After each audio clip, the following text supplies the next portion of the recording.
I miss that sexy smile, looking for the scene. You, I hope I would lose control. Love you every night, no checking the time, 'cause I was loving you all night long.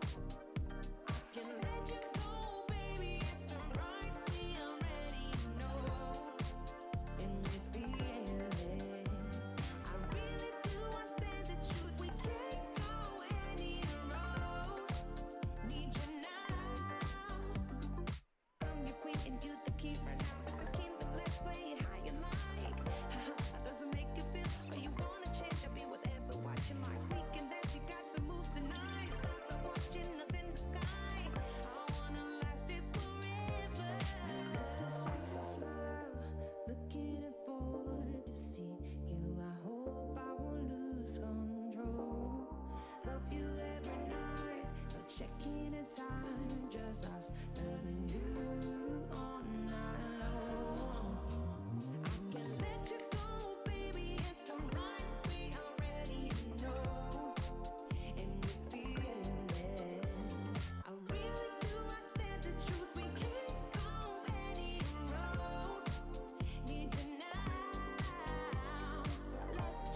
Oh, esport.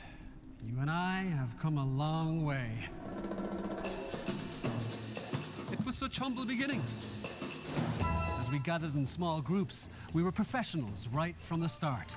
Passionate, organized, and ready to rumble. We dreamed big, and surely enough, our parents supported us at every step of the way. Didn't they? Fired up by all this love, it wasn't long until we caught the scent of competition. To be honest with you, it wasn't always that easy. Joe here, he had to take on 2 side jobs to afford playing professionally. It's gonna get better, Joe. Fist bump. And some of you dared to not even call this a sport. And look where we are today. An endless stream of esports events every year. Bet you didn't see that coming, Mom and Dad. And you know what? We have been with you every single step of the way.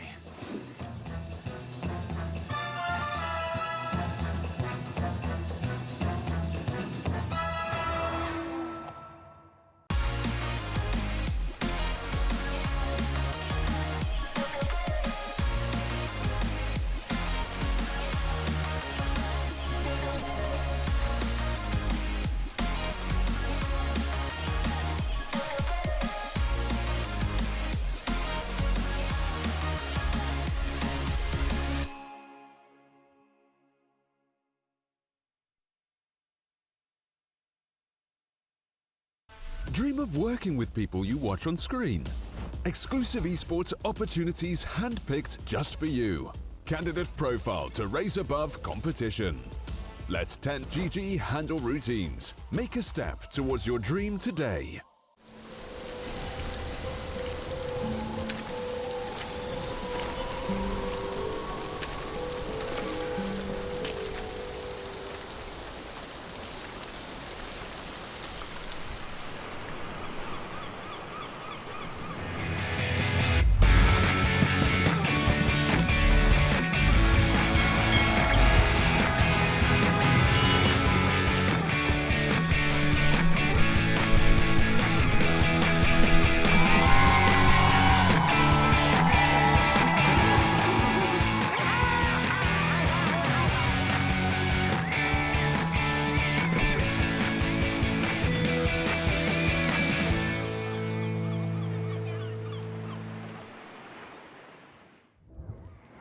Welcome on into the stream, ladies and gentlemen. My name is Bluescale, and I have the great privilege and pleasure to introduce everybody into the second installment of the Malta Vibes tournament by Pinnacle Cup, or Pinnacle Cup Malta Vibes tournament, sorry, brought to you by Gaming Malta, the home of gaming excellence.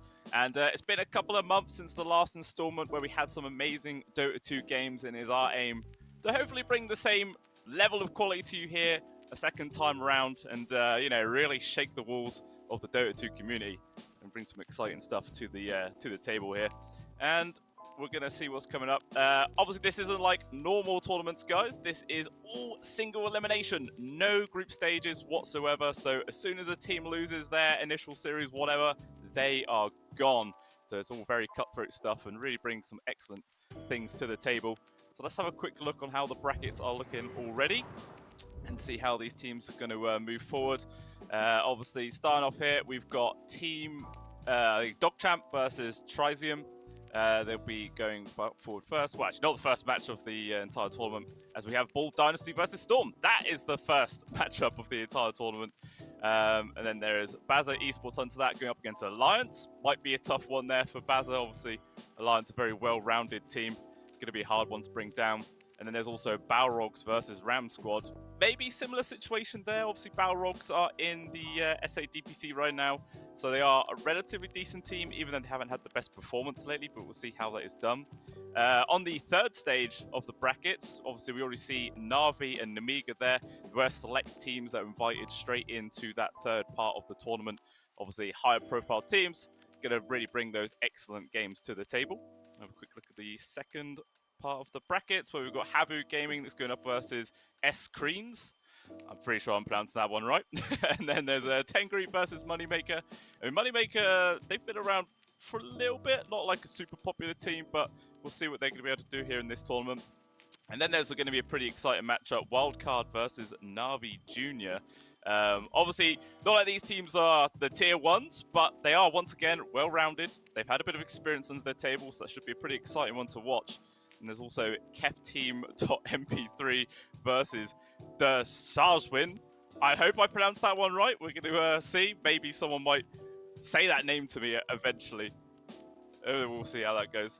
And then obviously, as you can see on the third stage, there is Virtus Pro and Monospar in the third seeding as well. So again, going to really bring those exciting games.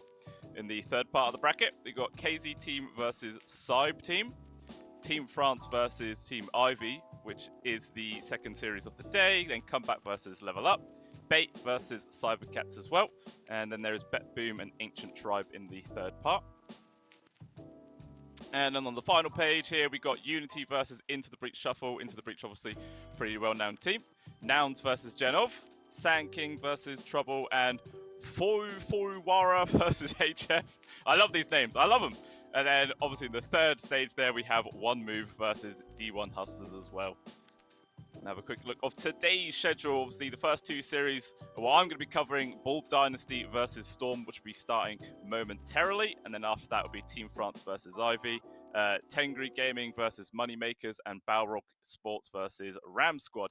This is a fixed schedule as well, guys. So nothing's going to start early. It will always start on the time or later on. Have a quick look at the 1v1 matchup of the first series here, Bull Dynasty versus Storm Esports. And there's a little bit of history for these two teams. Have a quick look at the rosters as well. Obviously, the roster here from Bull Dynasty, not a hugely well-known team. You know, a couple of guys all thrown together right now, so not a lot of history, but they're looking to make it right now here for the second one. And we'll have a look at the second team as well.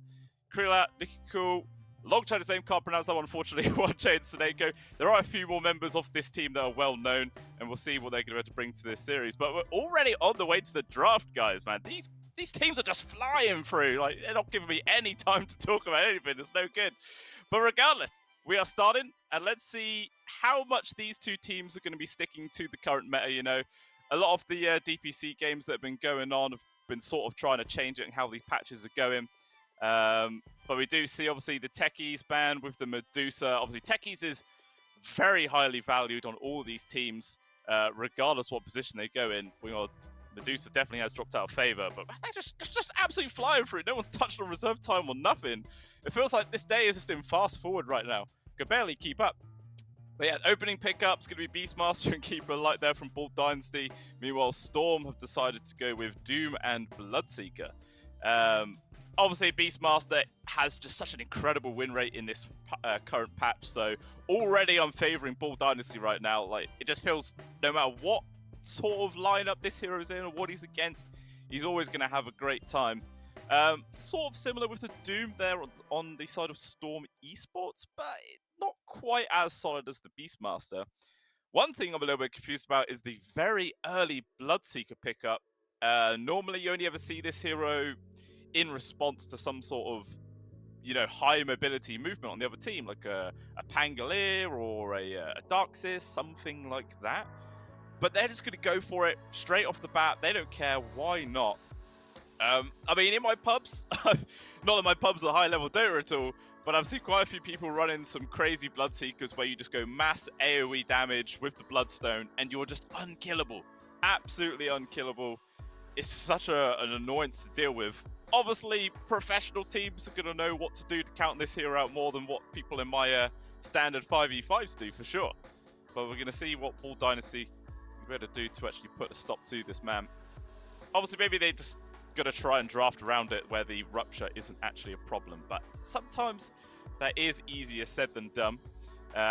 Bull Dynasty removing the CM as well as the Skywrath Mage there, so just focusing on towards the support so far for Storm. Meanwhile, they themselves take away the Juggernaut, Ursa, and the Undying. So mainly a focus towards the position 1, just to touch onto the 5 as well. Obviously, if they are planning on putting this Doom into the off lane, the Undying is always going to be a very, very annoying hero to deal with. So I just want to make sure they get rid of it here and now. Because why not? Also, with the new shard change, well, it's sort of new. Not really new, but sort of new. Where you can, put a teammate inside your tombstone, really can turn a lot of situations around. Very similar to how the Aghanim shard for a Pudge works. You know, you eat someone, you just sort of disjoint the initiation for the enemy team. You can pop them back out after healing them up a little bit. And it does allow for, quite a few amazing turnarounds in plenty of series. Still one more ban to come here from Bull Dynasty, though. See if they're going to carry on dropping bans towards the supports or not. I mean, looking at it, you would assume that this is the two cores right now from Storm. Doom into the off lane, Bloodseeker as the 1. Maybe a 2 if they really have a good matchup, but that's quite unlikely. And we have seen a few people as of late and a few different teams running Doom as like a 4, which can be quite effective if you have a good lane. It's quite greedy because it's going to take him a little while before he becomes actually quite effective in the in the team dynamic. But if you can get like a Hand of Midas, on a position 4 Doom, you really do feel like a core eventually. But Bull Dynasty do pick up the Oracle, probably one of the most powerful position 5s in the current meta right now. Just feels so strong, especially with the shard upgrade themselves. Was it the Reign of Destiny, something like that? I can't remember the name. I don't play Oracle myself all too much, but yeah, it's a very, very strong ability. And it's going to grab it here and now. Let's see what Storm are going to respond with. I would assume it's going to be their support duo right now, unless of course this Doom is going to be a support, in which case it would be the the 5 and 3 or 4 and 5, whatever. But some sort of combination like that. There's still plenty of reserve time for both of these teams to work with, so they can really take their time on it. 4 minutes and a half left. I mean, I was sort of like, when I was prepping for this series, I was trying to, load up the teams and what previous picks they like to go with to get some sort of idea. Found all the info for Bull Dynasty, but Storm, apparently Team Storm doesn't exist, but at the same time, this squad is using Darkside banner, and I think it was like Darkside logo or something in the lobby as well. So maybe they're using an old team name, but under Storm. Very confusing stuff. So make sure I load up for the next one. I get a bit more info to work with. But get some info for Bull Dynasty at the very least. But Storm did actually decide to pick up the Silencer there, which I assume is going to be their position 5. Always great to just counter-initiate a lot of openings that come out. And it allows you to really flip the situation on its head in multiple situations. I mean, some teams are risky enough to run this guy as a mid, as like a very greedy core, but I wouldn't say that's likely. Also going for the Spirit Breaker right now, which could either be the 3 or the 4. So it all depends on where they're feeling comfortable putting this Doom. But as the current sort of draft stands, Doom 3 isn't looking too bad, unless Bull Dynasty want to grab like a really strong lane dominator right now. But they've already banned out the Jug as well as the Ursa, so Doom should have an okay time. And they're actually going to go for the Ember Spirit. Alright.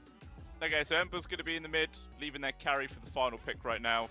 And now Storm obviously know that it's the Ember mid, so this is where they make a decision if they're going to decide to put this Bloodseeker as their mid lane or not, which I don't think they really will. It's very, very easy for the Ember Spirit to dodge out the Blood Right, so it's just going to be an awful matchup. Will be the carry for sure. Doom, maybe they could put the Doom mids. It's not like it's going to shut down the Ember Spirit whatsoever. He will not care. So the Ember's going to get relative free farm in that lane situation. Potentially get like an early 6 to start setting up for ganks, but depends how greedy Storm are actually going to try and be here in this game. They themselves remove the Morphling as well as the P-out. Focusing down those carries. Meanwhile, Bull Dynasty have banned out the Timbersaw. I mean, Timber, again, been seeing a few teams playing this guy as a mid as well. In which case, if he's up against versus the Ember Spirit, that's fine. So, it makes sense to ban that from board. So I guess if they're just going to focus on these sort of like offlaners that could be mid, maybe they ban an Underlord as well. Been a very strong hero in the current meta. Actually going to take away the Death Prophet there. Even though you just never see Death Prophet. You really don't. Completely died in this current patch. She's just gone and forgotten. And Storm are actually going to go for the Winter Wyvern as the final pick. So, going to be summoning a little bit of the inner 9 Tundra power coming through. Obviously, he is always the person that comes to mind whenever you think like a Midwinter Wyvern. You know, he really did bring it into the current scene. I mean, I say current. It was a couple of years ago, I think, when he started doing it. But it was very strong then, and it could still be very strong now. I mean, versus an Ember Spirit mid, like the Splinter Blast, can't really harass him with that. As again, you just Sleight of Fist, timing from the Ember Spirit, dodge all the damage again and again. So it's going to be very hard for the Winter Wyvern to actually like win any sort of harassing. So regardless, Ember Spirits should be having a pretty decent time in this mid lane. It's just going to decide what Bull Dynasty want to go for here as their position 1. Carry matchup versus the Bloodseeker. So someone that you don't mind just standing still and try to right-click people away. Terrorblade sometimes comes to mind, but versus the Winter Wyvern, you know, you get all your illusions around you. The Winter Wyvern just drops the ultimate on you, and your illusions could just tear you to pieces, especially if anyone else is nearby. But it feels good versus the Bloodseeker. It's not terrible versus the Doom, as long as if you can get the meta off in time. Yeah, I don't think I'd mind seeing the TV too much. Only 10 seconds to work with here. So I can use every single second from Bull Dynasty. And the Anti-Mage is the hero of choice. Very interesting. Obviously, there are a couple of good walking bombs. The Winter Wyvern and Silencer can be pretty damn destructive with the old Mana Void. And also, if he gets hit by the Rupture, you know, you can blink, you still don't take the damage from that, so Sketcher can still disengage, as long as if you get at the right distance. I feel like short distances, you still take a slight amount of damage, so he's got to be careful of that one.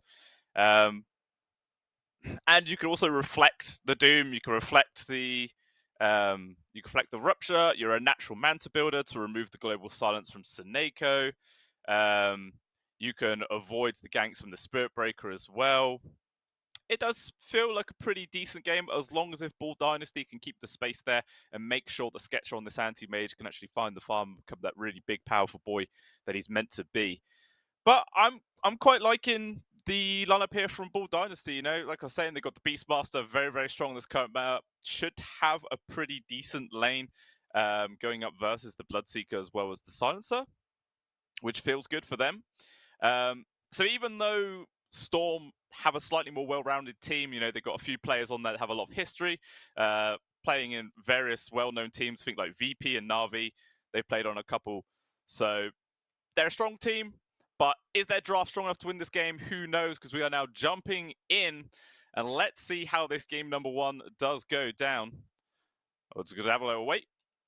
But yeah, I'm going to put, draft-wise, I'm feeling bold.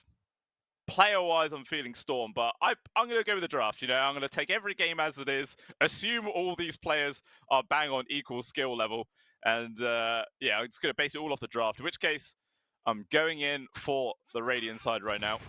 And yeah, we're going to jump on in as there's a 5-man smoke maneuver coming out from Storm, but they're running into the waiting arms of Bald right now. And a nice route lands onto 3. There's going to be the Bloodright trying to get everyone held at bay, and actually the Ember Spirit steps forward, takes a heck of a beating for this. Who dies first? It will be the Spirit Breaker, which the Ember actually gets. So first blood for him. Fortnite Man might be dropping here, but does pop the sticks, but he's going to be fine.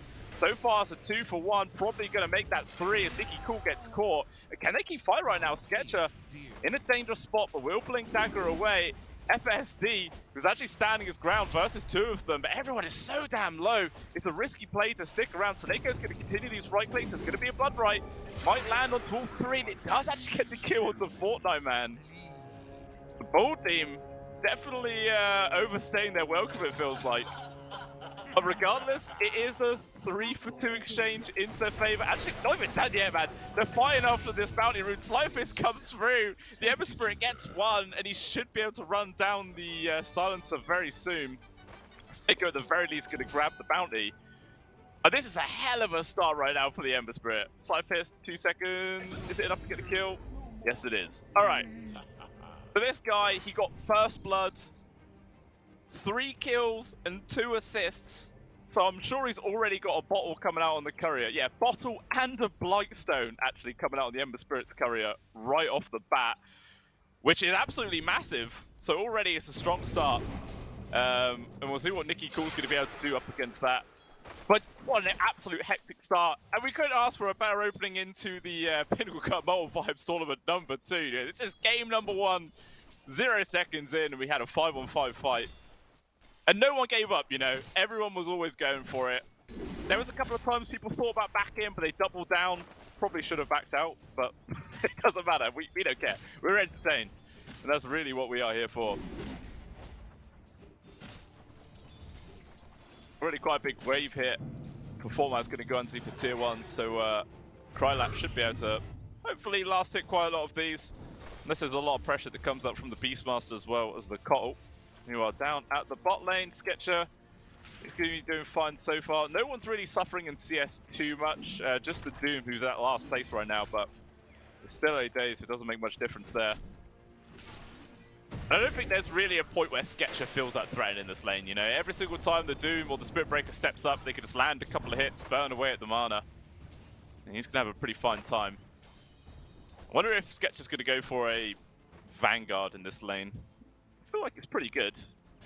There's a decent amount of magic damage that comes out, but yeah, you can definitely get a lot of work done with a Vanguard in that situation. It's crazy to go from such a hectic start to now everyone's pretty chill. I mean, without huge numbers getting involved, it's very rare to see people die, I would assume. Fortnite Man takes a heck of a beating up there at the top, but the Ember Spirit's having a great time in this mid lane right now, nearly doubling the CS of Nicky Cool.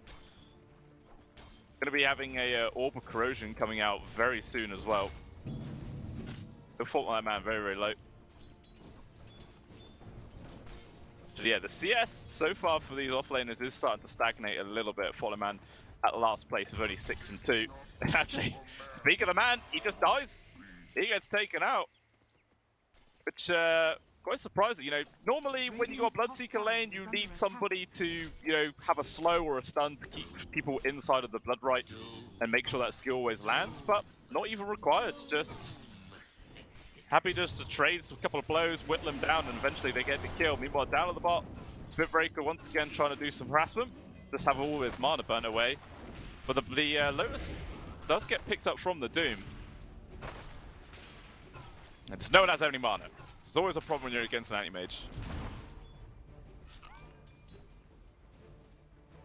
Got 730 gold. See how quick he is going to pick up. Maybe the Cornucopia. Or a Ring of Health. You know, it's all going to depend on how this anti-mage wants to build. So far, he's not queued up a Vanguard or a Battle Fury. It's going to be interesting to see what he does decide to eventually go for.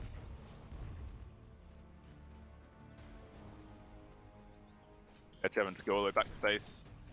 He might decide to actually charge top. Try and look for a kill. Actually, speaking of top, Fortnite Man, he's just getting ran down right now. Taking quite a lot of damage. Does Krylat want to dive underneath for tier 1? No is the answer. Not feeling quite confident enough this stage in the game. We will chill for now. Yeah, everyone's doing nicely. The cores that are meant to be getting CS are doing it. Sketcher and Krylat are doing pretty nicely. Ember Spirit obviously still leading ahead of the Winter Wyvern right now. And actually, speaking of which, Nicky Core is extremely low. Not going to be too threatened right now. The Ember Spirit getting a bottle refill there. Just going to continue the harassment. Oh, the Spirit Change does actually connect onto Nicky Cool. And if this Ember was level 6, we definitely would have seen a kill right there. But actually, speaking of kills, one is found at the bot lane. Sketcher getting 1J. Even Survivor with just a sliver of HP. But actually, the range, the movement speed there from the Doom, just about enough to get in Scorched Earth range. He does manage to find the kill. At the very least, the anti-mage is going to come back into lane full HP, full mana. And maybe even completed Hour Treads. I think you might have the stuff ready. It's a little connection problem. The only downside to having online tournaments and whatnot, not everyone has the best connection in the world.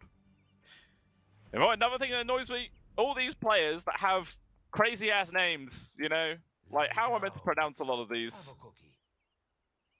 Like, the Ember Spirit, I ain't got a clue. Not a clue how to pronounce that. 1J's fine. But the Doom's all in, well, the Chinese, I'm assuming it's Chinese. Can't pronounce that either. Just have to stick with a lot of the hero names. It's the only way to work around it. Not ideal, but you got to do what you got to do. We could be seeing a gank attempt in the mid lane. 1J is here, off to the side, and the Ember's still not level 6. He's very, very close. And if they want to kill him, they have to do it now before he gets this on online. Otherwise, I feel it's pretty damn unkillable. Let's see what the choice is going to be. It's an interesting build as well from the Ember. 0 points into Flame Guard. Just going to be playing quite aggressive once he gets this level 6 completed. Ooh. Actually running up. They got the whiff of where Seneko is trying to contest these stacks. Actually, Rain Prince takes a lot of damage there from the neutrals. Might die to this last word as well, because the neutrals were still hitting him from afar. Seneko attempting the TP out. The Siren Chain's not going to connect. And the Ember takes such a beating right now. The neutrals, who are they working for? They will at the very least get the kill onto 1J. Yeah, man, these neutrals were just doing so much work in that situation. If only the fight recap showed how much they did. I feel like they did the most damage there. Vanguard now completed up for the Doom.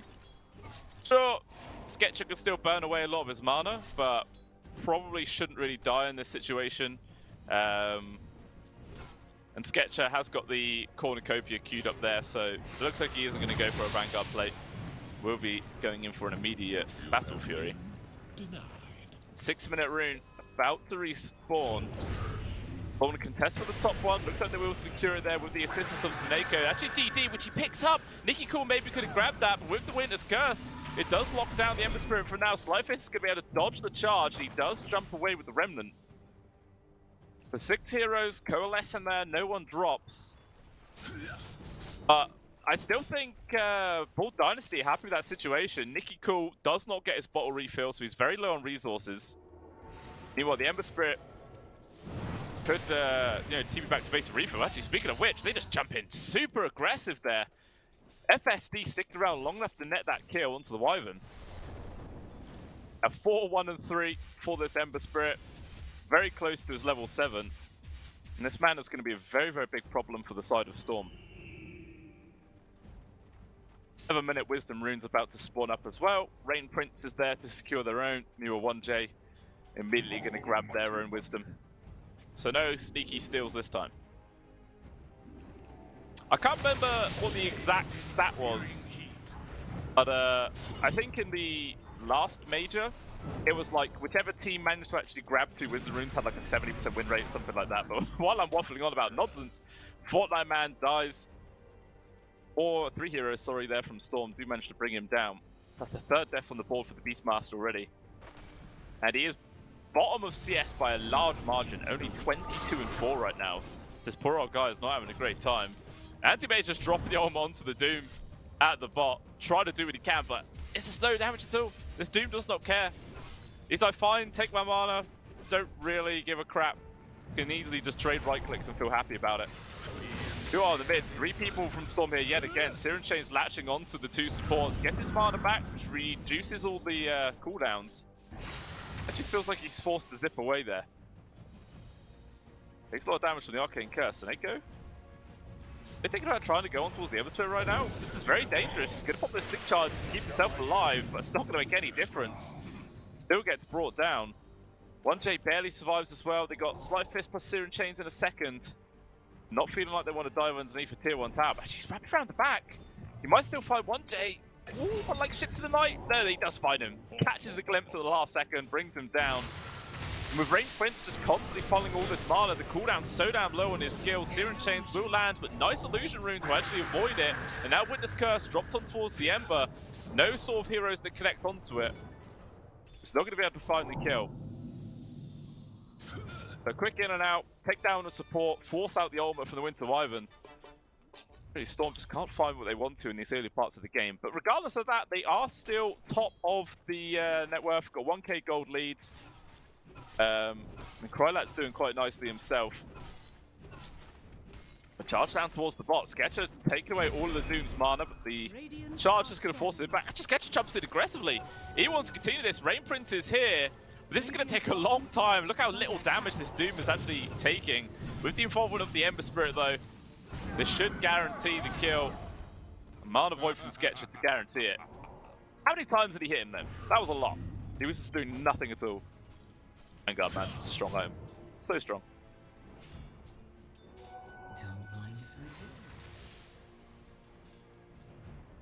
It sort of feels like with the anti-mages builds, you know, a lot of the times when you don't rush Battle Fury, you go for Wraith Bands, Power Treads, all this stuff to make sure you have a dominant lane.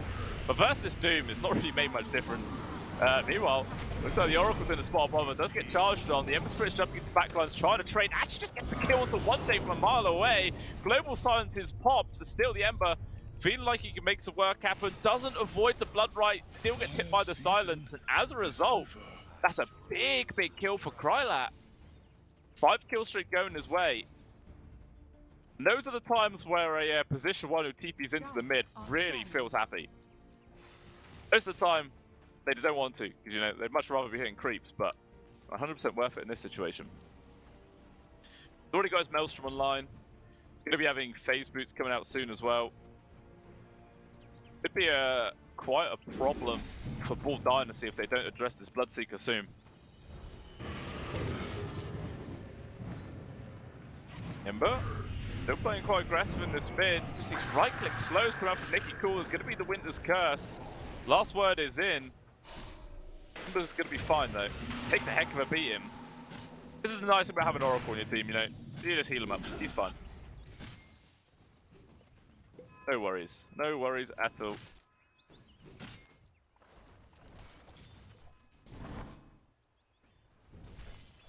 Still Doom's just chilling bot. Not even bothering to level his ultimate this game. Just going for like the pure greed. Wants to get his farm on the go. Maximize his GPM to become that, you know, big scary boy later on. Also got the Hand of Midas coming out in 200 gold.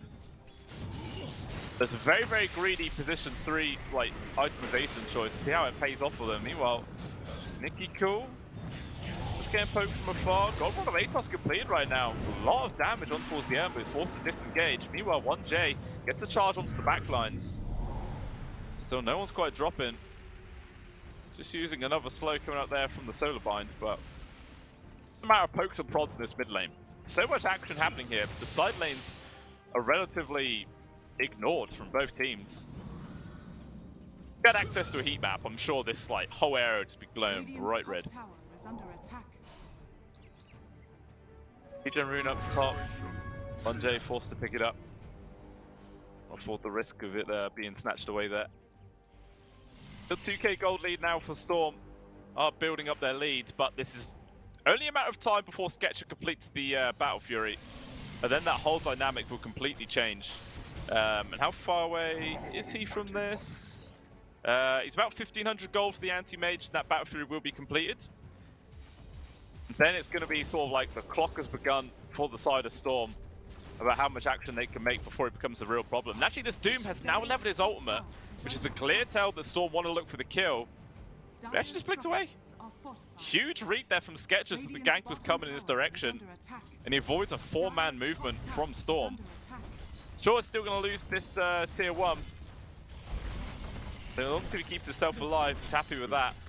And they're actually going to get the trade on the tier 1 tower at the top. So both of those safe lane towers removed from the field. Sketcher actually deeping into the mids. Gonna try and get this kill onto Nicky Cool. Winter's Curse to make some space, but the Ember Spirit is there. Global Silence actually popped. And Sketcher in real danger. There's gonna be the Rupture on top of him, but he has the False Promise right now. Doom getting involved. Actually pops his ultimate on towards the Ember as well. Sketcher, how much healness he's got? He's pretty much neutralized. Still gets the blink, but it's short range, so the Rupture kills him. And now Krylat just running people down.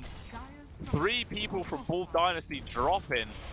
Sure, they got the kill onto Winter Wyvern, but it's just not worth it. Losing your safe laner and your mids. A big, big turnaround. And I was saying earlier, you know, position 1s don't normally like to get involved in these sort of skirmishes early on. Worked out for Krylat both times, but the first time the anti-mage gets involved, punished very hard. I think his counter spell must have been on cooldown or something. Replay of how that went down.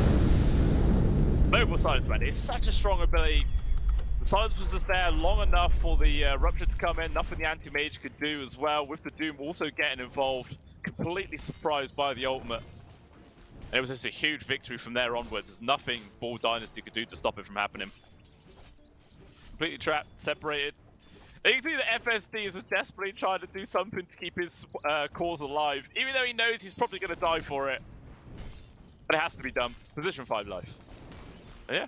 Nice clean 3 kills, plus a tier 1. Big advantage now being built up here for Storm. 5k gold advantage at close to 15 minutes into the game. They're feeling happy. Still no Battle Fury yet from Sketcher. And he's actually going to be careful right now. There's this little smoke maneuver coming out from Storm. They realize he must be in the area. They see the fact that some of the creeps are dead, but actually it looks like they give up, not going to push too deep. And actually just hit some creeps themselves.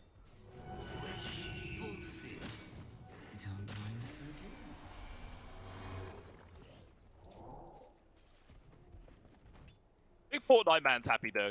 You know, at the start of this game, he was just being pressured relentlessly. He's finally had some space to try and acquire some farm. Actually dropping the Roar up top onto 1J.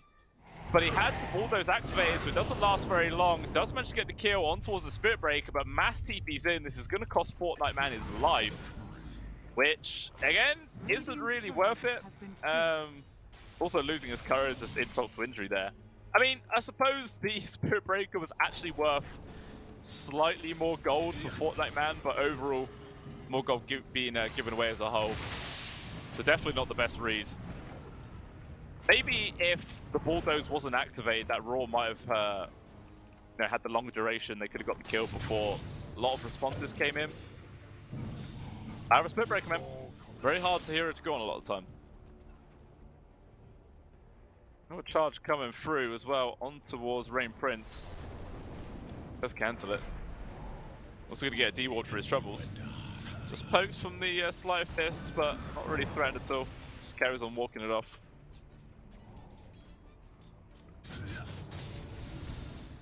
So now 6k gold lead. But Battle Fury complete up here for Sketcher. So all Ball Dynasty have to do is just keep Storm at bay for as long as possible. Try and allow this Anti-Mage to get as much space to really accelerate his farm. And I mean, he is 2,500 gold behind the Bloodseeker right now, which is a fair old margin for 17 minutes in. I mean, what has Krylat got here? BKB, full 9 seconds, ready to go, plus a Maelstrom. He's definitely eager to start taking some fights. He's going to go for a Manta style of his own next. Obviously decent to purge away like the Solar Binds, the Searing Chains. Maybe even like confuse the Beastmaster's Roar as well as he's going to use it. Can destroy a lot of situations, but it looks like poor old Rain Prince is going to die. Wards will make sure he spots it out, but it's largely going to change the outcome. It's just going to get ran down and killed. Yeah, free D-Ward as well. Easy money, easy value. But hey, he's a support, you know? They're there to tank the ganks, make sure that the cores are not the ones that fall prey to such maneuvers. Sacrifice someone has to make. Yeah, the only core that's not doing too hot right now on the side of Storm is the Winter Wyvern, but it's not like he's behind. He just has the same net worth as pretty much the cores on Ball Dynasty, which it's not even that bad. Just the Doom and Bloodseeker comfortably at the top. Oh, speaking of the Doom, he's actually already got an Octarine core completed. So got that reduced cooldown on towards his ultimate and everything else. For the Devour, for the Hand of Midas. Really does allow him to accelerate his farm even more. We'll see what he builds going forwards. Meanwhile, Fortnite Man, he does have the Helm of the Overlord. They got that Black Dragon, it's going to allow him to split push. Probably accelerate his own farming speed. But back on into the mid, look, the Emissary has been caught. Global Silence into the Blood Right, everything else. Does manage to find the kill. And actually the charge connects from 1J as well on towards the Cottle. Rain Price, he's a speedy boy, but unfortunately the Bloodseeker's just even speedier. Runs him down. Actually, he's not even done yet. sees the fact there's an Oracle, gonna dive underneath this tier 1. Rupture's gonna be there. And FC does have the false promise, but there's literally no point using it. Triple kill picked up for Krylat. Yeah, this is really starting to get into a scary position now for Bull Dynasty. 8,000 gold behind. It's crazy because they had a pretty good start. Like, they got 3 kills or something on their Ember Spirit. He had huge amount of gold to start off the lane, but unfortunately just didn't really translate into much you know, map presence or anything afterwards, so it was easily counted out from Storm. And it just feels like this Blood Seeker is such a free game right now. Super close to his Manta. It doesn't really feel like they're you know, forced into any sort of action.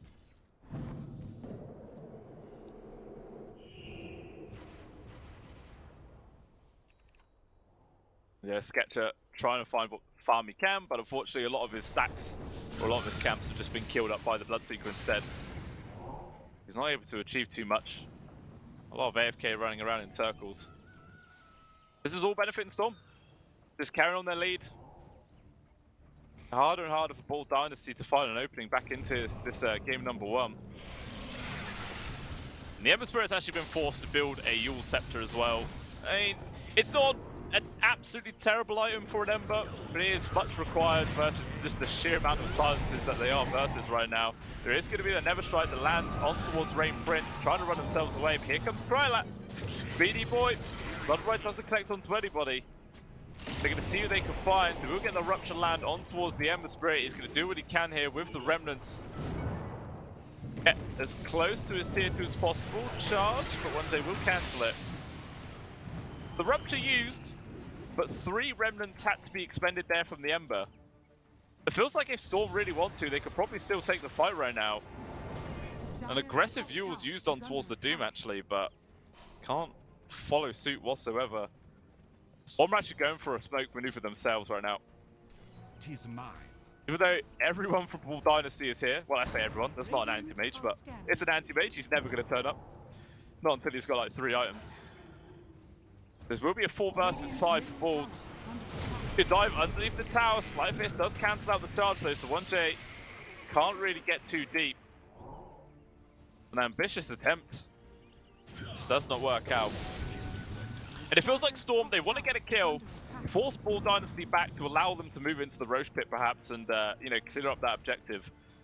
Really cement their lead in this game, but just Bull Dynasty are not giving them quite the openings. Actually, it looks like they're going to say to hell with that, and they're going to go Roche M regardless. It's a risky play. High risk, high rewards. Is it Reds from Bull Dynasty? They actually, that's a dire scam. No one's coming over, and this Roshan's dropping pretty damn quick, already down to half HP. This will just be a free objective cleared up here for Storm. And it was difficult enough for Bulls, and now versus this Krylat, who has the Aegis, got a Anta, Mjolnir, BKB. Mjolnir is actually the item of choice next, and he's not even that far away from it in all honesty. A lot of pressure for the anti-mage. A lot. Sketcher has to just become an absolute beast in this game for the whole entire team.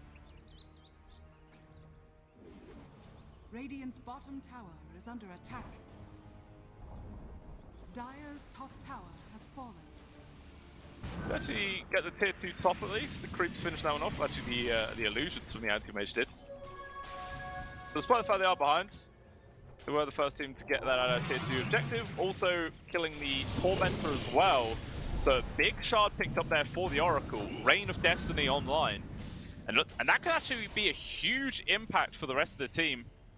Obviously, healing amplification increased by 20%, and when it's paired with a Kotl, the Illuminate healing blast onto the teammates will be even more potent. Potentially, that could be, you know, the shard that allows these team fights to be switched around and come back into the favor of Bull Dynasty. Although, looks like Fortnite Man, he's not going to be so lucky. He does get caught out, and he's going to get brought down. 5 people from Storm on his case. Not even the Black Dragon can get away from that one. But at least he's dying on the other side of the map, you know? If he died on Radiant sides, there's more time for Storm to, you know, pressure in some towers and whatnot, but does sort of force Storm to go back onto their own half of the map. And then, he kind of tanked the gank for Sketcher. The anti-mage was nearby, but not going to be the one to fool.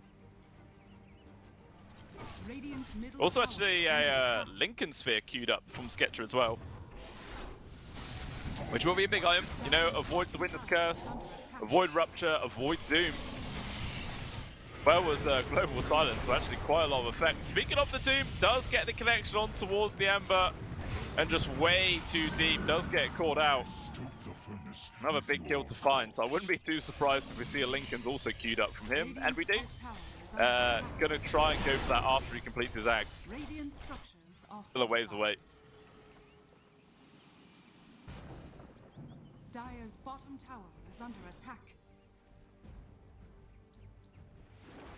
Radiant's Still this top 9k tower gold is advantage under for Storm right now. Going to take down this tier 2 top. Actually, a smoke move coming out from Radiant's Bull top tower Dynasty. has fallen. I mean, they know that Storm is actually quite split right now. They do spot Snako, but Snako spots them instead. The Watcher, super strong. Krylat, all of its mana's been burnt away. Does get the Rupture as well into Fortnite Man. Beastmaster's going to get ran down. There is actually the False Promise to keep him alive for now. He expended a lot of his resources. They're going to carry on the fight. There's no Doom available either, but even still, he will die. Probably going to drop the Oracle. Witness Curse. The Ember Spirit jumps in to actually join in on the beat-ins. The Anti-Mage controlled and dead. It's an absolute disaster situation right here. Coming out from Bull Dynasty. Ember tried desperately to get himself away. And it looks like he will just about get back onto the high ground. Aggressive jump from the Doom though. He's in the base, going to allow the charge connection from 1J, and the Empire has to turn aggressively, and now they just go on to Rain Prince. The Cole shows himself, gets melted in a second. Godlike spree picked up there from Krylat, and not a single person's dropped from Storm. Sure, they got rid of the Aegis, but who gives a crap about that? It done its job. Top tower is under attack. And probably going to be a full set of barracks also going down. I mean, 25 seconds, Anti-Mage and Ember will be up. That's definitely enough time right now for Storm to take all these buildings down. Now the comeback is just looking really, really difficult right now for Bull Dynasty. They got to find a dream situation. Actually, the second glyph usage will push them back. Not choosing to overstay their welcome. I mean, Doom's actually back off cooldown. Witness Curse up in 15. Maybe they could have stuck around. We'll see on the replay. It started off not too bad, you know. Bull Dynasty went when everyone on the side of Storm was split. So in practice, it was a good opportunity. But they were just so far behind, like in terms of net worth, that it didn't make much difference. Everyone from Storm got there fast enough. Fantastic Witness Curse as well, which pretty much guaranteed the anti-mage death. And of course, that 17% bash chance from the Spirit Breaker, just as the Ultimate was ended. We're back in the live. We do see Fortnite Man die again. Yeah, very sad. That's not going to change much. And yeah, this was a pretty ballsy play as well, to go up to the high ground. Like, the War Stomp actually misses, but it's not even needed. You know, it gives the vision for 1J to get involved. The poor old Rain Prince was like, I'll help you. And then he's just dead as well. Yeah. Not great. Not great at all. And then it's back up to high ground. Pretty much where the replay ends, we resume. And yeah, the building's gone. Fortunately enough, for Bull Dynasty, they still have their tier 2s. So can't lose everything right now. The Anti-Mage actually might get caught. He's hit from the stun into the global and Doom connection. And look at that hands-off keyboard. He's tilted. These guys are tilted. That's not a good time. Yeah. I'm trying to think if there is some, you know, situations where Bull Dynasty could turn this game around, but in all honesty, it's looking bleak. It's looking really, really bleak. Like, they need to just make some smoke play and kill the Bloodseeker when he's on his own. Kill the Winter Wyvern, someone like that, you know, one of these really important cores, and then try and take an objective afterwards. But Storm are just not giving them the opportunity to do so. And they're really just putting the squeeze. And they're just so far behind, like the Anti-Mage 5,000 gold behind that of Krylat or the Doom, which isn't really an ideal position for an Anti-Mage to be in. Sure, he had the Lincoln Sphere completed, but it doesn't really make much difference at the end of the day. Storm just completely boxing him in. Going for a little smoke. Maybe it's just a fake back. It's the Winter Wyvern that's going to count poking him from afar. Was already having the axe completed, so the afterburn pretty much lasts forever. We'll see what the call for Storm is. Like, do they wait for Roshan number 2? And, you know, make sure that they have this guaranteed advantage before pushing in high ground? Or do they just feel ballsy and go for it anyway? Feels like, you know, the former. They're just going to chill for now. We do see an axe completed for the Ember at the very least. Is that really going to make much difference in the outcome of this game? I don't know. Maybe it'll help in a couple of situations, but it's definitely not going to help Brave Prince as he gets gone. Even Global Silence committed, the 2 supports. I don't even know what they're doing here. Like, not a single chord to be seen. The support duo just moving outside of the base. Maybe they wanted to get some vision down for the daytime Roche. But, yeah, it doesn't work out at all. They just get punished pretty hard. Ember Spirit up top as well. He is going to be found by Nikki Cool with this Winter's Curse. It's a lot of damage. Actually, might be able to get the solo kill. Yule Scepter is going to be there. Do they time the stun? They do! Perfectly played there. Just the instant control. Nothing the Ember could do to stop that whatsoever, as the rest of the team is continuing to push down at the bot lane. All the high grounds are exposed. The anti-mage at the very least did cut some waves a bit, but it makes no difference here at the bot. They're going to be forced to make a play. As you guys just saw on the graph, 99% win probability into the favor of Storm right now. It's a real dire situation to be in. It's 1%. It's not 0. In theory, 1 in 100 games, Bull Dynasty will win. They just got to hope that 99 other games on 1% lost for them.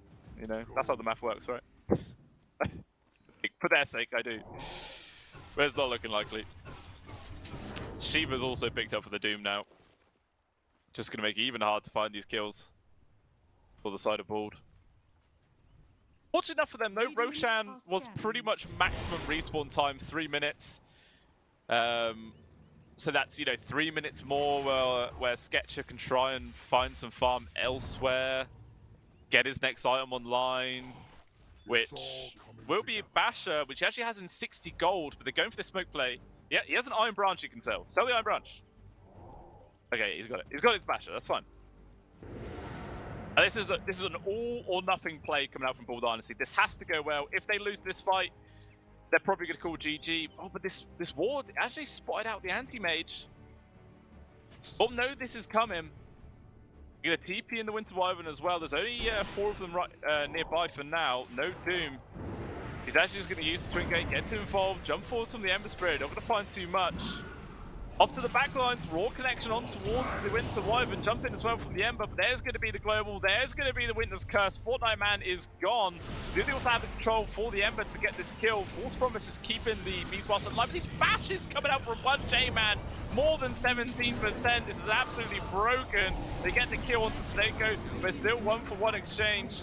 Favoring Storms, they bring down another one. Everyone's just dropping like flies. Sketcher trying to do what he can, but it's pretty much a 1 versus 5. He's bashed, he's controlled, and GG.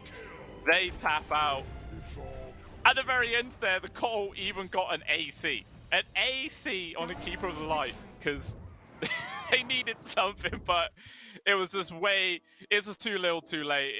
It's not enough. Not enough at all. But yeah, big victory there from Storm. It was kind of a shaky start if you factor in that minute 0 fight where Bull Dynasty definitely came out ahead. But after that, it just seemed kind of easy peasy for him. You know, Krylat had all the space in the world. He got involved in a couple of early kills, which really set up his game. And he just steamed ahead. Really didn't feel like there was much Bull Dynasty could do. And Sketcher was trying his best to find what farm he could. But when it actually came down to those fights, there was just so much control from Storm. They had tons of bashes, they had silences, they had the Do, Winter's Curse. Everything just made it impossible for this anti-mage to actually play Dota 2. And yeah, that's all they really needed. Gonna be interesting to see what Bull Dynasty do for game number 2, like how they can mix it up. Like, I still feel like the draft wasn't that bad for them, in all honesty. Just kind of feels like they maybe played a little bit not great. You know, they weren't really as a team a lot of the time. Like Storm, they were grouping up in like 4 or 5-mans really early on, making good decisions, making good plays, finding continuous pickoffs, where Bolt Dynasty were just so split. Obviously, they've got an anti-mage draft, so, you know, you want to try and maximize the amount of farm he can get, but it still feels like the other 4 maybe should have been playing as a group a bit more and been looking for some pickoffs. They were playing very, very passive, and unfortunately for them, it does not pan out. But that is just game number 1, ladies and gentlemen. We got game number 2 coming in about 5 or 10 minutes' time, so do not go anywhere. We shall return for some more Dota 2. I'll see you then.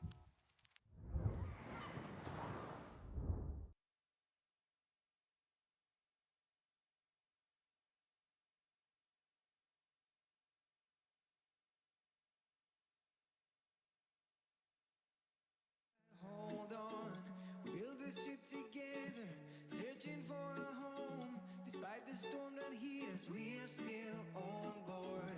Dancing in the moonlight, the world just stopped and stares. We got no destination, I'll take you anywhere. All the doors we've opened and all the books we've closed. Words just come together, story that we never told. So far forsaken for my own. You said just keep holding on. If you're about to break, oh,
esport.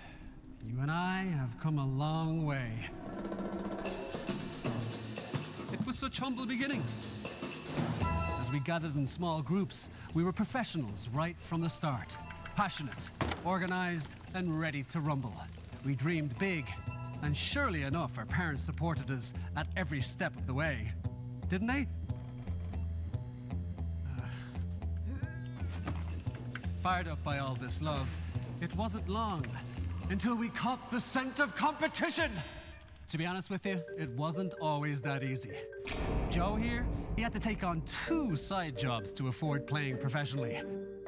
It's gonna get better, Joe. Fist bump. Some of you dared to not even call this a sport. And look where we are today. An endless stream of esports events every year. Bet you didn't see that coming, Mom and Dad. And you know what? We have been with you every single step of the way.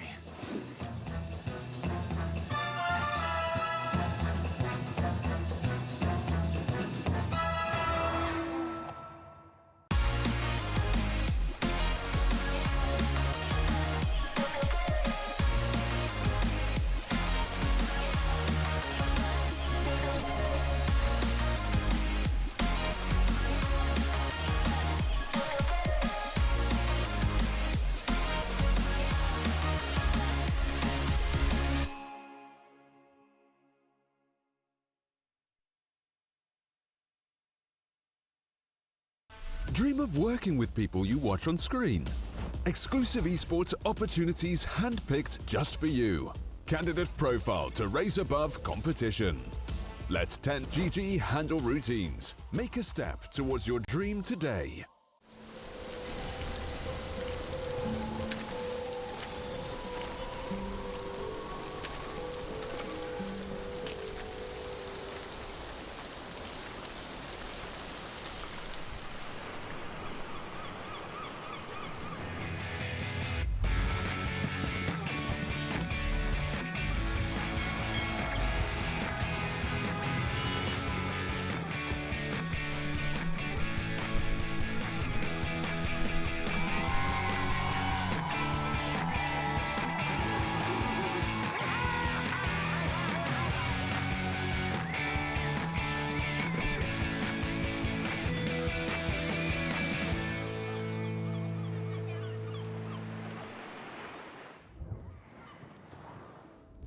Welcome back on into the stream, ladies and gentlemen. We got the continuation here between Bald Dynasty and Team Storm for the Pinnacle Cup Malta Vibes tournament number 2.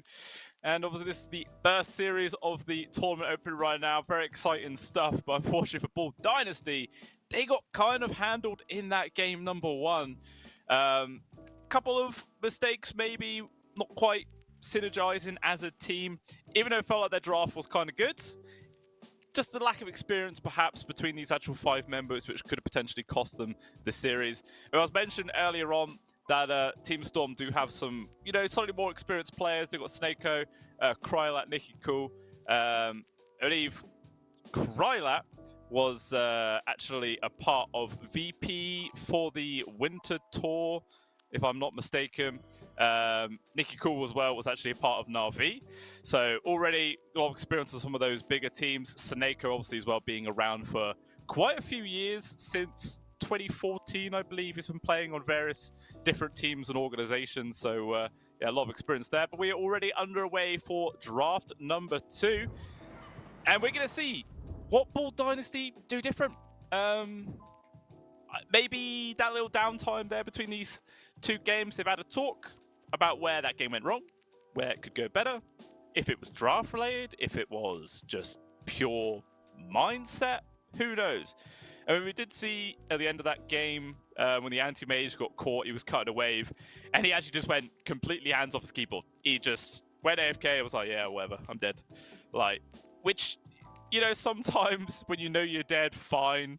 But it does sort of give a negative impact on your actual mindset at the end of the day, and just gives you quite a defeatist outlook. So maybe someone talked to him about that. Said, like, go on, dude, cheer up. It's only 1 game. take it into second, complete mental reset, and see how it goes down. Slightly different bans this time round, and Enchantress getting removed. Doom also actually taken out there from Bald Esports as well as the Kotl. Obviously, Doom was pretty damn strong in that first series. Had a great lane versus the AM, wasn't really threatened at all. Just became an absolute beast. Despite the fact that there were multiple Lincoln Spheres on the side of Ball Dynasty, he still found the ability to connect on those Dooms in several occasions. But yeah, Bald actually first pick a Spirit Breaker over the Techies. Obviously, Techies was banned in game number 1. I think Bald actually banned it themselves. But yeah, they decided to take the Space Cow instead. I'm not quite sure how I feel about that. I mean, sure, Spirit Breaker did receive quite a few buffs in the last patch, but it doesn't really feel like he's that, amazingly strong that you'd want to first phase him, Definitely feel like Techies is a super, super strong position for in this current meta. Has a pretty much a guaranteed stun, tons of damage, got a slow as well, disarm, so it's really, really hard to actually get the kill onto this guy. If he gets a shard as well, you can make your cores feel kind of unkillable. Yeah, just an all-rounder, top-notch hero to have.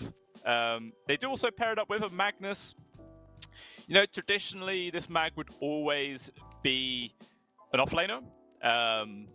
Standard classic Dota 2 stuff. But in recent light, as he's now a universal hero, his damage can go through the roof, so you can actually see him as a position 1 in multiple situations.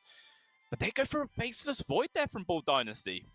Very interesting pick to go with, especially this early on. I suppose if they're thinking it is going to be a Magnus carry, just try and lock him down and burst him as fast as possible. But they've got to make sure that they draft heroes that can actually put damage inside of that Chronosphere. So we'll see what Storm are going to ban out here. Like, maybe they want to get rid of mid laners like a Zeus, perhaps. They could always be impactful. Skywrath Mage, obviously, is a pretty strong support to chuck in damage into those Chronospheres. Snapfire could be a good ban.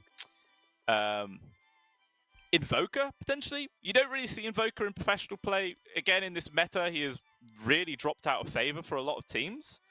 But you can never, ever look away from the global... the Chronosphere into Cataclysm. It can really be a devastating combination. Just so much damage. Pretty much guaranteed damage as well. So I wouldn't be too surprised if Storm do ban that out. All depends if the middle on the side of Ball Dynasty does actually play it. Which, a lot of professional players, like Tier 1, Tier 2 as well, you sort of have to be able to play an Invoker if you're a mid laner, because in some situations it does just work, but it is probably one of the hardest heroes in Dota 2 to learn. So many button combinations and all sorts. It can get quite hectic if you ain't got quite the macro skills. So we'll see if that's going to be in the wheelhouse in Ball Dynasty. So have a quick look on my amazing sheet of information. Have they picked an Invoker a single time in 7.33? No is the answer. I've not picked it up once. So maybe they're just going to avoid it altogether. Also going to take away the Queen of Pain there from Storm. On the side of Ball Dynasty, they take away the Monkey, the Naga Siren, and Ricky. Interested about the Ricky ban. But I suppose just like you get jumped on with the smoke cloud, it is pretty annoying for the Faceless Void to try and get himself out of that. I mean, sure, he could build a BKB to counter it, but sometimes a hero like a Faceless Void, you don't really want to build a BKB if you can, because there's a lot of situations where you can just juke and jive with your time walk to avoid a lot of the damage and sticky situations. So, it just naturally saves you like 4,000 something gold to put towards a more aggressive style item. Which may be the reason why they do decide to pick it up. Or ban it out, I should say. Here the Bat Rider gets removed. Okay, so, those heroes like a Zeus, Invoker are still in the pool. We'll see if Ball Dynasty are going to go for it or not. We'll see what Storm are going to pick up first, though. I would assume it's going to be their position 5. Try not to tip their hand too much. And it's actually going to be a Shadow Demon. So, Traditionally, a Techies and an SD would normally both be on the 4, but, you know, in many situations, they could go on the 5, so it's going to be interesting to see which way round they do decide to put it. And Bald are actually going to now grab a silencer for themselves this time round. Again, just always going to be an amazing counter-initiation style hero. If you can get the global, like, before the mag can RP, it can allow for a lot of amazing situations. That's why I like it. Still lacking people to do damage in the chrono, though. Silencer doesn't really do it. Spirit Breaker definitely doesn't do it. Yeah, they definitely need someone like a Snapfire or someone like that that can actually do some work. Otherwise, this Chronosphere just feels kind of pointless in a way.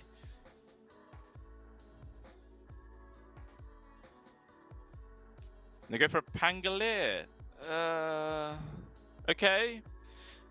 I mean, sure, it's a decent mid laner. You can get a lot of control, but still no damage to actually put into the chrono. You can swashbuckle, do something. That's it. Not great. I don't know. This feels kind of clunky right now for Bull Dynasty. They need an amazing final pick to actually make this Faceless Void feel worthwhile. But let's see what Storm we're going to pick up 4th. And there is going to be Beastmaster. I'm quite surprised it's taken so long to see him picked up. Like, so highly prioritized from a lot of teams. And to go that late without being seen whatsoever is very interesting. But yeah, they do decide to go for it. Great initiation lockdown for the Faceless Void. You can even roar the Pango while he's rolling around. Completely stop that control there. Yeah, I like it. Already, Storm's lineup is looking pretty damn strong in my opinion. The one thing about picking up this Beastmaster now is that it does kind of signify that this Magnus is going to be the carry. Maybe they might put it into the mids versus a Pangolier. It's not a terrible matchup, but you know, the Magnus, every time he skewers the Pangolier under tower, or tries to skew him under the tower, I should say, the Pango can just swashbuckle out. Will still take a fair bit of damage for his troubles. But yeah, I feel like it could be the 1 or 2. They do have the final pick of the draft, so they can wait to see what Ball Dynasty decide to bring out the bag for their own final pick. And that will be the clear tell. And they actually ban out the Timbersaw. I think they did that in game number 1 as well in the final phase. So I guess they are just trying to remove mid laners yet again. Heroes that can be just a problem for Pangolier. I think they also banned, what was it, the Death Prophet as well. But I don't think you need to ban the DP if you've got a Pangolier. You know, every single time, if it is going to be a DP mid, you could just swashbuckle away from the Spirit Siphons and break that. No threat whatsoever there. Well, Storm do remove the Underlords. I guess you could do a little bit of damage in the Chrono, but not really anything. Yeah, I feel like they are looking for an offlaner from the side of Ball Dynasty. I feel like it has to be a Snapfire. You know, offlane Snap does work in a lot of situations. You've got the warmest kisses for the Chrono. It just feels kind of essential, in all honesty, that they have something. Storm also removing the Night Stalker, which is interesting. I guess they're not too worried about any sort of damage follow-up at all. Maybe that's the idea. Like, this Faceless Void pickup is literally just to hold people in place and like reinitiate. I mean, it's a hero that Ball Dynasty have played with a fair bit in this patch. They've played it 6 times, and they've won 4 out of those 6 games. So it's a positive win rate. It's not exactly overwhelmingly positive, but it is positive nonetheless. And Klinks is actually going to be their final pickup. All right, so it is a hero that can do damage in the Chronosphere for sure. So it's not like it's going to be all on the Faceless Void to actually bring people down. And I'm assuming it's a 3 Klinks. Have seen quite a few people play a support Klinks, because you can still do a lot of damage just from that sort of, you know, minimal net worth role.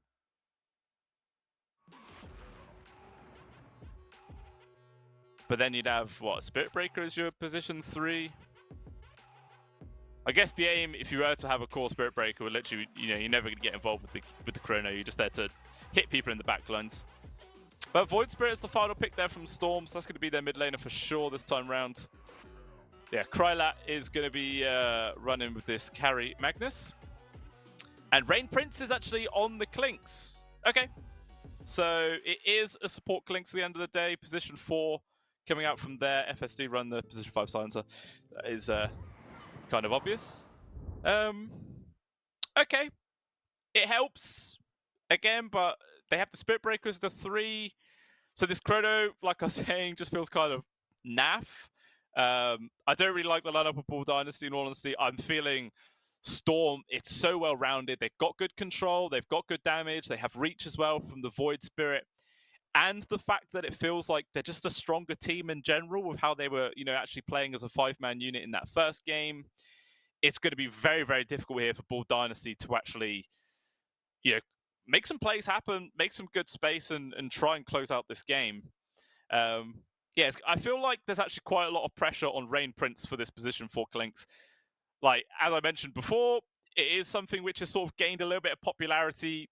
You don't really see support Clinks in pro games too much, but I see a lot of my pubs, and it does work in pubs, but you're playing against pub players. So, it's easier to sort of pick off uncoordinated people in a lot of those situations.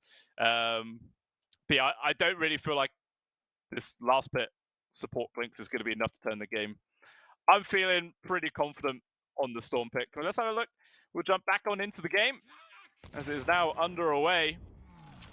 And doesn't look like we're going to get a big clash of 5 versus 5 this time round. Actually, I mean, everyone's going to the same spot. So maybe we will.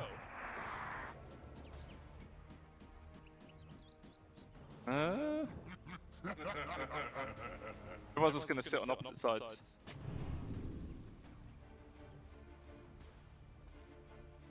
No one really wants to push forward. Just Sketch is sort of scouting ahead. But no one's really going to show themselves. We're already a high ground ward placed up from the side of Bull Dynasty, but it does get countered immediately. 30 seconds. Under even denying their own observer ward. At least just putting it low, just in case. So we might get an actual fight for this top bounty. Actually, no, the choice for Storm is to back out. They're going to head towards the bot lane, and they're just going to try and go for 2 for 2s. I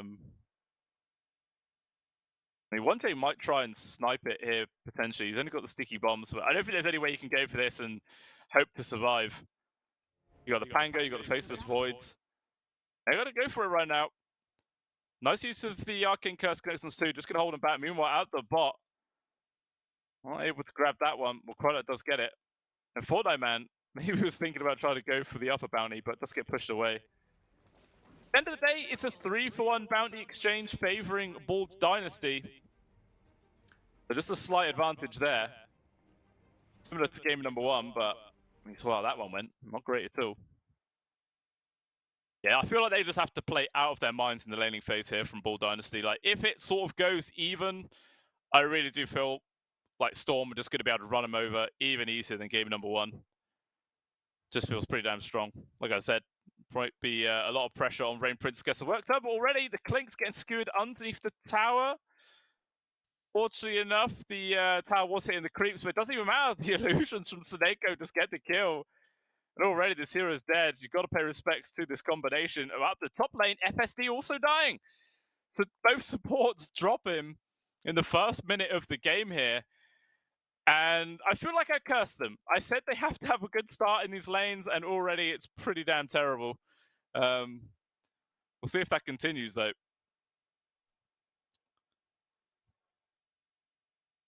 Maybe the Pangolier could try and make some decent space for them once he hits his level 6. But he has to, Depends how much Nicky Cool's able to apply pressure. So far, these two are just equal in CS, 7-1 to the 6-0. So very just standard sort of trading right now. Don't even feel like one of these two particularly has a massive power spike over the other at one point. Like, sure, if the Rolling Thunder comes out, Nicky Cool can just like dissimulate or Ash will step away. Not really a chance. The Pangolier can get a solo kill. Maybe if a silence comes in from the silencer, obviously, they could try and find that kill. It's not going to be easy. Meanwhile, up top, FSD is trying to trade onto 1J, but the techie's not threatened. Blocks the camp up. No pulls today. Not going to happen at all. One thing I did not mention, guys, but there is actually a giveaway. So if you guys head on over to the Pinnacle Esports Twitter page, you will find a pin post for the giveaway where you have a chance to win the Monkey King Arcana. All you have to do is follow the Twitter, retweet the post, and give it a like, and you'll be entered in for the draw, which I believe is on the 8th of June. So that will be given out. It's completely free, guys. Costs you nothing to get involved, so go do that. Everyone loves a free Arcana, especially the Monkey one. Does look quite nice. The nice thing is Monkey King can also be played as support nowadays. So no matter what role you are, 1, 2, 3, 4, 5, it's going to be a value Arcana to pick up. So yeah, go give it a go. Why not? No, I would if I was allowed to. Meanwhile, up top, FSD. Ooh, does actually get the trade on 1J. He popped the salve, which lasted about half a second, but that was just about enough to give him the HP to win that trade. And yeah, manages to get a solo kill for his troubles. Looks like maybe he might try and just get a single pull. Huge amount of value. Yeah, the safe lane from Storm, not quite able to do what they want. Actually, Charger was onto the Magnus. Yeah, the thing about this combination of a Shadow Demon and the Magnus, you do the disruption and it gives free skewers underneath the tower, but the creeps just seem to always be close to the tier 1 on the side of Bull Dynasty. They don't quite have the opportunity to apply much pressure there. Try and get some like stacks off before doing these pulls. So all it's doing is pushing the lanes even more. Sketcher trying to find some farm, 13-0 right now. Been pressured a fair bit by the Beastmaster. Not by a massive margin. 4 Shadow Poisons on towards Rain Prince with the 5th. Finds the kill, easy one. Snake managed to take down the Clinks for the 2nd time this game. But there's the problem with the Clinks. Until, you know, the Death Pact actually has a few points into it, doesn't get that much bonus HP, it can bring him down with ease. But one good thing about your support's dying. TP's back into the mid, fills up the bottle for the Pangolier for free. But, you know, there are advantages to deaths in this game. That's the nice thing. It's not all doom and gloom. Always look on the bright side of life. Doo-doo, doo-doo, doo-doo, doo-doo. I don't know how many people actually know that song. Could be showing my age there. It was popular once upon a time. I mean, I wouldn't say popular, but everyone knew it. Old man me. I'm an old man. Still, 3-for-1 scoreline favouring Storm. 1k gold advantage right now, which is pretty similar to what it was this stage game number 1. But at least then, Bull Dynasty had you know, a decently strong start. But still, the Pangolier is doing nicely. Top of CS, 31-4. And 34 to Nikki Cool. So these two, again, just trading farm equally these early parts of the game. Both of them also very, very close to their 6. In which case, we could see some rotations come out momentarily once those ultimates are online. And try and build up a lead for the rest of their team. We're up top. Dive underneath the tier 1 tower. FSD does get brought down. Sketcher attempting to get this trade onto 1J. With one final right click, it does manage to bring him down. And with the leap up in a second as well, Sketcher will be fine. So just a trade of supports at the end of the day. But to be honest, Bull Dynasty, I think they're happy with that one. You know, their support died first, so it gave Sketcher solo experience, which means he's only half level away from his 6. I mean, not really like they could do too much with this ultimate at this stage of the game. No damage to go into it. But it's nice to just have that ready and available if needs be. He's fine with that. Take his back. Just going to constantly harass the Silencer back yet again.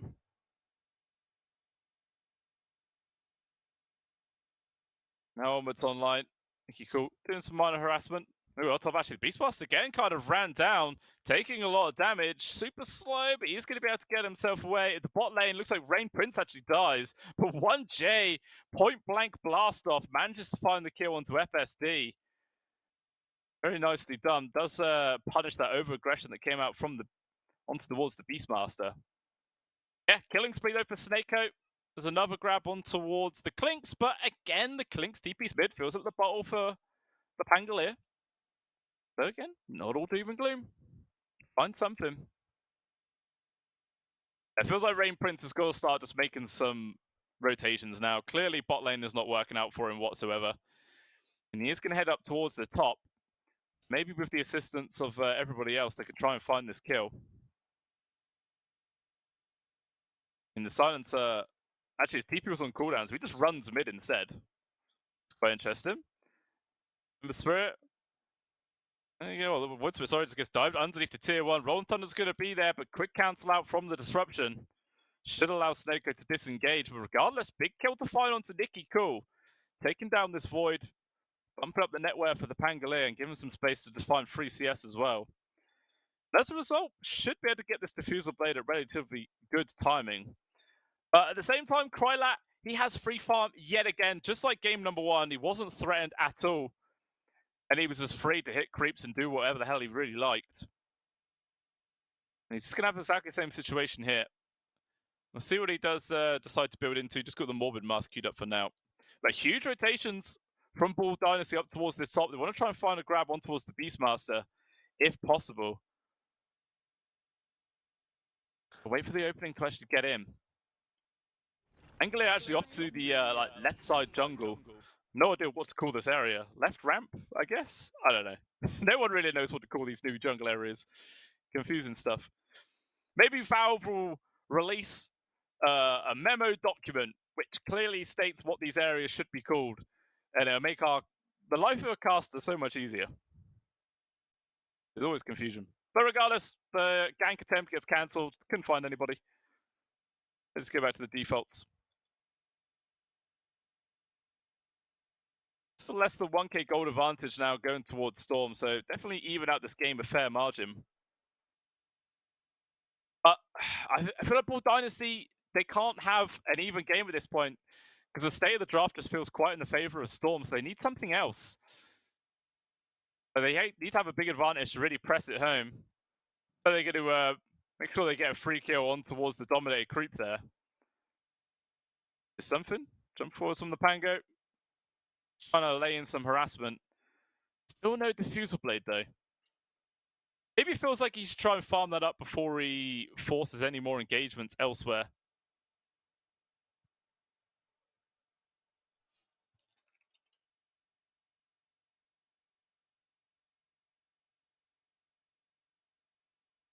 There's a lot of pressure sort of being applied around this triangle area.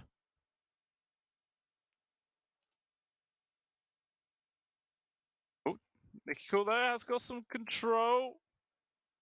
Lots of land onto the side. Clinks is trying to do some work, but instead it looks like the Techies will be the one that gets ran down, but off down to the side. Or the Void Spirit, sorry, just diving underneath the tier 1. Does manage to get the kill onto FSD. Snako, 3 heroes after him. Gonna try his best to survive. It's not gonna work because he will still get caught.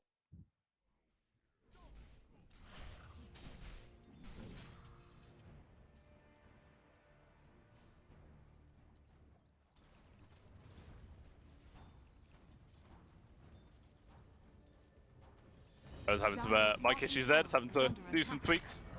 For that, ladies and gentlemen.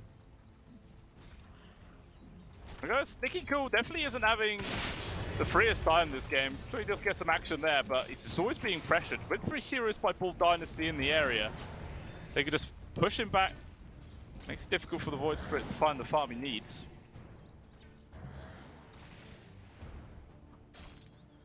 Still, Sketcher is finding the space to get his own farm on the go. He did actually go in for the Hand of Midas first item, which has had a lot of dispute throughout the history of Dota about whether it's actually worthwhile. But whilst I'm talking about that, Rain Prince dies yet again. It's poor old Clinks, he's dying a lot. 0 and 4 right now. Like I was saying, without the mass points in towards the Death Pact, it's quite squishy. I mean, he has 3 points into it now. Even still, he's a very squishy target against the Techies. Just one of the highest supports that can deal so much damage in the early parts of the game. RP actually committed to the bot, trying to go for this kill to Fortnite Man. And he just gets brought down so damn easy. 0 points into Bulldoze from the Spirit Breaker. Quite a greedy sort of playstyle from the core. Obviously, with the status resistance, if he managed to get off in time, obviously before the RP, maybe he could have survived that situation. But yeah, it's just gone pure aggression. Maybe he does get punished for it. Tower is under attack.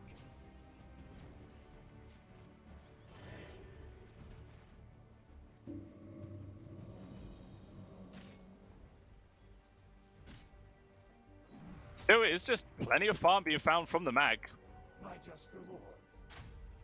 It is sort of down to Bull Dynasty to try and find this target and actually bring him down, because Krylat is just doing whatever the hell he wants in this game. Got his Mask of Madness, increases farming speed plus the extra damage later on. Oh, we got 1J. He does get caught. Free pick off there for Bull Dynasty, but it's just a support tech at the end of the day. Yeah, the mag is... he's very happy. He's going to be getting this Harpoon online in about 1,700 gold. Honest, the farming speed of a max empowered Mask of Madness Magnus is not going to take long whatsoever. And then this guy's going to be a real threat. It's going to be so difficult for Bull Dynasty to actually disengage. Or just make sure they don't get, you know, harpooned into skewer.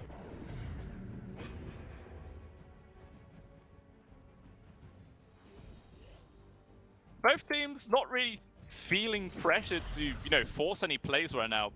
Quite chill. And just to sort of let everyone farm up.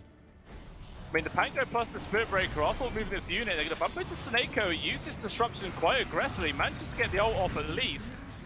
It does not change anything, he still just gets caught out. And it's another free kill. Pangolier now on a mega kill streak as well, 5-0-0. Having a pretty great time. Charge coming through. Follow Man does get a connection to Nikki Cool, but just way too deep. And does get away, but at the same time, it makes the space. They're going to be able to take down this tier 1 tower. Definitely finding more objectives off of the map here. Maybe not done yet. Another charge coming through towards the Beastmaster. Bob does see it coming. He's trying to get himself away, but the charge is going to be able to connect. Raw will land just in time before the stun actually comes on out. Global Silence used, but unfortunately it's not going to make any difference. Sketcher just trying to walk in. Just uses the time dilation for now. Meanwhile, Krylat charges forwards, does manage to land the RP, but instead gets controlled up from Fortnite Man with the quick come from Nikki Cool. They get the delete onto the Faceless Void, but the Magnus is in a real danger zone. There is going to be the disruption trying to make the space for this Magnus right now, but he's still alive, still very healthy, and they're going to keep on going forwards. Pangolier controlled up, but Fortnite Man making good space, but so many of these poison stacks from Snako finds the kill. And everyone else from Bull Dynasty are just desperately trying to run themselves away. Rain Prince gonna hide into the trees. Actually charge on towards Snako, attempting to go for the Shadow Demon right now. Will tick out eventually. Even still, they get the grab onto the Silencer. Actually, Snako doesn't even tick out. He survives. But all of that situation, 4 people dying there for Bull Dynasty, and they don't even manage to find a single kill for it. Not a very good start to the game here at all. I mean, they didn't even use the Chronosphere at all. They didn't even use the Rolling Thunder. Just that much control was coming out from Storm. The ultimates were just completely nullified. Yeah, now they've actually started to build up a lead. 3k gold. Highest win probability as well. Now secured for them. But it looks like they're going to attempt to go for Nikki Cool. Lynx is here. Charge coming forwards from Fortnite Man as well. And he's going to land the Never Strike, but unfortunately it's just nowhere near enough damage. He's going to be able to get one jump away, just baiting in the rest of the team as in comes the Centaur for a stomp perhaps. The Centaur just goes AFK. This Beastmaster not controlling it, but instead continued push from Bull Dynasty. Going to be able to find the grab on towards 1J. And probably going to be the life of Snako as well. So 2 supports here from Storm will fall. So they get something. Takes pretty much everyone from the entire squad to come up here to find those 2 kills. But when you're behind, even 2 support kills are going to be very valuable. It makes some much needed space for them as well. As Sketcher, I think he has completed Maelstrom now, which is going to ramp up his farming speed plus, you know, the ability to actually deal some damage with these Chronos. So he's not in a terrible position, but he is still like 1,500 gold behind that of the Magnus. We got a charge bomb yet again from Fortnite Man down towards the bot. Nikki Cool, he's out of Astral Steps, but does still have a Dissimulate. He will be fine. Always such a difficult kill to actually land those ganks on a Void Spirit.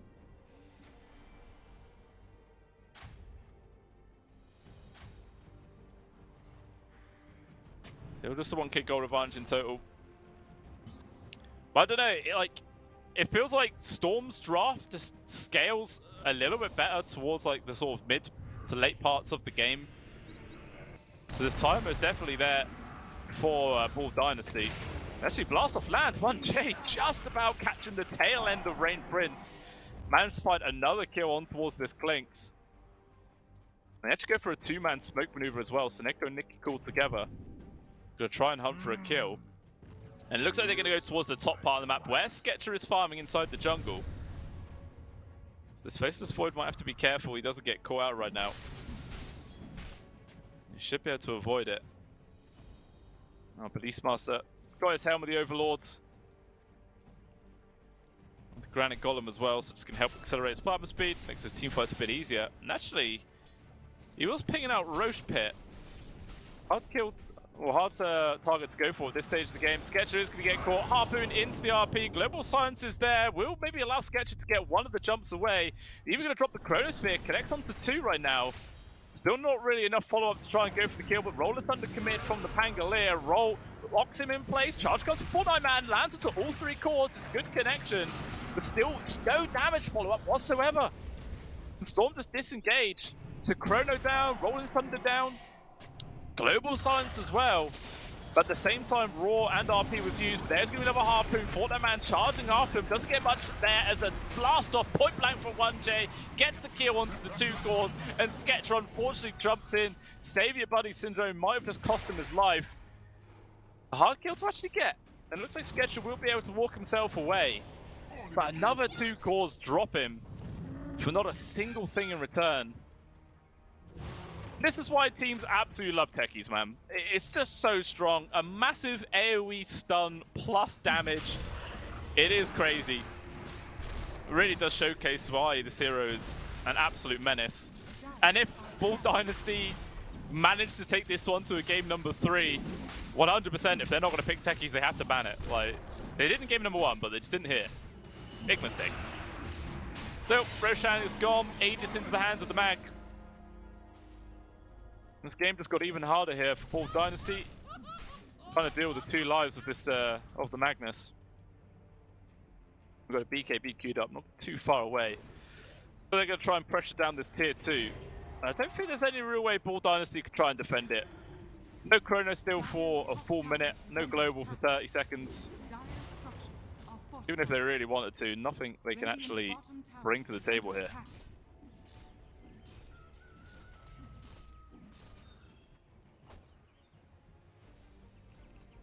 You see at Bull Dynasty, like, they know they can't defend, trying to find what farm they can on the other parts of the map, avoiding Storm at all costs, it feels.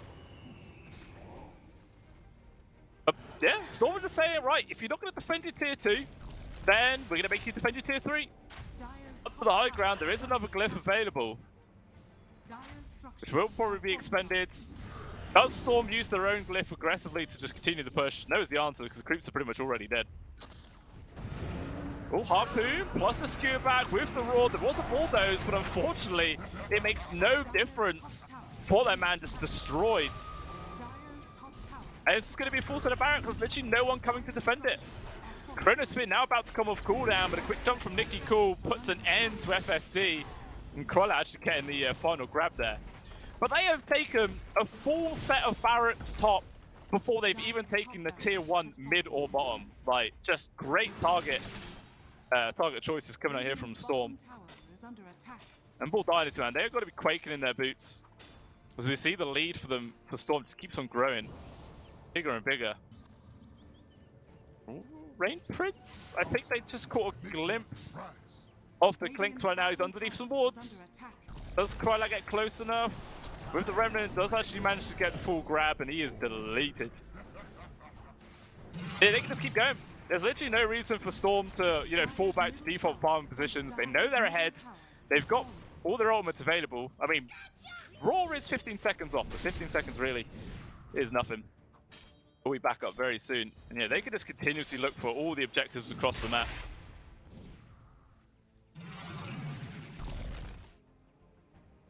And Krylat just sort of forcing everyone out of their own triangle area. removing all the space. Meanwhile, looks like the Spirit Break has been caught up top, trying to charge away. Disruptor put an immediate counter to it, attempting a TP. Not going to work though. More than enough damage to bring down the Spirit Breaker. No buyback as well, so he's down for 40 seconds, which means his team are going to have to try a 4 versus 5 high ground defense by the looks. Storm are back up there once more. They are TPing him, so it looks like they might try and defend it, but the Faceless Void is actually still farming off. Now finally coming back to join the rest of his team. They've got all their augments available, but do they have enough damage to really get some work done? Just a quick in and out, trying to put the time dilation, but there's going to be the Harpoon, drag them back in. The Global Silence is used, but it doesn't make any difference. Faceless Void is just dead. He does have a buyback, still his ultimate yet to be expended. They break the Lincolns, they roar up the Pangolier, RP as well, with a blast off, they get him down. Nicky Cool at the same time is just killing all the supports into the back lines. Rain Prince, fortunately, there's no detection of him, so he will get away, but not for long. Nicky Cool does get back on top of him yet again. They take away the first life of the Magnus, but it's very little. Nicky Cool nearly drops him with a nice use of the Illusion Rune. He should be able to disengage really damn low. It's taken a long time with the physical damage block. Eventually, he does fall. This is still a costly fight for Bull Dynasty. You know, they fought back onto the Faceless Void. They dropped the Chrono. Not really much damage, but still, they got some good control. It looks like eventually the Magnus will die. Onjay just TP's out. Okay, Bull Dynasty, they take a win. They win the team fight, but it cost them a lot. It cost them so much. 4 buybacks. 4 buybacks. Ooh. Oh my days, yeah, that's not great. So even on the gold change, it's actually only 700. I'm pretty sure the gold change does factor in buybacks as well, but that's not the clean victory they wanted. And it's just pretty easy now for Storm. All they have to do is just wait for everyone to respawn, wait for their ultimates to be back off cooldown, and then they could just go high ground. Like, they do not need to wait for this for the next Roshan at all. Like, it is completely a null factor. They can find these kills so easily. And yeah, with no buybacks available, I'm not sure if there's any real hope for Bull Dynasty to prolong their life in this game number 2. Unless, of course, they have an amazing initiation into some great follow-up themselves. But it's a tall order for sure. Well, they actually do see Krylat down at the bot. 4 heroes around him. They're going to attempt to go for this Magnus right now. BKB's still on cooldown as well for 8 seconds. This could be a perfect opportunity. And Krylat caught completely by surprise, and that is a huge target to find. Pretty much like 1,300 gold just for himself, and they're not done yet. Do spot Nicky Cool. Charge on towards Seneko, gonna try and get the grab onto the Shadow Demon. Destruction's gonna be there. Unfortunately for him, no support to come. 2 free pickoffs there for Bull Dynasty. Alright, signs of life. Managing to find a couple of pickoffs here and there. Maybe they can bring down a tier 2 in this amount of time. I mean, there's not actually any creeps nearby. I guess they can't just force the issue down. Yeah. They're going to attempt it. They'll try and do what they can to this tier 2, but Sketcher and Fortnite Man, not really the best tower hitters in the world. I think Glyph easily just pushes them away. Alright, so maybe after that whole situation, Storm might wait for the next Roshan then. But, I mean, that was just the Magnus getting caught completely on his own against 4 heroes, which wouldn't really happen in that 5 versus 5 situation.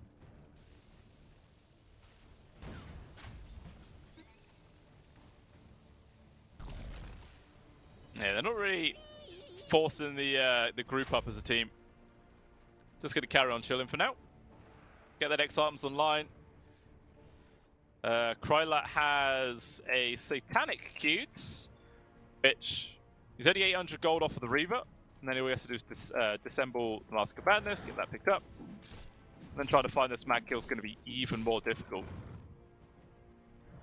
Already an absolute beast to try and bring down. Meanwhile, what has Sketcher got here? He's got a Sanjin Yasha with the Maelstrom. That's really it. I think he's also trying to go in for a Mjolnir next, which he does actually have available in 350 gold, which will help do a little bit of damage going into those Chronospheres, provide a bit of protection versus, you know, a decent amount of right-click damage that does come out as well. I just don't think that's going to be enough to really change the large outcome of this game.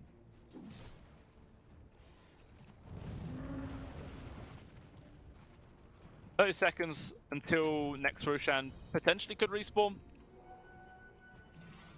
Dire are So this is going to be the call for Storm to wait for it.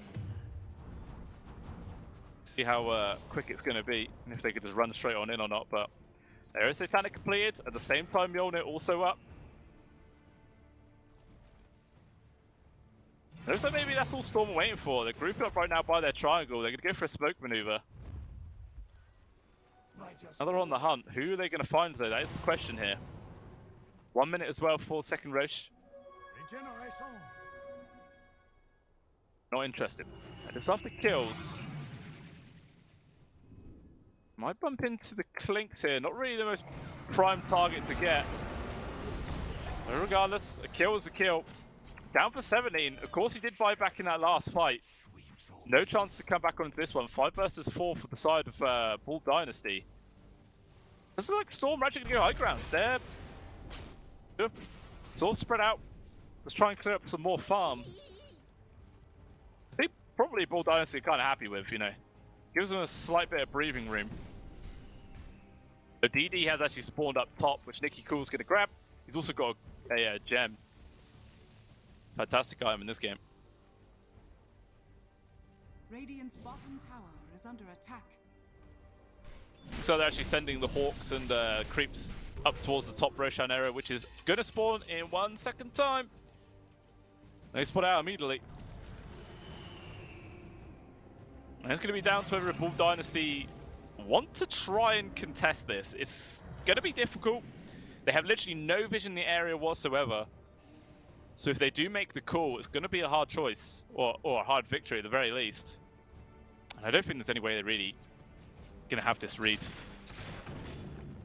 Dire's middle tower is under attack.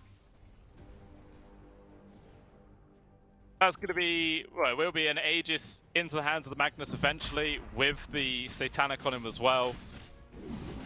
An absolute problem for Bull Dynasty. I assume they'll give the cheese over towards Nicky Cool as well. Maybe the Beastmaster? Yeah, that's what they do. Cheese for the Void. Now here they come. High ground is going to be coming up momentarily. They draw the line to push the bot lane. And they take away those final exterior towers. Using the twin gate to head down towards the bot, but there is actually a ward. Just going to see it. Smokes will break. Fortnite man though with the Shadow Blades. Not going to get spot out. Good position in there. Ooh, his PP nearly gets spotted out, but he will escape.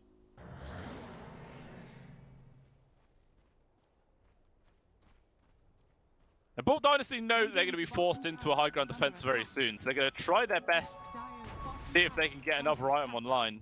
I mean, Sketcher attempting to go for the Skadi, but he's still quite a long way away from that. You're not going to have that one available. Basher for the Pangolier, but again, still quite a while away. But he does have an Axe now. Spirit Breaker, not got anything queued, but with only 1,000 gold again, can't really achieve too much. So they've got what they've got. They have to make the most out of it. High ground will be coming very soon. Even Storm just going to steal away the Tormentor for extra value. Techies with the shards, which again is super nice. So if anyone even gets Chronosphered on the side of Storm, they could just get, you know, tasered up to just disarm the Faceless Void, or the Shadow Demon can just disrupt them. So yeah, it's just very, very difficult for Bull Dynasty to make the plays happen, but the plays are coming. This 5-man smoke maneuver, they're wrapping around inside their triangle. Mine just explodes, so the information is there. This wraparound is happening, so the element of surprise is completely gone. Instead, they're still trying to find anybody in the backlines.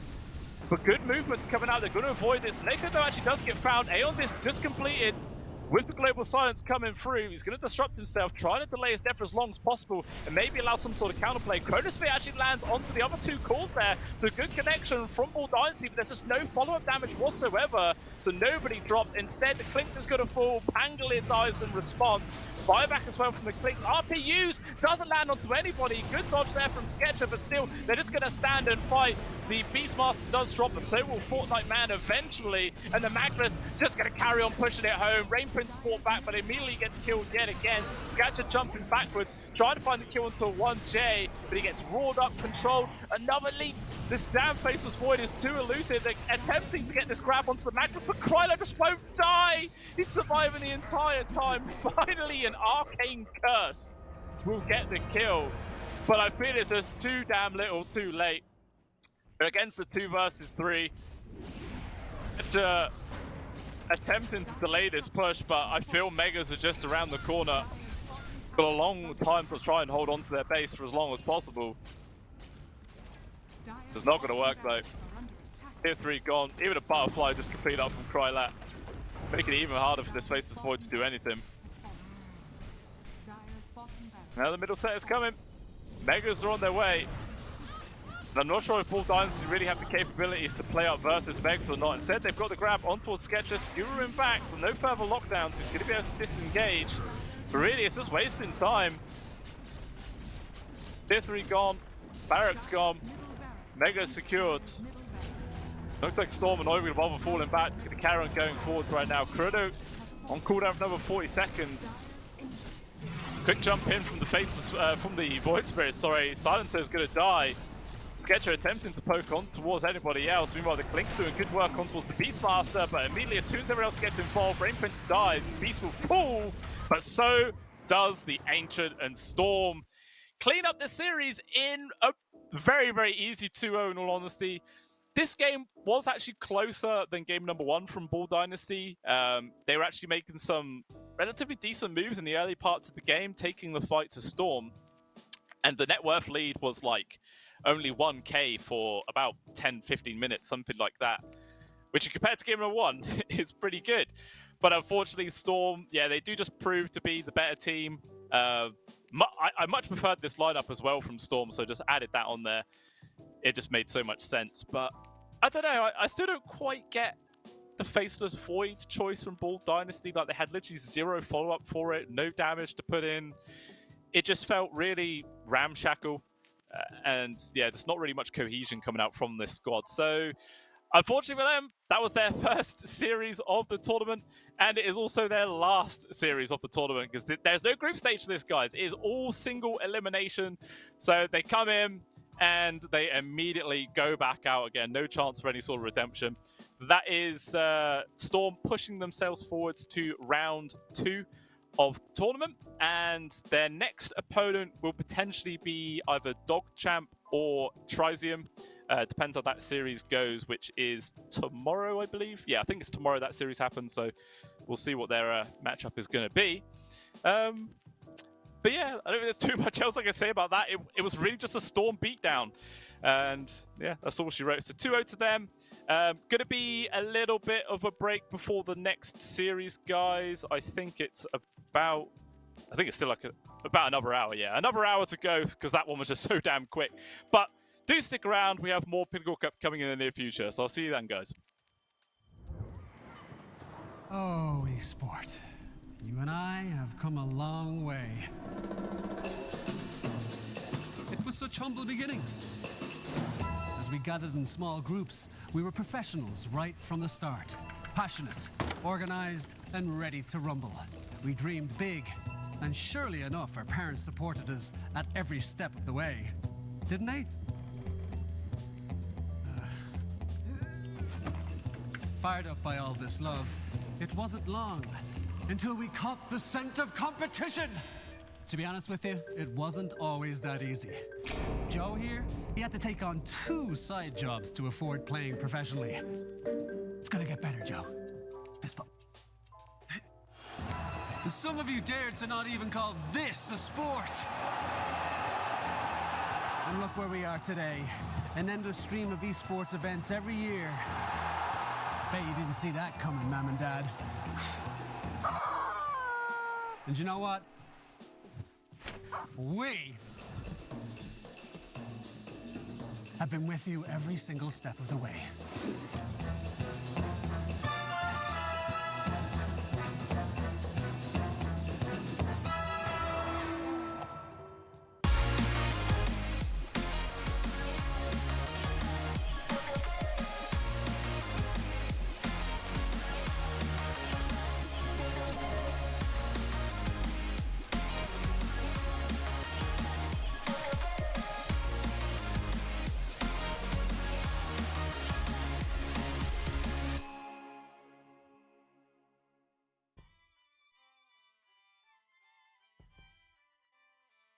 Dream of working with people you watch on screen. Exclusive esports opportunities handpicked just for you. Candidate profile to raise above competition. Let 10GG handle routines. Make a step towards your dream today.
Seagulls flying overhead,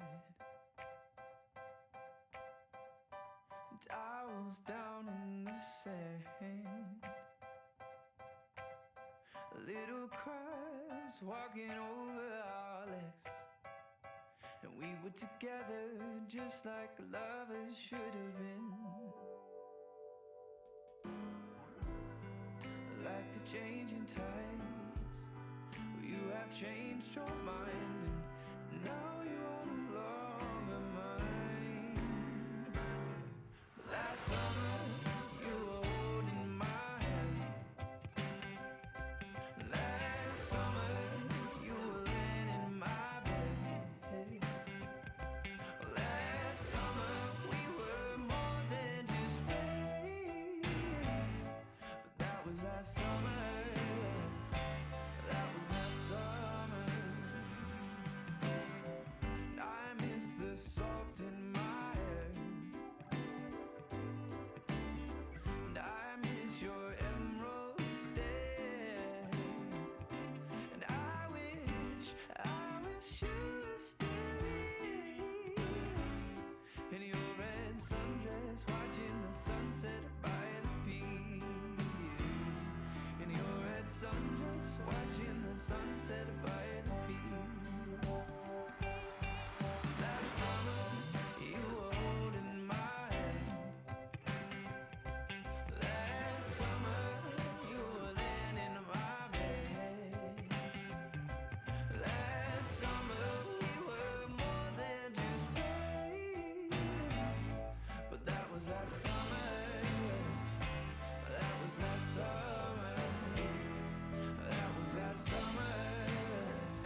wanna be a bad man?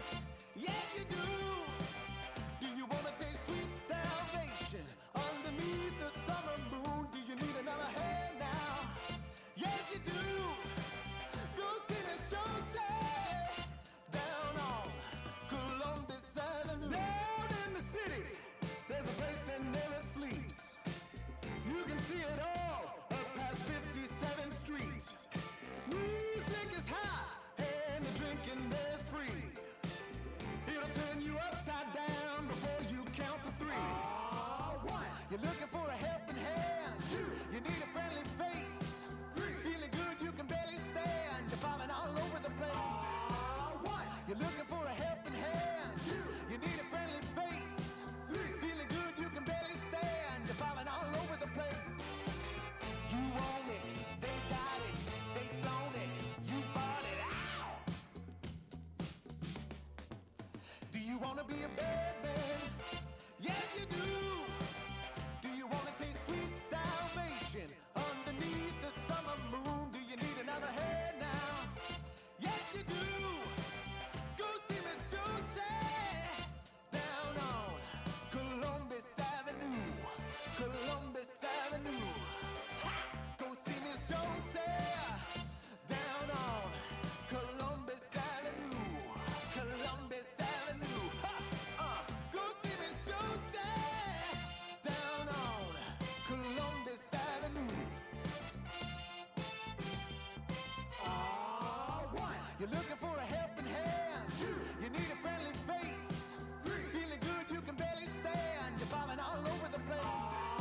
One, you're looking for a helping hand. Two, you need a friendly face. Three, feeling good you can barely stand. You're falling all over the place. You own it, they got it, they flown it, you bought it. Ow!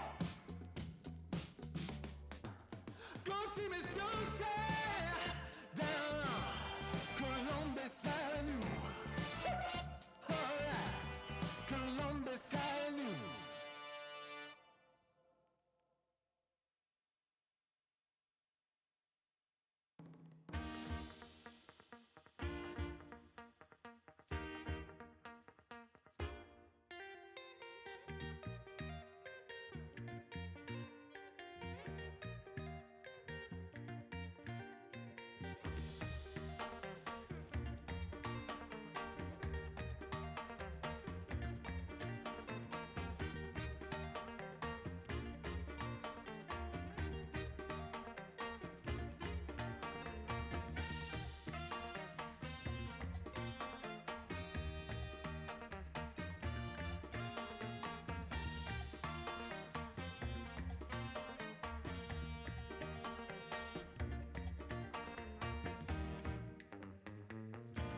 I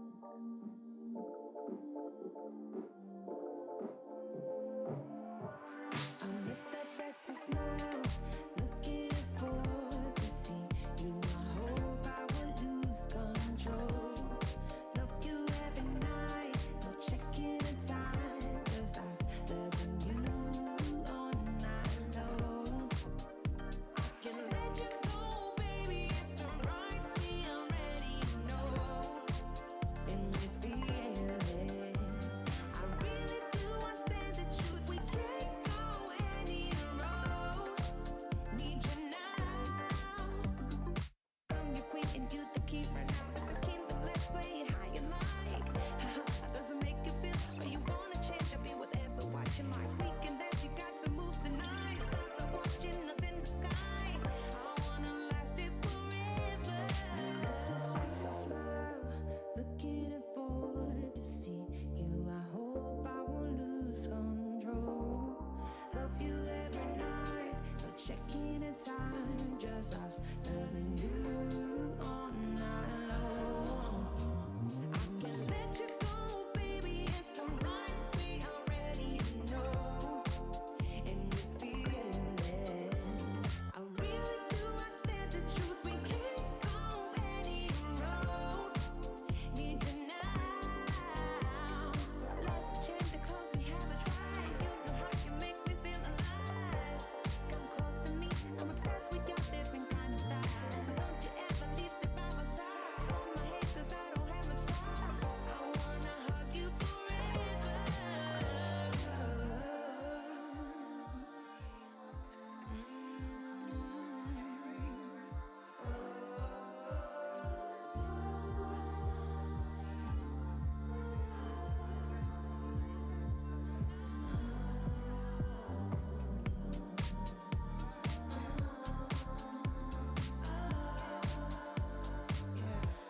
I miss that sexy smile, looking forward to see you. I hope I will lose control. Love you every night, not checking the time. Just us loving you all night long. I miss that sexy smile, looking forward to see you. I hope I will lose control.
You told me I'm your anchor.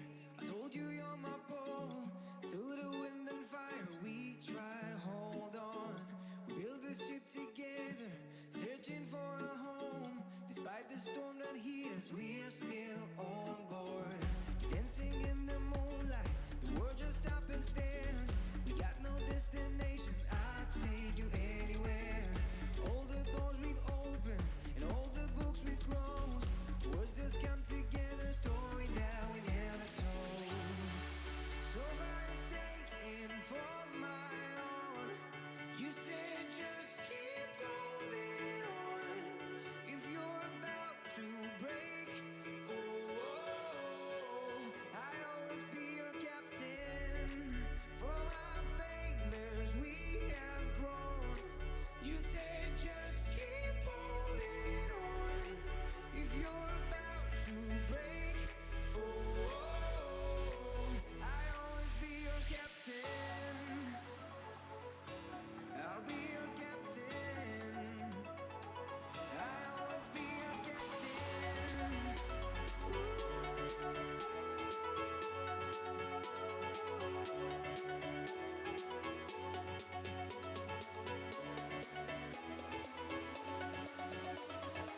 I'll always be your captain.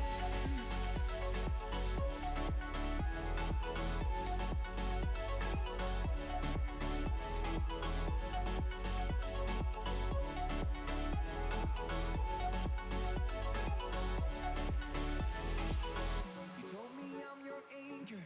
I told you you're my pole. Through the wind and fire, we tried to hold on. All the doors we've opened and all the books we've closed. Words that come together, story that we never told. So far saying for my own, you said just keep holding on. If you're about to break, I'll always be your captain. From our failures we have grown. You said just keep holding on. If you're about to break, I'll always be your captain. Be your captain.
eagles flying overhead, and owls down in the sand.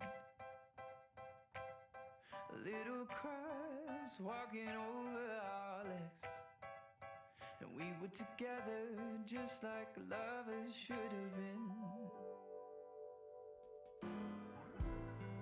Like the changing tides, you have changed your mind, and now you are no longer mine. But last summer you were holding my hand. Last summer you were laying in my bed. Last summer we were more than just friends. But that was last summer. That was last summer.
esport.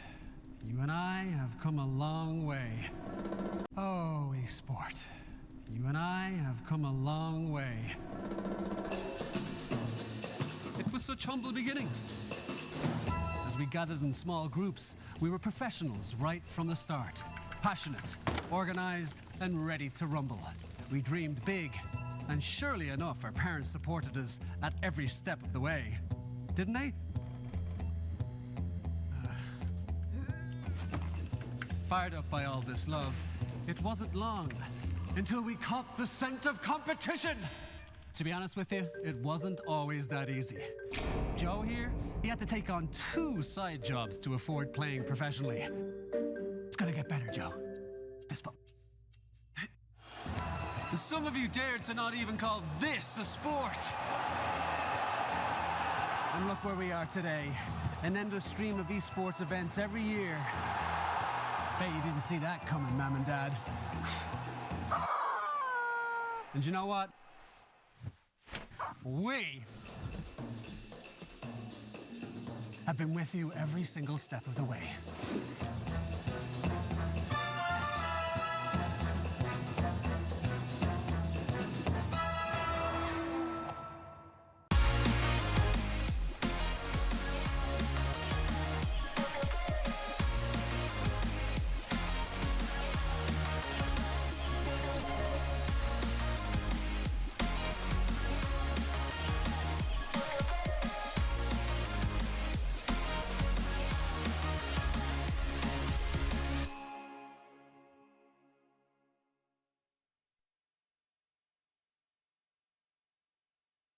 Dream of working with people you watch on screen.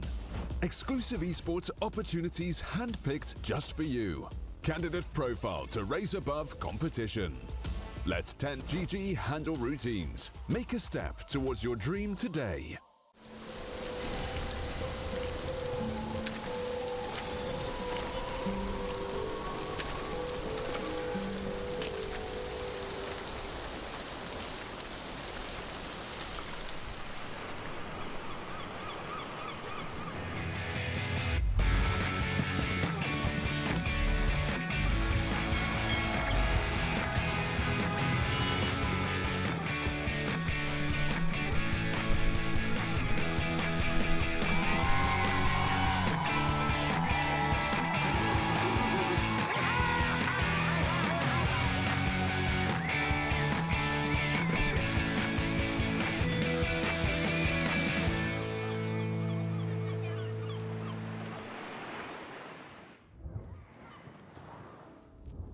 Welcome back on into the stream, ladies and gentlemen. We've got the continuation here for the Malta Vibes tournament Pinnacle Cup. And the next series we've got coming up for you is Team France versus Ivy, which should be started up momentarily here, guys. Just a quick little talk about these two teams. Team France haven't really got much information to work off of. It's a relatively new formed sort of style of team, where if they're just running off the organization from the like multinational tournament, something like that, remains to be seen. So a little bit of a question mark on how these guys can perform. No sort of history to base ourselves off of. But on the side of Ivy, this organization has been around for quite a few years, and they have been seeing some relatively okay action in the DPC at the moment. They were in Tour 2 for West EU in Division 2, but they did actually get relegated out. But they have been able to pull themselves back into it by going through the closed qualifiers, and they got themselves back into the DPC there. So, definitely signs of life. They have been competing quite well. They've had a few roster changes as of, I think, in March alone. Let's have a look at for the roster for Ivy or France. And no pictures to go up, unfortunately. But we've got their roster has changed a few times. A few people dropping in and out. Otake has been around for quite a while, as well as Moonlight and Rue. Afro Moosh there is actually standing in instead of JMN, who, if you guys know Team Ivy, JMN is actually the team captain. So we'll see if that's going to play a big part in this game. Obviously, being the team captain, you'd assume that's the guy that does most of the actual shot calling in the game. But, you know, maybe they actually spread it around a bit more and like to play off each other. That remains to be seen. But yeah, definitely some history of these players. They've been around for quite a while, so we'll see how they do. We'll have a look at Team France's roster. And unfortunately, again, not a huge amount of information to go off of. ATX actually... God, I did remember the team that they were actually playing through quite a while ago, but yeah, generally not seeing a lot of action for this team. Zeppelin as well. I think pretty much always been in sort of like tier 3 kind of meta in recent tournaments and stuff. Not really see much DPC action either. But you never know, people can come out of nowhere and really bring some A games to the table. Because if we cast our memory back to TI 7 or 8, can't remember the exact one, but OG brought in Topson last minute. Topson had literally never done any tournament play before. He was a plug player and he absolutely stomped it. So we could very much well see the same coming out from any of these players here. No information to go off of, so they could be really good, they might be okay, but this is definitely going to be trial by fire. As we stated earlier on as well, this is a single elimination based tournament. Have a quick look at the bracket to emphasize the point. This is all single elimination. Oh, it's gone on to there. Yeah, there we go. We got it. So literally no second chances for any of these two teams. You lose one series, you are gone. So KZ team there versus Sai, but obviously the one we're seeing right now is Team France and Ivy. The one winner of this series will obviously go forward to play versus either KZ or Saib, and then they go against Bet Boom. And Bet Boom themselves have had varied success throughout the DPC right now. They were a very, very strong team at the sort of end of the last patch, 7.32. Not been doing too badly in 0.33, but, they've got room for improvement. It's still a relatively fresh patch when you consider the grand scale of Dota 2 for sure. So quite a lot could happen between here and then. So it's going to be quite interesting to see how this series does go down. I think the odds were actually showing as well through the actual betting service that it's quite heavily favoured Ivy, which I do agree with. Like I was stating, we're going off of all past information, so you're naturally just going to lead all in towards Ivy right now. Which, I 100% agree with. It's going to be down to either Ivy making mistakes, I feel, or France actually showing that these guys are going to be a solid team and can really take it to Ivy and, potentially make this an entertaining series. See if they could take one map at the very least, or maybe take two for the series. But I can't predict the future, guys. And that's the good thing about Dota 2. Even though one team can be massively favored, it doesn't matter because another team can crush them. If you guys... I've been watching too much of the SA DPC. I mentioned that. We actually saw Beast Coast lose versus Mad Kings, which everyone thought was going to be a 2-0 the other way around. But it wasn't. Mad Kings actually took that, even though they were the massive underdogs. And that is what is amazing about Dota 2 esports and the sports in general, is that it's no guarantees. Literally none at all. It could be all over the place. We will be starting soon. I think just one person from Ivy was actually coming in a little bit late, but it should be starting soon. I think we're all into the lobby. It's not long. Maybe Ivy will actually be taking a slight draft penalty, so that could make a factor into this game. I think it's 30 seconds for the first level of draft penalty, so maybe that could make all the difference, but it is now underway. And let's see what these two teams are going to bring out here for the first opening of this series for them. Actually, I was going to mention this a minute ago, but for Team Ivy, they've picked Storm Spirit 9 times and they have won every single game with it. So just the immediate respect band there from France to take that one away. Clearly, they've been checking out their Dota Buff page for sure. Really all around, Ivy has a pretty strong win rate on a lot of their heroes. Like Spirit Breaker, they've got 85%. Cottle, they've never lost a game with either. In this patch at the very least. I'm sure they've lost a bit at some point in the past, but yeah, this patch they've been doing very, very well. We'll see if that is going to affect any more of their bans. Meanwhile, Ivy do actually take away the Medusa, which is kind of surprising. We saw this in the last series as well, that Medusa was first phase banned in that, which is interesting. Seems how she took a relatively large nerf in the C patch that came out not long ago. And yeah, the starting mana pool was reduced from 200 to 0, I think, for the mana shields, which is a massive factor on how tanky this hero really is. So it's not really like that overpowered, invincible hero that we have seen at the beginning of 7.33. Definitely has dialed it down a fair chunk. So Ice Frog did listen to the community at one point and actually said, yeah, we need to nerf this guy. And they also removed Cole. So they are literally just removing the 100% win rate heroes from Ivy's side, apparently.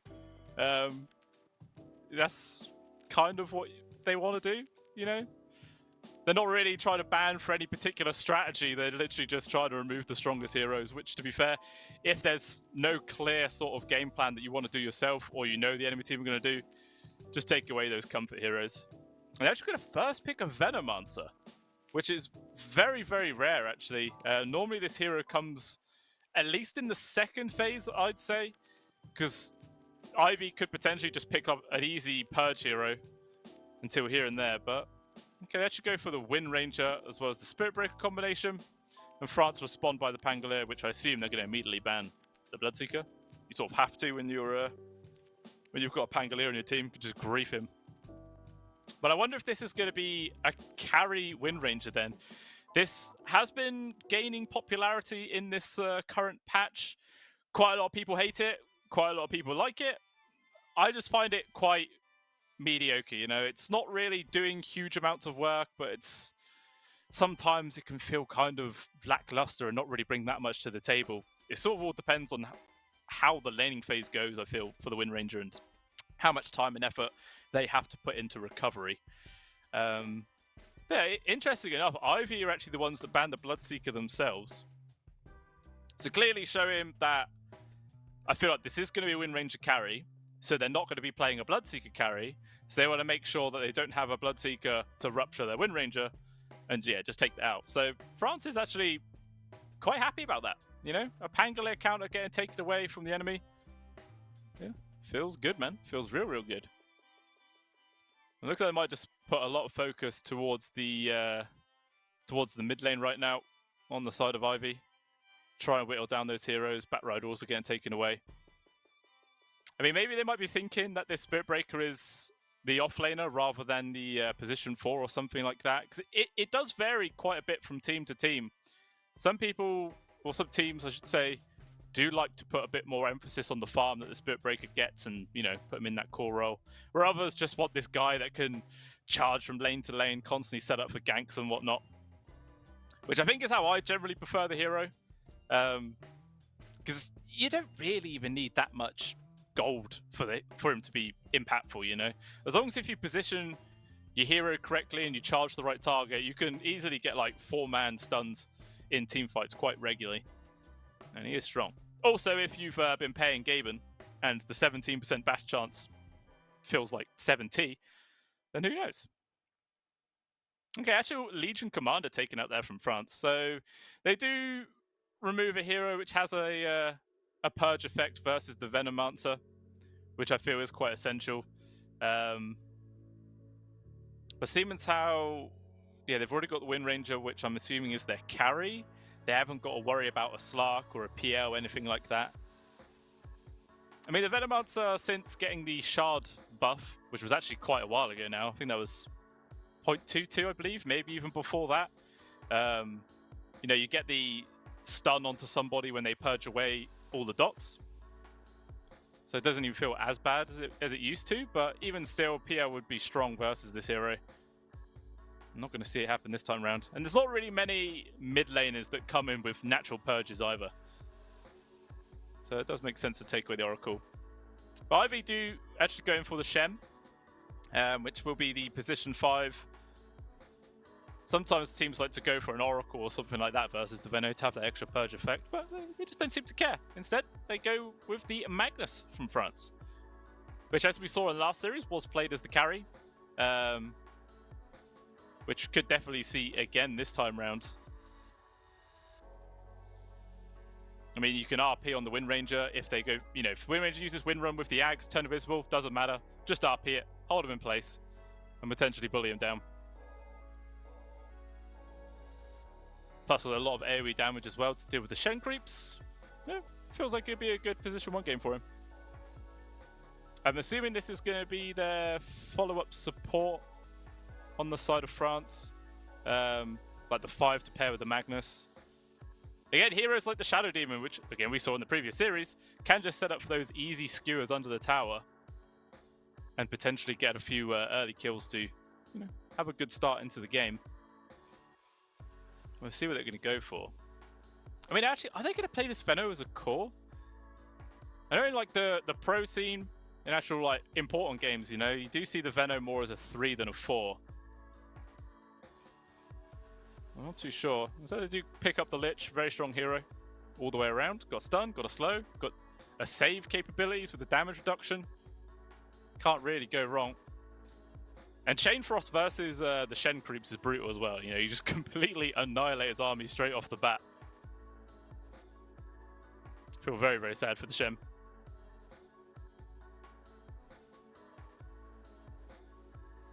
So what is Ivy going to pick up here? Maybe they're trying to decide right now if they want to put the Spirit Breaker as their offlaner or, you know, put that onto the 4 row and grab something else. I mean, at the moment, their team fight is sorely lacking. They have like, literally nothing right now. Meanwhile, France, they've got RP, they've got Chain Frost, they've got Rolling Thunder, they've got the Noxious Plague and everything else from the Venomancer. Like, so far, the 5 versus 5 is already favouring France. And Ivy definitely need to get something to change into their favour, and they decide to go for the snap. More Mesgisses does help a bit. Can be some good AoE damage as long as if you've got the lockdown, which paired with a Wind Ranger Shackle could definitely do that. You know, it's like 5 seconds where you can have quite a lot of those Mortimer's Kisses land onto one target.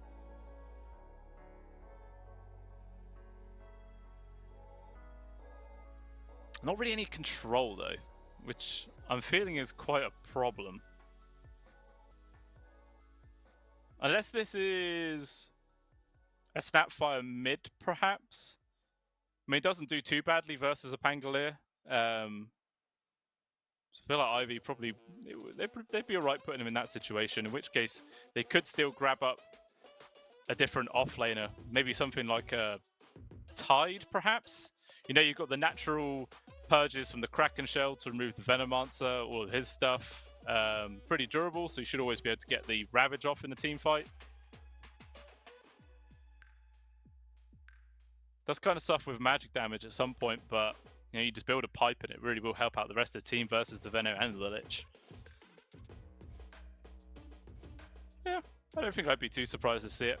But France are thinking that this is going to be an off-lane Spirit Breaker or Snap, taking away both the Void and DP. Meanwhile, Ivy actually taking away the Jug and the PA. So they are thinking it's going to be a traditional Magnus position 3 rather than being into that carry role. But I definitely feel like this could be a carry mag. I mean, there's still quite a lot of reserve time to work with both of these teams, so a lot of time to deliberate and think about what it is they want to go for. Maybe they are considering just putting this mag into the offlane. I mean, like I was saying, you know, you got the RP control for the Wind Ranger, even when they get the runoff. Maybe they want someone who can like transition into a Nullifier more to help deal with the Wind Ranger when the BKB is on cooldown. And okay, they actually do decide to go for the Terrorblade. So it is going to be the offlane mag instead. We'll see how Ivy are going to respond. I mean, a Spirit Breaker, Snapfire combo versus TB Lich. Don't really see them getting any kills in this situation unless the Lich or TB is caught miles out of position without the rest of his lane partner there to help out. Otherwise, I think it should be okay lane for him. And Ivy do go for the Queen of Pain. All right, so it is going to be that Snap Spirit Breaker combo in the off lane. Carry on the Wind Ranger. It's going to be interesting to see how this all does pan out. I mean, looking at the draft, I kind of think I'm leaning towards France right now. Yeah, I think I'm going to lean towards France, just considering the team fight capabilities that they do have. RP, Chain Frost, Rolling Thunder. It's all going to be great. All depends on how the laning phase goes, I suppose. But ATX on this TB should have a nice time. Don't see anything wrong there. Meanwhile, Otako, when he's going to be going up against versus the Mag, might suffer in CS a little bit.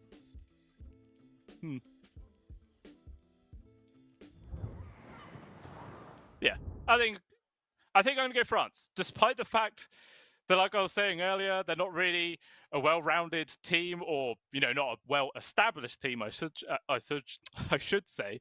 Okay, tongue twister there. I just feel like going lineup versus lineup. I don't feel like they've got the capabilities to take really successful team fights and try and shut down Ivy as much as possible. It all depends on how that experience does come into play. I was saying it in the last series that a draft maybe could overcome the experience, but it just didn't quite happen. But France might surprise us and bring a bit of national pride home to them. I'm not even sure how many players are even from France. I'll probably have to check, but the game is now underway. And let's see what happens here in this game number 1. Get good. Get good. The 5-man smoke move coming out from Ivy straight off the bat. And they might actually run straight into pretty much everyone from France waiting here. Zeppelin in a position just to put down his ward, but not going to see any of this. Who's going to break the smoke first? And Tooth was in a good spot there to break it. The smokes are now gone. I think they just caught a glimpse from there from the Lich. Ivy are going to have to try and readjust about how they want to take this fight, or even if they want to commit for it, because at the moment, France have got the high ground.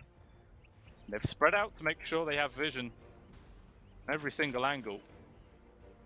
30 seconds to battle. Guess both teams are just going to wait for the bounties. Not going to push forward for more. Who can win the clicking ward to get that one up? Snail by right now. I'm not even sure which team is going to come out ahead in this on this level 1 fight, and the choice of Ivy is to abandon. They're gone. They're going to go and secure the others. France is now doing so, but as a result, maybe Ivy can actually grab 3 of these bounties. The battle begins. As if Rue's going to stick around. Actually, not even going to bother. Javak just grabs it, walks away, and 2 for 2 is the split.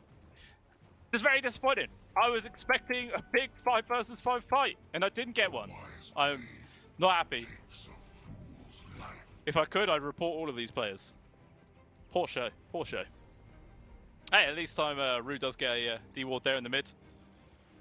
Bit of extra gold for him. That's always nice. This mid-lane matchup, I think Moonlight's going to be quite happy with it. Just probably put quite a few points into Shadow Strike, I would assume, and just constantly harass out the Pango as much as possible. Make the lane very awkward for him. Once he gets that 2nd and 3rd point into the Shadow Strike, that's when the damage really does start to rack up. Yeah, like I was mentioning in the draft, I don't really see a way that Ivy can threaten ATX on this TB right now. He should feel pretty damn safe. It's actually probably France themselves who can get aggressive once they decide to use that first meta at that level 2 point. Potentially even look for a kill. And most of the time, a Lich will put the 2nd point into Frost Shield, but I think for the aggressive capabilities, you might put it into Sinister Gaze. Try and enable that kill. Meanwhile, up top, Afromush is trading with Cry. Actually does just slightly out DPS him despite the fact that he had the Venomous Gale.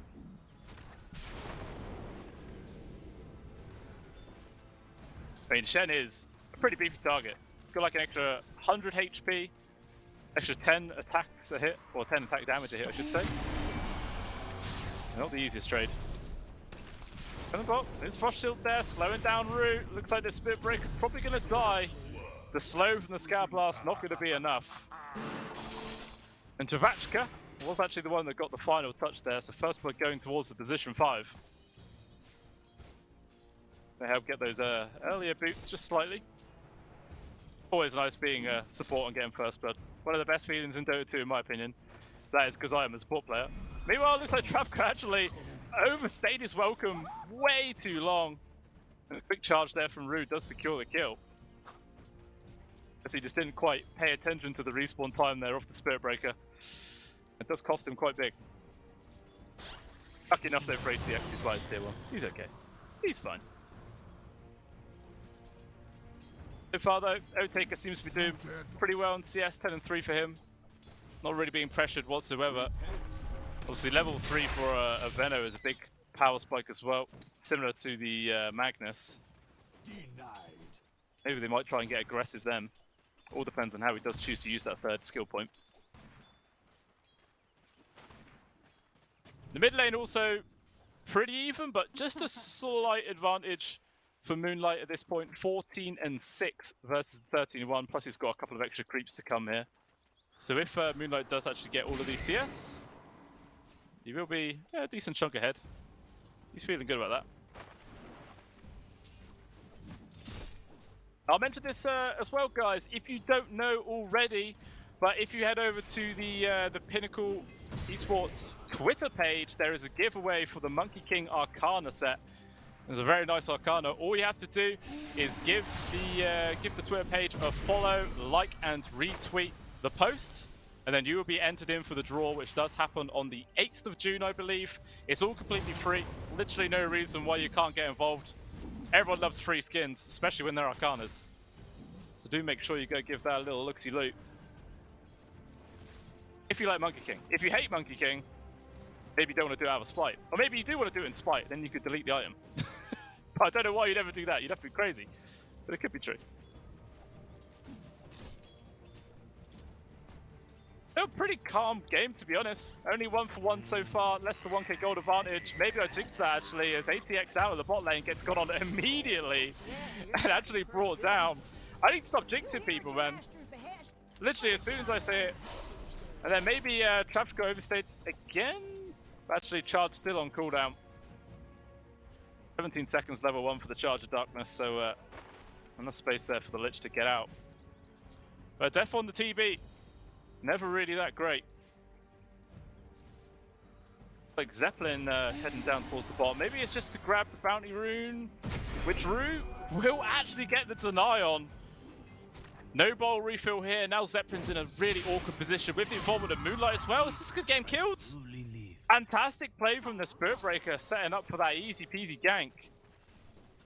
At least for Zeppelin, he's going to be able to come back into the mid lane full HP full mana, but regardless, giving away a kill towards Moonlight, not ideal at all.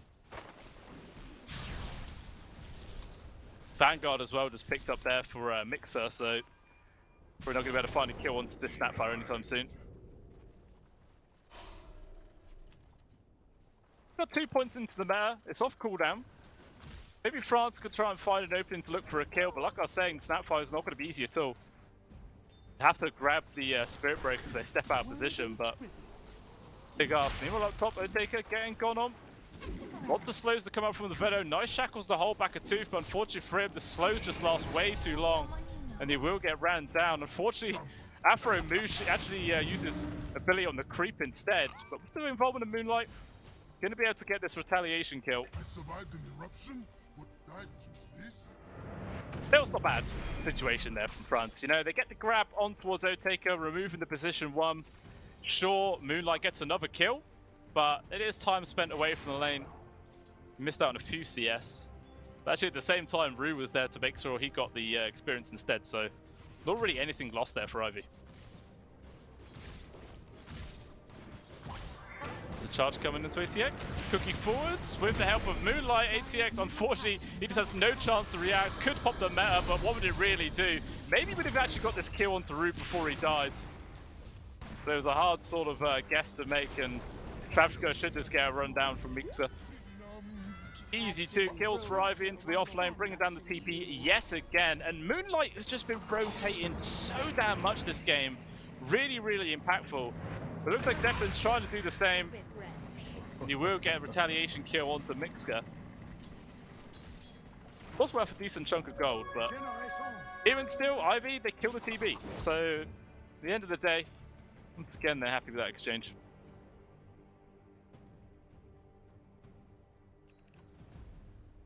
Only a 1k gold advantage though. Not really any massive lead being built up. And O-Taker is just pretty much always left on his own at this top lane. Like Afro Moosh is just running through the jungle, trying to find the correct creeps to help bring into the lane and secure it up for their win range up. And the Lich also coming in. Maybe O-Taker's in danger, but instead, Shen just distracts him away. Instead, he just loses all of his creeps yet again. This guy just can't build an army. Get good. Oh. I'm not sure what that tip was even about. I have no idea. Very confused. Looking in the mid though. Rue is there to secure the 8-minute rune. Arcane bottom. Which the Pango knows, but unfortunately, he also knows he can't get anywhere near it. Fantastic rune control coming out here from Ivy. Come down to what Moonlight can do with this rune though. I mean, he's already been rotating a lot without runes, so with a rune, why not? Just makes it even easier. Radiant's bottom tower Speaking is of under rotation, attack. Zeppelin is down at the bot. Still, Ivy's just playing pretty damn cautiously, not moving that far past their tier 1. Obviously, they did have a ward not far away, which maybe swapped this rotation, but actually, up towards the top, Zeppelin goes. He's going to find O-Taker. They bring him down. Moonlight jumping in there to get quick delete onto the Venom Monster, but maybe he's put himself in a dangerous position. Sure, he has this Arcane, but there's going to be an RP. Do they have enough damage to get the kill? And they do. Big kill finds there coming out from France.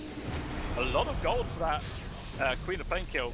Trying to apply some salt into the wound there by tipping him out. Not sure how effective that is. Meanwhile, the bot Rue is also going to get ran down. With some quick moves across the map there from France, and they are finding work. Put the gold league back down. Gotta feel happy about that. He'd be at the top of net worth as well, so they're feeling good. Making the space for him as much as possible. O-Taker currently 0 and 2. Not really doing great on the net worth either, bottom of all the cores. Needs a lot more space to really get some big value across the map. But desperately trying to get that Maelstrom online.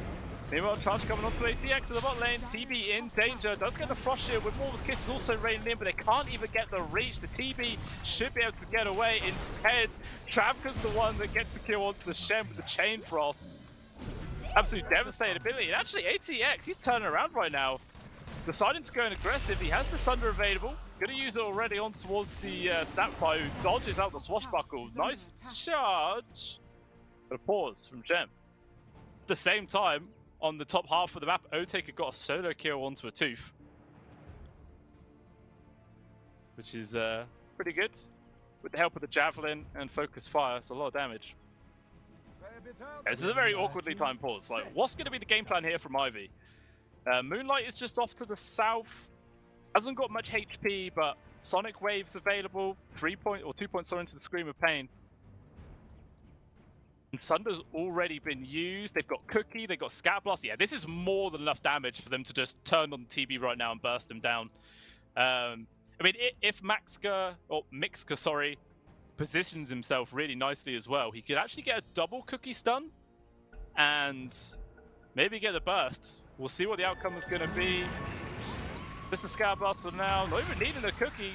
They do drop a few of the spells. ATX still alive, but he is going to die eventually. He will get ran down. Thanks for getting that one. Cry coming in with a DD. And so does the Pangolier, still getting controlled up. The Shackle's there from O-Taker. Going to be able to find this Pangolier. Moonlight not even going to get connected on from the Venomous Gale. Queen of Pain should be able to survive. Actually getting quite a lot of dots thrown now, but elsewhere, the poor old Lich, 4 heroes under his tower. Not a hope in hell's chance of getting out of that. Just when it was starting to look up for the side of France, Ivy just shut them down. Finds 2 of the main cores, get a couple of supports as well to boot. Should even be able to take down this tier 1. They've got a catapult wave here, plus another creeps coming in. The Pangolier's TPing in, so clearly they want to try and defend this, and Ivy's just going to let them. They'll walk it off. Dire's middle tower is under attack.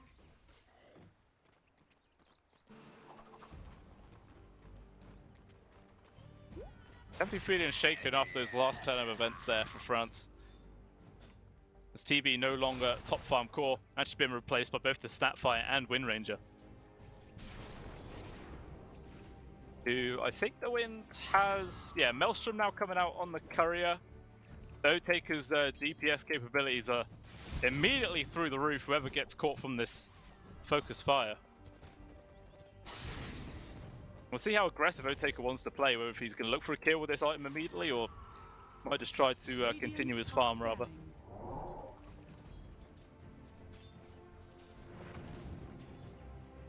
I feel like Rue is just roaming around, waiting for a charge opportunity. If anyone shows themselves, but 12-minute Rune spawns. It's a haste, which once again Moonlight gets. But there was only that one DD which the Venomancer got. Apart from that, every single other rune has gone towards this Queen of Pain. He's been using it very effectively.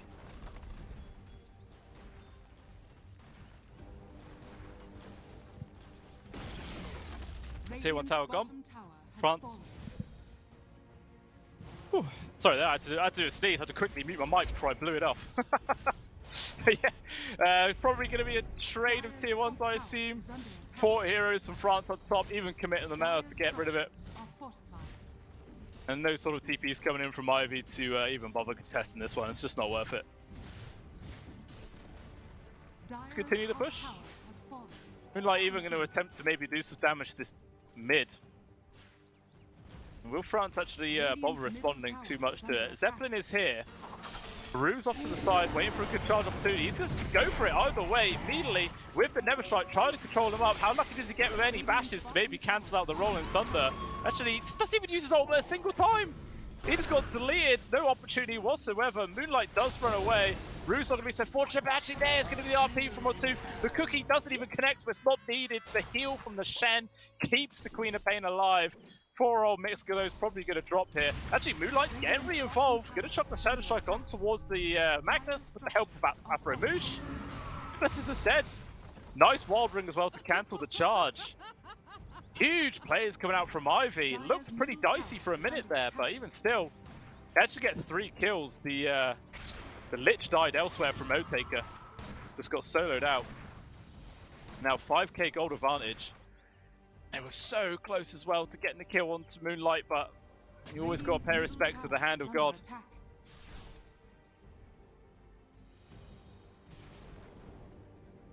But they want to try and push this tier 1, but the Frost Shield makes it really, really difficult. They're just going to focus it down.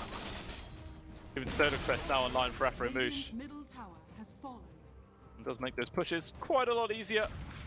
As it stands, another tier 1 gone. So definitely a favourable bit of map advantage here for Ivy right now. More space to work with. And the TB, he is still finding farm though. He's only a couple 100 gold behind Otaker. And as he is a TB, you know, his farming speed only really gets better as those illusions get stronger and stronger. Invisibility. And he does become that, you know, big scary late game boss at some point in this game. Which I feel is what France are trying to wait for, you know. Get TB to be that scary target and hopefully just be able to dominate the Wind Ranger later on. Ooh! Man, that power shot nearly just killed a 2 from a mile away. I accept this offering. I think if the Lich didn't sponge some of that damage, that might have killed him. Worthy tribute. How much is actually reduced by 20%? Oh no, okay. I think he would have probably survived still, but like about 10 HP. It would have been very, very close.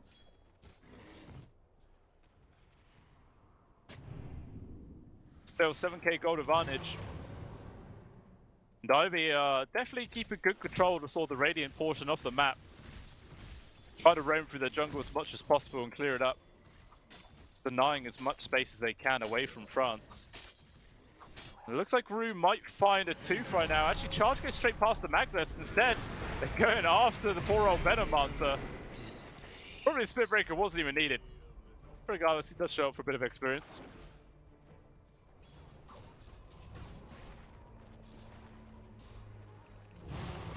And his tier 2 is probably going to fall as well.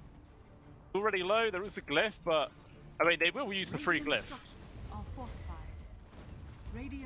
The tower is still going to fall because there's another creep wave here. I mean, the tooth is still nearby with the RP. but it's still 900 gold off the Blink Dagger, so not really any clear ways of initiation for France until they get that. Like, it's either down to him or the Pangolier.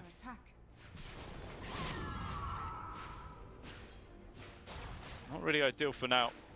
Really do need that Blink to feel strong. Well, the TB as well as Zeppelin, trying to find what farm they can inside the Dire jungle, which Mixer will spot out Zeppelin, but he's just going to go for the roll TP. The charge actually does get a deny, man. Got to pay some respects for that. So much control through all this magic community, and Zeppelin gonna try his best to run away. Maybe waste as much time as possible, but the cut-off coming out from Otaker and everybody else. Good jukes around the trees right now. Attempted to keep play, swashbuckle to the high ground. Does nothing at the end of the day. He does still get brought down. And it looks like Ivy might try and go for Roshan now as well. 5 heroes in the area. Roshan's up. And they've got good vision up on this high ground as well, so this will be brought low. And even if Ivy knew about this, they probably wouldn't be able to get her in time. I mean, they have good fighting capabilities though. Chain Frost plus RP. Well, they would be strong, but unfortunately for them, just no chance to react. It's gone already, ages into the hands of Otaker. He's got the Gleipnir now. And we've got the immediate queue of the Aghanim Scepter as well. So just a standard cookie cutter build coming out from a Pulse 1 Wind Ranger. I mean, if it works, it works. You don't really need to mix it up too much. Radiant's top tower is under attack. It was all about just buying time. Buying time for this TB. ATX, he does clearly spam this series. Level 30 on it. Grandmaster tier. So he's got the skills of the hero, just depends if he's got the time. Looks like he's got Manta finished, if he wants to. I mean, he also has Skadi queued up, depends what he's going to actually decide to go for. We got Mixka, Miles out position. What the hell is he doing here? That's a free pick off for France. Take down the enemy offlaner. Meanwhile, at the same time though, the rest of Ivy took down a tier 2. It looks like they might try and still continue this fight. It's going to be Gleipnir land on towards the Lich, trying to burst it down as fast as possible. Never Strike doesn't cancel. Lich surviving like 1 HP. Root attempting to try and get this finish. The Frost Shield is just too damn strong. Just 2 people from Ivy sort of throwing their lives away. Not really accomplishing too much at all.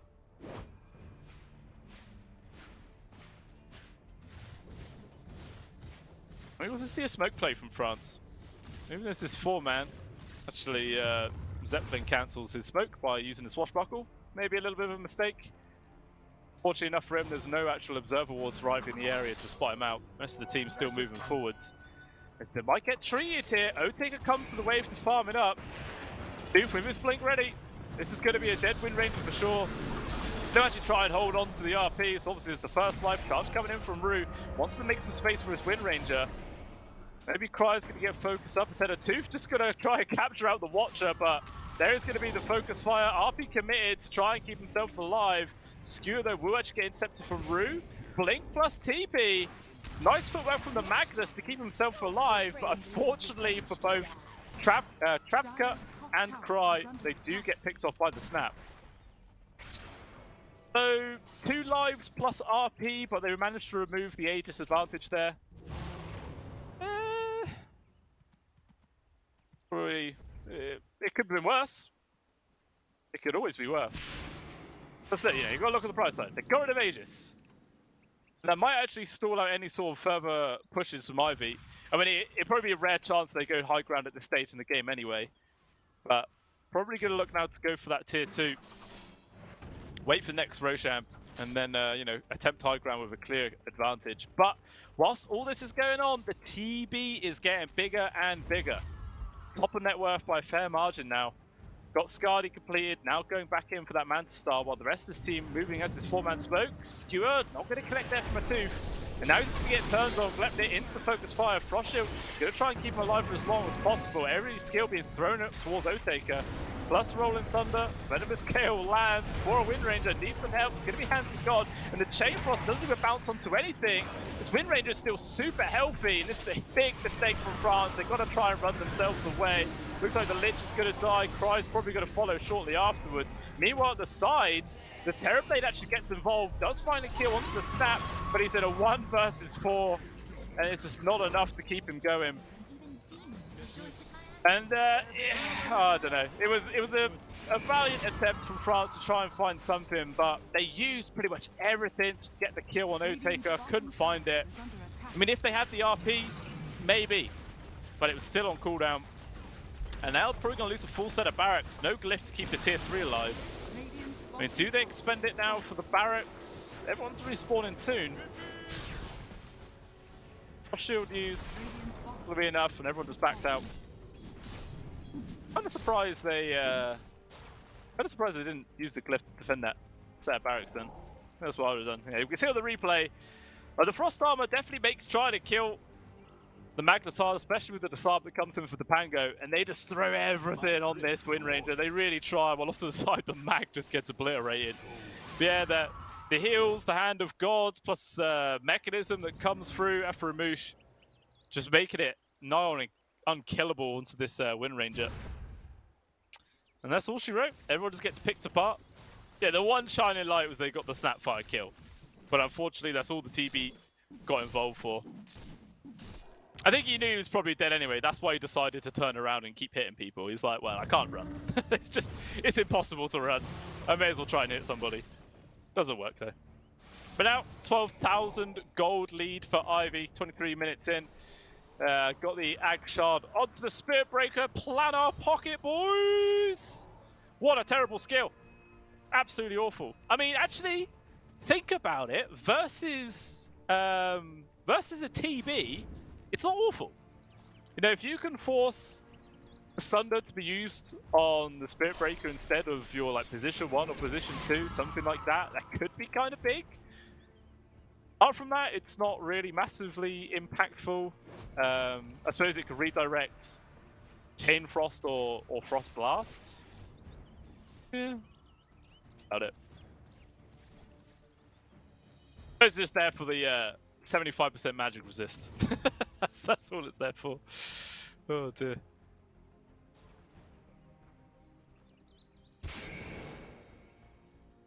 Still, another minute and 45 before next Roshan is even potentially alive. We'll see if Ivy want to wait. The only danger side to waiting is, like I was saying earlier, that versus a TB, he can really make a lot of use out of the time given to him. And he's actually got MKB queued up next for the side on ATX. And, you know, really in the grand scheme of things, it won't take too long for him to farm it up. And then he can definitely, you know, fight versus this Wind Ranger and try and bring him down. But speaking of the Wind Ranger, who actually has the Ags now completed, it's going to be even more of a difficult target to bring down the Zotaker charge. Whew. EP just completed time for the Pango. Very, very close. We got Trafka. Does run into Moonlight, but it's going to be fine. Instead, it's going to be the Harpoon grab on towards the Spirit Breaker. Maybe not the best target in the world. Mormon's Kiss is raining in, plus the Sonic Wave. Venomanta is dead. Roos going to carry on charging forwards. Does get the grab on towards the Lich. The Magnus is getting ran down. He is gone. Nothing they could do. 3 for 1, and actually Ivy's not even done yet. Diving into the base. Buyback from the Magnus does not change the outcome though. They still lose their mid laner. And with the TB involved, Metamorphosis popped. Maybe that's going to be enough to force Ivy away from this high ground. But it's just another huge win for them. And this has bought more time for next Roshan to respawn. Maybe they could go for for the tier 2, sorry, next. But, I mean, all their ults are on cooldown. Meanwhile, France still have the RP. So maybe France can actually try and force something here. I mean, sure, they're behind by a fair margin. Actually, no, they don't matter. No, they can't. Nope. That's the only downside to being, you know, so reliant on these really long cooldown abilities. Even if you have, like, one of them available and the other one's not, sometimes it just makes your team fight really, really bad. It just wouldn't have any damage, it feels. Would be quite reliant on both the Veno and the Lich to actually get much work done. But yeah, second Roche, actually a pretty quick respawn time, only 10 seconds. And Ivy, they might actually scout it. Bang on. Power shot, not going to see it, but does Rue sit in the pit? Did they check? Radiant Oh. are scanning. Boom! And they spot out immediately. That's pretty damn lucky. Scan though does connect from France. So they know Roche is happening, but again, no meta for 50 seconds, so it doesn't matter. It really doesn't matter. There's nothing they can do. Now they're going to be playing up versus Aegis and Cheese.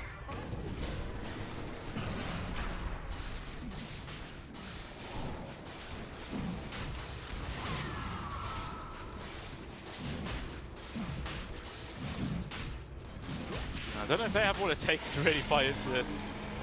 I mean, I think they sort of have to bank on like Dire's a middle tower is minimum under of a attack. 3-man RP, a minimum. The 2 probably not quite going to cut it, as the rest of the Team Ivy, no matter who doesn't get caught out, can definitely make a lot of space for those people who are caught. A lot of opportunities to turn these fights around. Dire's bottom tower has fallen. MKB now though up for the TB, plus meta off cooldown. So France might be ready for this high ground defense. It's going to be brought to them momentarily. Ivy even's going to snatch away Dire's second bottom Tormentor. tower is under attack. Queen of Pain actually getting the Ag Shard there. That should be quite nice. You know, that silence versus a TV can be really impactful. If you get that just in time, cancel out the Sunder chance. That could be massive. Meanwhile, looks like a Tooth does get caught out of the base. The control is going to be there from the Spirit Break. Takes massive damage from Rue.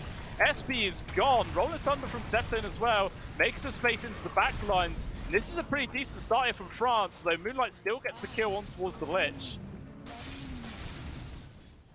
I guess it must have been the screams coming out from the Ags there. Really, really dangerous.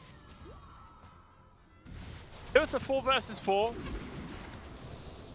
Akko actually does land onto ATX. Where's going to be the follow-up control? Harpoon used to try and get the connection on towards the Wind Ranger right now. And actually, Otaker's taking a fair amount of damage. They're just in full disengage. Going to be able to get the first life of the Wind Ranger taken away. Sunder's available. Going to use it for as soon as the Wind Ranger is up. No BKB to stop it. No Taker, miles out of position. Way too over-aggressive. And now everyone from Ivy has to run away. Big mistakes made here. Potentially throwing away their lead. Another Harpoon grab, dragging back after a Moosh. Going to be the 3rd casualty there for Ivy. And now, the pace of this game just feels absolutely shifted into the favor of France. I mean, sure, they're still behind by 14,000 gold, but clearly demonstrating that when the TB can hit people, they've got more than enough damage to find these kills.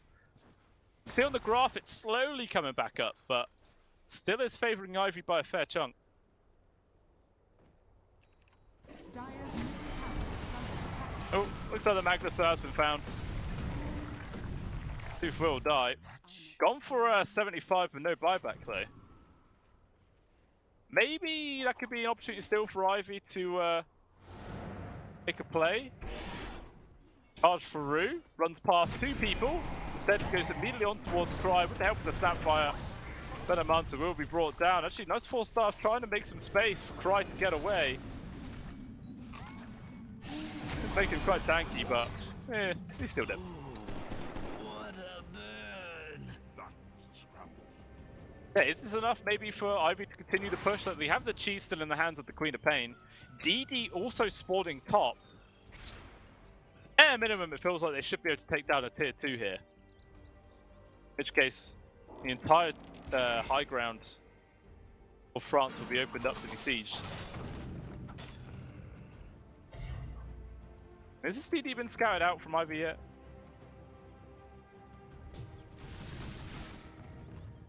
Okay, I think they were just passing the bottle from the Queen of Pain over towards Otaker. Picking that up. Even giving her the cheese just to make sure that this Wind Ranger survives for as long as possible. Radiant's It kind of middle feels tower like is under attack. BKB would be pretty important for Otaker here. I mean, sure, there's still the RP that goes through it, but you'd avoid all the Venomanta damage, all of the Lich damage, Rolling Thunder connections as well, plus Sunder. Does just feel like an extremely strong item. Like all the cores of my pubs, no one likes to build BKB. They don't like the money. I think it's a waste. I'm sure that France are going to take the fight to Ivy right now. 5-man smoke. Want to invade their own jungle, but there is actually a few people from Ivy nearby. The Spiral O-Taker in this mid fighting the TB illusion. And they're actually going immediately on for him right now. There's no one else from Ivy nearby, so O-Taker's caught completely by surprise. Skewer back into the Rolling Thunder. O-Taker, yeah, Cheese still in the backpack. Even if he wanted to use it, wouldn't have made any point. That's a big kill to find. Down for a minute. Did they use meta? Okay, they did actually use meta for that. Maybe that was overkill. Not sure. You just don't know who else was behind it, right? Like literally the entirety of Ivy could have been sat right behind the Wind Ranger at that point. So, yeah, better be safe than sorry. Gonna be able to bring down this tier 2 at the very least. It looks like a charge going straight over towards Magnus.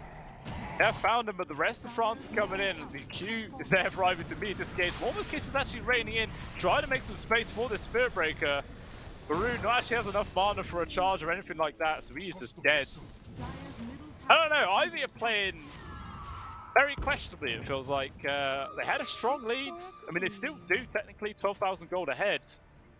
But they're playing so recklessly, just constantly running in. Moonlight actually blinks in aggressively to get a Watcher grab. Again, could have been an opportunity there for France to get a free kill. There's the Queen of Pain, slippery custom at the end of the day. What can I say? Nature loves me. So does Ivy now have to wait for Roche 3, I guess? This TB, he's happy. 5,000 gold, actually 6,000 gold ahead, sorry, ahead of the Wind Ranger. He's in an excellent spot. We're actually going to spoil the real TB as well. A big opportunity for Ivy to get the kill. Wind Ranger going to push him back. But still, he just did it way too soon. There was no follow-up. No one was quite ready to get the jump. Instead, they will get the ground to the Lich. They're going to get the slow. There is going to be the BKB and the immediate TP out. Okay. No Lich. No BKB. Looks like Ivy maybe could try and force a fight or high ground tier 2, something like that. Use this advantage while they have it. Lich though does have a buyback available. He's only gone for another 20 seconds, and the Ivy, they're just going to play it very safe. They're going to back out.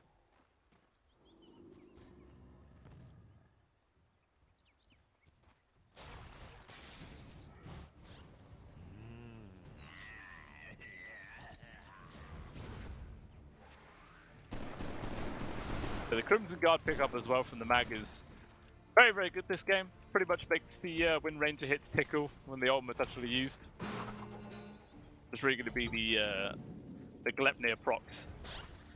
They're going to be doing a majority of the damage in that situation.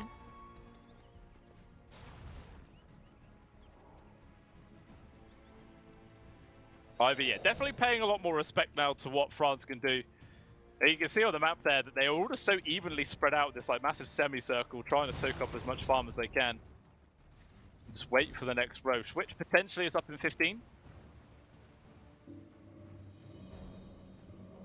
If they get it. Oh, another Tormentor taking down Wind Ranger with the shard. So Gale Force can be quite impactful in these fights. If used correctly, of course. Dire's middle tower is under attack. Onto this smoke move. I mean, the no Roshan could potentially be up right now. It's nighttime. Still dead for another 2 minutes. Very unlucky for them that it wasn't a fast respawn. Otherwise, this could have been a huge chance for them to really take a strong advantage in this game. But the fates did not align. Gaben did not care. Did not like Team France. Damn you, Gaben. Radiant's bottom barracks are under attack. That's Ivy see a huge creep wave just taking out a range barracks for free. Radiant's And they're like, bottom why is no one barracks defending their has base? fallen. Where are they? Probably Roche. I mean, they're not even Dire's using top their tower scan. is under attack. Maybe they're just saying like, oh, they're guaranteed in the Roche pit right now, so let's not even bother. And it's kind of the right read from France to wait, but it's just look, they're all AFK outside the Roche pit, just waiting for him to spawn. It's still another minute, and Ivy are coming their way right now with this smoke. Little do they know, they could just like go high ground or push a tier 2, push at anything, Radiant's middle tower is and it would under force attack. France to react. Dire's top tower is under attack. Zeppelin not going to get caught there. We're still coming in. Smoke's got decent duration left. Spawn out a lot of these Veno wards. Media blink up to high ground for Moonlight. Trying to see what they can. RP gets cancelled out from the Yule Scepter there. Just going to force them back with Klepnir coming forwards. Queen of Pain may be in danger, getting controlled up. Needs to help with the rest of the team. The heals come through from the Shen, keep him alive. Instead, it's actually the Mag to be the first casualty with the Veno, who buys back. They're still trying to take this fight right now in France. Rue taking a beating. He's dusted up. Steven's not going to help, but Circling just gets destroyed. It's an awkward fight. ATX just goes for the TP out. Realizing that the only person that could stop him was the Spirit Breaker. Use the opportunity to run. And Roshan now respawning. Does anyone from Ivy check? Who checks? Oh, that's unlucky. Very, very unlucky. But yeah, we can see on the Reaper how it all started down. The RP could have been good because that would have grabbed the Shen and the Snapfire. And maybe like a follow-up Painfrost or something like that. Could have maybe completely flipped this situation around, but Ivy was allowed to disengage, take the fight. Even in the live right now, Cry dies. Again, high grounded. But yeah, it could have been good for France, but unfortunately, this didn't quite work out the way they wanted. To the very least, the TB does survive. Mag's now respawned as well. Still has RP available. But without the meta, do they really have the damage to even take this fight if they wanted to? Probably not. Moonlight's going to keep hitting the buildings. Upcode are stepping forwards. Looks like Ivy going to risk it. Instead, they're going to fall back. Surely they must know that Roshan is pretty much up. They're going to take away another Tormentor. Is that their third or fourth this game? I can't remember, man. But they've got a lot of free shards this one. Shen even now getting his own.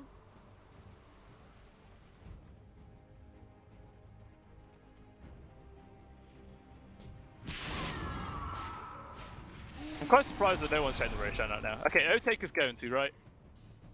Hey, right, they got the info. A Wind Ranger could probably just solo it. Doesn't take too long. Looks like the Shen will help out. Maybe it was really needed. Way too easy.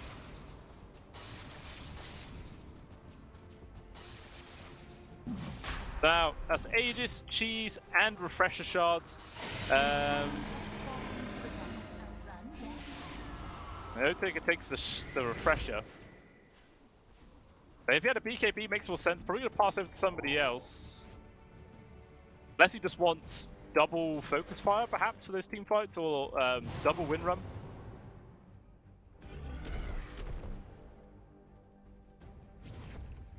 Maybe that's the play, after he obviously already consumes up the Ags, or the Aegis, sorry. Also still has the cheese. Like, this guy is just hoarding everything right now. He's just taking everything. Doesn't care about the rest of his team. He's like, don't worry guys, I'll carry us. I feel like the Queen of Pain should have something. A double Sonic Wave and double Shivas. That'd be pretty damn good. Could it not? I'm sure they know what they're doing. I hope so anyway. Even still, they're going to be taking the fight to France pretty soon. Yeah, they do actually pass the cheese over towards Moonlight as well. Oh no, that's their second cheese. Because they still have the cheese from the first Roshan as well. Okay.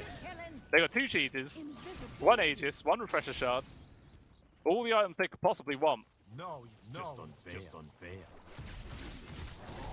Literally nothing they really need to wait for. The TB is also pretty much 6 slotted out now as well. That's got that Moonshard queued up next for his final upgrade, it feels. And then obviously the Axe Blessing or something like that. But ATX is pretty geared, ready to deal some hurt.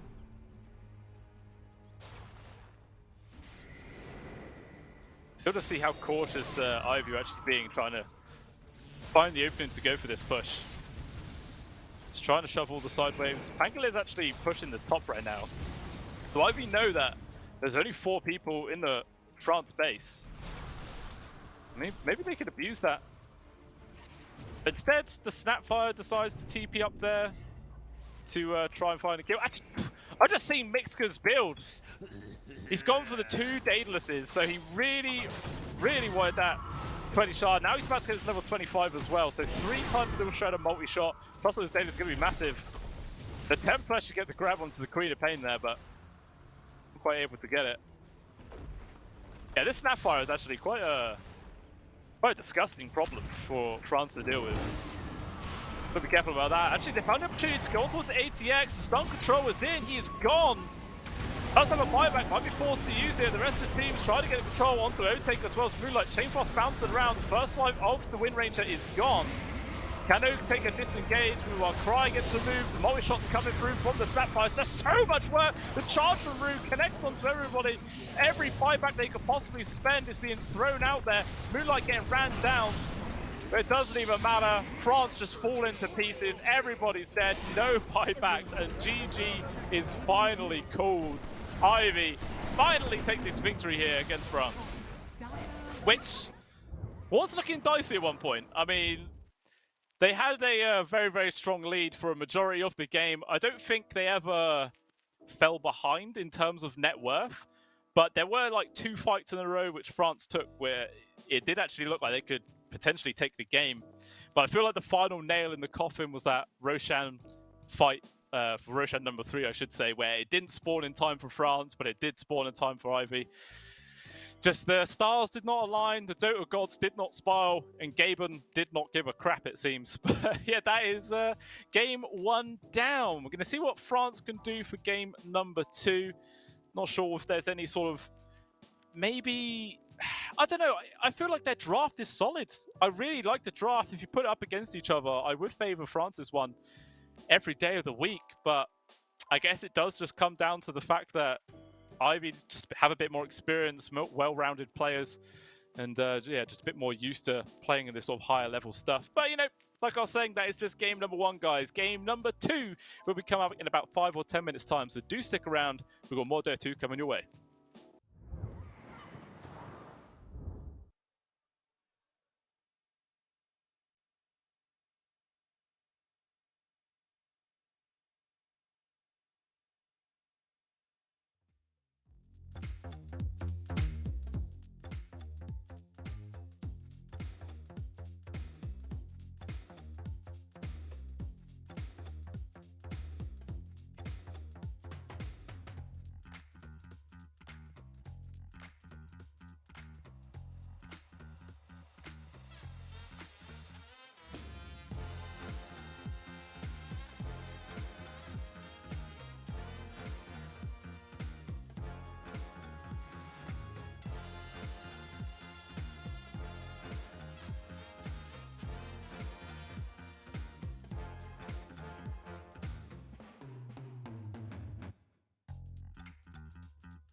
Oh, esport. You and I have come a long way. It was such humble beginnings. As we gathered in small groups, we were professionals right from the start. Passionate, organized, and ready to rumble. We dreamed big, and surely enough, our parents supported us at every step of the way. Didn't they? Fired up by all this love, it wasn't long until we caught the scent of competition. To be honest with you, it wasn't always that easy. Joe here, he had to take on 2 side jobs to afford playing professionally. It's gonna get better, Joe. Fist bump. Some of you dared to not even call this a sport. And look where we are today. An endless stream of esports events every year. Bet you didn't see that coming, Mom and Dad. And you know what? We have been with you every single step of the way.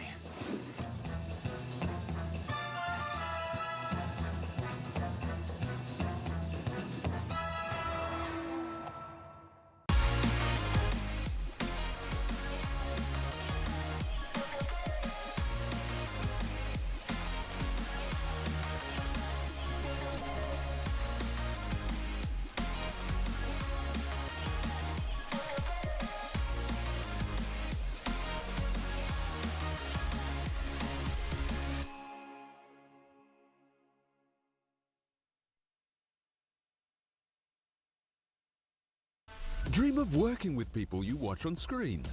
Exclusive esports opportunities handpicked just for you. Candidate profile to raise above competition. Let 10GG handle routines. Make a step towards your dream today.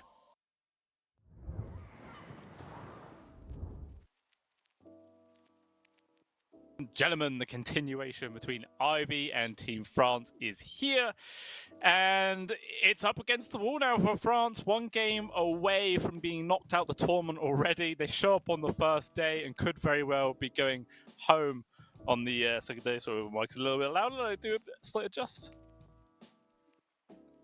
Oh, down. There you go. That's why I've got production on here, guys. They can tell me when I'm sounding shit, so you guys don't have to listen to that. But, yeah, so France only 1 game away from being knocked out already. And the prize money for being taken out in the first round is a big fat 0. If you can make themselves to the second round, they will at least guarantee themselves $1,000, which is still a very, very nice amount of money.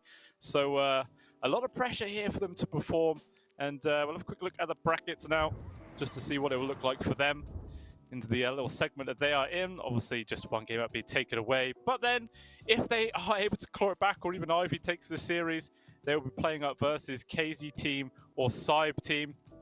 I mean, if I'm going to use my big power as a prediction, I'm going to assume it's Ivy going forwards. And even versus either KZ team or Cybe, I think I'd naturally be favouring Ivy yet again. So just the slight favourites in this sort of area. So it'll be interesting to see who is going to be playing up versus Bet Boom, who manages to make their way out of these early stages. But that's going to be the real trial time. As Bet Boom, definitely no joke. And they can put up a fight for sure. And whoever does get thrown their way, that's going to be an entertaining one to see, no matter what. Yeah, I think we're actually already moving to draft pretty damn quickly. But yeah, just flying through, man. These guys do not wait around. So they just want to get rolling straight into the action. And we're going to see what France do with these opening bans. In game number 1, they took away the Storm Spirit and the Kotl purely because they are 100% win rate for Team Ivy so far in this current patch. And yeah, we're going to see if they're going to do it again, or maybe they drop any bans towards heroes in that game number 1. It will remain to be seen. Meanwhile, Ivy do change things up a little bit themselves. They take away the Pangolier there. And Klink's also getting taken out. Oh, they also removed the Medusa, because obviously Ivy banned Medusa in the first game, but honestly, I don't think any teams really care about Medusa anymore. It's dropped off in favorability so much that the hero just doesn't actually matter, it feels. But regardless, it still gets banned, so the Kotl is in the pool. if Ivy won it. We'll see if they actually are too bothered about that. Like I was saying, they've got 100% win rate on it, but they've got really strong win rates on pretty much all of the heroes that they played so far in this current patch. Like, they've had some very strong performances as of late. Like I was saying earlier on, they put themselves into the DPC Division 2 for West EU. So they've got to feel good about that. And they're opening up with their Spirit Breaker yet again. This was their opening game number 1. They're just going to rinse, repeat, send it once more. And I don't know if it's going to be into the hands of Rue, because potentially Ivy might have been thinking at the start of their draft that they wanted to put it for Mixka, to actually run that as their offlaner rather than the Snapfire, but the draft has changed, which made them potentially change their mind. So it will remain to be seen if it's going to go into the standard position or not. But there is a hero you really do not see too much in this patch at all. That's the Dark Willow.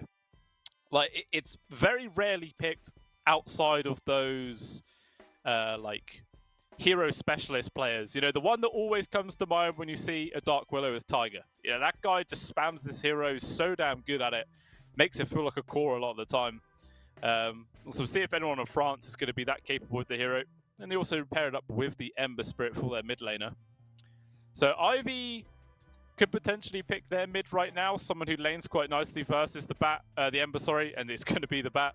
I saw the Bat and it entered my mind and maybe changed the word I was going to say. Very annoying. But yeah, Bat Rider versus Ember Spirit. It's pretty good for the Bat Rider, to be honest, especially before level 6. Could definitely see this Ember suffering a fair chunk in the lane, especially if, you know, this Spirit Breaker is the support once more for Rue, and he could just come in for an easy rotation, and we might just be seeing the Ember Spirit, you know, getting a couple of early deaths on the board here in this game number 2. It's not ideal at all. And immediately Ivy removed the Slark as well. You know, it's heroes that have those natural purges to remove the sticky napalms. Just take them out, make sure that they do not show themselves in this game. Could maybe see France go for something like an Abaddon, or I was going to say Oracle, but they banned it out. Yeah, Abba, something like that. Solid position 5 that comes with the Purge. Really strong counter versus the Bat Rider. Not too bad versus the Spirit Breaker either, in all honesty. So maybe that could be in the wheelhouse right now for France. Depends how much they value the hero.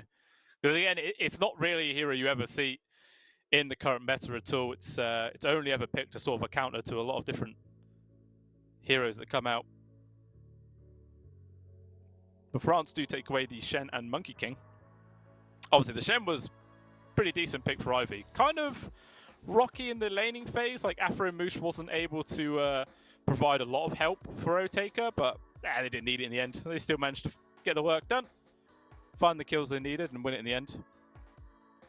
Regardless, I mean, the global hand of God definitely kept quite a lot of people alive in several situations, just like the when the Queen of Pain was diving in quite deep. Definitely kept Moonlight alive on several occasions there. So it does make sense just to remove it.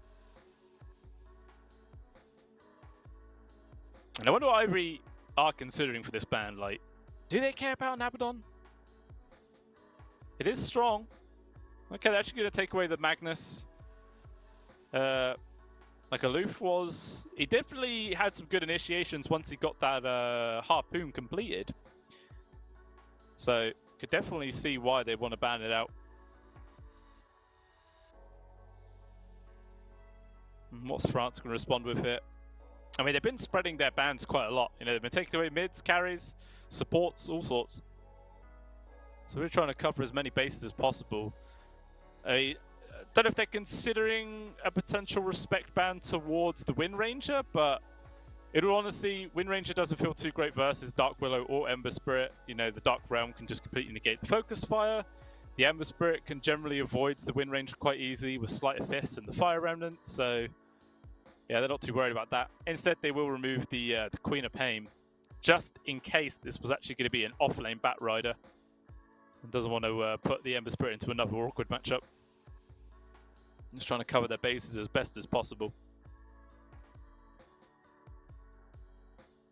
I'm assuming their third pick is going to be their position 5, and it is going to be the Undying. So regardless if the Spirit Breaker is 4 or 3, it's never nice laning against an Undying as the Strength Hero. As everybody knows, I am short. Decay removing not only the HP from the Strength, but as a Strength Hero, you're also losing attack damage at the same time. And it does just make trading against the Undying even worse. And, okay, so they don't care, Ivy. Apparently, they just pick the win range Throw Taker once more, despite what I was saying about the Dark Willow and Ember Spirit pickup. Wait, do they just go for Snapfire again? Okay, they go for the Techies. I was thinking Snapfire because, yeah, there's an Undying. Tombstone counter with the little Shredder is always fantastic. Can't scoff at that. But instead, they do go for the Techies. One of the most highly prioritized supports in this current patch. Which I don't think Techies was either banned. Obviously, wasn't picked last game, but yeah, just completely ignored from both sides.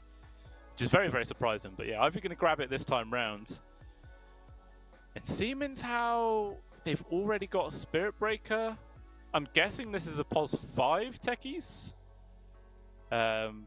Definitely much more common to be that 4 role. But yeah, you know, regardless, still does solid work as that 5. And what does France now want to pick up in response?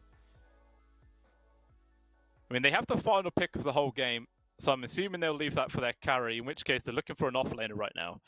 And they want someone to be able to lane up versus a Wind Ranger and a Techies. And it looks like the hero of choice is actually going to be a Mars, which actually I quite like, you know, because even if the Wind Ranger uses Wind Run, tries to disengage, there's an arena that can stop them from completely running away, or you can just spear up to just, you know, completely negate the Wind Run timer. You can use your Bulwark to redirect a lot of the right clicks when Focus Fire is activated, keep your other cores alive. Yeah, I quite like this Mars pick. Feels quite solid. So it's easy to counter Spirit Breaker charges as well with the Spear. You can sort of trap in the Bat Rider so your teammates don't get dragged off to the other side of the map. Yeah, I'm feeling this pretty solid, to be honest. I'm liking it. I'm liking it a lot. So definitely leaving their carries the final pick. Meanwhile, Ivy either off lane or position 4, I would assume. I mean, France actually take away a Husker. So maybe they are thinking that it's a Bat Rider in the off lane. Which maybe they're thinking because Ivy bans, after picking the Bat, they banned Slark and Oracle. Obviously 2 heroes you'd see in the safe lane, which would be a good counter to the Bat. So yeah, maybe they're thinking that's the reason why that those bans came out, that it's going to be an off-lane Bat, in which case they're going to try and ban out mids. But honestly, this Bat could be mid, could be off-lane, either one works. And Ivy actually take away Bloodseeker and the Faceless Void.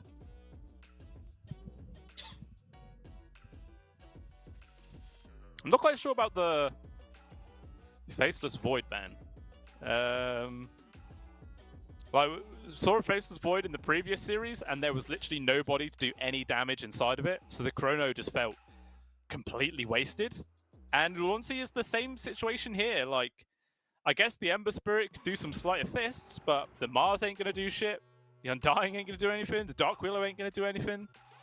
Unless it's going to be some crazy DPS Dark Willow where you get an Axe and Moonshard, and you do stuff that way, but yeah, I don't know. It feels like the Faceless Void ban maybe could have been something different. Regardless, to leave it in, and they decide to go for the Timbersaw. Not even deciding to touch any of their reserve time there. So that is going to be their offlaner for sure. I mean, actually, to be fair, this Timbersaw could also be mid. It's an effective counter versus the Ember Spirit at the same time as the Bat Rider is. So maybe they are going to wait and see what the actual carry pick from France is before they make up their minds. But actually, no, maybe it is going to be Timbersaw mid then, because he wants to potentially avoid the Undying matchup. You know, always draining away his strength, making him a bit squishier. In which case, yeah, that kind of makes sense to me. The only problem with a Bat Rider versus an Undying is that it's kind of hard to like dive into towers, because you could just drop a tombstone and all those zombies spawn, slow you down, and it's very, very hard to actually run people over with the Firefly when you're basically moving at crawling speed.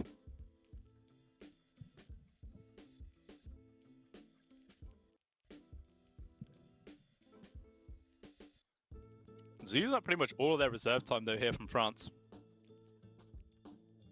Really trying to think of what this final pick is going to be.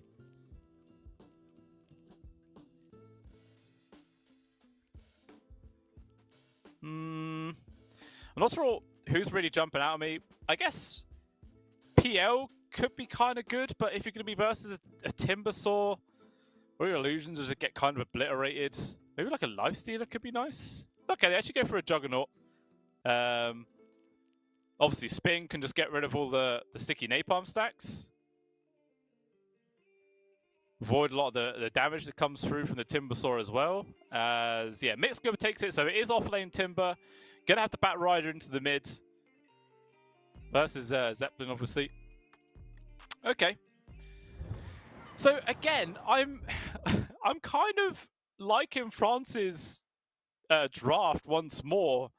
But I was betrayed in game number 1. They had a solid draft then, but they just didn't really play it very well, which kind of cost them the game.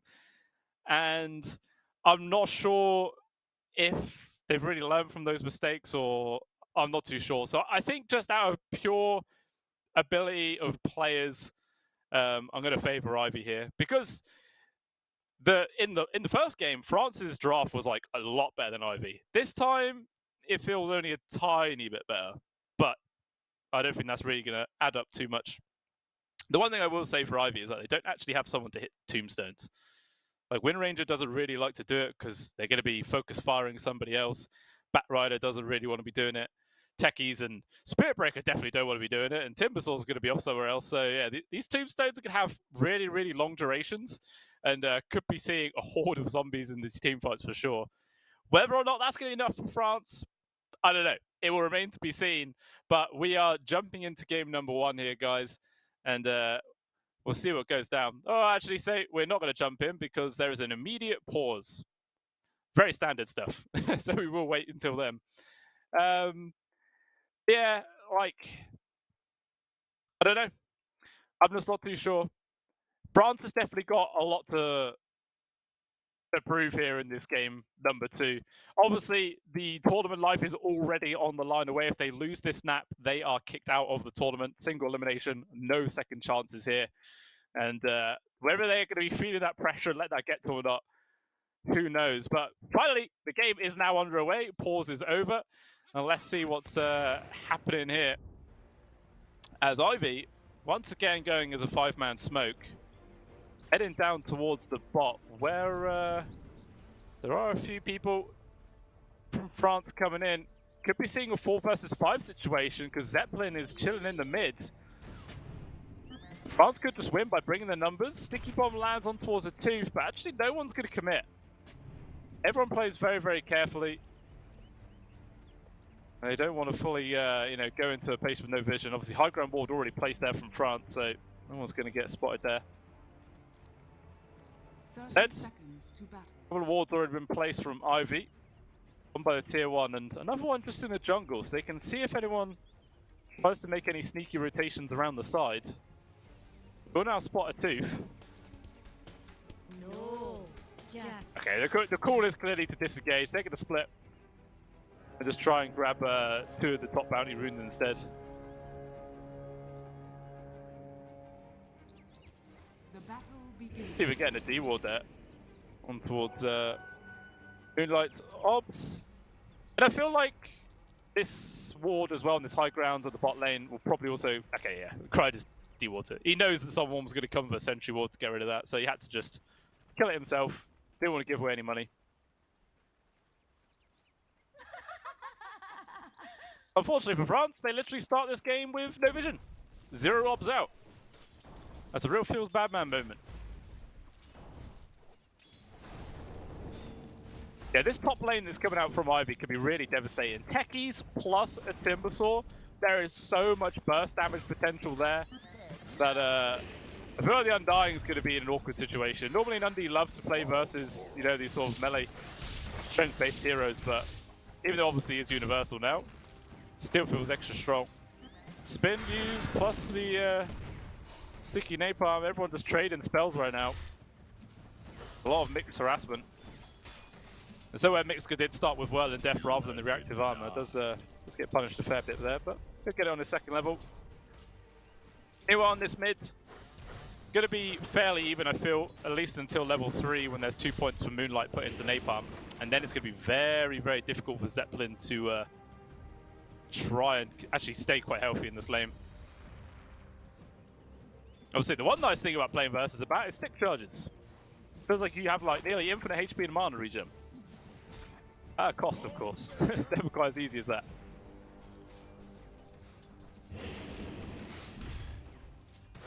A relatively calm start to the game. Like I was saying, until we do start hitting those level 3 areas, that's when some action might actually start hitting the fan. He was trying to make some plays. But I'm definitely looking to see Rue make some rotations towards this mid lane eventually. Charged going on towards the Dark Willow, but with Dark Brown, easily able to avoid it. I've not actually touched on this, but Rue is now playing the technical position 5, I guess, in this safe lane. Meanwhile, Afro-Moosh is up at the top on the techies. Maybe it's just Afro-Moosh likes playing techies a bit more and with the experience wants to try and use that. Meanwhile, Moonlight gets the first blood there in the mid lane, actually getting the solo kill to Zeppelin. Big turn of events. Down the bot lane as well. Rue in danger, but he's actually going to be fine. Instead, a Tooth just going to get ran down from Otek. He's got blood grenades, one final use of the power shot, and another kill. And then at the top lane, Shavashka also dropping. ATX is attempting to get the trade on Afro-Moosh, but nice body blocks there from Mitska. Keep him alive. Got a Timber Chain plus the Whirl and Death, and it's a double kill for Afro-Moosh. So in quick succession, Ivy just got 4 kills across the map, already securing a 1k gold lead. And obviously, they get a 1 kill from Afro-Moosh there, but he wants to deny himself. He had no HP, no mana. Literally no point in him hanging around. Got down the bottom. Rue. Ooh, very close. Stay able to get to the safety of the tier 1. Not an easy time whatsoever. Oh, Moonlight gets another solo! 2 solo kills onto the Ember Spirit already, and Zeppelin's TP is also on cooldown, so he's going to have to run himself back to this lane without any boots. That is miserable, and it doesn't even stop. Trapka also dying at the top lane. ATX having to spin to run away. There's absolute chaos happening all the way across the map right now. No one is safe, it feels. And actually a smoke having been used there from France to give Zeppelin the movement speed bonus, but he doesn't miss out on too much in his lane. But already, Moonlight is a full level ahead. Got his 3 points into sticky napalm. And I'm not sure what Zeppelin can really do in this lane. Like, this is without the Spirit Breaker rotations as well. I would say if the SB start charging in, it could be completely different. Meanwhile, ATX getting dived underneath the tier 1. It's going to be the spin. Tombstone also dropped, but he can just Timber Chain away.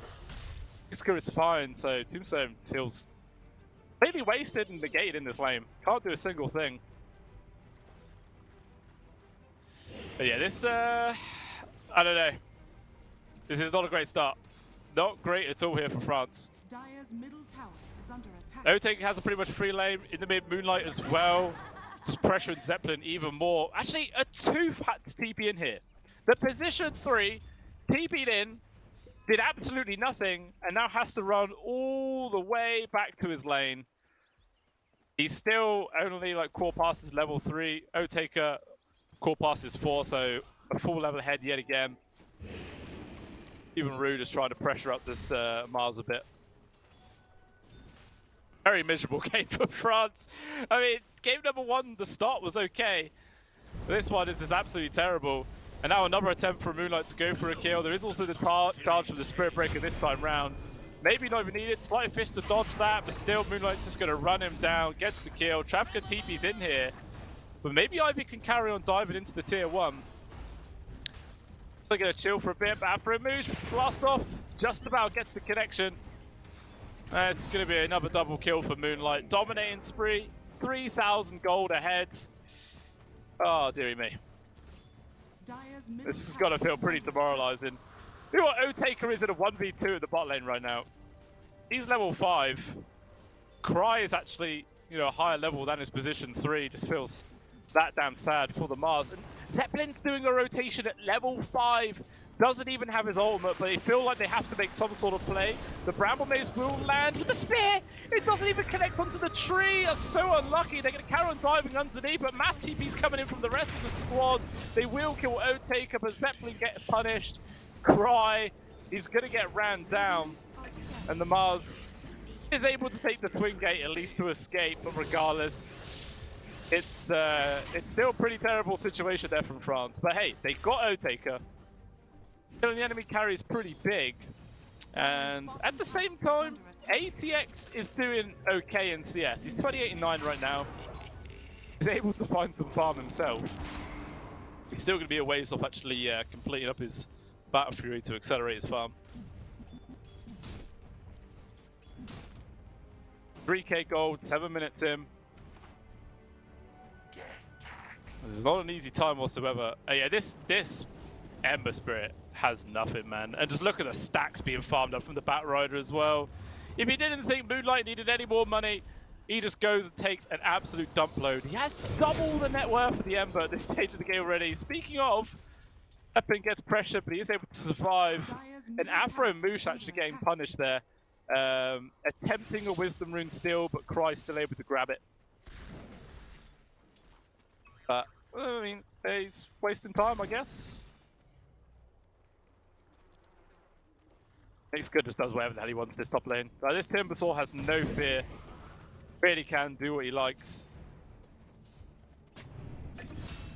Just gets a solo kill onto ATX. Why the hell not? Why the hell not? Rue gets T-Wards, trying to charge away. It's going to be the guilty crown, but they just can't do anything. Have to watch him run away. Travko also here. They should at the very least be able to score the same in a room, which is a haste for Zeppelin. It's a nice one to get, so there's no way Moonlight can find this kill. Gonna try and go for the Dark Willow instead. Meanwhile, looks like Rue's gonna be in slight danger. That's what the charge is. Nice charge connects onto the both of them. Even gonna be the Flame and Lasso there from the bat to hold the Ember Spirit at bay. And Travko with the zombies. Gonna do what he can, but it's only a matter of time before he gets ran down. Zeppelin's haste, still got a few seconds left, so he should be alright. Actually, he's coming back over to be quite aggressive. Not going to get caught out as Blast Off doesn't connect. Still, wicked 6 spree for Moonlight, 7-0-0. Ember Spirit still level 5. He's just going to get ran out yet again. There's going to be the Searing Change this time to hold the Spirit Breaker at bay. But Afro Moosh just right-clicked him down. He just takes him out pretty much on his own. Even Mixka getting a solo onto ATX. Otaker getting a solo onto the Mars. He will at least get traded here from the two supports. I don't know, man. At 5,000k gold behind now, every lane has lost miserably. The Ember Spirit has less farm than the Techies. Wow. He also has less XP. Oh, dearie me. Is a charge going out to Zeppelin? Can they actually go for this kill? But he's so close to his 6, he might actually get it after one more creep. Yeah, in which case, finally this Ember Spirit might be able to survive these situations then. Well, Travka, he's in danger. Stood up from the sticky bomb, plus the terrorized you. Stuck connection comes out from the Spirit with a fantastic blast off. Lands Afro News. Travka's gonna die. Flame and Lasso to kill Zeppelin. Even the power shot finish off Cry. Oh, Afro Moosh finally dies, but who gives a crap? It's a support techies. You get 4 kills. Core's getting most of them, and they're going to be able to get the Tombstone money as well. Oh, and did they actually get it in time? Oh, just. Very, very close. I just know, man. If this was my pubs, my team would be AFK. They'd be deleting items. They'd be doing everything. See on the replay. I mean, they try. They do land all their spells, but this is why people love techies. Blast off pretty much kills them all. And then it's just clean up after there. They all drop. Power shot, easily aimed. Yeah, this is completely an absolute beatdown of a game. AK goal behind. Back live. Another blast off lands onto the 2. Afro Mooshman just doing whatever the hell he wants. He's going to get punished this time though. 4 heroes will get him down. But at the same time, Timbersaw is like diving past tier 2s, just pressuring ATX non-stop.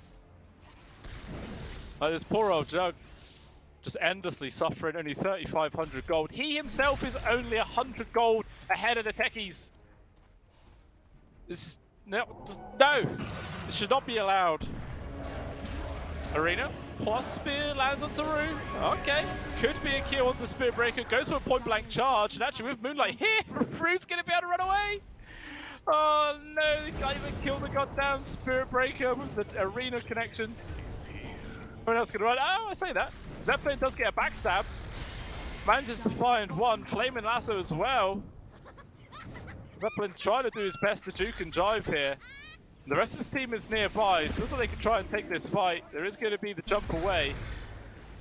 Zeppelin's going to be okay. Probably can't say the same for Cry though, as the poor old Dark Willow in danger. With the Tombstone drop, they're going to get out, but the blast off cancels the TP. And Trafka's still here, but again, another TP out, he's going to be okay. At the Spirit Breaker or the Wind Ranger, there's not really many easy ways to cancel TPs on the side of Ivy at this stage of the game. I don't think they really care. I think they're just having fun. Okay, go ahead. Even going to go after ATX. Control with the Tether Strike, and ATX is just gone. No one can find anything, man. They can't get a single bit of space on this map. They're always coming after him, and blast off on towards A2. Diving into the tier 2s right now. Maybe that's too much. It's with the glyph. Moonlight's taking quite a beating, but he's tanky enough to escape. And after move still gets the kill. Bramble Maze at the very least will get him taken out. And the tip from Zeppelin. I don't know what that tip's meant to prove, mate. But Afro Moosh doesn't give a crap. He's having fun. He's diving tier 2s. That tip isn't doing absolutely nothing. Oh my. Down the box. It's like attempting to make a move onto O-Taker. Focus 5 is already used for the tower. So Zeppelin's just going to carry on chasing after him right now. Without any assistance from the rest of this team, it's a hard kill to find. Terrorize. Just about gets the connection. Going to track him back in. And they will find the Spirit Breaker. Zeppelin tipping him as well. Mate, I think all this is proving is that Zeppelin is probably the most tilted in this entire lobby. Like, dude, these absolute pointless tips. I don't even know. Don't forget poked at. It's a Flaming Lasso grab on towards the 2. Mars is gone. Blast off. And the finishing touch. Amina's there. Travka also soloing the Undying off to the side. Zeppelin has the TP out. Yeah, probably going to lose this tier 2 as well. This could be the realms where France goes some Dagons or something like that. I don't know. Oh no! Zeppelin gets soloed by Rue! And the immediate tips onto even ATX. Oh my days. I feel like everyone's just... I think France know that this game is probably over. Like, I know if this was some higher level pro teams, you could probably look past just how far they are behind and, you know, say that late game they could definitely still win. But I'm not quite sure if France, as a team, have the mental discipline to overlook that and, you know, just keep a level head in this game. It was a definite strong factor. Batrider trying to get a grab. The spear though pushes him away. He's going to be fine. Tackle. Oh, it lands. Zeppelin's just dead again. 11-0 for Moonlight. Well, Zeppelin is 2-8. At least he's got 2 kills and 2 assists. Doesn't quite make up for 8 deaths though. Not at all. Not at all. Yeah, all 3 top farmed cores on the side of Ivy. The Juggernaut is like 3k gold behind 3rd place. and barely ahead of the techies again, because Afro Mushman has just finding so much money on this hero. Dire's middle tower is under attack. Level-wise, he's even tied with the highest level on the side of France. That really does just show a lot. Pass down to the bot. A 2. Gonna get connects on from the Never Strike, terrorizing land onto the 1. Does manage to drop the arena, plus spear connects onto Otaker. They're going to attempt to burst down the Wind Ranger, and they are able to find the kill there. So finally, a good trade here from France. Although they've got to make sure they don't lose anybody else. But with the involvement of the Timbersaw, he's going to make that a reality. Zeppelin attempted to get to the high ground. No trees left for Timber Chain to work. Meanwhile, Travka just attempting to run down Rue. But he just gets caught out himself. They lose 3, but they do kill the Wind Ranger. Now actually has Glepnir and Zeppelin. He's got another Fire Remnant in 3 seconds, but yeah, this is, I don't know, man. I think for shits and giggles, just build Dagons. Just do something like that. Zeppelin has power, he has bots. That's literally all he has. He has bots. 17 minutes in. And a Quelling Blade if you really want to be generous. Speaking of Dagons, I didn't even realise that Mixka has one. So yeah, he's having fun. He doesn't care. He's doing whatever the hell he wants in this one. I like it.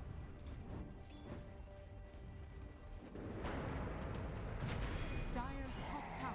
Charge forwards though. Got the grab on towards Zeppelin yet again with the Glepnir power shot. Not enough damage to get the kill. The Shackle does land. Instead, they're just on full throttle assault. They're trying to find this kill on towards the Wind Ranger yet again, but the blast off comes through. He kills down the Ember Spirit once more. ATX fall. Cry is gone. Undy falls as well. It's just a Tooth, the lone survivor, who's desperately trying to run himself away. Well, the Chakra misses, so he might get himself out. And Moonlight. He just baits the arena, baits the buyback. ATX is tipping all of his teammates. I hope this is friendly teammate tipping. Or if, I don't know if ATX is mad tilted and he's actually angry at his team, I don't even know, man. So those are the sort of tips that you see in your pubs when you're angry at your teammates. But still, I mean, France, they're just going to carry on fighting this out. They know there's no second chances in this tournament, so may as well just play every damn second of it you can. Gonna be another quick kill onto Undying most likely. Meanwhile, Zeppelin charged forwards on towards Rue, but the Spirit Breaker's a couple levels ahead. The Focus Fire deletes the Ember in a second. 20,000 gold advantage at 18 minutes in. This is... I just don't think there's any possible way. No, there's literally none. I mean, what does the graph even say right now? 98%. 2% chance for France. I feel that's kind of generous. Because Cry just dies once more. Dire's middle tower is under attack. They're going to keep playing regardless. You know, why not? May as well try and go out of a bang. Dire's middle tower is under attack. I mean, Moonlight just feels so unkillable right now. Pretty much 2.4k HP. He's got Octarine, he's got a BKB, plus the bots. That rider can just fly in and out of these team fights with ease. Take literally just a Glepnir to his name, but to be honest, at this stage of the game, that's all you need. Maybe they might try and go Roche and then attempt to end the game. Depends how safe they actually want to play. Zeppelin? What is this? Just play a ring around the rosies. He's gone. A question mark. Oh, I don't even know.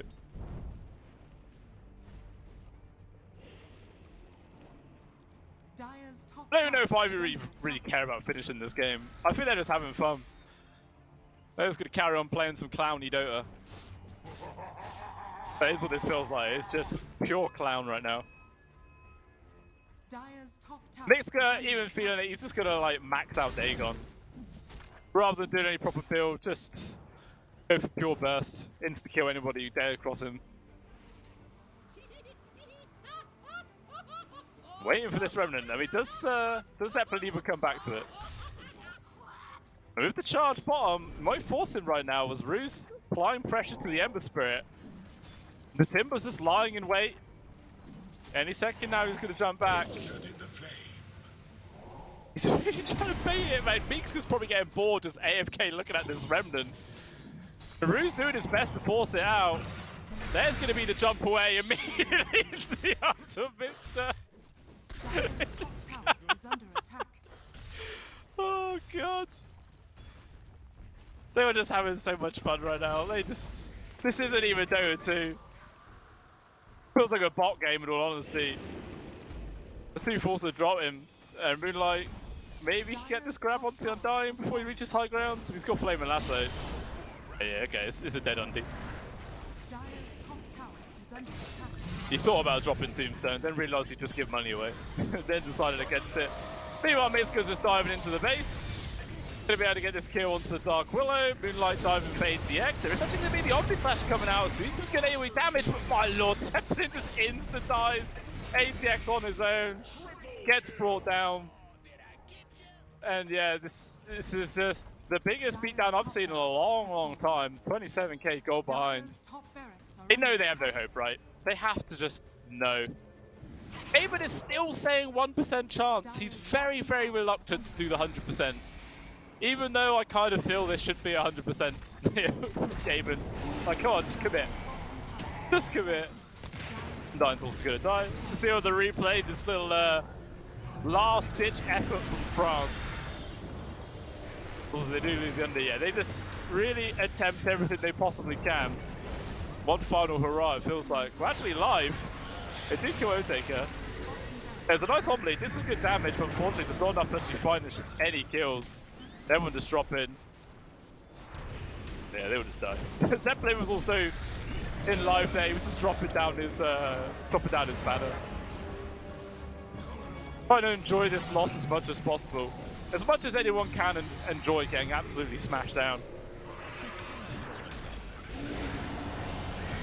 Moonlight gets pretty low. Chance forwards. Very damage though. It's absolutely disgusting on this squad, man. Techies plus Timbersaw. But if you ever need any amount of damage in the world, just put these two heroes together. Devastating stuff. But hey, look, Ivy though, he's finding space. He's finding farm. He is the only person that isn't below in net worth. Like, the Spirit Breaker has more than everyone else apart from ATX. Like, the Jug is the only one. The saving hope. Doesn't really matter though. Mixer just casually hitting buildings, all on his own. No teammates anywhere nearby. Why does it matter? Yeah, he's got Dagon 5. Very nice.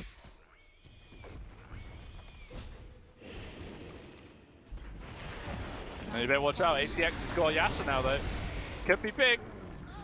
Not as big as Travka though, as he just gets deleted.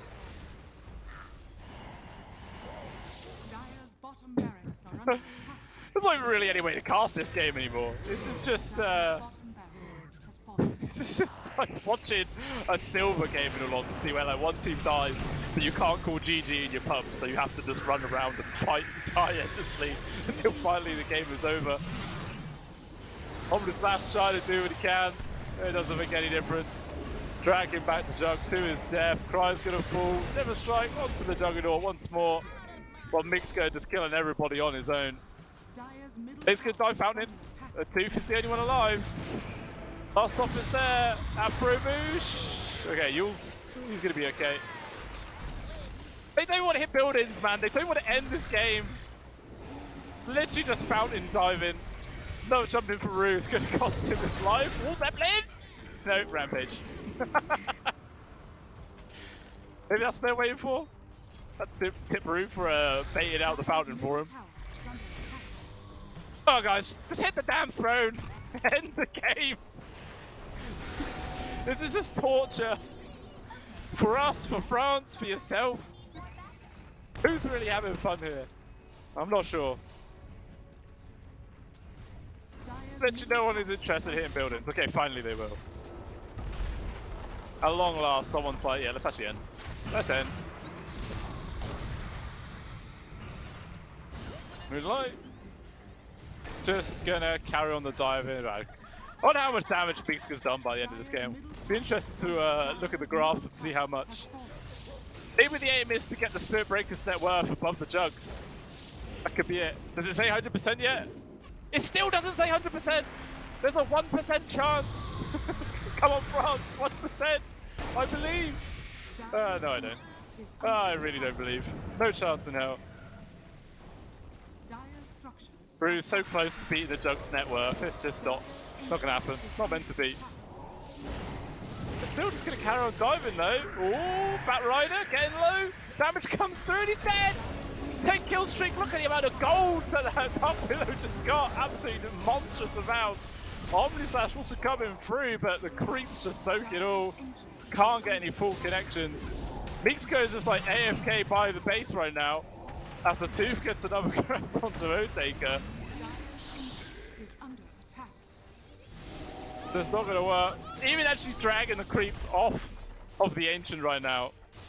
The France still trying to make this game continue for some strange, unknown reason. They're putting themselves through this torture. I mean, they're slowly hitting the in the Ancient. Nice blast off onto 2. We get the trade immediately. After Moosh is still fine. And ATX unfortunately is not. So again he's dead. Zeppelin trying to get the kill. He finds him. He's good just buying up all the mangoes for more mana. Insta kills ATX. Why does no one end this game, man?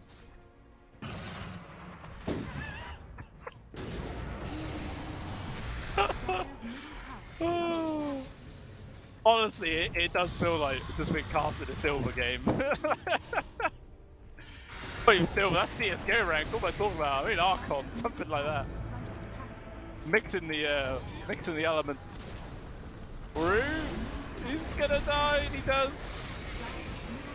Not gonna be able to beat Juggernaut's net worth, I don't think. Because Techie's also got his own Dagon.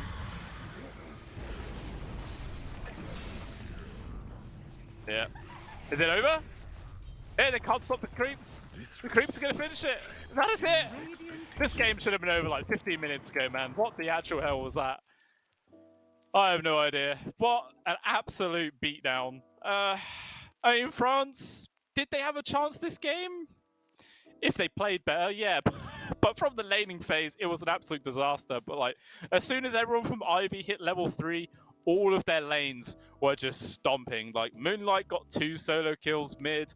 They killed the Jug and Undy Loads top. They were killing the Mars and the Dark Willow bottom. Just wasn't any hope. 71 kills to 16. Like, they were really clowning there. They were really clowning IB. Actually, what was the damage at the end from the Timbersaw? I just want to have a quick look. What was it? 36,700 damage. Most on the team. Shortly followed by Moonlight on 34,500. Techies at 30,000 as well. Meanwhile, the most damage on the entirety of France was actually Dark Willow with 20,000. So yeah, it was Dark Willow trying to carry the team. Unfortunately, just wasn't going to work. So we'll have a quick look at the 1v1 matchup there at the end. So obviously, this is France that's going out. Nothing there, but Ivy putting themselves into round 2 and securing that $1,000 prize. Have a look at the bracket as well, as they now set themselves into the second round. Waiting for the result of KZ team versus Cybe team, which that matchup will be happening in a day or two, and then we'll see who Ivy's future opponent is actually going to be.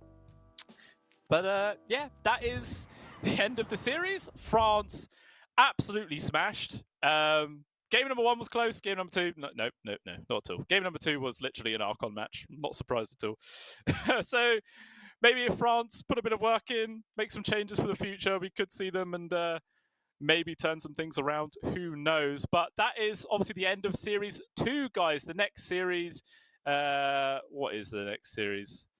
It's right on my screen. It's in an hour's time, so there will be a bit of a break, and it's going to be... Who is it covering that game? It's not me. It's going to be Math Magician. He will be the person casting those next 2 series, guys. So if you want to see some more Pinnacle Cup Malta Vibes tournament magic, do come back in an hour's time to see that one. So I'll see you all in the future. Thanks, guys. Oh. Wait, what? Oh, esport. you and I have come a long way. It was such humble beginnings. As we gathered in small groups, we were professionals right from the start.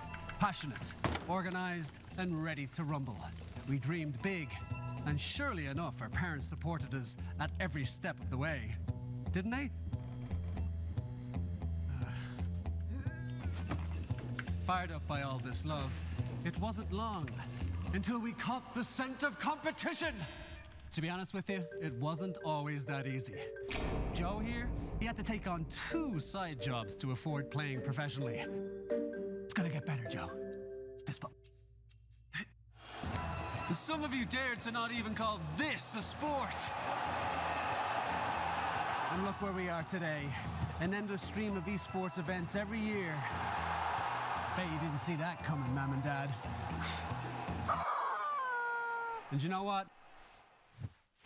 We have been with you every single step of the way.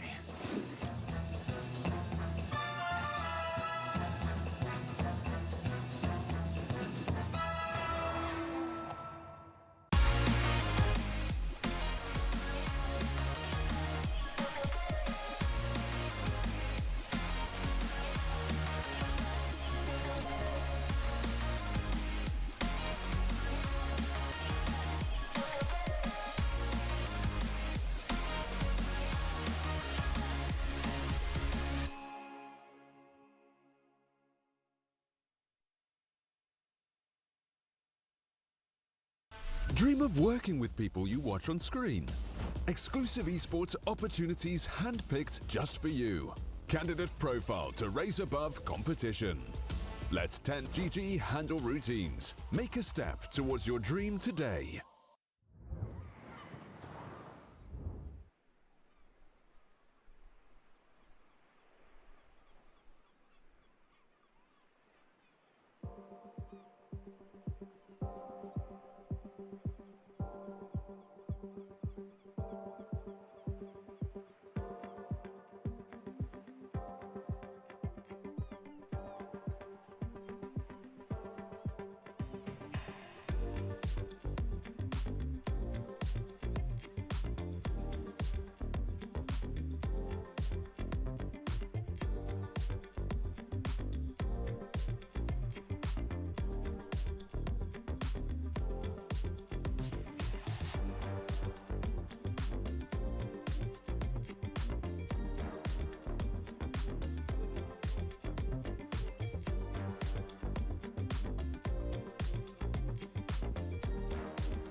You told me I'm your anchor.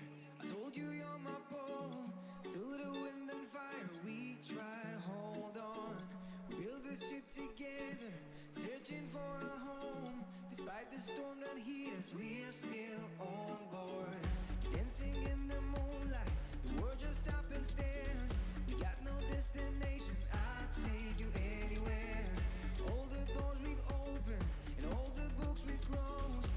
Words just come together, story that we never told. So far saying for my own, you said just keep holding on.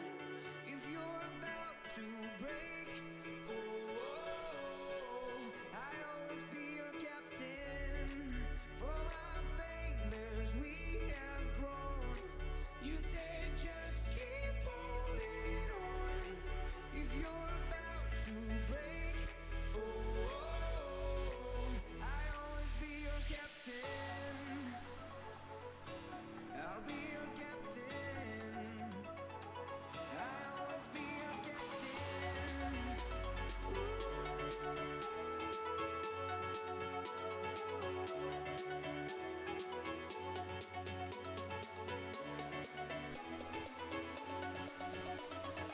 I'll always be your captain.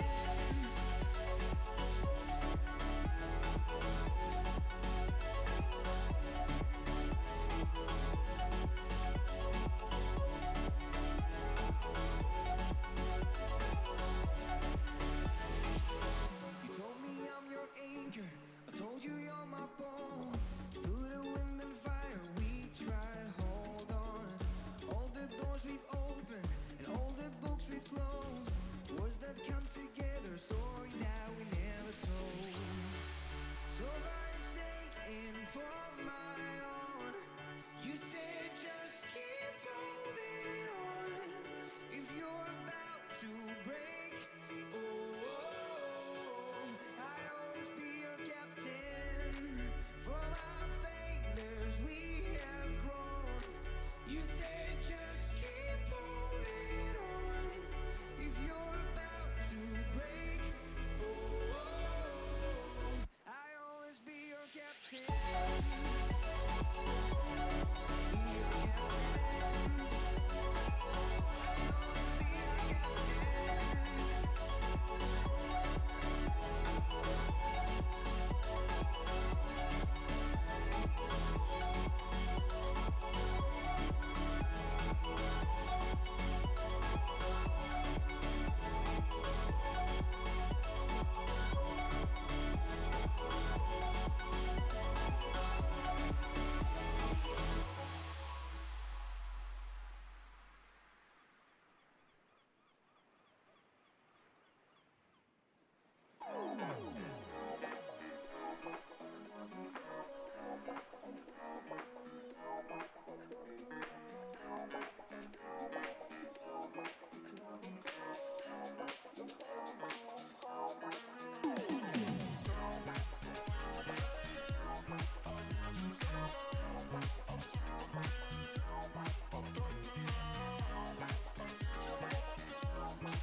seagulls flying overhead,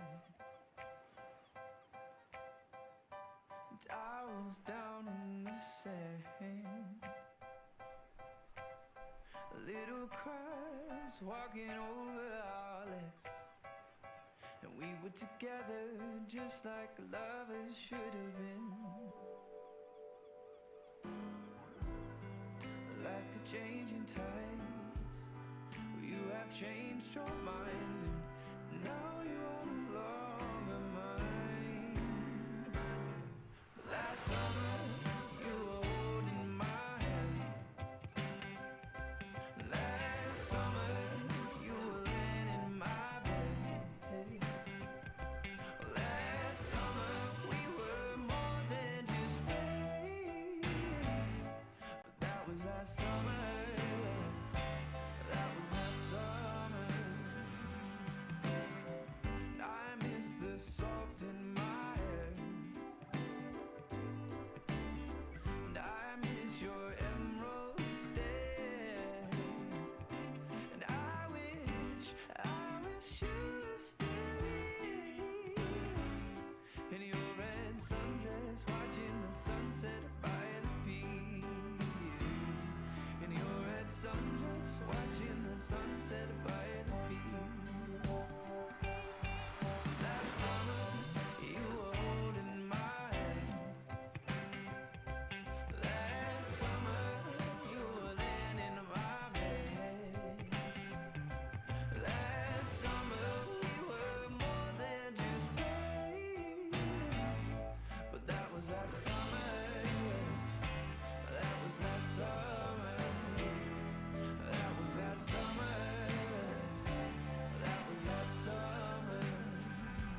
be a bad man? Yes, you do. Do you wanna taste sweet salvation underneath the summer moon? Do you need another hand now? Yes, you do. Go see Miss Josie down on Columbus Avenue. Down in the city, there's a place that never sleeps. You can see it all up past 57th Street. Music is hot and the drinking there's free. It'll turn you upside down before you count to three. One, you're looking for a helping hand. Two, you need a friendly face. Three, feeling good you can barely stand. You're falling all over the place. One, you're looking for a helping hand. Two, you need a friendly face. Three, feeling good you can barely stand. You're falling all over the place. You own it, they got it, they flown it, you bought it. Ow! Do you wanna be a bad man? Yes, you do. Do you wanna taste sweet salvation underneath the summer moon? Do you need another hand now? Yes, you do. Go see Miss Josie down on Columbus Avenue. Columbus Avenue. Ha! Go see Miss Josie down on Columbus Avenue. Columbus Avenue. Ha! Go see Miss Josie down on Columbus Avenue. One, you're looking for a helping hand. Two, you need a friendly face. Three, feeling good you can barely stand. You're falling all over the place. One, you're looking for a helping hand. Two, you need a friendly face. Three, feeling good you can barely stand. You're falling all over the place. You own it, they got it, they flown it, you bought it. Ow! Go see Miss Josie down on Columbus Avenue. All right, Columbus Avenue.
I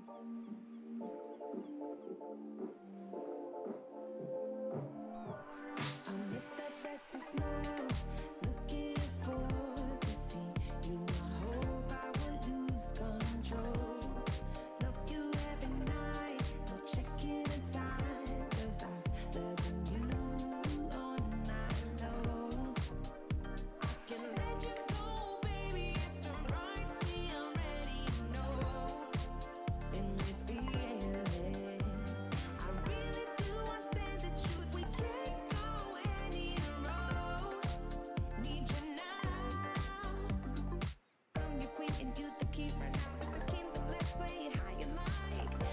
How does it make you feel? Or you wanna change? I'll be whatever, watching like we can dance. You got to move tonight. Stars are watching us in the sky.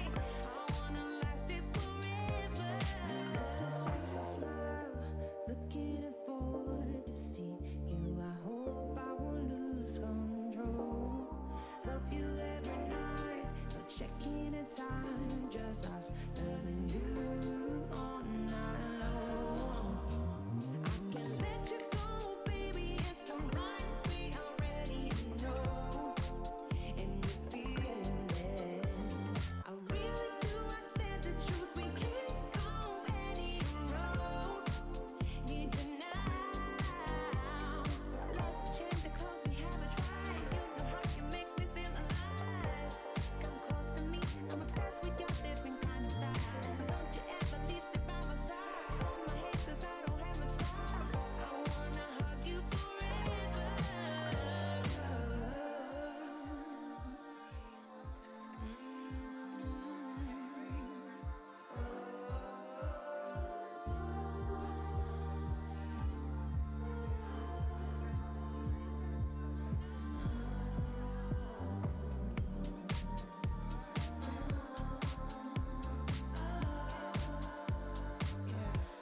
I miss that sexy smile, looking forward to see you. I hope I will lose control. Love you every night, no checking the time, 'cause I love you all night long. I miss that sexy smile, looking forward to see you. I hope I will lose control.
Oh, esport.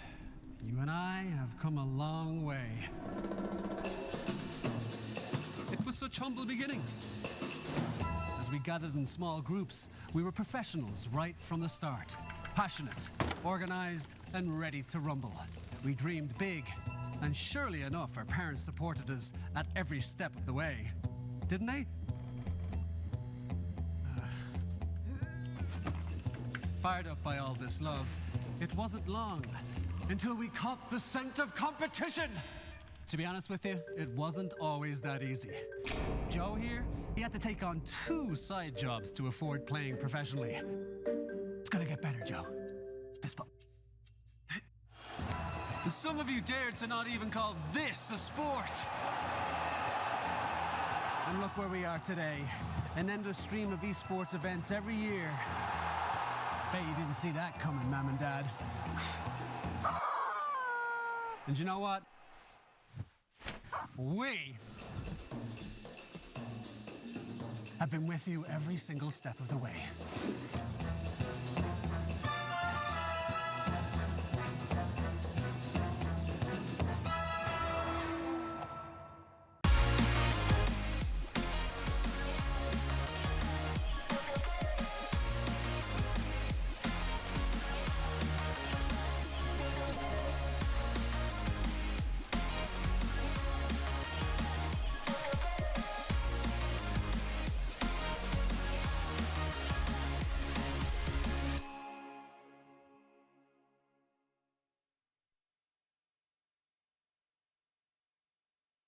Dream of working with people you watch on screen. Exclusive esports opportunities handpicked just for you. Candidate profile to raise above competition. Let 10GG handle routines. Make a step towards your dream today.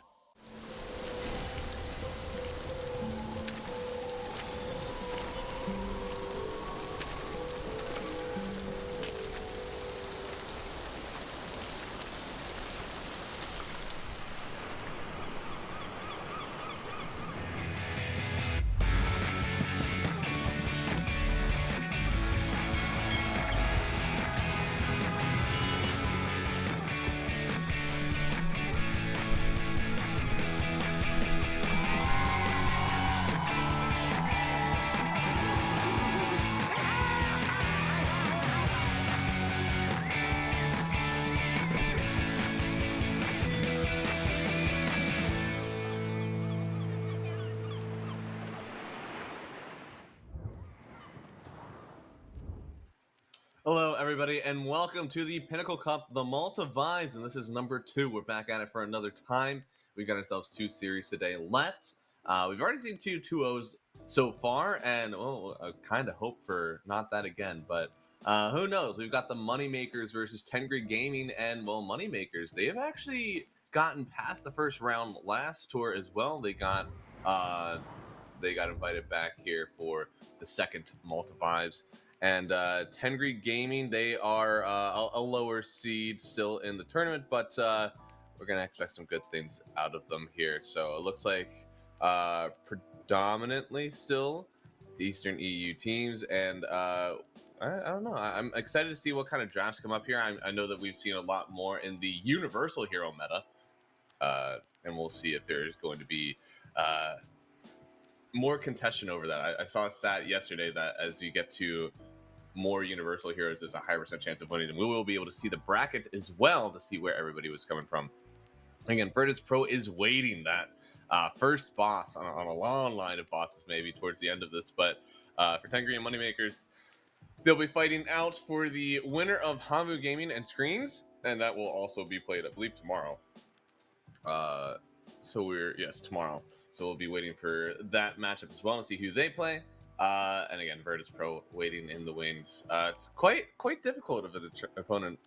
We also have other parts that we can see in the brackets. Not only our 10 Grid Moneymakers matchup, but we already saw Ivy 2-0'd Team France today. They'll be waiting to see maybe if they get to play Bet Boom. Also, B8 and Cybercats at the bottom half of the bracket there. That's a pretty hype matchup there for this current round. And bracket for our first match here we got, oh yeah, Balrogs plus the already Storm versus Ball Dynasty 2-0. Good name. Very happy with that.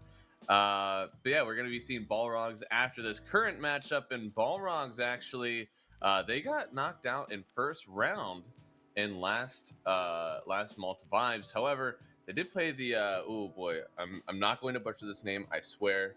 Uele Kum, I think is somewhat how you pronounce it. Oh yes, oh let's go. And that they actually are in Div 1 now for Eastern EU. So Balrogs maybe a rough draw in their first round last time. So even though they were a round 1 exits in number 1, I expect a lot better from them in this one.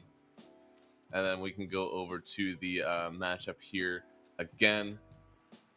But yeah, no, I expect that this one may be our 3-round go. I don't think that Tengri Gaming are necessarily a bad team. They actually replaced the American Goons. Wow, I didn't know that. The American Goons have had a lot of media lately. Yeah, we can go ahead and see the roster for these teams. We got Hartle, Coxie, Claxon. Whoa, wow. How am I supposed to pronounce the B4X? Is probably what I'm gonna go for. It's probably like Baxis or something. That's what I'm supposed to do. And Overkill for our Tengri Gaming squad. And then for the moneymakers here, Lucas, Igor, Bep, Bignum, and Slayer. So boy, I'm gonna have fun today. Very excited again. This team looks like it's supposed to be making the rounds here today. I believe the odds are also well in their favor. But they again made it through that first round last time. They're gonna be hoping to make a little bit of an improvement off of that. Everybody wants to keep on getting better as they go through these brackets. And it looks like we are going to have a draft here. So once that is up and loaded in, I'm excited to see what bands people are going to opt in for, because we've seen heroes such as like the techies that have been getting picked up straight up. Doom, Quinn has been making a mighty stink about the Doom hero. You also have, again, your universals like Windrunner, Void Spirit. Magnus has been hotly contested. And almost to the point where the Medusa was one of the best heroes of the patch, it seemed at least, ends up getting kind of ignored through some of these first phases now, and not a whole lot changed about the hero. Perhaps Valve was correct that this hero is probably fine. There are ways to beat it. It seems like now the way to beat it is with a Darkseer, and you protect your Darkseer by picking up an Oracle, or you go for the AM straight up, and like you're always able to kill the hero. It almost makes it so that whenever there's an AM in the game, you want to play the Medusa core, because you need to go for this like butterfly BKB. And you can't really play it in like the off lane or a support role, because the AM will just mulch you. You won't have any items, and he matches up very well against you. So I do kind of, I don't know. I like the idea that there are these still counters to the hero. It doesn't have to be first phase banned out anymore.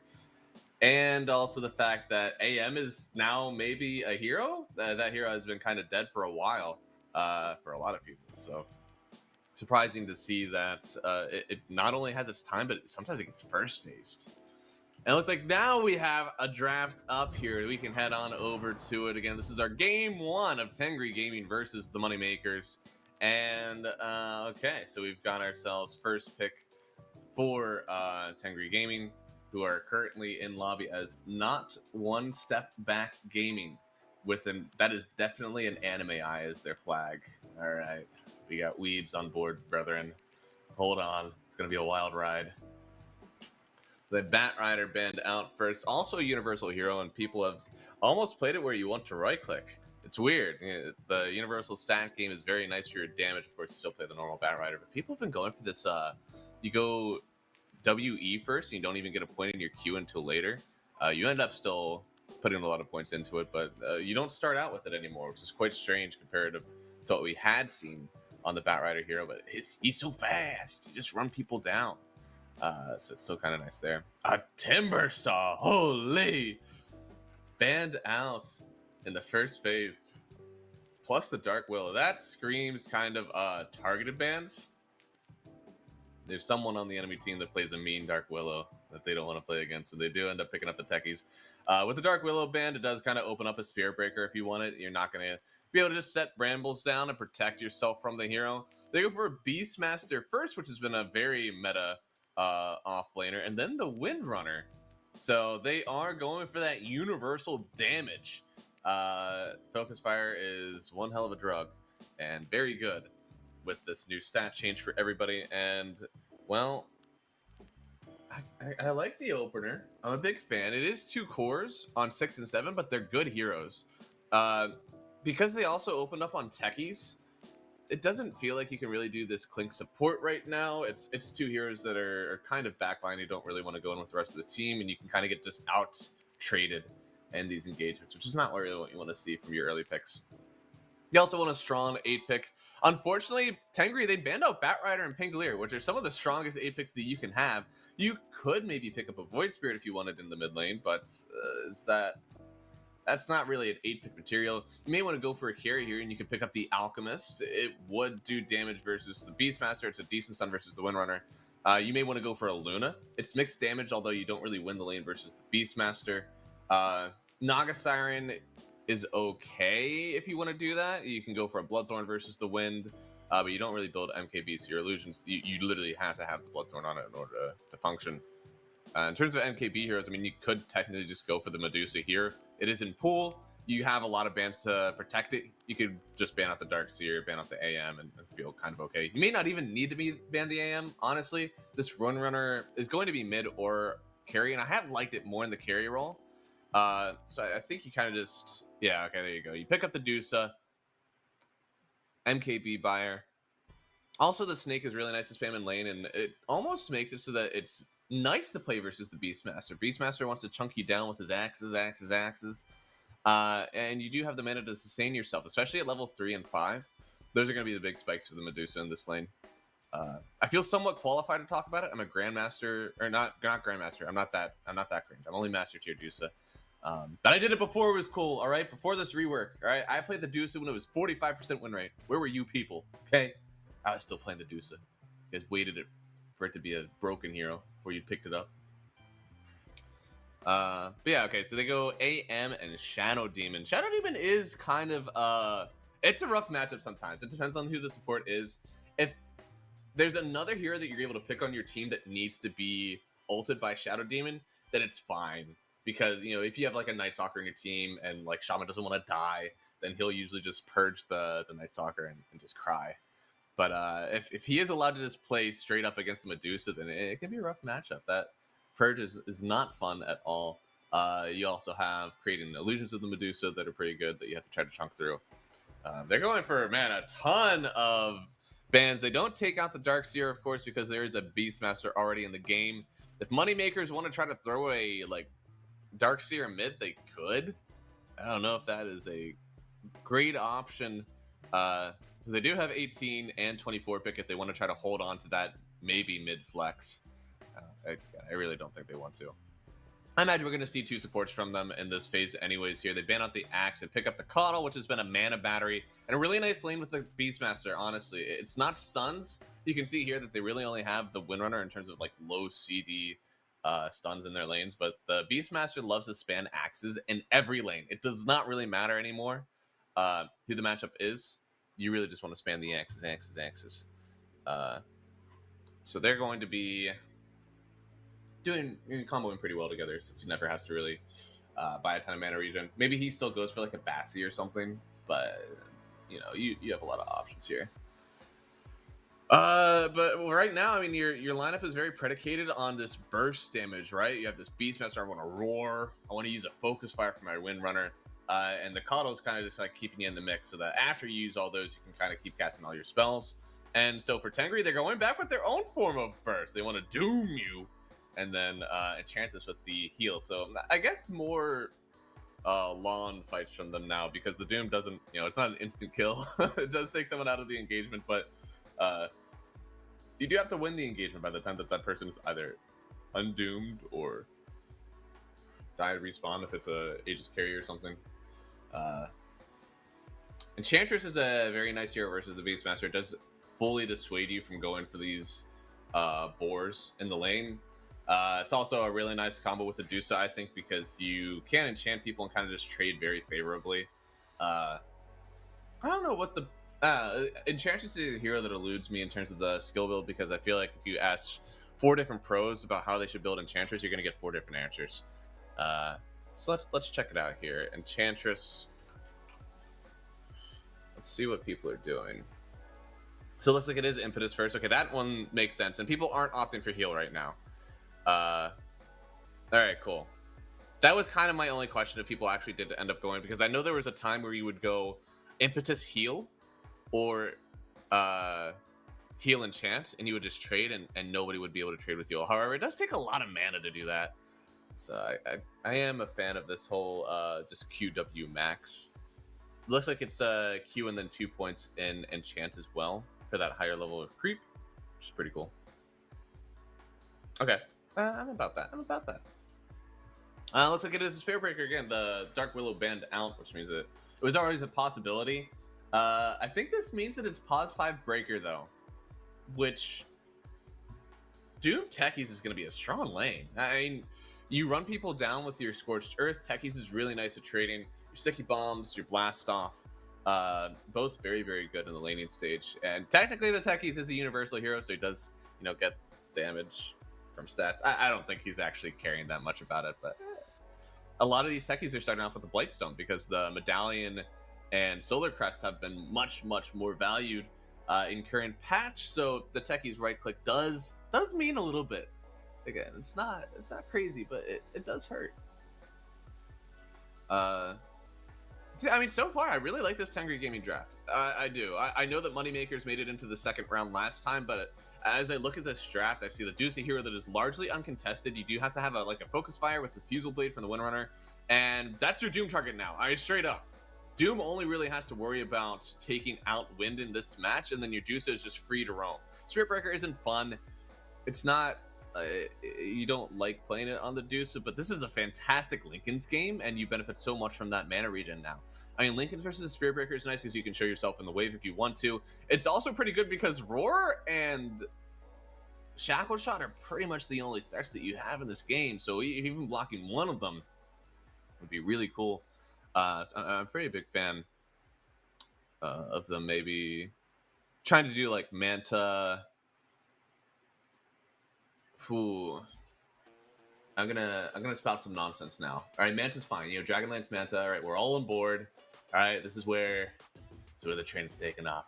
Kind of like MKB afterwards because of the Windrunner, and because this Beastmaster is likely going to get a Crimson Guard. So I like having that magic damage to fit in. And then I might actually like Linken's after that. I don't know if I would want the BKB in this one. Not yet. I think it's kind of up to Moneymakers to actually force out a world where you want the BKB. But I love this Mars pick in general because Juggernaut is probably the only hero that I would really, really want to play right now. You have this healing ward that you can kind of prop up whenever there's whenever somebody gets doomed, and also you're able to spin out of the arena. I would not want to play Lifestealer. Lifestealer versus Dusa is a horrible, horrible matchup. You get percentage-based health off of your right clicks as a Lifestealer, and Dusa has some of the worst HP in the game. She also loves to buy Scotty, and you're very heal-based. So it's not good at all. I don't think you even want to go a Diffusal Blade really on the Jug. You might want to do Ursa if you're set on getting some Diffusal Blade carrier, and maybe you get your ulti off before Doom. Maybe you could go for Ursa. I don't think that's a fantastic pick. I think Jug is still better. But yeah, we're all about the passable picks, They go, ooh, wait a second. So they are indeed committing to the Windrunner carry because it is a half decent matchup versus the Deucer, right? You can do what you want. And then they are going to commit to the Ember Spirit mid lane. I know we saw the lineups already, so let me look and see. So for Tengri, it is Baxis, I don't know, B4 as the mid laner, so that is going to be a matchup here for the Mars and the Ember Spirits, which should be somewhat Ember favored. I think you do have this ability to run him down with the magic damage or with the magic shield, and he can't break it at all. You also are going to do a decent amount of physical damage once you get the Orb of Corrosion because Mars is not a crazy high armor hero. So I really do like the drafts from Moneymakers and how they fit it in with the meta, but I still favor Tengri Gaming. Right, I think the Deuce could actually have a really nice game. I think the Windrunner, they have the option to deal with it. It's just whether or not Tengri Gaming are going to execute correctly, I think is where we're going to see this fall down. Because you can doom the Windrunner, and you can even section off this fight with the Mars. And Dusa is a very high damage hero if you're allowed to build it like that, and I think she is. So I do think that Overkill could kind of work this one through on his own. You do have this kind of sustain from Enchantress that isn't offering a ton of damage unless she goes for the Hurricane Pike and Max Impetus build. I would love to see her do that because you have two cores that are very enabling, right? Doom, Mars, they're not supposed to do the damage on their own. They want to enable the rest of their team to do it. So I would really like him to build like that. But again, on the other side, you have a universal hero. I think two universal heroes actually in the Beastmaster, in the Windrunner. They're going to do a decent amount of damage. The Coddle is going to really be a mana battery for the Beastmaster in lane to make that go well. I really like the Tengri draft, but we'll see. We're going to go ahead into game number 1 here. Again, it is Tengri Gaming versus the Moneymakers. And by the way, while we're starting off here, remember you can go over to pinnacle.gg/welcome. Sign up using the code CUP23 to activate your new customer promotion. When you sign up, you'll receive up to a 100% deposit up to $100. So Pinnacle will offer the latest plans for this matchup as well as a variety of others across the Pinnacle Cup Malta Vibes, like your CSGO, League of Legends, and of course other Dota 2 matches. Remember that you should always be betting in a safe and fun environment. Only bet when you can afford to do so, and terms and conditions apply. You must be 18 years or older to bet. And if you don't want to set up some bets, maybe you can try to win yourself a jersey. Head over to the @Pinnacle Esports Twitter. Go to the pinned post at the top of the feed. Comment and tell us who your favorite team is. And then make sure to follow the account and give the post a retweet. They will not be able to give you your t-shirts if you do not do those things, because you will not be able to be entered into the giveaway. So make sure that you're locked in on that. They'll be giving away jerseys throughout the event. So make sure to stay up to date. Again, terms and conditions apply, and you must be 18 years or older to enter.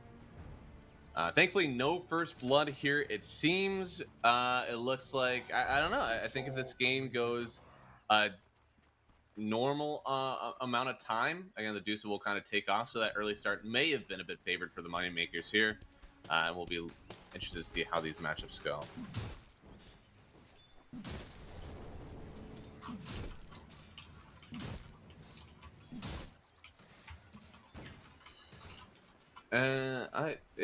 Again, Windrunner carry, it seems kind of gimmicky, but with this new damage change, it is awesome. And look at this. This lane is not really that great for the Windrunner either. You have a lot of magic damage being pumped down. Wind will excel versus the physical damage, but with the Scorched Earth and with the sticky bombs from Techies, it's going to be quite hard for them to... Yeah, look at that. Tried to Windrun off, still takes so much damage there. Oh, unfortunate for the Wind here. We'll see if anything can change, but I think this is just going to be life. Mid lane, as I said, you get a lot of magic damage done on the Mars here. He's trying to just like shove it off, but he's taking so much. Nice step up, actually. He wants to just keep on right clicking after that Flame Guard is down. But Igor, I'm sure, yeah, they're both going for the bottle. If one of them can get an early timing, maybe there will be a kill. You can refresh their spells, but I doubt it. And bot side here, Enchantress actually losing the right click matchup to Bignum. Holy, I feel like you're not supposed to be getting out clicked here. Woo! And a lot of damage being done, almost getting taken down. I mean, Coddle, I guess, is doing a decent amount of damage. I feel like that's not true. It shouldn't be true, but Enchantress, I suppose, is just taking a lot of clicks and a lot of axes, because that is what this lane does. Grab herself a Mud Golem, see if she can make some work. CS is looking somewhat poor for the Windrunner right now, but Klaxon is just going over and getting a different creep, so maybe letting the wave alone for right now, kind of giving a chance for the Windrunner to come back in. Looks like just Rune refills in the mid lane here. I mean, the rotations are actually going to be quite difficult. If Harnell is still really low on the Enchantress. He's not going to be able to start coming over for these rotations into the mid lane. Bignum probably can. And I don't know, the Moneymakers, they may just get themselves an opportunity to get these like water runes at 4 minutes and maybe even the big runes at 6 minutes because they're out trading in the side lanes. That'll be very important if it keeps happening like this. It looks like the wind is starting to come back into CS, which is very nice to see as well. Never want to see us stomp in the lanes, all right? We want to see even games all around. Look at that big wave actually coming in for the Deuce, so holy moly. A lot of CS to be had.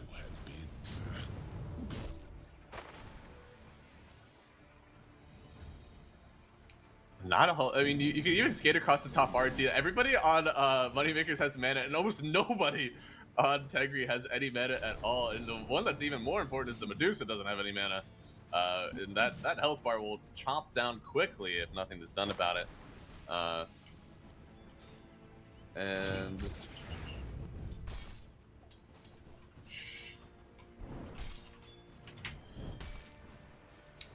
I don't know. We'll see if she, at least the Medusa keeps getting the CS.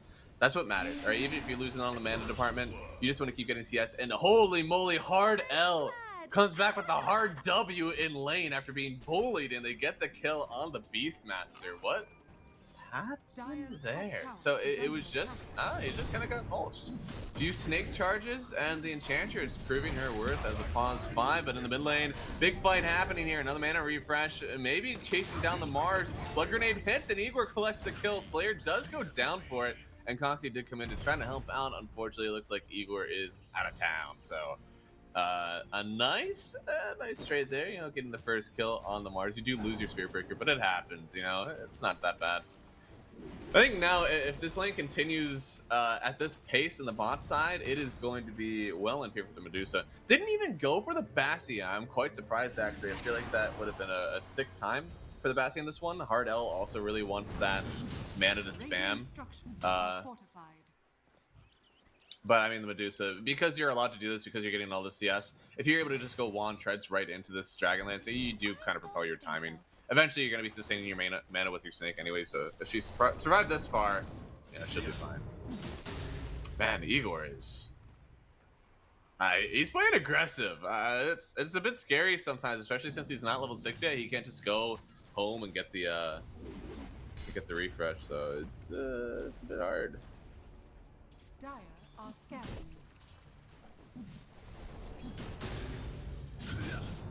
Let's see. Anything else cool happening around the map here?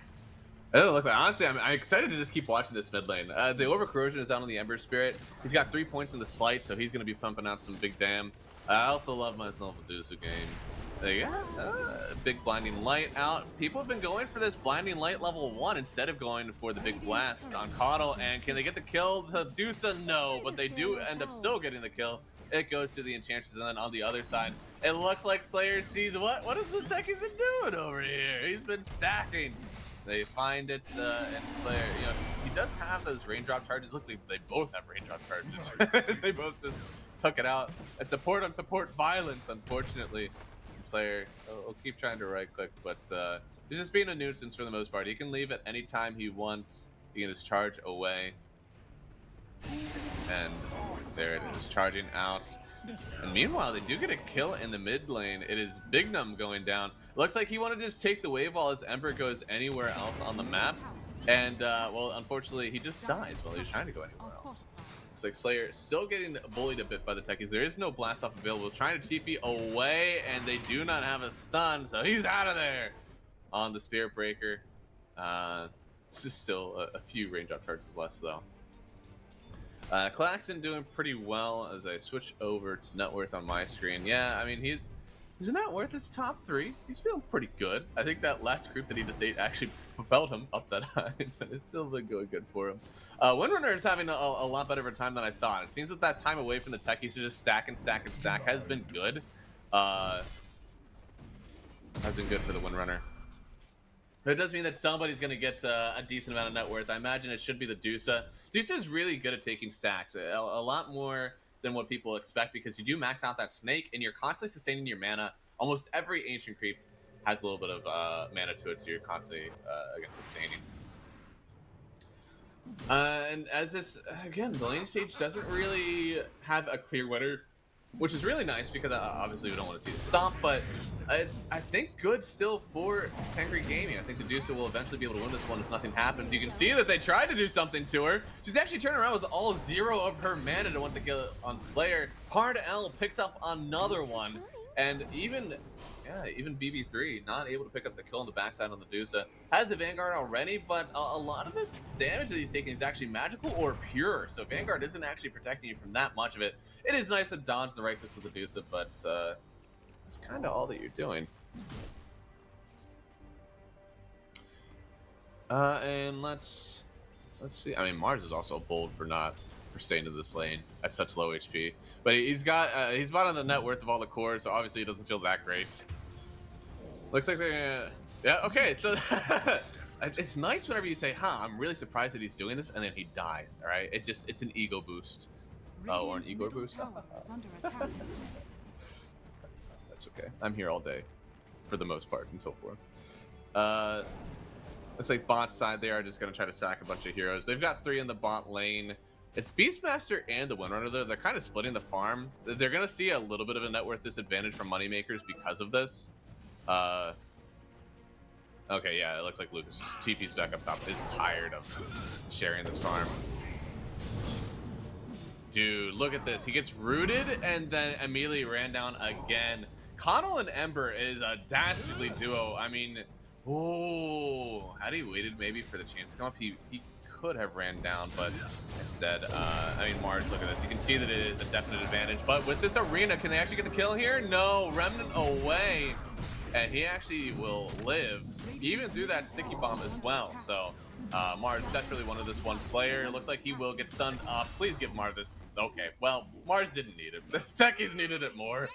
Man, I really wanted to get that worth. I think this Blink Dagger timing for him is going to be very important for the rest of the team. This might be my one issue, is that, like, look, Igor, he's back. He just remnants in and TP's in, he's back. So, I don't know, you gotta be a bit careful here. If this Ember is allowed to just kind of pop off, you've got an Enchantress and a Techies as your support duo. I mean, if he's able to mulch down your Mars, think about what he can do to an Enchantress and a Techies.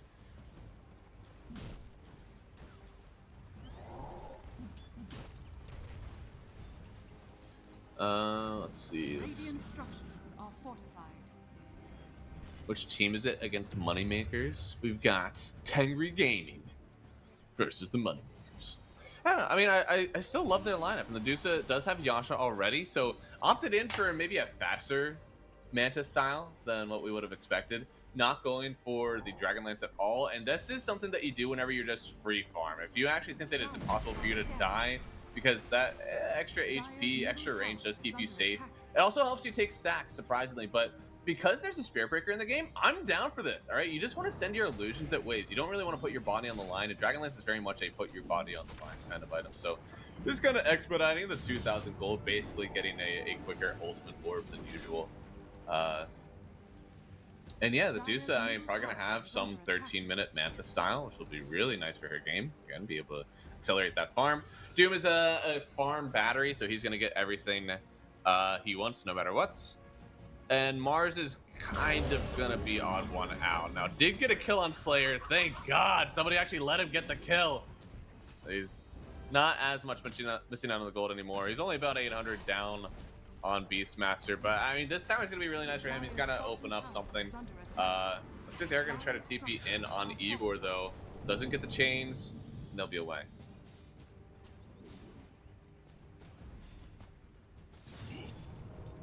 I mean, he needs something. This Mars, yeah, again, the Doom's going to get killed just because he's a Doom.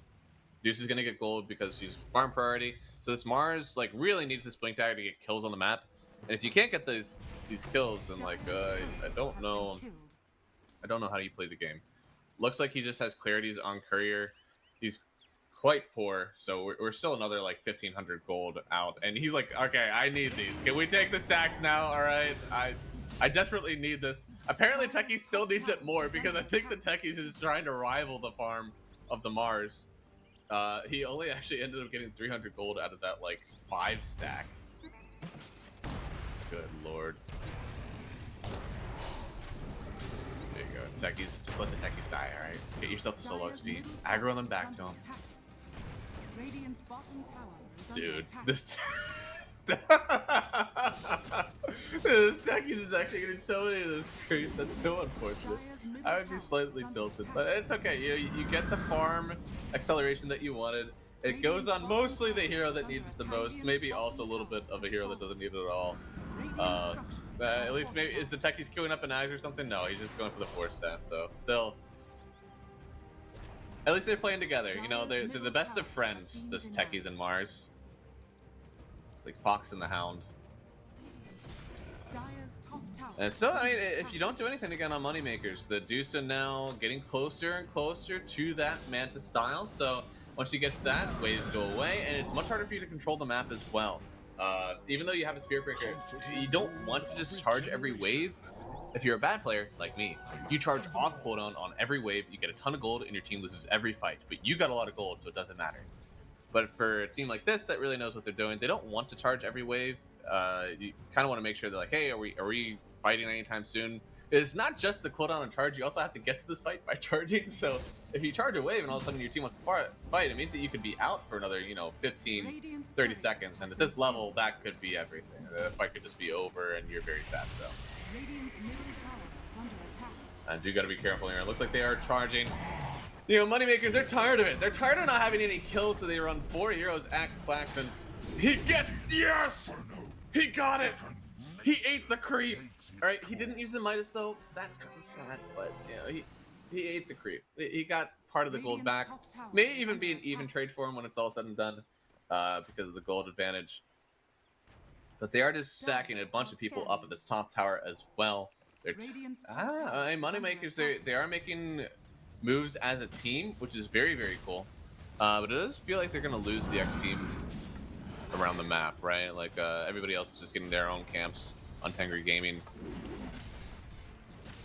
But I mean, the Beastmaster is starting to get a bit big. You can see that he's only 1,000 gold off of the Aghanim Scepter now, which would be really cool versus the,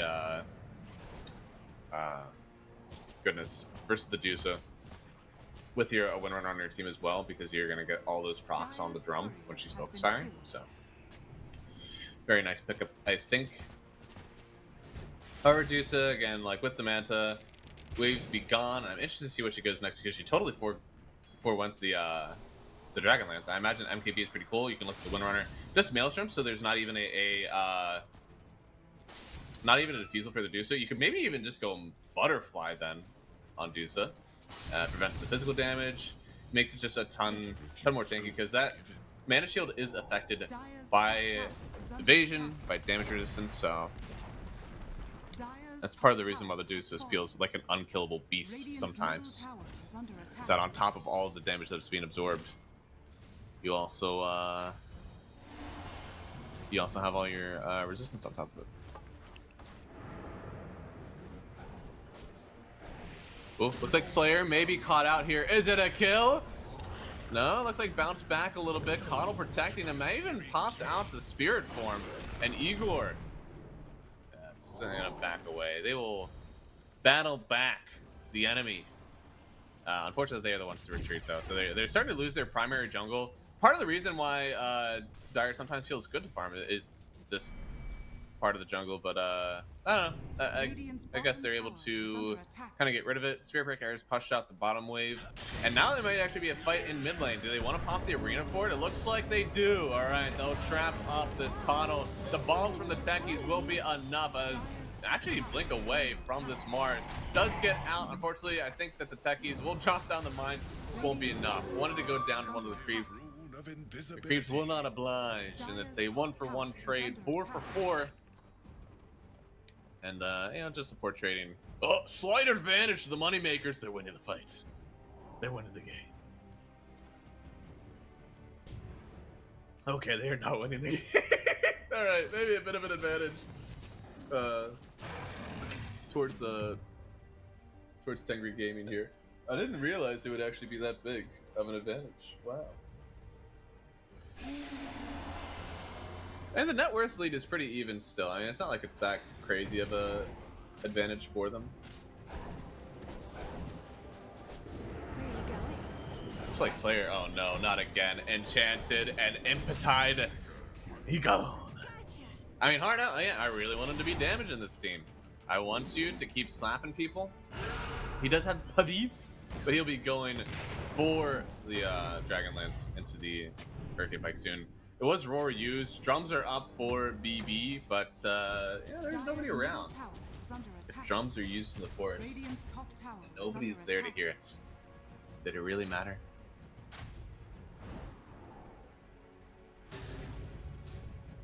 Yeah. Oh, Techies has the Pavis as well. So, I mean, the double Pavis strat versus the big damage of all the Beastmaster creeps, big damage on the Windrunner. I'm a fan. I like this. I think the Pavis is probably one of the best items to come out of patch. It's really hard because there's also the Dagon Lifesteal that has been pretty potent. They have the Solar Crest, but I think the Pavis is just like a nice, you know, you get an Abba Shield. I mean, why pick Abaddon? We can just buy the Pavis. Everybody can be an Abaddon. Nice smoke here. They almost had the Windrunner. Honestly, she saw the Techies. I mean, he broke his smoke, but they got a ward right on top of him. There it is, Arena, and sending in the Mars with the suicide of the Techie. So Lucas is going to go down here.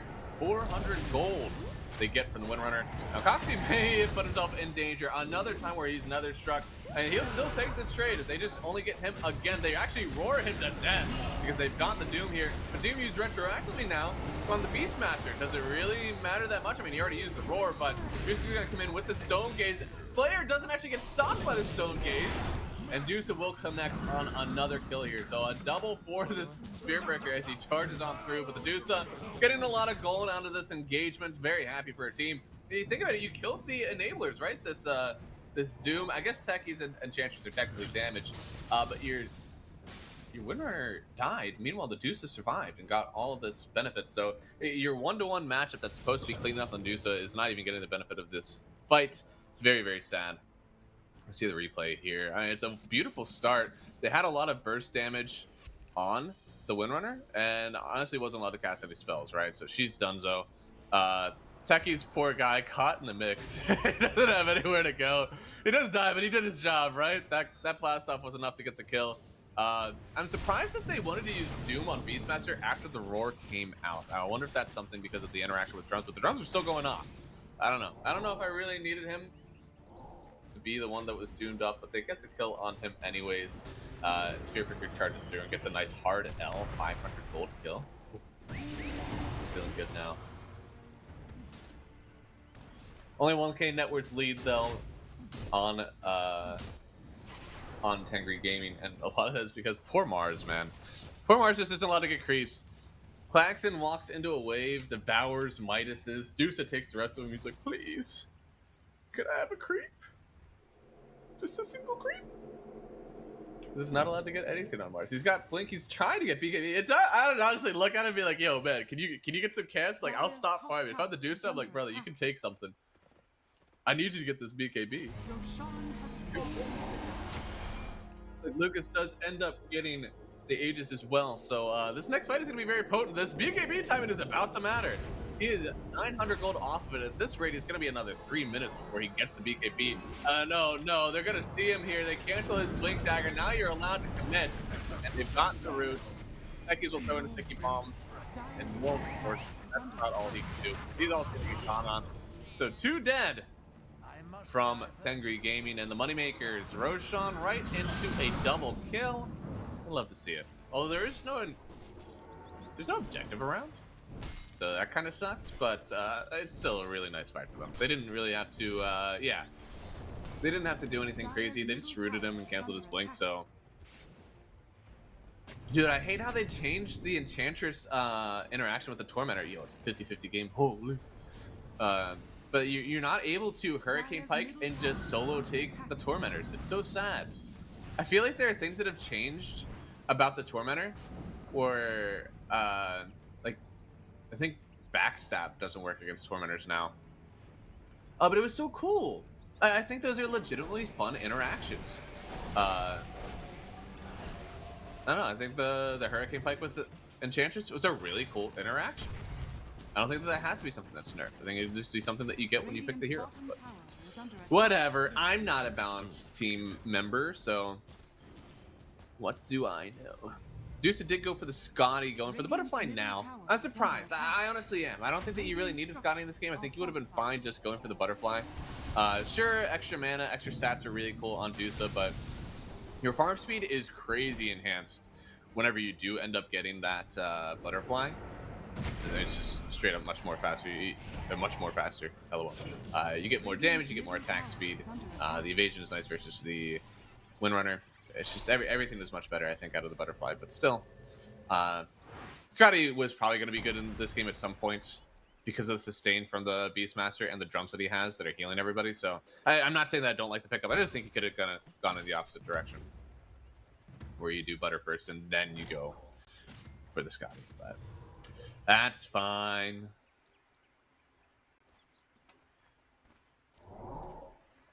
Interested to see if she does end up going for the MKB though. It's a really sick game for MKB. And after the butter, I think I would like either Lincoln's or MKB. I definitely don't want to BKB in this game. Doom, let him get the creeps. He still doesn't have BKB, please. Please. It's 400 gold away. Doom sitting here with that Crimson Guard pipe blinking. He's like, dude, man, buddy. Why are you taking my creep bars? Oh, sick! Alright, that is a lit dump from the Windrunner. A stun on 2. They don't kill the techies just yet because of the Pavis. It's so good, and they end up dooming up the Windrunner. She's gonna get away, but she does the BKB pop, so that pure damage from Bardell doesn't actually connect on the win. He has to turn on a different target now, and it will be the Spirit Breaker that goes out. So he will kill the first life of the Wind. It was doomed for just an Aegis kill. I don't know if it's gonna be worth it just yet. They're burning through the mana of the Medusa, but Igor, he's not able to stay up on this one. They'll refresh some of the spells, and he still falls. The Impetus gets the kill, but now Wind back in on the Dusa. They get themselves another kill. It's 4 gone, and I think Hard L is going to be going with the rest of the team. So a really nice start out from Wind. Lucas getting a super sick shackle on the Doom, on the techies, and I mean, almost did it himself. But the Pavis coming through from the Enchantress, you can see, just like really protecting. He gets to throw his own Pavis up. And then, yeah, I mean, I think the weird thing with the Doom is that Doom is entirely pure damage, which means that BKB, you don't take any. Actually, let me click on the spell before I say something bad. No, okay, it does pierce debuff immunity. Okay, so you still take damage from the Doom, but you don't take any damage from the Enchantress. So that one does not pierce debuff immunity. So part of the Enchantress feels just rough when BKB is popped. There's the first charge though. That's whenever you're supposed to win that. They also had the Aegis. I would not feel disgruntled if I was Tengu Gaming. All right, you can totally cope this one up. Be like, look guys, she popped BKB. Unfortunate. All right, she had Aegis. Also somewhat unfortunate. We'll get him next time. Okay, just don't give them Aegis. I think it's real cope. I don't think it's bad cope. Deucer's about to have the Scotty, or not the Scotty, the butterfly as well. So that one makes it much harder for the Windrunner to come in and take you down. She's going for a Silver's Edge, so it's not like she's even going for a MKB again to hit through this potential MKB, or potential butterfly. So easy for them. Looks like they get the arena. It's onto the Beastmaster. You can see that chain of TPs coming through. Kill him fast at the roar gets off. You may not win this fight. It's out. Focus fire on the Mars. He does have his passive proc. So Lucas not actually doing that much damage at all with the BKB thrown. Oh, is he gonna get stunned up? I think BB doesn't actually get stunned up at all. They're still locked in though on the Doom here, and well, Claxon, he's going to fall. On the backside, Igor got the jump on Mars. That's 2 gone all of a sudden. Everybody else is escaping. Unfortunately, the root does connect on the Enchantress, and the charge through thanks to the vision from Ember. So they get themselves another set of 4 kills here, and they only got a Beastmaster in return from Tengu. Now you've got to be careful, right? That was a fight. I mean, theoretically, you should have won. Instead, I mean, this Beastmaster was just well too tanky. I mean, he ended up taking about 3,500 damage over the entire course of it, which means that he basically healed like 1,000. So he is quite a big boy. And the Windrunner, actually the Windrunner is the one to get the Lincoln Sphere. Huh. Huh. I mean, Doom is going Blink BKB, so he won't have an Agnum Scepter for a while, and that Linken's will be quite good for Windrunner.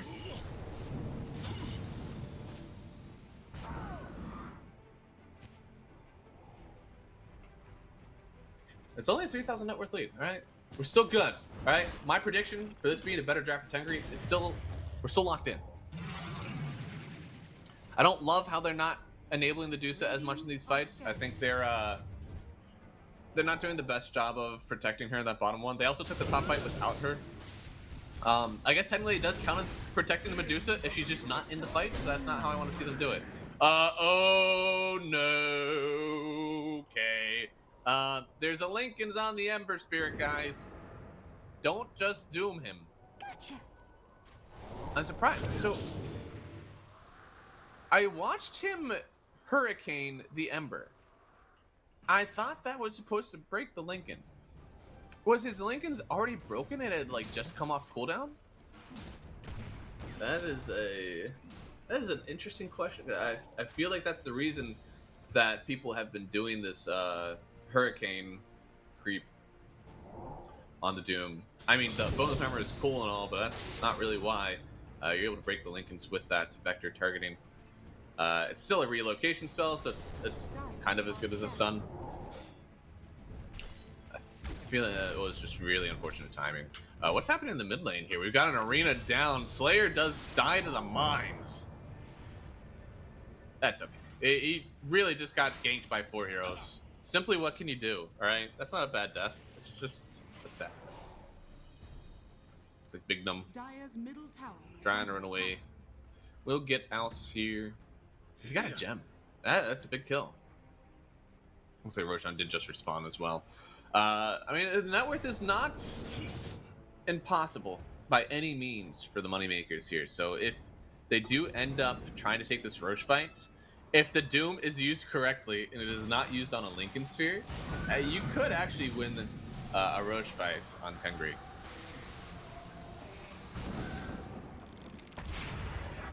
Looks like they do get themselves a shard. Spirit Breaker, the one to receive the shard there for the moneymakers. Tormentor is not up. I wish so badly that there was a Tormentor timer in spectator view. I don't want one in game. I don't care about that.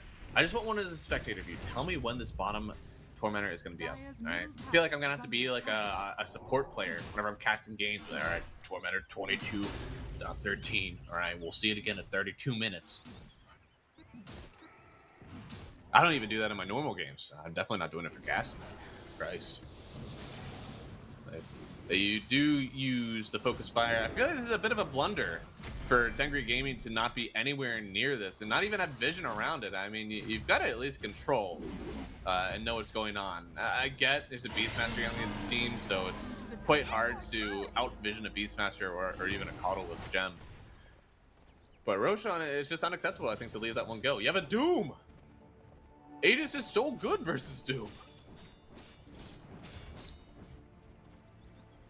I don't know. A bit of a mistake, I think, to let this happen.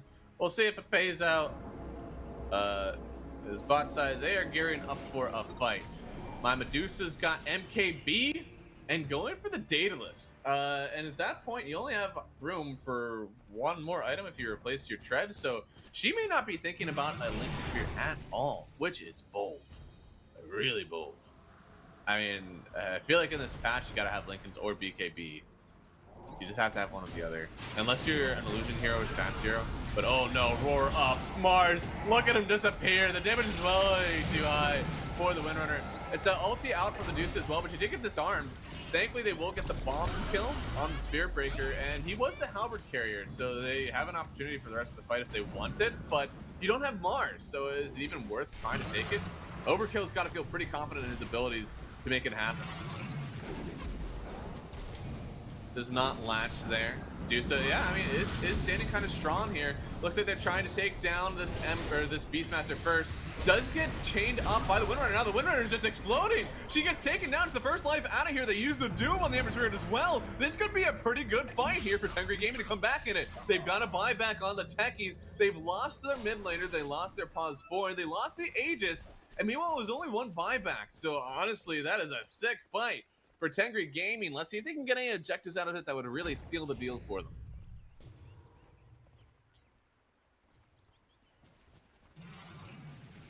Looks like we have had a good bump in the viewership here. Thank you everybody for joining. I hope you're enjoying this Pinnacle Cup the Malta Vibes. Last time, our overall winner, yes, I love you too, buddy. Last time we had a win, I believe, from the ex-Hellraisers that had taken it up. I think former 9 Pandas. So we're just, the way that this tournament works is that we've got basically 3 rounds. We have a lot of teams in this lower, like 17 to 32 seed that go at it. Then we start as, I think, round 3 starts, we start to see these teams such as, you know, Hellraisers, Manaspa, I guess VP, they start to join in, and then we get ourselves a nice bracket from there. So it does give the opportunity. I like it in a lot of ways. First off, teams that don't necessarily get to see this sort of action, such as your Manaspas, your VPs, they get to have that because they're starting out in the lower side of this tournament. They play well, prove themselves, they get to see those sort of matchups. It's very healthy for the region to kind of get that experience. It's not a scrim that you probably get very often, so it's nice to kind of see what that high-level play is firsthand. And also, you get to see, you know, you get televised when you may not get it all the time. You know, open calls don't really get showed. That may be the only thing that you get shown on screen, but now you get to see, with a beautiful caster such as myself, is going to see a Mars get gone on. Look at the damage! Oh my god! Lucas is pumping it. Universal Heroes are pretty good at Dota 2, alright? I think that was an 800 damage crit. No, a 1200 damage crit. Was also roared up and stunned up by the charge. So poor old Mars, man. I mean, he's just getting bullied. His net worth is so low because his team won't let him get creeps. This is a hero that scales very well. I love his build too. He's going for the Hex next. He may even want to go for a Refresher afterwards. It's a really strong Mars late game build, but he just has not had the farm priority to get it going.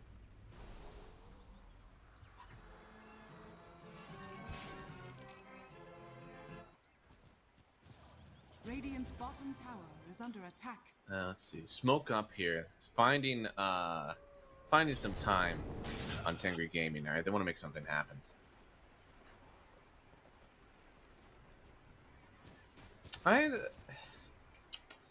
I still don't think they're pressed. All right, there's a cheese on the Ember Spirit. It's not this Natus that they're going against. I think they could group up and take an objective. All right, take the bottom tower. All right, live a little. Maybe go top. You have a wave up there already. They're just hanging in the middle here. They're not getting anything done with the smoke. All right, I need action. Although they are walking under a hawk. That's unfortunate. But the vision is also a little bit lackluster for them here. They only see really what's around them right now. They don't really see where anybody else is moving on the map. So very smart from Moneymakers. They're literally farming 2 different lanes plus whatever's coming in push. So they're kind of farming 3 lanes for free. Shouldn't really be happening. But because of the sparse vision from Tengri Gaming, they don't really have a chance. So they're going to start pushing through tops and the Illusions bot side and see if you can make another objective pop out of nowhere. Tormentor is still not up yet, sadly. I have no idea when it's supposed to come up. Oh no, they already got it. I see. They just got it. They got the Doom Shard. Hey, that Infernal Blade is a pretty nice one. Honestly, in terms of the rolls that they can get, it's pretty hype. Did he beat? Oh no. Okay, so the Enchantress and the Techies already have their shards. Little Friends doesn't seem that great in this game. There isn't even like a Helm Dom on Beastmaster, so there's not a ton of creeps that you can even turn against. Oh, big no. I think he narrowly escaped death. I don't think he knows it, but I think he narrowly escaped death. You may not even have to force anything, I suppose, right now on Tengri. I think you just need to get farm. Stop grouping up together if you're not going to do anything with it. Start farming other lanes. I mean, this Medusa's about to get level 25, which is huge for her. I mean, she's got Daedalus, Scotty, Butter, and this MKB. So 3 different items that are going to proc off of that split shot modifiers. So it's a really, really good Good move for her. Kind of gold, dude. What is Ember's got something in the bank? What's he saving up for? You get an interest off that? He's going Agnes after. I see. A lot of Remnant burst. It's pretty good versus the Enchantress and the Techies, especially with the PvEs in play.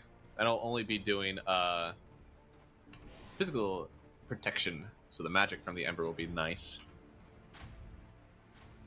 Radiant are scanning. And another halberd, I think, coming out here from the Beastmaster. So, Dusa is a very bad hero against halberds. You can see that she is not opting in for BKB or Lincoln's. I think she needs one of them. She doesn't have either. So with 2 halberds in the game, she could theoretically be disarmed for like 6 seconds. Or sorry, 10 seconds, because it's 5 seconds on range targets. So, yeah. Really bad. Really bad. And she just gets chain disarmed. All of a sudden, this Doom, or this Beastmaster and Spearbreaker are going to be like crazy high priority. And oh my goodness. Oh no, hard L, gonna get found out. They went into the depths. They found themselves at Enchantress, and well, thankfully the Mars and the Doom get away. They're not caught in the crossfire here.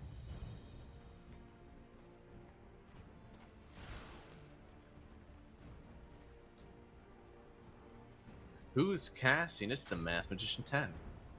You'll hear it in about 5 minutes.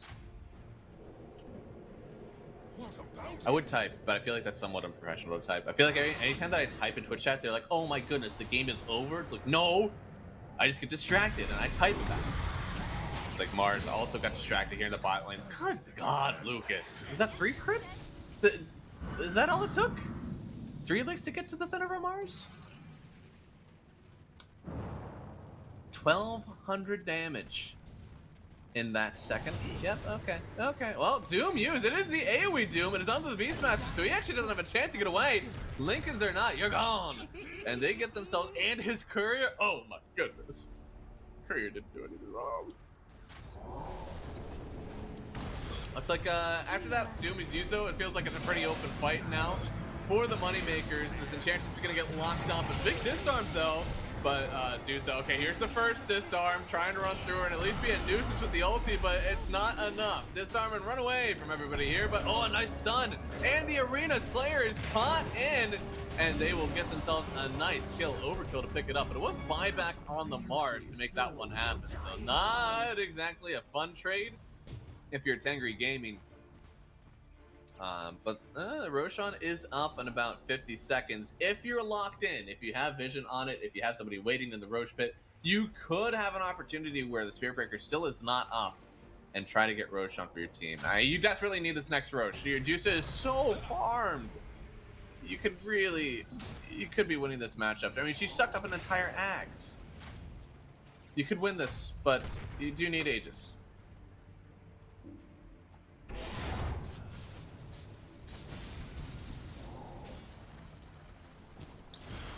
Still a 7,000 net worth lead, though, for the Moneymakers. It's starting to feel a little bit big. Get faster. But, you know, it's 41 minutes into the game. 7,000 net worth? What? That's just everything that the Mars is missing? Oh, there we go. We've quantified it. You have another support instead of a mid laner. Simply what you need. Oh, he's actually switching over. I like this opt. You can see how much physical damage he's taking. Just slam it all right? AC, Shiva's Guard, Lotus Orb. Just get it. Honestly, how does... Dude, I feel like Lotus is actually a sick pick. Alright, well, they have found Roche. The Remnant has found everybody else on Radiant. And you need to take this fight. You have a Doom. You have an Arena, alright? With no Aegis, I think you win these fights.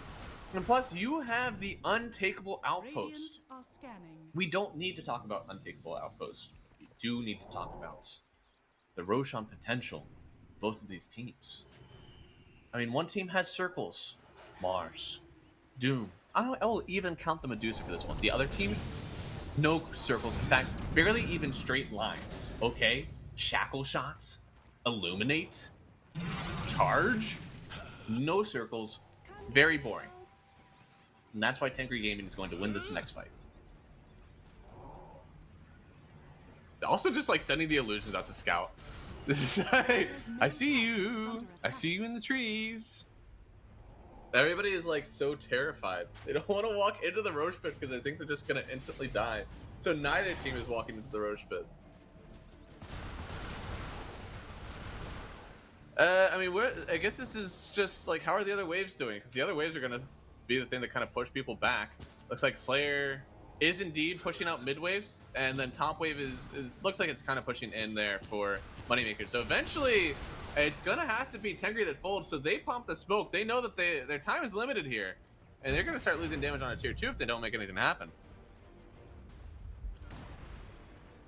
There is a ninja gear on the Medusa. She can smoke whenever she wants, and she also has the Mystic Strike. So whenever she gets shackled up by wind, if the wind doesn't immediately pop BKB, which she should, and she may just stun herself, which could be rough. They're still losing the net worth battle though on Tengri Gaming. They finally walk into Roche, but is there a fight to be had here? I mean, Lucas is running, BB is, I mean, everybody is starting to show up here. Roshan is going down, they pick it up. Aegis to overkill. But they're gonna still take this fight right now on the Moneymakers. They shove out Igor. And, well, the Slayer is in the midst of it. The Doom is used, but he gets, oh no, he gets focus fired. He doesn't even get a Doom on anybody. He needs to try to catch back up to the Windrunner, but he just dies. Lucas kills the Doom through his own Doom. But they do have the arena. Lucas, I think in a bit of danger here. A little bit more magic damage and some vision. Vision is cool. Please, no. No, is invisibility invincibility? It is! He gets away because there's no more dust in the Slayer. Actually gets another kill using the disarm on the Medusa. It's 3 more seconds of disarm, but I think the Beastmaster still will die here. It's whether or not Juicy can recoup all of this extra mana that she's missing. It's another Halberd. This will be the first life on the Medusa. Can they get... Do they want to stay here? Do they want to try to win this fight, or do they just want to get out afterwards? They get still on the Mars here. And overkill. Oh no, they're just dancing around the Medusa. A nice Manta-style dodge for that shackle shot, and they will get the kill on Slayer through the evasion of the blinding light. So a decent fight still for Moneymakers, because that was through the Aegis, and it was with a buyback on Claxton and on Coxie, only using the Coddle buyback for their own. And I think a bit disastrous maybe from Tengri. They still have a net worth advantage because they did end up, I believe, getting... Who did they get? Oh yeah, they got Ags on the Mars. I see. So now it almost looks like they did allow him to get camps. They didn't, all right? Don't let this trick you. They still said, screw this guy. He doesn't get farmed today. They just happened to give him the Ags from Roshan and make it seem like they care about him. But that's the only reason it really seems that this is still technically a 7,000 net worth lead. I'd almost way sure that that's just like a dead Ags anyways on him. Like, is that really where you wanted to get this? I think Sproink might be. Oh no, wait, what? They didn't give it. They didn't give the minefield sign to Techies. Why did they give him this? Oh, work upgrade? Why? Oh, that's man, that's so depressing. I think minefield sign is actually an awesome spell. Has Deucer rethunk her BKB purchasing yet? Yeah, she has. Okay, she has one queued up. And now they're going to lose their Tormentor. Unfortunate, that shard. Was there anyone even with a shard left? Okay, yeah, it was the Beastmaster shard.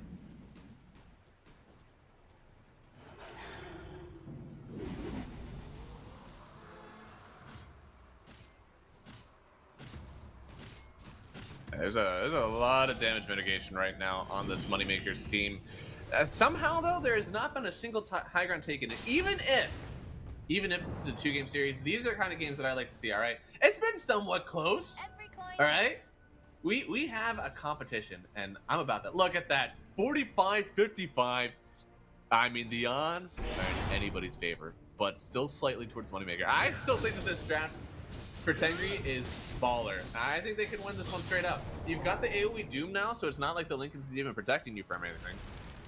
The Mars has the opportunity, I think, to kind of get some armor and start to still be a participant in this game.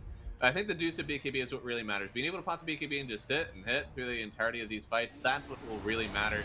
I think she's just kind of regretting going for this Daedalus now. Is she regretting going Daedalus? I don't know. I mean, Hardell is regretting walking out of the base, but I think you're regretting going Daedalus on Overkill.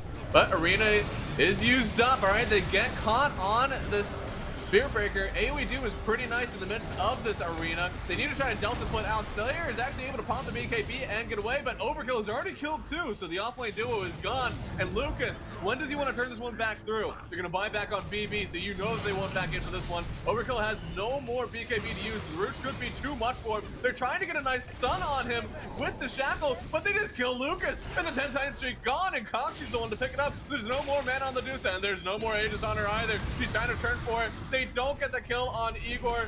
Instead, the Deuce falls, and now Flaxen trying to make something happen on his own here. The axes from the Beastmaster are too powerful through this Crimson Guard, and it will be foregone for the price of 3, because there was a buyback on BB here, so still advantage going towards the moneymakers.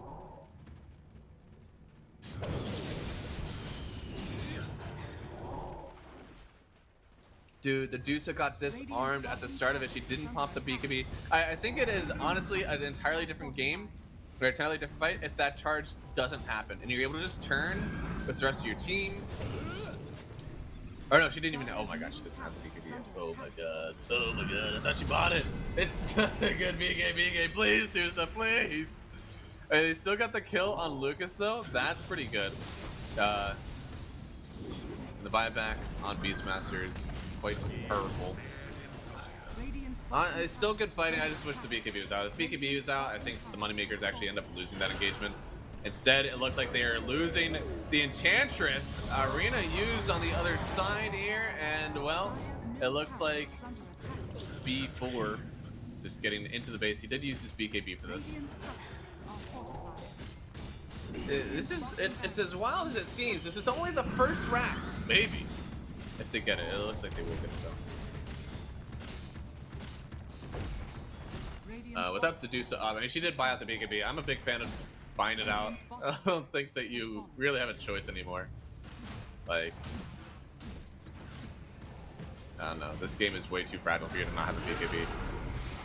Oh, roared in. I mean, the Dusa has a BKB now if she wants to use it. Manton's off first, trying to kind of show which, or kind of hide which one is the real Dusa. But Lucas comes in, tried to get the shackle shot. It doesn't connect. Igor in a bit of danger. It does get collapsed on by the techies, but the Lincoln pops to the stake. And now Lucas wants to go in, get the last kill of the Dusa here. She does about the BKB. They need to protect her. She goes down. I can't believe they were actually able to kill her there. Roar used again. And this poor Clark Claxton tried to get in on top of the Deuce. Instead, he gets landed in the Doom. That is a bit of a blunder there from Ember. Slayer, invisible. He means he's invincible. And he pops the BKB. Doesn't want to get caught just yet. It was buyback on the Ember and win now. They want to try to end this engagement here from the Moneymakers. The charge through finds the Dusa. Mana's still pretty powerful, and she gets rooted and disarmed. She doesn't have a BKB for 40 seconds. The Dusa is going to fall. Lucas, kill him, baby. It's GG. Game 1 going to the Moneymakers here. As well, I think we saw a bit of an issue with the item builds, maybe. I think that's where I'm going to call that one. I still think the draft was really good for Tengri. I'm excited because I think that means that we can still have a competitive match here for Game 2. Shouldn't see a Giga Stomp, but yeah, I think that there's just a bit of an item discrepancy in these games. And I think also a bit of a farm priority issue. Your offlane Doom, it's possible that they talked about it. It's like, hey, this is how we want to play the game. If so, I don't agree with them. You know, you have this Mars that just never had any net worth in this game, barely had enough time to get his BKB for this one. Ends up going Deso and AC, so even whenever he got the gold, I don't think I really like that. I love what the Dusa was doing until the Daedalus came out. I think that your Butterfly MKB is definitely enough damage. You need to go BKB then, because or Lincoln's, BKB or Lincoln's. I would have been fine with either one. I think at the end of the day, Lincoln's or BKB was the right choice because of the halberds. And they're allowed to do this because there is so much map control. And you never got caught out. Mars was never able to just arena somebody and have the Enchantress beat on them. That was never the case. I think definitely a bit of an issue with how the farm was being distributed in this game. And the Doom actually ended up selling his pipe for the Aghanim Scepter. That's how he got it so fast. So let's see. Let me scroll through player items. Yeah. At 21 minutes, we have a pipe from Doom.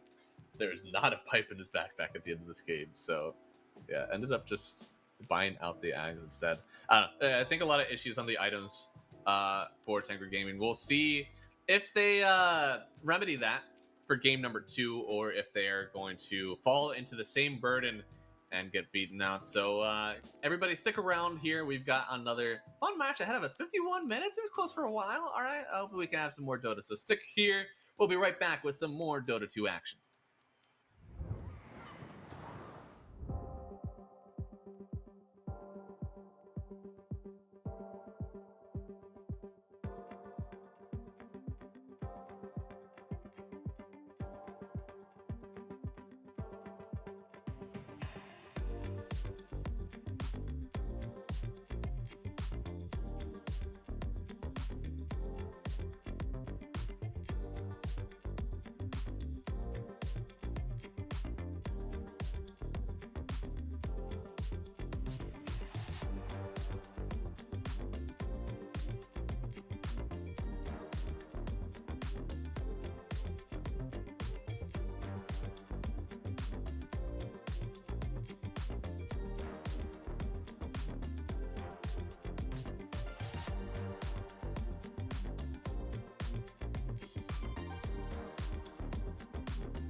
Oh, esport.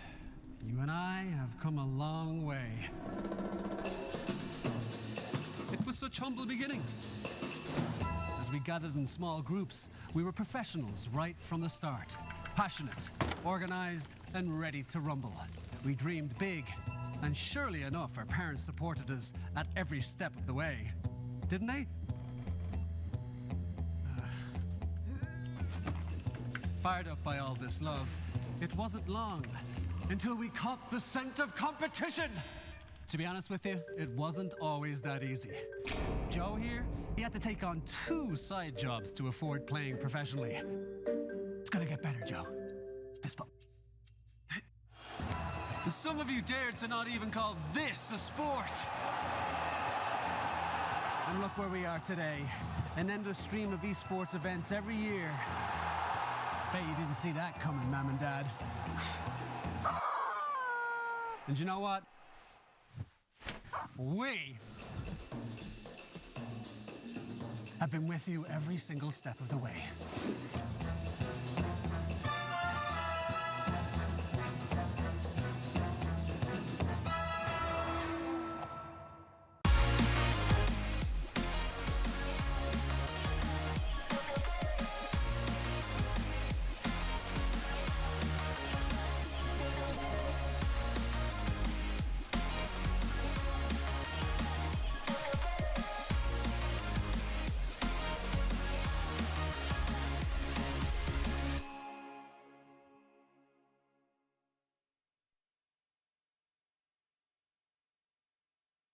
Dream of working with people you watch on screen. Exclusive esports opportunities handpicked just for you. Candidate profile to raise above competition. Let 10GG handle routines. Make a step towards your dream today.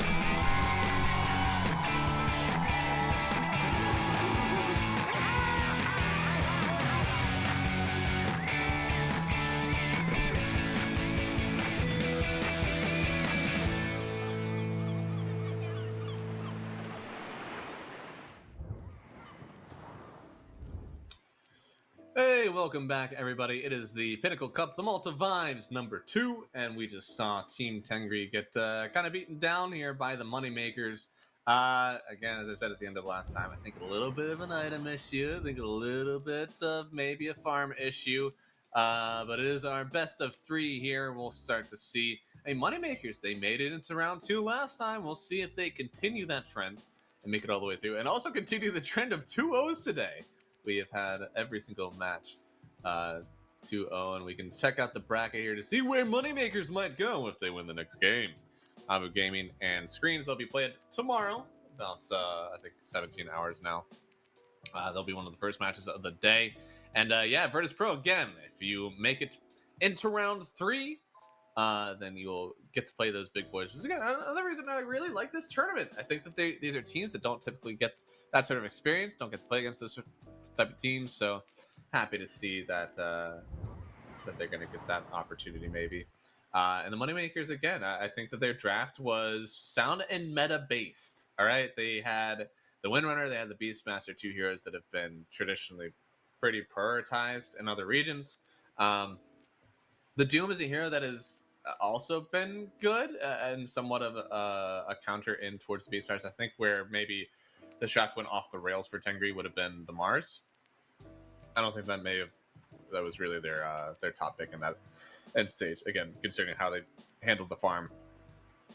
They did end up, I believe, last picking the Ember Spirits, which had a really good game. I thought his lane versus the Mars was really sound. He ended up transitioning into this like magic damage build with the Agnosceptor, Kai'Sanja, Octarine. And it was really good at being able to kill the Enchantress and the Techies, who both had Pavises. And my Enchantress at the end had an MKB. Honestly, didn't see that kind of glad I didn't see that. I had no idea that was happening. But yeah, I mean, I think we have the formula for Tengri Gaming to be very competitive in this series. I think that their draft was also pretty meta. The Techies, the Medusa, Doom, Enchantress. I really like how it interacted with the Moneymakers here. I think the Mars is kind of where, again, maybe they needed to choose something else. Maybe they just needed to talk about it more as a team. But I think whenever you have a mistake that's just like that, first off, it's better for your morale because it doesn't seem like you made some sort of fatal mistake that can't be changed. Like, yeah, we can not pick Mars on 23. That's possible. I think you also have the ability to kind of talk about your farm and what items you need to get. You know, Juice didn't go BKB in time. Hey, there's always a game number 2. You can fix that up still. So, looks like we are going to have a draft in front of us very, very soon. I think it did start. There we go. And yeah, so another Timber and Bat ban. There we go. I need to see. Give me the Dota buff here. What were our bans last time? All right, so we did have Timber and Dark Willow banned out for the Moneymakers, and Bat Pango banned out from Tengri Gaming. Does mean that they leave the Beastmaster in. I think the Beastmaster may be the one that I really don't want to leave in. I would maybe leave in a Windrunner, but I think the Beastmaster, yes, it's a good hero, but has a BKB Piercing Disable. It gives vision all around the map. It's a lane winner with the axes. It's super good comboing with the Coddle. I just think that it's a hero that needs to go. All right? I don't want to see it. Yes, you leave in the Pangolier. Yes, you leave in the Windrunner. I think that's just going to be what you have to do because you banned out a Batrider. I mean, there's a real chance that there's like a 5 Windrunner and an 8 Pango. If you do this, you could, I guess, ban out the Pango and then take either the Beast or the Windrunner, whichever one that they don't choose on Moneymakers. I think Beast is a better like 5 pick or 6-7 pick whenever you kind of see what's up against it. Surely, if you're Tengri Gaming and you pick up this Windrunner on like 6+1, they're gonna go for like Medusa on 8 on Moneymakers, and then you're also going to be very sad. Because I do think that matchup is very good. I think, unfortunately, Tengri weren't able to pull it out. They go for the Techies ban, actually, so that was their 5 pick. Beastmaster does get let through, so, of course, the Moneymakers snatch it up, and they go Windrunner and Enchantress. Okay. Lane winner plus game winner there on the Ench and Wind, and it's also 2 green heroes with red hair. I mean, what are the chances? I actually don't... Lena? Not green. It has red hair though. I don't know. I think this is a draft combo. It's a good 6-7. I mean, things that are good versus the Wind and the Enchantress. Again, I wouldn't mind a Dusa. You could even go Silver as the edge to break the Enchantress if you really care. If you have no one else on your team that would do it. I still like the matchup versus Wind. There you go. I think I would be interested to see how Moneymakers handle this now, because I think the idea still is that you need to go Manta Butterfly. On Tengri Gaming, they went Manta Scotty, and it's not bad. It's just that your farm speed is much better whenever you have the Butterfly instead. So I would have liked to see that. And I also would have liked to see a Lincoln because there's a Spear Breaker. You may just ban out the Spear Breaker if you're Moneymakers, to be honest, but I think it's a good ban because you also have a Beastmaster in your team. And his Shard, honestly, on Spear Breaker is not that bad against the Beastmaster. Kind of tank the roar.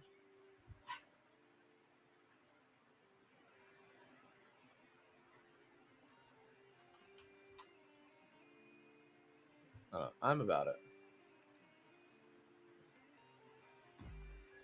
I remember last time we had a Coddle and Spear Breaker in the second phase for Moneymakers. Tengri Gaming just banned both of them out. It's like, you don't get it again. All right, I don't want you playing that last draft. For Tengri, they picked up Doom Ench. They already have the Ench. Doom is still in pull, but they go for the Snapfire. That's an interesting pick, right? I mean, this could be a 3, could be a 5, could be a 4, could be anywhere. Could be a mid. It's very flexible.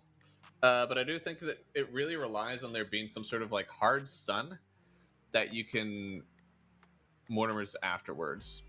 But they also need some tank. I don't know. The more that I talk about it, the more that I almost want them to pick up Mars again. But I'm scared, right? They picked up Mars last time. I didn't really like it. Just the way that they kind of shoved him towards the bottom and didn't let him hit any camps. He gets like the world's latest Blink Dagger in BKB. I don't know. I just don't want him to go through that again. Even though I like the pick, I just don't want him to do that.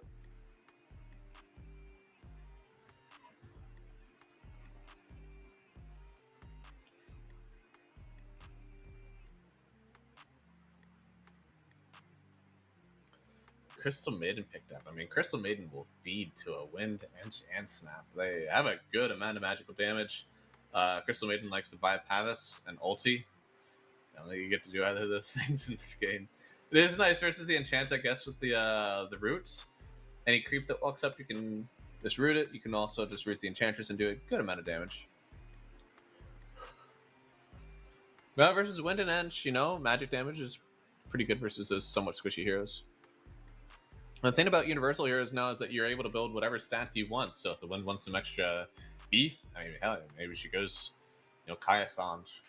Or I guess you don't have to go Kaya. You're not an int hero. You can just go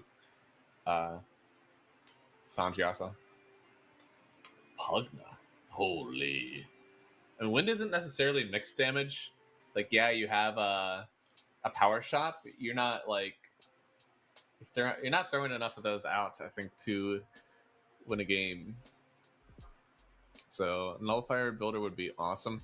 I could honestly see a world where Brewmaster is sick in this game. You send the Medusa into the sky. You dispel the Pugna if he tries to decrep himself versus the Windrunner. Windrunner would just have to buy BKB, then you wouldn't have to worry about the Nullifier. I actually think it's a sick Brewmaster pick. I think it's kind of a 5-head. Because you can also get Roared and Stone Gaze, and then maybe you don't get your ulti off. But I think you could just pick the Brewmaster here, ban Doom, in case they do end up wanting to run like Doom mid or something. And it's actually a really good pick. Let's go! Oh, I'm so good at this game. And now they're gonna lose because they listened to me. Simply, what can you do? And I'm divine. You know, I'm no longer legend caster. I played ranked. I got my rank up. Is my opinion valued now, or is it just like more cope? You know. You ban Doom here, and you ban out like Storm. You don't have a ton of like hard lockdown, so you definitely ban Doom though. I don't think you want to risk them just throwing this Doom mid and then making that your Brewmaster never gets his ulti off. I think that is way too scary. I like Puck. Puck is kind of the same thing. Not exactly, but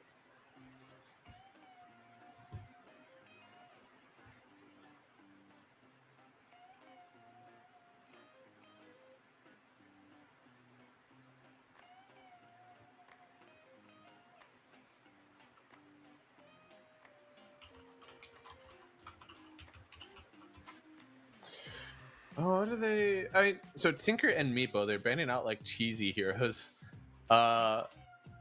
Please, for the love of God, please ban Doom. Please don't let Doom. Ah, no, please. Oh, don't pick Doom. I actually think like you have damage on the Bugna. Oh, thank God. Oh, they just picked a Quap. Okay. Yeah, I mean you can pick Is it actually a decent Kunkka game? I feel like every time that I look at the Kunkka hero, it's just dog.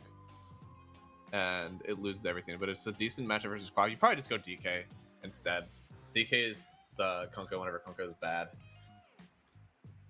You're able to just stay in lane versus all those dagger hits. You don't really push a Quap out like you do with the Kunkka, but things have been worse. I suppose you could. I don't know. I don't really want you to Leshrac or anything.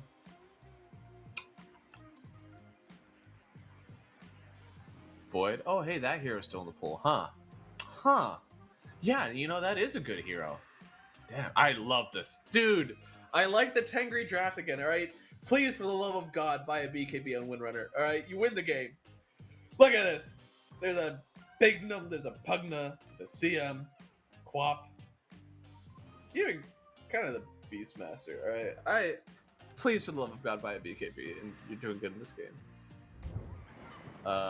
I don't know. Yeah, I like the draft. I think that we could see a game number 3 here. Yes, there is a Medusa on the other team, but as we saw, the Windrunner has some answers to it, especially whenever the Medusa doesn't go for a first item butterfly. So it's not the end all be all. It is going to be a really nice nullifier game, maybe, but like Klaxon, this brew split is going to be able to dispel with the Water Panda. So I don't think that they're going to have a huge issue with everything that the Pugna's doing. And also as a Medusa, you need BKB now. It is impossible to play Brewmaster without a BKB because you just get sent up into the sky. And I mean, he probably goes Ags. Maybe he actually does get like a Halberd and a Crimson or something. So like the Medusa item wish list could, I don't know, it could be pretty high in this game.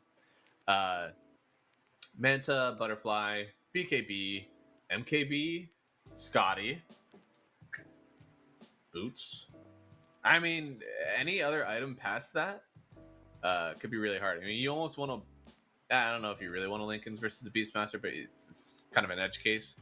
I really like how this game is set up. I think the Windrunner doesn't need near as many items because of this Brewmaster pick, and you also have this really cool like Void Spirit lock in plus a Snapfire. One of our skisses. Like, I really like you're able to play these fights right now in Tengri Gaming. So my money is on their draft again. I think they need to make sure that they are enabling their carry to play the game and make sure that he doesn't just kind of fall off because he has to buy so many items to protect himself because his team isn't doing it for him. So I don't know. I think that we have a pretty good game ahead of us here for Tengri Gaming. We are ready to go into the game here. It is game number 2 of the Moneymakers versus Tengri Gaming. And we've got ourselves the Hard L Enchantress. I think he played quite well. I think they got kills on the Beastmaster last time that they shouldn't have gotten. So I'm excited to see him play it again. And by the way, guys, remember to head over to pinnacle.gg/welcome. Sign up using the code Cup23 to activate your new promotion. If you sign up, you will receive up to 100% deposit of up to $100 on your first deposit. So Pinnacle will provide the latest plans for this match as well as other matches across all other esports titles. You got your CSGO, your League of Legends, and of course other Dota 2 matches. So remember, betting should be done in a fun and safe environment. Please bet responsibly. Terms and conditions apply, and you must be 18 years or older in order to bet. If you don't want to bet or you want to bet and get yourself a jersey, make sure to head over to the Pinnacle Esports Twitter. Go find the pinned post at the top of their feed. Comment who your favorite team is. Follow and make sure to give the post a retweet. You will not be entered for the giveaway if you're not following and retweeting those posts. They'll be giving away jerseys across all accounts throughout the event, so make sure to keep up to date with them. And remember that you have to be 18 years or older to enter. Terms and conditions also apply. A little bit of tip action back and forth here. Half funds thrown out. And it is even on the runes. No damage. Yeah, a little bit very quick D-ward from Coxie. Instantly finding the sentry placed down. And wow, that is an interesting sentry spot to D-ward as well.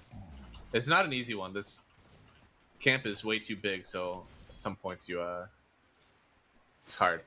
You may have to throw a few sentries down sometimes, but good to get it on the first try.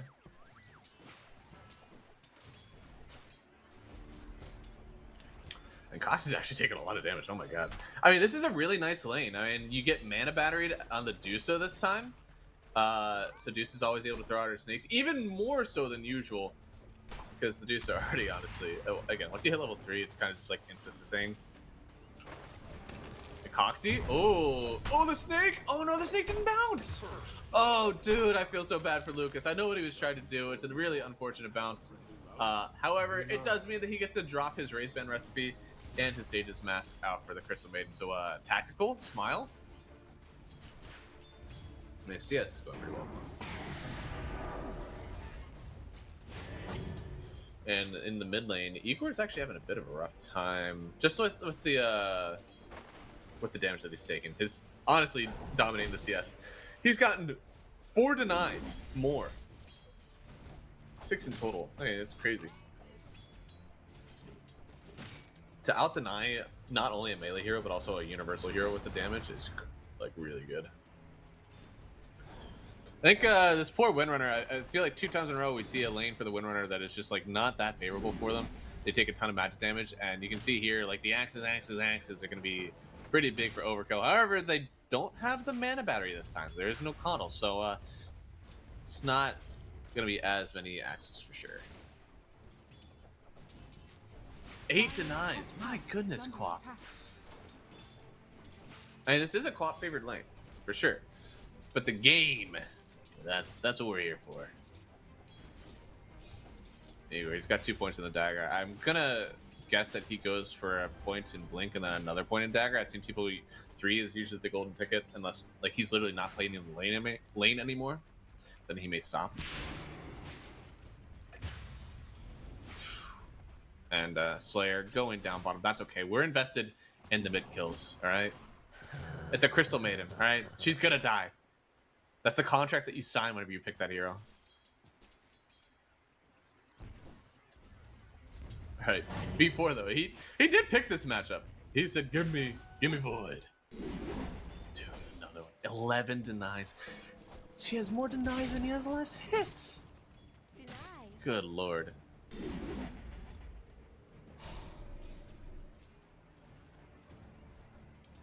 And sometimes you just get worked. It just be like that.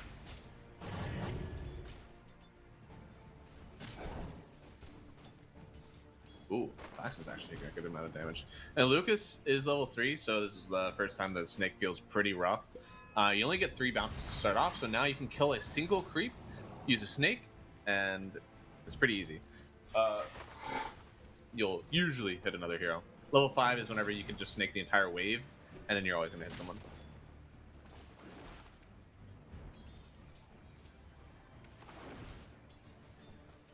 But on the other side, though, Overkill getting his own CS up here. Imagine it'll be a Maelstrom start for him. Ooh, nice Snake usage from Lucas, getting the bounce. Unfortunately, Claxton, I mean, he is pushed off, right? Like, he's not having a fun time here, but he's not dead, right? And the Brewmaster is all about the levels, all right? After that, the gold will come. Not quite like a Doom, but still, you really just want to be able to pop your ulti and help out your team. It does kind of feel like there's 2 lanes, both the mid lane and the off lane, where Tenger Gaming are like, look, I know that this lane is not fantastic for us, but in the game, this is what matters. And that's a very like Western EU, Eastern EU. It happens a lot more often. Whenever you look at like the NASA games, sometimes people will be like, look, this game is awful, but hey, I'll win the lane, all right? And we can snowball off of winning the lane, so we'll take it. It's like Claxton taking a lot of damage here. They actually ended up fording the Radiant Wave in order to, I guess, for the mid wave. It's a bit challenging, but no raindrop charges actually on the Brewmaster yet. Is it coming out? No, he's just taking out a Windlay. So he's taking a good amount of magic damage here. I wouldn't be opposed to go in for a range jump, especially so you can like nuke the wave and get some CS.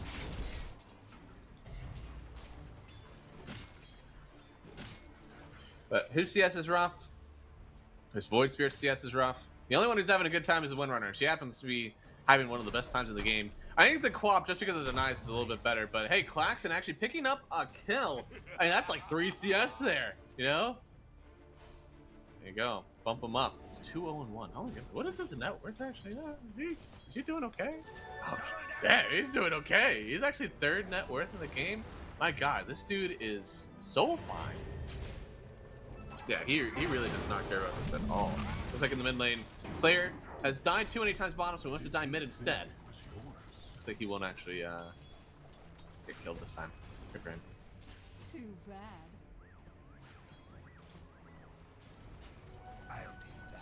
And the Void Spirit's having a really rough time. This TP is kind of just cementing his spot in the dirt.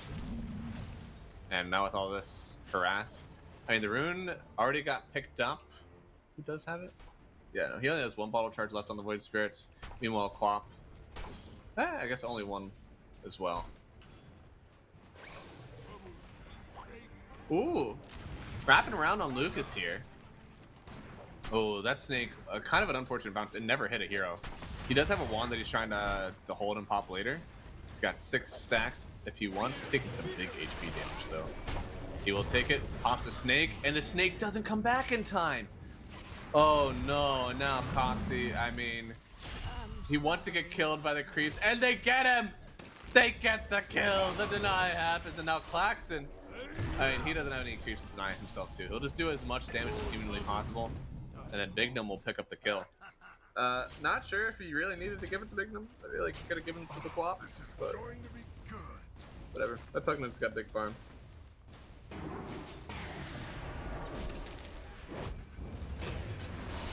Quap, actually, they're diving back on Pugna here. He just gets blown up. Impetus is awesome. Resonant Pulse is even more awesome. Big magic damage. Big magic damage. Very hard, especially. I mean, you can look at both supports, honestly, in this game. The Enchantress and the Pugna, both a bit squishy. But it's a lot easier, maybe, to go on the Pugna, especially with this Enchantress in the game. You're able to just instantly dispel if he does end up decrepping himself. Radiant's courier has been killed. Hard L, maybe a bit too deep. He gets 1 more impetus off, and brother, he is going to die. There, Igor will not stop chasing. Oh wait, will Igor stop chasing? Holy, he stops chasing. Oh my goodness. Wow. Just like a single spell, I feel like the Enchantress dies there. There's no heal, but yeah, they don't do it. And instead, it looks like the Beastmaster is going to go into the camps where he belongs, and they use the ulti from Klaxon to get the kill on the Dusa, and now they're going to get the kill on Slayer. I mean, he went from having a decent laning stage just because of these kills to now being dominant and pushing out the Dusa in the lane. He's second net worth right now on the Brewmaster. What a game by Klaxon.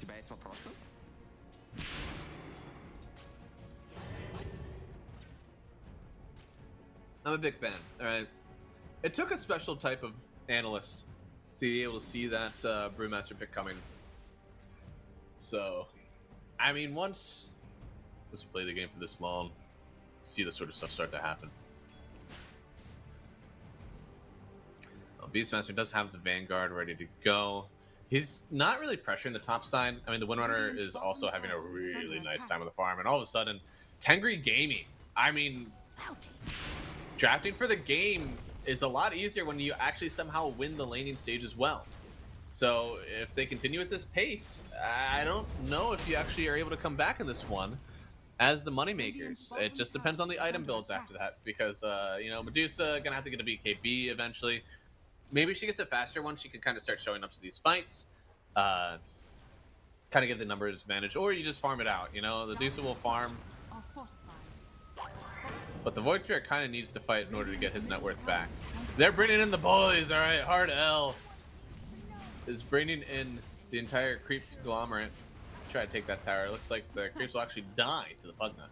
This is another thing, you know, the Pugna is supposed to be some big tower damage. You want to sit somebody in front, such as a Beastmaster, and just have your Pugna ram down the tower. But because of how this top lane goes, like, this Beastmaster isn't really a threat just yet. Cloth isn't really a tower taker, so that Beastmaster lane mattered a lot. But look at this. Oh, he is about to come back. At 4,000 net worth, let's see what this axe does. All right, he gets 200 gold off of a single axis throw. Cool. Radiant structures are fortified. The next one gives him 100. All right, yeah, he's feeling pretty good. Because they're still trying to hold on to this tower. It goes down. Hard L. Getting the kill on tower here. So 2,000 net worth lead. Slayer's trying to hold on to the spot wave. The Deuce is gone. The Deuce is like, I ain't even tried. Alright, I got some cans to hit. I don't want to be there anymore. There's a vessel on the Brewmaster as well, so That ignite really hurts, and here they go, right on Lucas. I mean, he could pop a wand maybe, but yeah, I mean, he's just dead. A nice find from B4X, and yeah, I mean, they're 61 to 39. We didn't have that at the end of our last game, I don't think. Holy. And yeah, well, if the Deusa continues to just get gone on and nobody there to protect her, then this could be bad. I just look at how lackadaisical they're playing right now, Moneymakers. Everybody's just sitting in jungle. Nobody wants to play on a wave. I'm not saying that they've given up by any means. It's just very soft play. If you keep doing this, the Void Spirit's going to be allowed to come back in this one. He's almost at the net worth of Medusa right now. He's in fact over the net worth of the Quap. So all of a sudden, his game is recouped entirely. It's very easy for me to sit back here and say this because I'm not playing the game and I don't have the pressure, breathing down my neck. And you're right. And I'll continue to do so.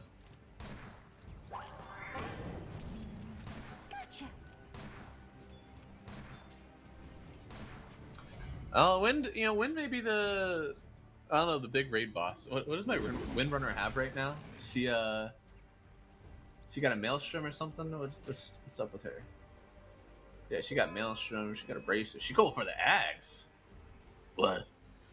Why? Is that normal? It's good stats, I guess.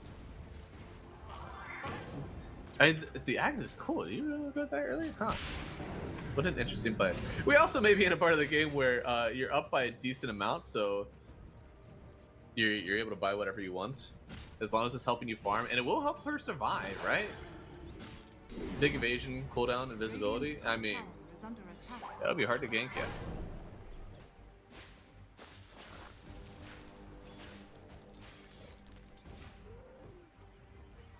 This is such a wildly, I mean, the pace is somewhat the same. Both teams really, they're sitting there, they're playing Dragon Ball, and they're letting each other charge up, okay? But one team is charging up at a significantly higher rate. I don't know if you want to be taking this if you're money makers. I like this. All right, smoke up. Let's get something done. All right. Oh, they walked into the smoke up of Tengri Gaming. In fact, the ulti out from Coxie, pretty good. But the ulti from Slayer, I mean, he protected him for a while. He does a good amount of damage. And no way, so many people are walking away with such low HP. Can they get the kill on the Void Spirit? He's hexed up. He's trying to pick pull away, and the damage is there. They get the kill on him and Hardell. And now Bignum probably will fall. He's trying to suck through on Clarkson games, but it's not enough. Oh wait, is it enough? I mean, the decrypt was cool. There's nobody else here to stop it, and okay, he tried to suck somebody who was too far away. Claxton will still get the kill eventually. And yeah, space for Tusa. Smile. He's also skipping out the Dragonlance. Is everybody just skipping out Dragonlance? All right, Dota 2 Pro Tracker. What's up, Medusa? There's no way that people are always skipping out on the Dragonlance. Radiant's middle tower is under attack. Okay. Yeah. So it's like 70-30 going for Dragonlance or not. I guess if you are like committed to just entirely rising up, then you do not go Dragonlance. If you plan to show up to any fight at all, then you at some point go for the Manta really quick. Dire's structures are fortified. Dire's top tower is under attack. Oh my goodness, they're smoking with Roshan. They're running up with him. They're not even trying to kill him. They just want to, they want somebody to guide them through the forest. This is a fine BB here, fight bump, and yeah, I mean he's not going to use the roar. That would be, oh, he doesn't even have it. That would be a mistake. So that's fine. They smoke up, get a kill. They did, find a Quap on the backside, sending her up with the Wind Panda, and oh no, he didn't have the Remnant down in time. I mean, he can still do it now. Remnant does catch out Quap here. They need a little bit more to lock her in. But no, OB4 actually is turned on. Windrunner's guys are raining down, and they actually get the kill on the Quap, and the fire will burn down this Crystal Maiden as well. Turning around with the stun. Windrunner needs to get out. It's not worth trying to even entertaining getting that kill on the Pugna. Just get out with your life, and I mean, they got 2 cores plus the CM. They do end up losing their Void Spirit, which is sad, but still a favorable fight for you if you're Tengri Gaming, especially after game 1, right? You don't want to take any huge chances if you're really in the lead. Oh, is that it? Oh, okay, it didn't count the other. That's fine. So it's still a slightly advantage. 20% towards Tengri Gaming. I like Kingdom just instantly stops. A nice remnant here. As soon as you saw where he was running on the quap, kind of committed to the downhill. Easy go. But Slayer, it was a really cool ulti on the bot side, making sure that nobody was able to just latch onto her. She does eventually fall to the Mortimer's Kisses, but it was still a really nice attempt for her. Making sure that they got the kill on the Void Spirit. Those are the ultis on Crystal Maiden that feel good. The Deuce does feel good though. Manta up. And she is going for... she's going for Scotty. That's okay. It's okay. Yeah, I'm not upset. I'm upset. Ag's about to be done on the Brewmaster. It'll be nice for the fights. I think you can probably get into a place where you control the map entirely. From Tengri Gaming, it's 15-5. No, you've got a 3k net worth lead. They don't know that they have the net worth lead. They also don't know that there's a ward right on top of them here. And Klaxon not ready to just be done. They're actually trying to get him closer. Send me in! He does not have his ulti. He should not have been sent in. Oh god, okay. Sonic Wave just takes him down. That is a big blunder. Now Aurora comes down on Snapfire. This lead that they've built, it's going away, but it's all going to Bignum. This Pugna is going to be thick. Yo,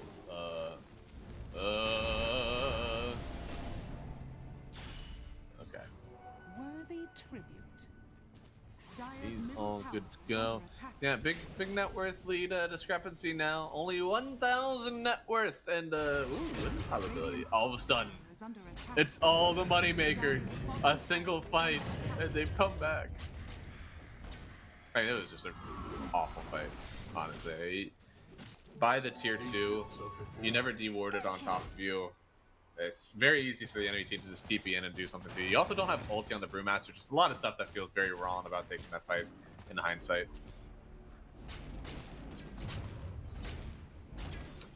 It looks like they are starting to recoup their net worth lead just because of the map control. You can see that nobody's really farming aggressively right now on Moneymakers, whereas you have a few camps at least that you're stealing on Tengri Gaming. So as long as they're farming efficiently, they'll be fine. They'll eventually build it back up. BKBs are going to be very powerful, again, versus the Crystal Maiden, Pugna, both very magic-oriented supports. And you don't need a nullifier if you have the ulti of the Brew available. They do end up dewarding, finally. Is this still worth it, though? Is it worth? Woo! Okay, they bring overkill. Now it's worth. I mean, if you can get this tower, then it feels like it's all good. But they do end up letting the creep wave die. They're trying to wrap around the backside. It looks like they could find Slayer here. The Mortimer's Kisses are going to be enough. They have the latch onto the Pugna as well. Supports be gone. And now you've gotten yourself a tier 2 tower. And this move, I feel like it's worth because it's so bursty. You are going to use fortification on Moneymakers. And you only have tier 2s up right now, so it makes sense. You'll refresh it. But once this tower goes down, it feels like you've opened up so much more farm for your team after you're already really suffocating Moneymakers. Radiant's bottom tower has fallen. Dire's middle tower is under attack. 55. But still Dire's top tower still is under anybody's attack. game right now to take it for the first round of the Pinnacle Cup, the Malta Vibes. And something I finally have volume for the ads, so I've been paying attention for them now. Since 2010, Pinnacle has been an esports better since 2010. That is deep history. It's probably predominantly StarCraft. But yeah, I didn't realize they'd been an esports better for so long. It's like Aegis picked up here for B4. And it is a Tengri Gaming snatch on the Aegis. Baxa. It is Baxa. That's what I should be saying. I'm not saying B4. That never happened. Baxa. Baxa. I mean, it does make sense. It does make sense. Baxa Void hasn't played very well as well, but the jump in here, look at it, pretty good to dissimulate. Actually trying to escape. Coxie gets caught out. Wanted to get the D word, they won't let him. But now, oh, Baxa gotta be careful here. They do use the Dispel once, but it does mean that the Decrypt will connect. But I mean, it's a pretty. The Wind Panda is just very good. You don't even have to have the ulti now that he has the Ags. And it dispels buffs and debuffs. So it'll dispel, of course, the buffs on enemies, debuffs on your team. So one well-timed debuff there with the Wind Panda. And you can see like daggers, effects, the decreps, the roots, even the slow from the Dusa. Just all get taken care of. Oh boy. They are on overkill. Roar is up. Does pop the Agnes Scepter, but gets decrept because there is no BKB right now on the Windrunner. Only a Gleipnir. So all of a sudden BKB, I think, just got put way higher in the priority list in the Windrunner. That's a pretty big kill. Moneymakers, they're keeping themselves alive with these rotations and these ganks on individual heroes. Without them, I'm not sure where they would even be in this match. I think they would probably be like 4K net worth down. 4K, 5K.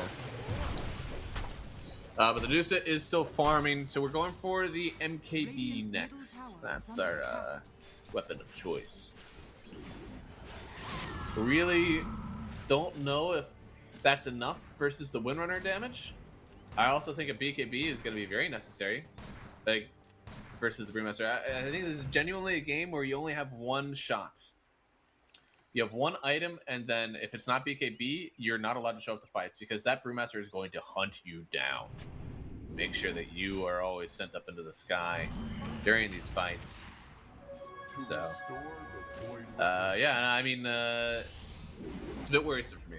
Just a little bit, especially after what we saw last game. Last game wasn't even as great of a BKB game. The halberds are really what made it a BKB game. So if you can't get away with it in that game, you definitely can't get away with it in this one. I love the Brewmaster Axe. I think this was a really sick change on the Aghanim Scepter. Instead of just making it like 2 charges or something. I'm not saying that, I don't like saying that those are boring things. I think those are cool that you get such a power spike after that item. But I do think it's more interesting to have this like fundamental change of the hero, where you have this like, little friend that follows you around. It's like you have part of the Ags with you, or part of the ulti with you all the time.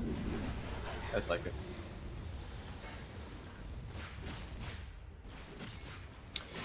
But yeah, I mean, this net worth lead is kind of stagnated, so if you're a Moneymaker fan, hey, it's pretty nice for them right now. A stagnated net worth lead is a good lead. In fact, they've just dropped it down to almost even. They're smoked up, trying to find anybody else from Tengri Gaming. All of Tengri Gaming is on the high ground here, and they're going to walk up right into it. They find Lucas first. This Dusa maybe a bit too much in danger. They tried to suck through the Dusa, but no, they're not actually healing her. Overkill can get on top of the Sonic Wave, pushes everybody back through. The Dusa gets the first life of the Void Spirit, but she falls just right after. They're on the Bignum now. This poor Pognig is dropped, and well, with a nice initiation there from the Tengri Gaming team, they're going to be able to clean up and even get the kill on this Crystal Maiden. Fantastic start to the fight, and it all started with the jump in on Deucer. A lot of damage from Wind, yeah. Wind is killing it. Oh no. Haven't spotted the BKB on Igor. That is an awful way to use the BKB. I mean, it's the correct thing, right? You had to use it there, but you certainly shouldn't have been positioned to force that out. So now, without BKB, you may just lose this Rax entirely. It's a 5,000 net worth lead. Your Deuce isn't up for another 8 seconds. There's a host of creeps here. They have to use the fortification again. And seemingly with that, Tengri Gaming, they may be content. No, they're going to try to get the kill before the Deuce is back into the match. They get a stun in. Focus fire on BB. He won't back out here. He is way too low, but it does mean that the rest of Tengri Gaming, they've got to escape somehow. You cannot hang around too often. Lucas, Stone Gaze not up anymore, so they can't chase this one through. And everybody from Tengri is out. So a nice job from them. Echo Saber on Void. And the Echo Saber is awesome stats on the Void Spirit. A lot of, I mean, Pangolier even used to go for an Echo Saber. It's very good for farming as well. It's good for your burst damage because you want to, kind of like the way that Tiny does his combo stuff, right? He jumps in, he echoes, Echo hits you twice. The Void Spirit is able to do the same thing. He jumps in, the Echo hits you twice, jump out, do the damage. But because you're a stats-based hero now on Universal, it is a really nice item. And people are even going for the Harpoon on it as well. So it's really cool. It's a meta change. You'll even see Void Spirits go Manta style because of the stats on it and the Dispel, which is also that one is more weird to me. I think Echo is like pretty natural, but the Manta style is strange sometimes. I'm not quite used to that one yet.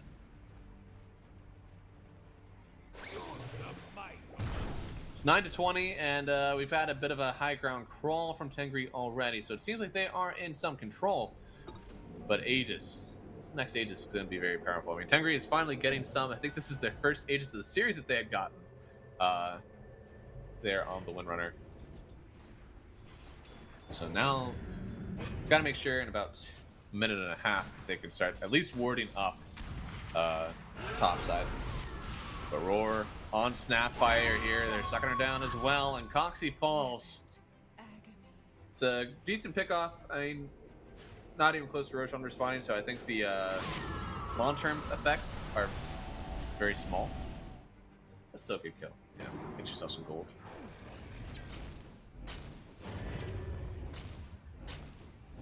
Ooh, Dandelion Amulet on the Medusa. I mean, this Dandelion Amulet is such a nice item.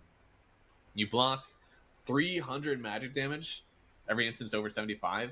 It also gives you a big amount of mana and movement speed. I mean, I've seen this item get picked up a lot more over any other item, but it does matter if there's like, what magic damage is there in the game? Is it all tick damage? Is there any nuke damage on? Because 300 is a lot of, that's a lot of damage. I mean, most level 4 spells, you're just blocking them entirely every 12 seconds for the damage. It's very nice item to pick. But this net worth lead is still crawling a bit out of control from Tengri. You got to try to find a way back in if you are the moneymakers. My pumpkin-headed Pugna has the Pavis, has the Glimmer, so he's got this nice magic barrier plus physical barrier. Plus he's got his Steecrep, the Deucer. Going for the MKB. I am so disappointed that the Deucer is not going for a BKB so quick. Or even a Butterfly. My disappointment is immeasurable. My day is ruined. Halberd up on the Beastmaster. Going Blink next, so he's going to be a big Blink initiator. We do have Unpause in, ready to go for the rest of the game. Overkill has got the Agnes Scepter and the Gleipnir and the BKB. I feel like at this point he's just been very survivable. The next items are going to be genuinely, like, he does more damage. He's going to be a stone cold killer. Never mind, he's going for Lincoln's. One more item though, and then he'll be a stone cold killer. After the one he's currently finishing. They smoke up though. Trying to find anybody on the map here. Looks like they may run into the Beastmaster. They could find either a Beastmaster or a Pugna. Looks like they may not actually find either one. I mean, if you look on the map right now, for all that the moneymakers see, there's like a wave push all the way in bottom. The wave was kind of pushed in top and nobody was showing on it. Nobody was really showing on the big mid wave, so they did feel that something was happening. And oh no! They missed him. They missed the beast. He created a lot of space for the Deucer though. Who gets the time to make another item decision that I disagree with? Oh no, she's going for the BKB now. Yeah, yeah! There we go. This could be the big brain play, you know, just get all of those damage items first, just farm up faster. I mean, BKB doesn't help you farm. You get these other ones that let you hit creep faster, so you get that final BKB slot. And it'll be very powerful. Radiant's top tower has fallen. Overkill is going entirely just for not getting roared. Feels the only way that he dies in this game is if he does get roared off to start a fight. So the Lincolns will be very nice for that one. At least to kind of get your win run off, if nothing else. So whenever you get like rooted or something, it'll be fine. Overkill will end up just trying to take this down with Coxie, and that Focus Fire is only on a 30-second cooldown now, so he's able to kind of use it wherever. That is level 18. And Lincoln's is on the way. We'll see if he actually finishes it before they want to go high ground. Roshan does spawn in 10 seconds. And who has... Is there anyone with vision around Roche, really? It looks like Radiant definitely has vision around Roche. They've Unfortunately, demoted the Pugna into just sitting there, but a jump on the high ground. Your Pugna isn't even into this fight. He's gonna try to TP back into it, but they've already gone in on the Quap and tried to get out. Looks like they won't actually get the kill though, and Enchantress will fall. Mortimer's Kiss is used, somewhat wasted. You did bring them back in this one though, and I don't know, did he see that Roshan is up before he TP'd out? Oh, okay, they have a hawk on it, yeah, so they know. Well, Tangri Gaming, they're a man down, and Roshan is on Radiant's side. So if they end up just beelining at this one for the Moneymakers, they could have themselves second Roshan.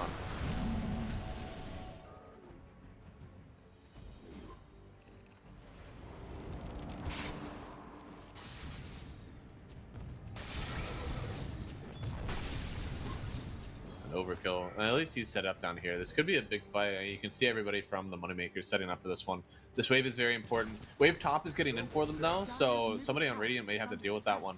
You're gonna send Dusa into the sky, and everybody just positioned it very defensively. They do not want this Dusa to go down here. There's a DD on the Void Spirit. He could murk this Pugna, even this Crystal Maiden as well. They give him the opportunity.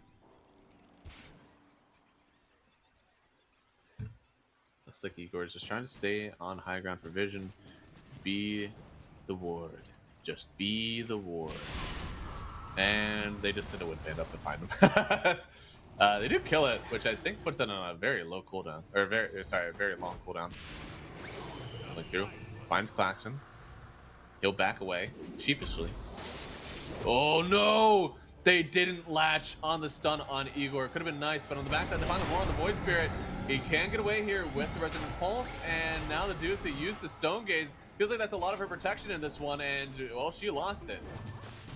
They end up de-warding all around, rooted up on this Brewmaster. He's just going to pop the ulti here. BKB popped immediately from Lucas. Does not want to be sent into the sky again, but instead they'll turn back onto the Quap. Quap, they don't have the damage for it, and you can see a lot of this loot. My goodness, a lot of the panda's just gone from Clarkson. He's finally dead, or they're finally back, but with this Sonic Wave, can they kill the Quap here? They kill Slayer. BB caught on a low ground. They try to catch up to him, and Overkill will get it. He's dominated right now on the Windrunner, and now this Dusa on her lonesome, but can she do it? Can she take this fight on her own? No, they'll buy back 3. They don't want her to take this on her own. Claxton's got to try to get away from this one. I mean, you got 3 buybacks out for Tengri. If they just don't bleed gold after this one, it's probably okay. Gonna TP out on the Brewmaster, and yeah, I mean, they committed the buys for it and the TPs, and they will get Roche, but at what cost?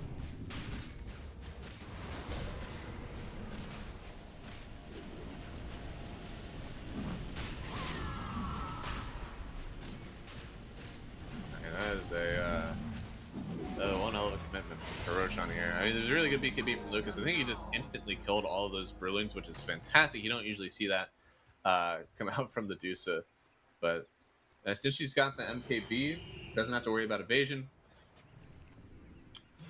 So is Aegis on Dusa, but I feel like you are such a disadvantage now for the rest of these fights with your net worth. Roar used on the Void Spirit. Do they have the damage? No, they don't kill him before the Roar is out. They're gonna send Dusa into the sky, but she did get the Stone Gaze around, so she's still somewhat protected.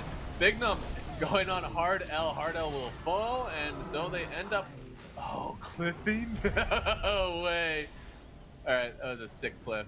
Does end up just blinking, getting 4 step down, but yeah, he blinks up onto Conxy here, trying to get away herself, but I think the Snapfire is going to get ran on down. Unfortunate. Medusa does some big damage. Still win for the fight then for the Moneymakers. 2 supports gone. And the Deuce is still with Aegis for another 4 minutes.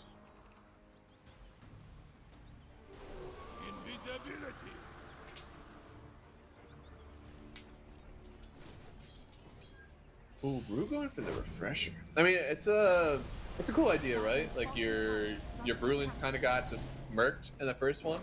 Well, what if I refresh and do it again? All right, Deuce doesn't want to buy refresher BKB. That's a terrible build. So if you get 2 of your ultis, it would be awesome. I think if the Wind Pinna didn't die in the beginning of that fight, though, maybe you don't worry about it as much. This isn't a knee-jerk reaction to only that fight, and just like, I don't really want to buy anything else. I think Halberd is sick on your hero. I would almost rather have that Because Dusa did, like, you know, Dusa killed your Wind Panda. You just start off on that first, you can kill somebody else on the team, then you can worry about maybe getting the refresher. Oh, somebody spooked them in the back of the base. Or there's a Tormentor up. I'm not sure what. It seems like they got spooked because everybody from Moneymakers just TP'd back in unison. What a weird... I mean, something was up on the base. I don't think anything was, though. Tengri, they don't want to fight. They just want to keep on farming. They know that with Aegis on the Deuce, so this fight is almost impossible. And, oh boy. Baxa just like, oh, you got a shield rune? This could actually be a fight. Shield rune is big defense. If you're able to, again, jump on supports, that shield rune just makes it so that they can't do anything about you. He does have the axe, so also silenced whenever you get on top of those supports. Very powerful versus the Pugna, because I don't think the Pugna has any dispel of any sorts. Unless he got Greaves since I last looked. They're just going for towers here. Dusa standing strong with the MKB. That tower will not be long for this world. I mean, bot side, at least you have like the Brewmaster kind of pushing everything in, making sure that there's something to react to on the other side of the map. This gold is still well climbing for Tengri Gaming with all this happening, even though they did lose that tier 2. It's just very inefficient farming again. Ooh. That was ulti on the Brew. I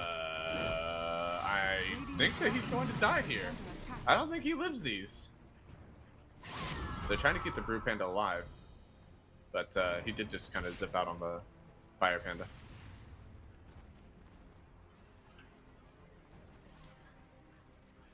So, they've got themselves, I guess, a drag back, a smoke again from Moneymakers. They are desperate to make a fight actually happen with this with this Aegis. It's only up for 50 more seconds, and they definitely feel it after this one. I think partially because of their farm patterns on the map, they're going to be down whenever there's a fight without Aegis.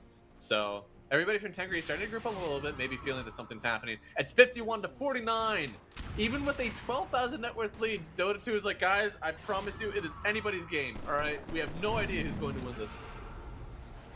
Looks like they do roar up the Void Spirit. He had the shield rune activated. He's still protected for a while. He turns around, so he's not stunned up by the Deuce, but it doesn't matter. The Sonic Wave will finish him off. And now everybody here from Dire is trying to TP out Tengri. They will only lose the Void Spirit.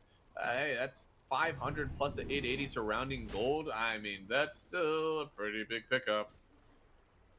And he was just rooted throughout the entire duration. The last tick of damage from the Sonic Wave got them around, and yeah. Just too much to handle as Void Spirit. Not the worst thing to lose, though, with this Aegis. I don't think they've lost much at all. In fact, they've gained a net worth lead from Tengri, so it's still okay.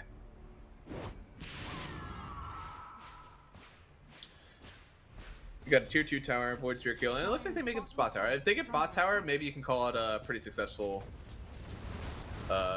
Aegis. But there is no more Aegis. There's a Daedalus now in the Dusa, though.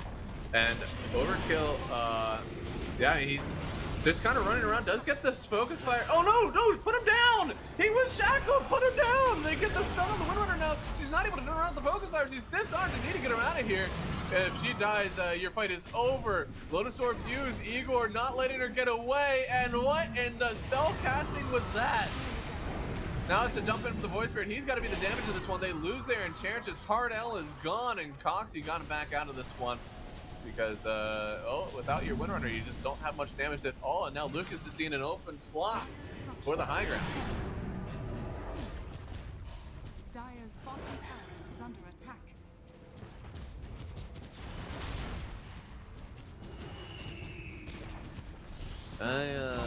Well, that is just disappointing. I mean, the net worth lead is starting to drop. The Deuce, making sure that she's focused very aggressively, and she is big damage, right? She does have the BKB, but she's got Daedalus, MKB, Scotty, so she can die. You can focus fire, and she can die, but not if she gets sent up into the sky. Yeah, where's that Beastmaster? I see Coxie. does have the Pavis disarmed, but just not enough. Will go down, and now Daxa wanted to make something happen here in the mid lane. Try to be a nuisance, try to kill the wave. Will be forced to just back out though.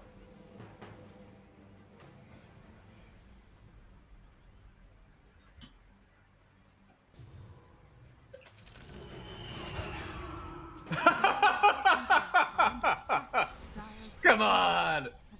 He's had a good game. It's just the one time. Don't do that to him. Look, they still have a. You talk about it, it doesn't happen again. Okay.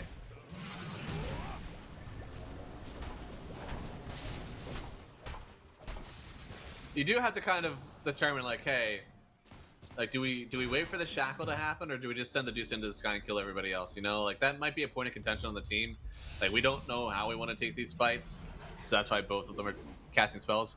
Because both of them want to counter the Deucer, right? The Windrunner wants to shackle and focus fire and kill her. On the other side, Brewmaster wants to send her in the sky and kill everybody else and make sure she doesn't have friends. So, I mean, they're both doing the right thing, just doing it at the same time is bad. Very, very bad. Looks like they do find the Beastmaster here, but it can't stay close enough on Overkill. Stunned up by the ulti from Medusa, and the Sonic Wave kills her again. Windrunner can't withstand the damage of the Medusa, and they get 2 kills all over, and there's not even a return kill from Tengri Gaming. The Beastmaster gets out. Thankfully, the Voice Grid also got away, but I think that Gokuzi might be in a bit of danger. Yeah, it'll just sit down and take his beating, I guess, on Snapfire. No, Halberd it up. He's just going to be very annoying. I see. Yeah, he's going to be chased for a while. Let's check out this replay here. It looked like a good one. The root was only on the Deusa. They did not get the shackle shot on the Deusa, but with the roar up and with the stone gaze, I mean, there just was not enough time. The Windrunner is so close to being able to do this by herself, but she just does not have that net worth. It seems like things have gotten a little bit out of control now, so you just don't have the damage to take on Moneymaker's 1v5. You gotta have a little bit of help. So they're walking up high ground after that Snapfire kill, and for the Moneymakers, another set could fall here. I could see them just taking this down, wrapping up top, and kind of letting that Rax bottom paint around. Looks like that's what they'll do. And they could just get Megas right away. There is no fortification available. Tengri Gaming, they had this in their hands, and they did toss it away a little bit. Looks like they are aggressing here in the base. Hard L. Trying to get a hard W out of this one. Okay, yeah, no, they're actually doing nothing. It is Megas out now. Tried to load a sword, wants to jump through. Oh, wanted to cancel at least one of the TPs. We'll get on top of the Crystal Maiden. And she, oh no! She's staying, popping the ulti. Meanwhile, I mean, they did have somewhat of a base race. I see. Ah, sneaky, sneaky from the Brewmaster. Didn't end up getting it though. Unfortunate. They lose a Crystal Maiden, but they also get Megas. An overkill. Boy, we are about to see how good Windrunner really is. If you can win this game on Windrunner, then the hero is bonkers. And your team just got mega'd. It seems like you're trying to get the most perfect shackle shot in order to win games. Just don't know. I don't know if you're able to do that.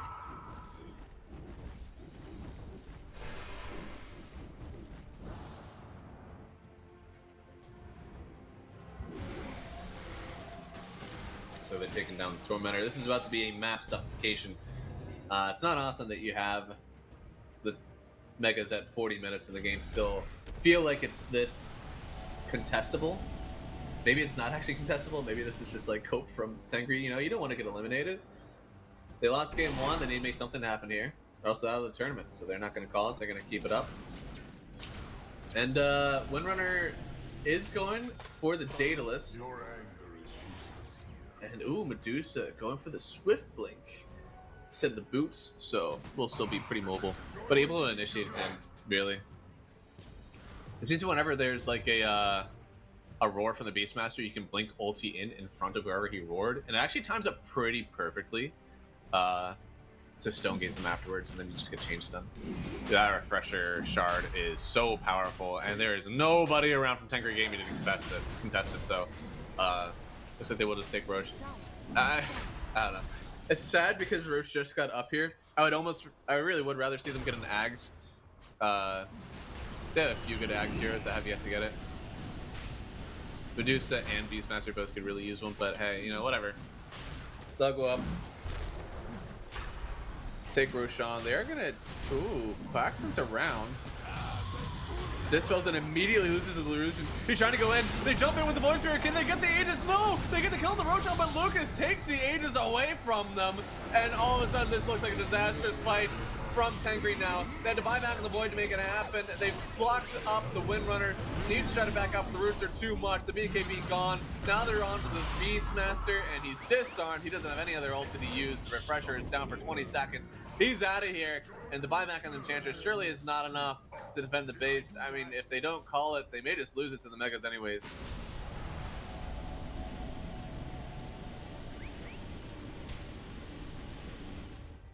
It's a good attempt. I honestly do admire it. I think this may be one of your only plays. I think trying to dispel the illusions was a bit bold. And the jump in, they do end up getting the Roche kill, but the roar is what really end up making the difference. And you can see BB immediately uses the refresher shard. Another roar on top of the Windrunner. So just really, really nice play. Heads up from him overall. It's possible they turn that run around if he doesn't end up using the refresher to get it. Said on the other side, I mean, yeah, we are seeing something happen in the base. It is mostly just spells on spells on spells to try to clear creeps. That's all that we were missing. They do buy back on the Windrunner. And oh no, Void Spirit locked in, does have to Manta out. They use the roar on the Windrunner, and if she dies here, that could be it.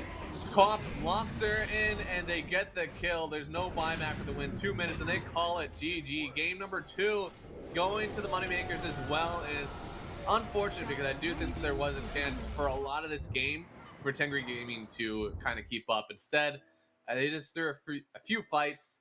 I think in particular, whenever they did lock up the do so with the shackle shot, center into the sky, it's just, you could have won the fight there. You really could have won the game, I think.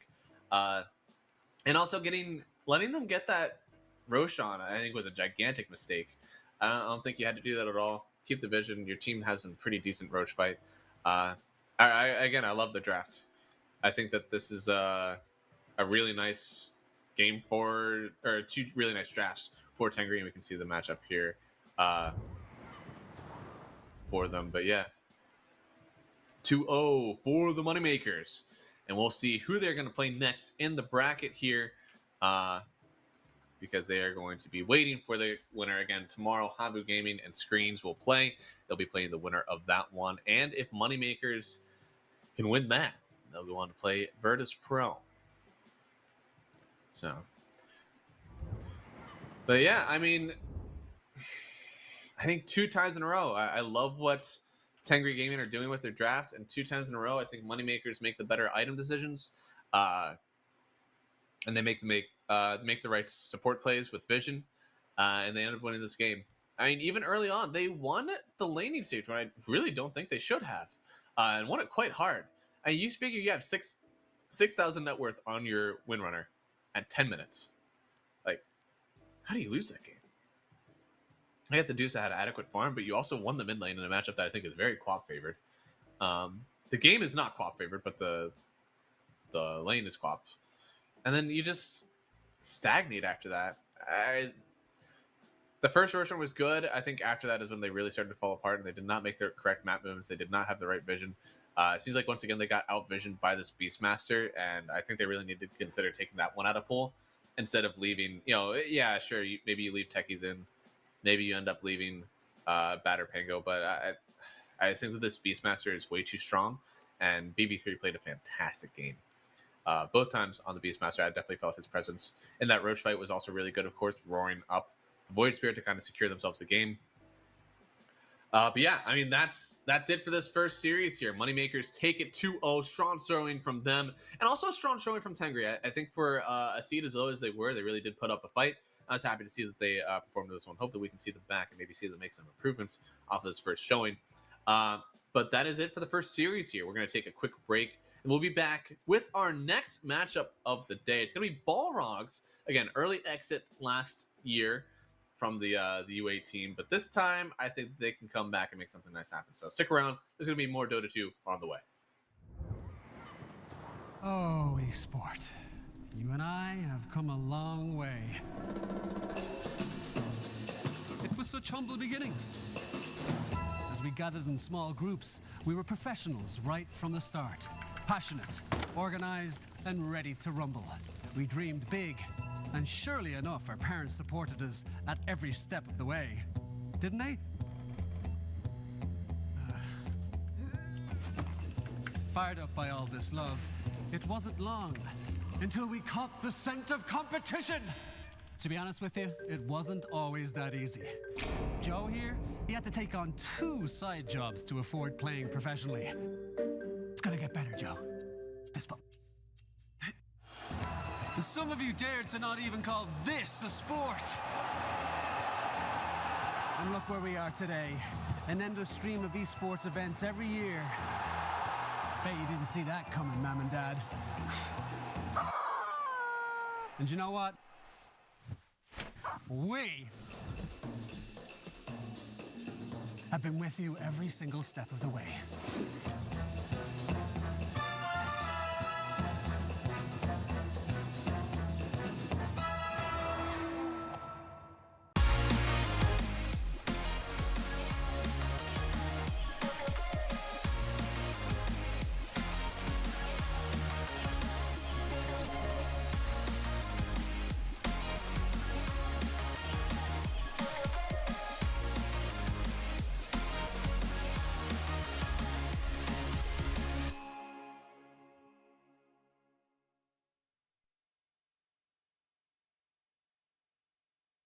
Dream of working with people you watch on screen. Exclusive esports opportunities handpicked just for you. Candidate profile to raise above competition. Let 10GG handle routines. Make a step towards your dream today.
told you you're my pole.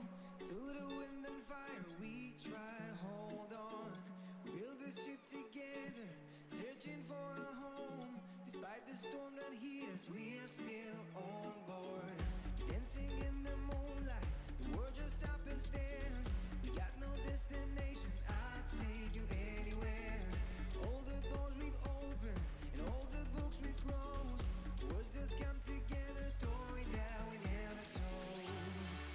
So far forsaken for my own. You said just keep holding on. If you're about to break,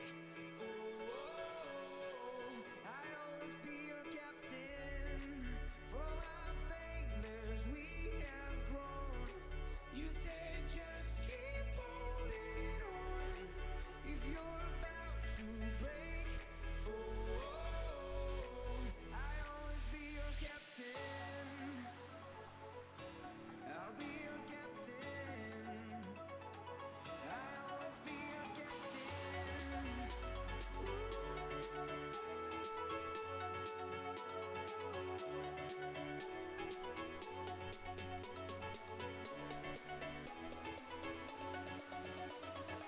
I'll always be your captain.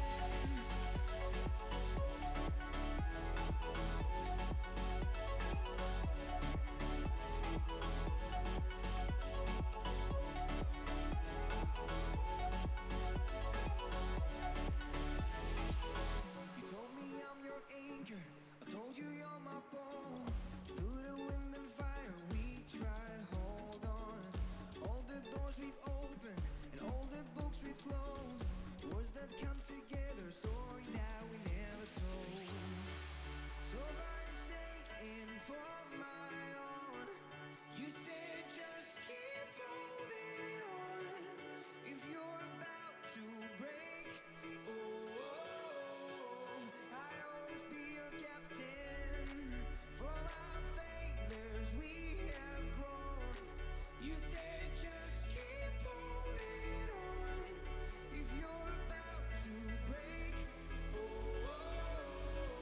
I'll always be your captain. Be your captain. I'll always be your captain.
Seagulls flying overhead, towels down in the sand, little crabs walking over our legs, and we were together just like lovers should have been. Like the changing tides, you have changed your mind, and now you are no longer mine. Last summer, you were holding my hand. Last summer, you were laying in my bed. Last summer, we were more than just friends. But that was last summer. That was last summer.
Oh, esport.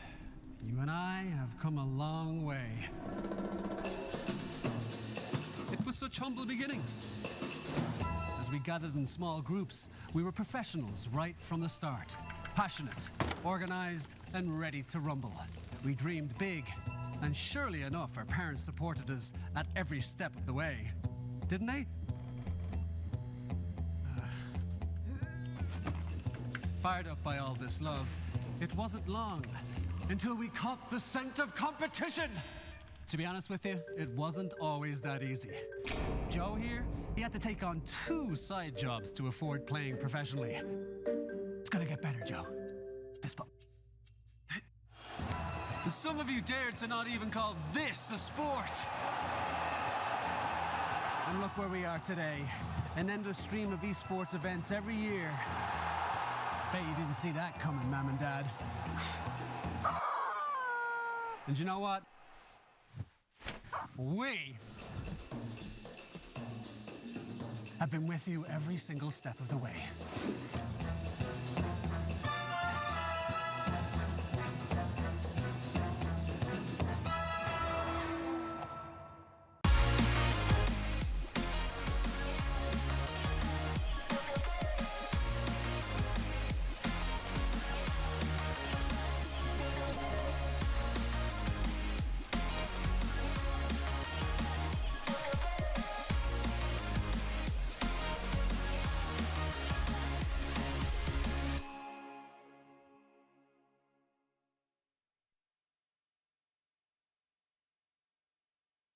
Dream of working with people you watch on screen.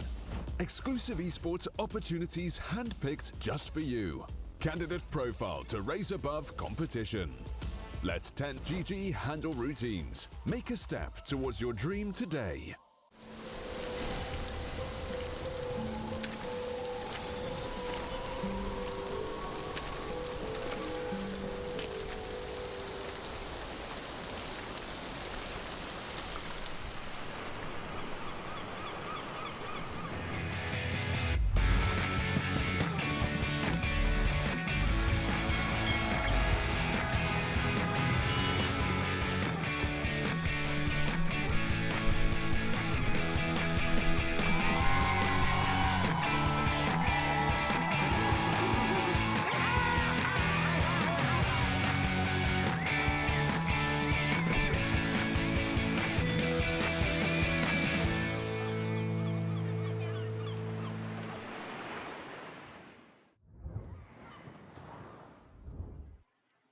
Hello, everybody, and welcome back to the Pinnacle Malta Vibes Cup.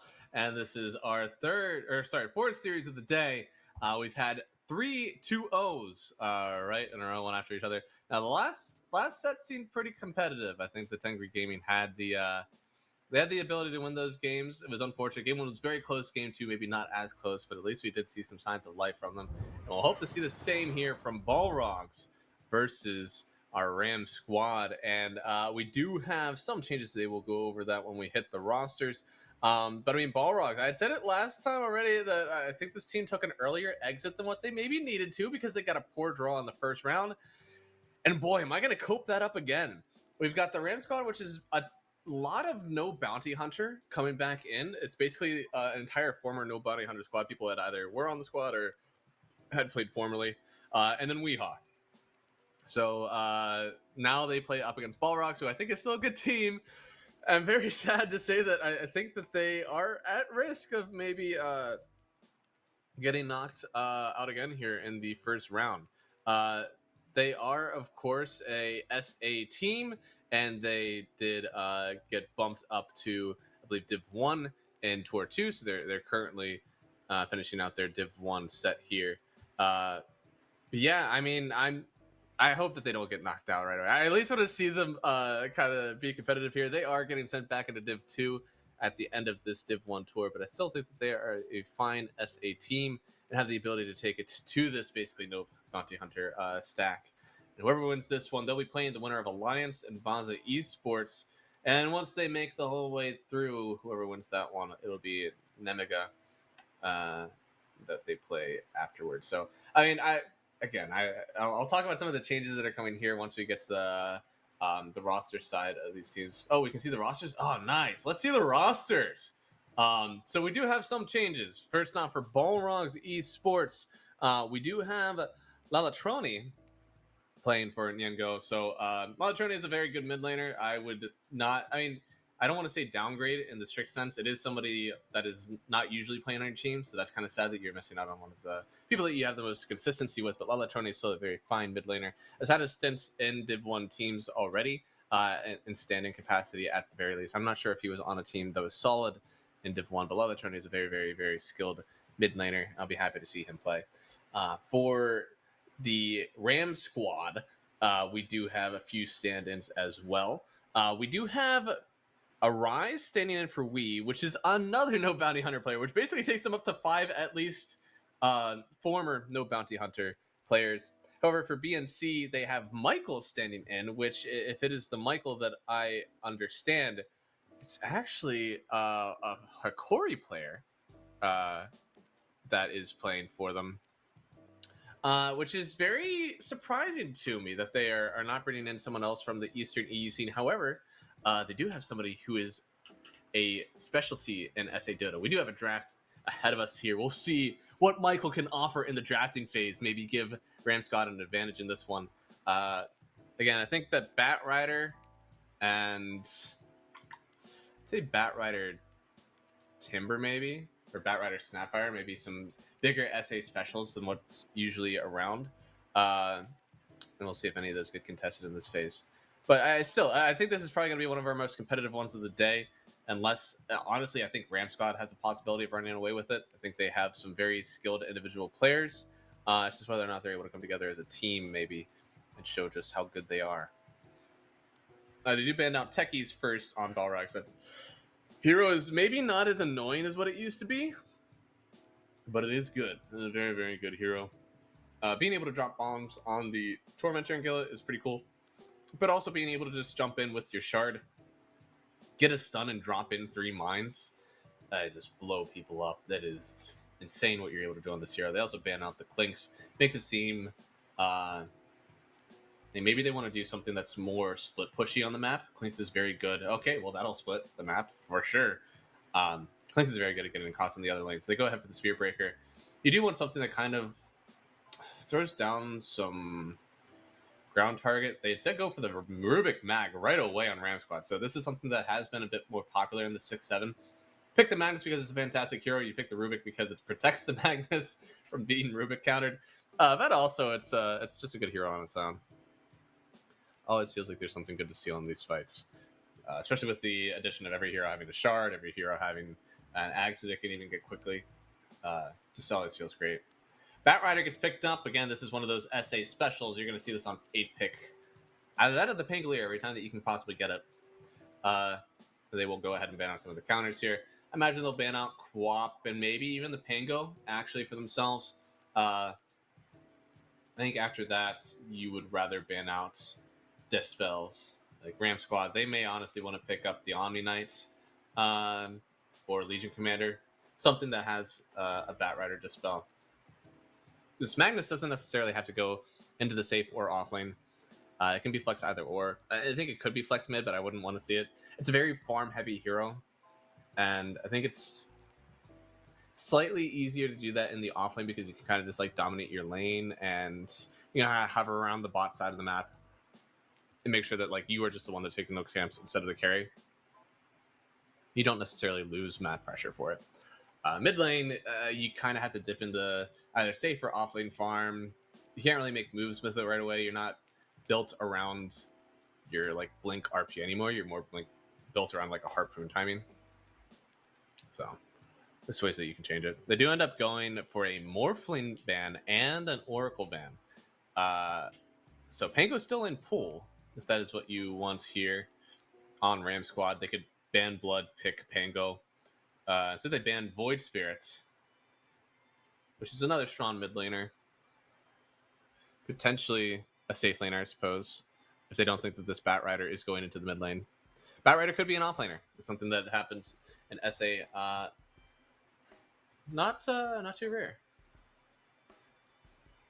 So Venomancer picked up instead Balrogs did end up banning the Oracle, which is one of the heroes you may want to play versus the Venomancer.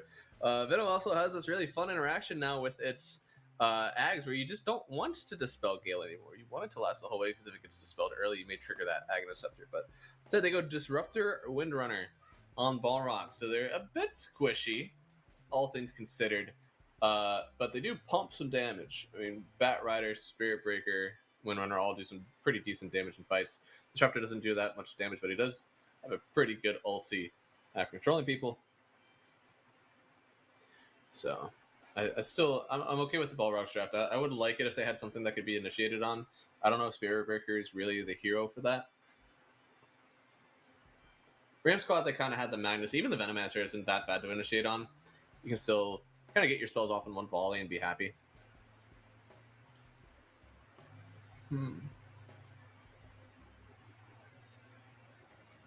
But, I mean, the Windrunner is a very good hero. It's potentially a carry. They have some pretty decent flex. I think Bat Rider could go mid off lane. Windrunner could go mid safe lane.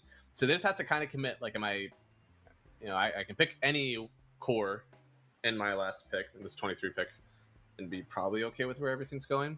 It's up to Ram Squad to kind of force one a different way. Like, do you just pick a straight up, maybe a Spectre or a Dusa? Well, at this point, I think I really want my Windrunner to be a carry now. So you can go ahead and start banning out mid laners probably from Ram Squad. Say, like, look, I know you want to put this carry. I know you want to put this against the Dusa. You don't want to pick a different Dusa counter. So you can go ahead and ban out mid laners to kind of protect your next pick. Unless you want to, I guess you can ban on off laners too, if they think that this Bat Rider is going mid. I think at this point I would be very happy with the Bat Rider mid. So yeah, maybe I am banning out off laners actually. We'll see. Oh, they still ban out the AM. Okay, they don't know.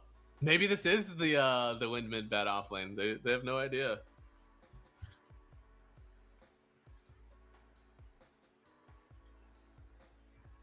I mean, I kind of understand why they would be worried about it. I mean, there's so much flex. You don't want to get like dogged by an AM pick and then be like, oh, maybe we shouldn't let it in. It's also decent versus the Magnus lane because you're able to steal all the mana. I don't think it's fantastic versus like Rubik or Veno, but it's really good in the late game. I can see why they did it. The puck was maybe even an AM protection pick. A puck into the AM very early is awesome. You're almost always going to have the damage after the coil is down. Down with the Ember as well. I think at this point you commit the Bat Rider to the mid lane. You go ahead and pick out something in the off lane. Darkseer was banned out as well, so these are just two very big Medusa Protect picks. And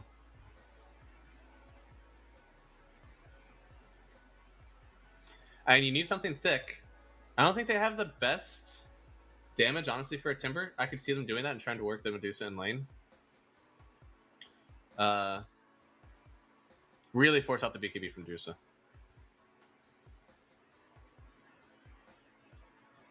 I want something that can be initiated on, and you're not like crazy scared of it. You can't pick the Underlord, unfortunately, because there is a Rubik on the enemy team. I have seen some people do an Underlord where you just go like the staircase build. You go 1, 2, 3, and you never put more than 1 point into the Firestorm. That seemed to be okay, but it seems like a lot of hoops to jump through when you can just not pick the hero into the Rubik.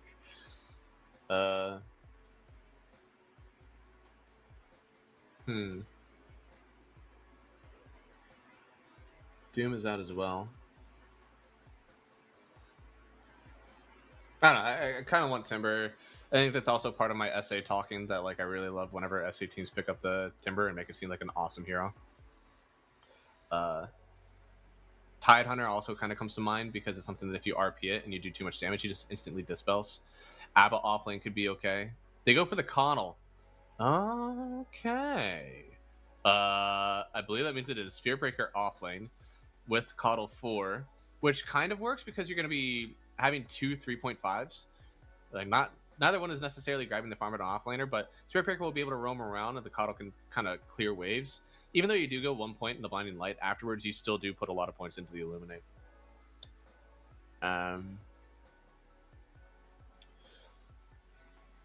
I know I'm on somewhat a delay. Can Balrogs actually win 2-0? think Balrogs are a very good team. They play very well together. I think this Ram squad has 2 stand-ins, which kind of deflates a little bit of their stock. But I do like their draft. Holy moly. You got Mag, Dusa, and Pangolier. I think Pangolier may be the best mid laner of the entire patch. I think in a way, Balrogs knew this could have been coming. They banned out Puck and Ember. I don't think you do. I think you definitely shove in a Pango ban on one of those if you're not scared of it. And so they are putting Lalatroni on the mid bat. And, well, I don't know. Boy. Team that picked Medusa, Pango, and Magnus, or team that picked the SA Bat Rider? It's a hard one. I don't know. I think that this Ram Squad draft is just too good. You have 2 very tanky heroes in the Dusa and the Magnus. Your Wind Runner is really nice. I'm a big fan of the carry Wind in this game. I think that it's got some protection. I don't think it's got a ton of protection, which is where I'm starting to falter a bit. Like, yeah, you got to start fights with Spearbreaker, Lalatroni, and you got to have Wind do some big damage. You have this, like, kind of in basketball, too, you have this, like, 2-3. We have, like, just two kind of thick heroes in front, and then, like, a backline that is very, very squished. I fear that, you know, you do have the damage on Ram Squad to tear through that 2-hero front line and just get right on top of the backline afterwards. So I just, unless they have a lot of sustain, a lot of auras, a lot of sustain, I don't think that Balrogs are going to be able to hold the line. I think this will be a Ram Squad game 1 win.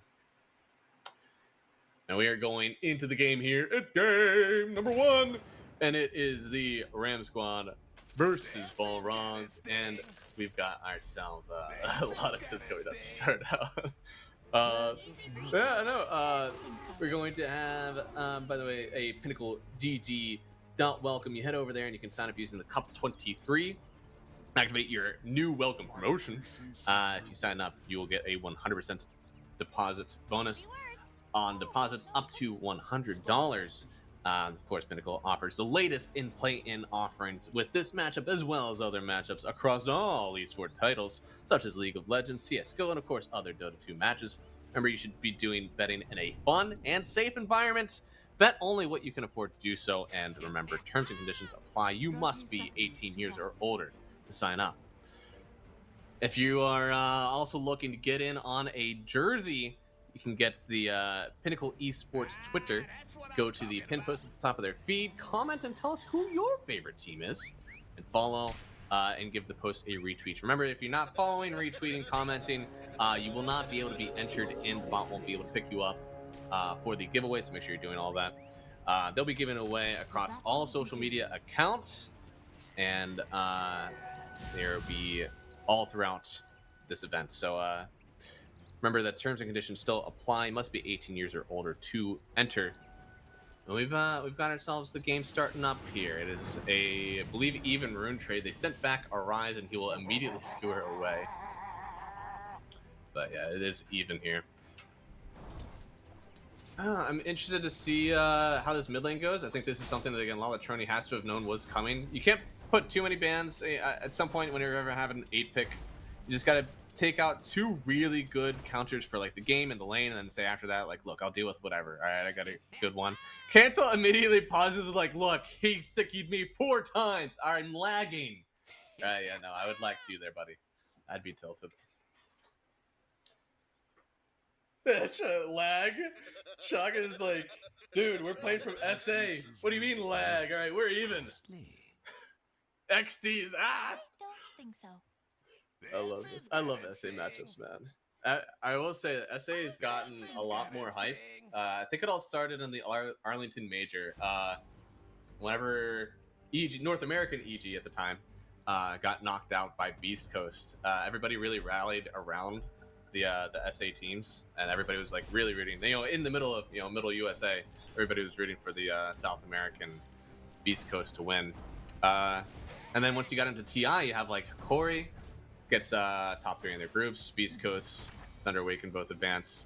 So I think the SA region has got a lot more hype. I've had a lot more fun watching them. Of course, somewhat biased because I'm casting them for DPC as well, but it's still always very fun to watch. I think it's always cool to see these inter-regional matchups as well, right? We have an Eastern EU team versus the SA. I think SA is much more laning centric, and EU is more game centric drafting and meta drafting. Whereas SA is like, hey, if we win the lane, then like we're just gonna slap him, you know. And I can get behind that. I think it's fun to watch that. Does mean that this lane matchup means a whole lot more to the Balrog side, and they're getting a little bit of an early CS lead. You can see in the mid lane, 5 CS, 3 denies, and poor Pangolier still stuck at 3 last hits only. Whew. Is it lag? Is it Lalatroni being a god on the SA specialty hero? I don't know. I'll say Venomancer. Oh no! The Gale! Oh no! I think he dies to this one now. The blood grenade out. Demon gets the first blood, and now, I mean, Khan, look at the damage. He's only got 100 HP left. That's 2 right clicks, a charge. He's sticked up, but is it enough? No! They get the kill again. Arcano getting the double up top. And then in the mid lane, oh, Lalatroni. He could be, cancel. Is he TP'd to the tower in front of him? Interesting. And it was such a powerful TP that Lalatroni was like, you know what? I don't even want to kill you. I'm just going to let you do that. You're much stronger than I am. It looks like they will get the kill on Shock at bottom. Nice. Nice catching. We basically, the kill was on the screen, all right? That was a hard kill to pick up. And our eyes just have to back out after they get that one. Our Interrupter's he's a squishy boy. You know, he has a hard time. Look at that. It's just like nukes on nukes on nukes. Poor Ruptor. And yeah, we have like 3 heroes skating on a low HP on the top bar. Good luck, buddy. Bang goes really low to the Batrider mid. We also have, looks like Demon's getting chased down a bit. They are going to charge in. I mean, they're not exactly high health anymore on this Balrog side. So Angel, oh no! Oh no.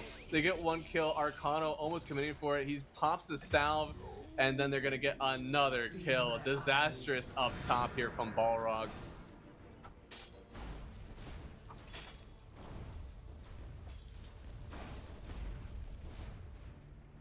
And, well, I mean, at this point, Ram Squad, if they're able to do at least even in the laning stage, I think they will have a fantastic time in the game. Because, again, I do think their heroes are more game-centric.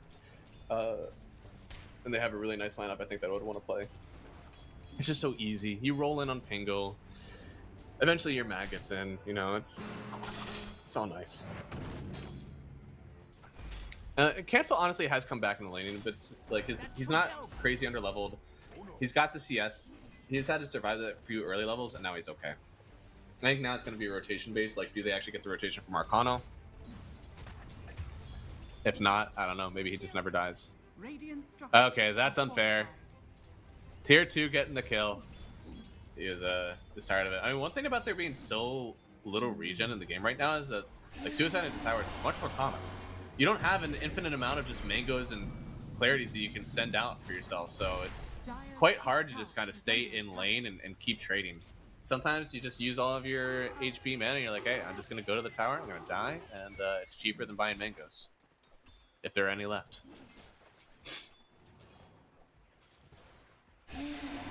Oh, they did get the Gale. And Angel, I mean, I think he wants to get the kill on Demon first. Demon trying to run away. Oh, he gets the Lotus. And then he TPs away. He didn't get the rune, though. Oh, buddy, come on. I mean, you could see in the mid lane, there was still a Pangolier there. I think you get the rune and you'd back up. But that's okay. He just TP'd. He does live, and that's the walk of shame with a smoke, which makes it a little bit less a walk of shame.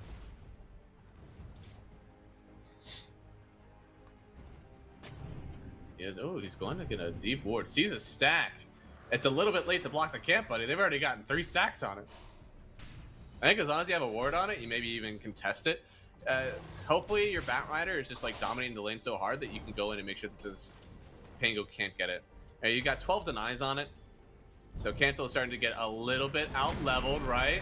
Not level 6 quite yet. They miss on the bounce back of the Flame Break. But he also just gets taken back with the Glimpse. I think that took a lot longer than it should have. And a few more heroes than it should have for the advantage that they had in the laning state from Electroni, but I they get the kill. I think your other lanes are pretty happy though.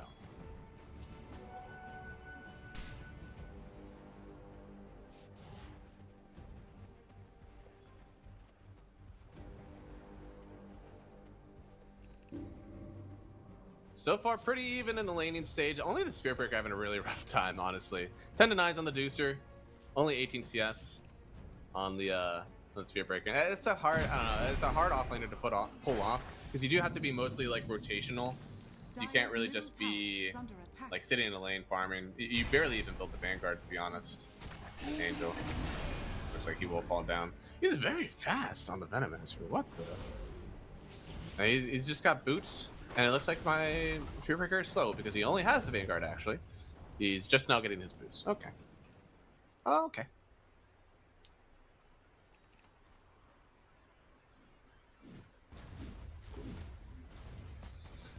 At least, you know, you do have a Deuce getting a bunch of net worth, but this Windrunner is not crazy far behind, which I think is the bigger issue.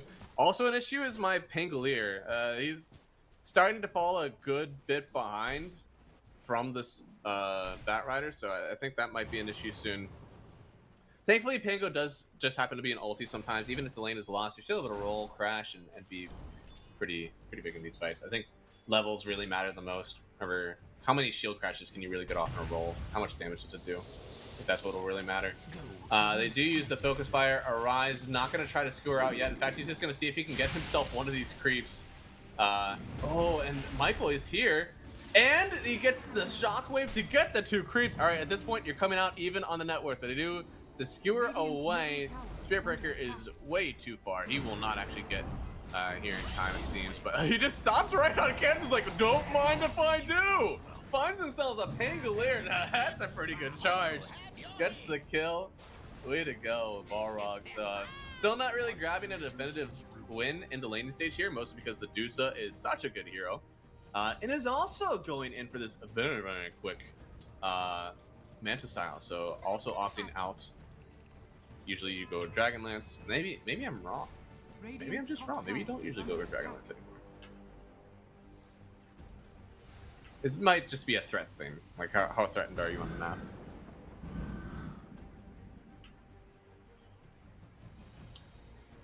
But I don't know. Well, we'll see if he maybe goes Yasha into the Dragonlance. So I imagine if you're going through the trouble of finishing the Yasha, you are finishing the Dragonlance. Oh, DD on Pango? Oh, he's ready to game. Castle smoked up. Tired of being abused in the mid lane. It's time. Very even net worth. Everybody on Balrogs is like right at this 3,800 mark.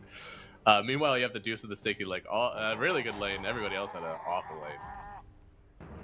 Looks like still smoked up on cancel. He's considering with the roll coming through. DCMC gonna get rolled on and Arise. Yeah, I mean they're just gonna get the kill on this. Oh wait, they have to use the RP. Actually gets healed up. Was given, I believe, a big Lotus. They've used RP and they've used roll. He's gonna get dragged back actually on this Magnus, and he just gets taken down. DCMC still has the focus fire, trying to get back in on Michael. A big stun doesn't actually connect, but they do get the lasso on cancel. He's trying to swash himself through this one. Khan shows up now. I don't think he can take this fight anymore. They're gonna get the kill on cancel, but I think you lose a lot afterwards. Windrunner barely gets away with her life. I think the Spearbreaker are gonna go down as well, so it's a 2-for-2 trade.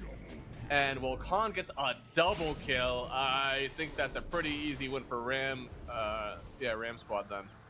I don't know. I think that whenever this Deuce starts to get pretty fed, even though you did kind of put this Pangolier back down, I don't know. The Deuce getting gold scares me.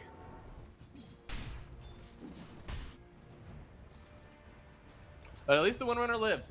Big Lotus pickup, whoever gave that over. Radiant structures are Yeah, see, I don't know. Do we see what HP? I think it's like 250 HP per mini bar, so went down to basically like 300 HP and then gets healed up with the Lotus. And it's set all the way back on a rise. They will say we are lacking some damage, it seems. They do end up getting the kill on the Magnus, and then the Focus Fire can't even take down Michael. The Shackle Shot misses because of the bump, I think, from Demon. So it's just, I don't know. I don't want to say disastrous because they still got some kills, but it's hard.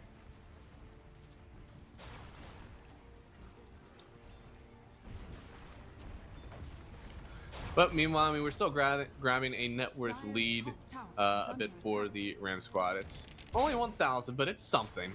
And it's all Dusa, baby.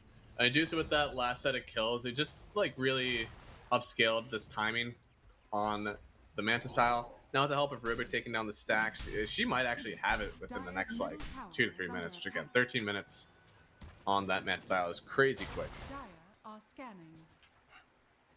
Radiant's bottom tower is under Meanwhile, I attack. mean, I see a Windrunner here that is going for the Maelstrom. She'll be able to farm up well, but I don't know. If this Deucer gets too big, like, do you have a kill? Oh, they do. They're going onto the Deucer right now. Static Storm is up. He's not able to really toss out any snakes. They get the lasso, and oh, it needs to be a one. Big one. They don't have it. Khan goes down. Lalatroni picks up the kill and is TPing back home. He won't even die to it. Michael denies himself to the neutral creep. And that's a pretty favorable fight, it seems. Arcano and Demon both try to TP away. It looks like they will. So they get the kill on Dusa. The Rubik technically dies, and they also dissuade some of this stack taking. And meanwhile, I mean, your Batrider is getting pretty big. Your Windrunner is able to farm on the other side of the map. That's a pretty big bump right here, the Balrog Esports. And I think this net worth lead is about to kind of swing a bit towards the SA side. Dire's top tower is under attack. Dire's Venno trying to finish what his Medusa started. Unfortunately, it's taking a while. Let's see if they are able to get this tower and just kind of back out now. Because for Ram squad, it seems they want to take a fight. You got to get some vision down. Arise does have the RP. And oh yeah, they just, I think, saw a glimpse of the Magnus. I don't think you want to be here anymore. I think you actually back out entirely. Quite scary to be here, especially with the Magnus and Pangolier swarming around. On the other side of the map, the Dusa is farming, so maybe you feel bad just like sitting here and doing nothing. But I mean, for Ram Squad, they're perfectly happy with this game scaling out. Magnus is going to continue to scale quite well. Same with the Pangolier. It's just that you have items that really counter the Windrunner, counter the Batrider, and what they want to do, and it's very hard to counter like getting RP'd, like Aeon Disc, I guess, is what you want to do. But the Magnus still puts out a ton of damage. He's not a like only burst hero anymore. Because of the way that he scales and damages stats, it's not the only thing. Oh, looks like, oh, did you need that? Did you need to do that, Lalatroni? I don't know. I think Cancel is actually really free to play right now. He's trying to roll up. They need to bash him. They drop. Oh no, you bounced him out! They bounced him out of the Static Storm. Oh, okay. Well, I mean, at least nobody else dies. They did just get the kill on Shaka. But I think they maybe had a chance at killing the Pangolier, and unfortunately he just gets sent away. Looks like Khan is farming up here. Still very farmed in this game, I mean, comparative to anyone else. Really, your Pangolier and your Spiritbreaker are suffering a ton. Cancel, eventually you're able to clear waves very well. Spiritbreaker will try to clear waves on the map. And it's a lot easier, I think, for the Spiritbreaker to kind of farm up in this one from behind, because waves should be free in a lot of respects. Like, there's not some like weird solo pickoff here from Ram Squad. You would have to commit a pretty hefty ulti, I think, to kill the Spiritbreaker and the time it takes for him to charge from wave to wave. You know, a Static Storm would be pretty hefty and maybe actually worth it. Okay, never mind. Maybe they can kill him. We'll see. It's quite a good steal, actually. I'm surprised that Shaka actually gave that one away. Well, you might be scared to take a fight in the next few minutes if you are Balrogs. And the Windrunner, I mean, does scale. Not as good as again, this Deucer Mag Pingo Tricore. Pavis already on the Venno too. They're able to protect each other. Oh, I don't know. I'm scared. I'll say it. I'm scared for Balrogs. I don't think that they're going to hold on to this even game for much longer. I don't know what is happening elsewhere here. So we do have a oh yep, up top, drag back, Arise could get taken on down. I don't think you TP out of this one, buddy. Lalatroni gets the kill, and this time doesn't have to use the lasso. We're big fans of that one. And then in the mid lane, we have the Static Storm down. Angel not able to get away from it. Does end up popping the ulti there onto the Windrunner. DCMC will fall. But they're not done yet. Charge in on the Pangolier, sends him back into the Static Storm. I now know that this was a very good trade for Balrogs. No bashes, no lassos, so it is a TP away from Rubik, but still favorable for Balrogs. They just got this net worth lead down, and it is anybody's game. 55-45, slight advantage for the Ram squad. I mean, I agree with that one. The Windrunner died at the beginning of this one, so it was quite unfortunate that she wasn't able to benefit from all those kills. And she is going Butterfly on the Medusa, like I said, everybody should have been doing. So maybe we'll see a quite dominant Medusa.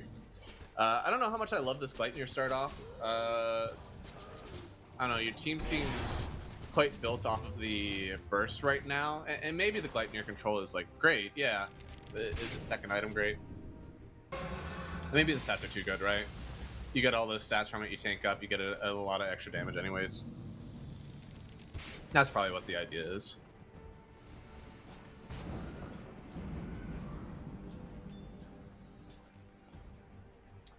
But so far, it's just the Ram squad holding the line. And Malatroni 5-0-2. He is just a menace on the map right now, and he has this Vanguard, so he's even like pretty tanky. And he just disassembled it for his Octarigo. Oh no! Did they find him? Oh! Arise almost had it.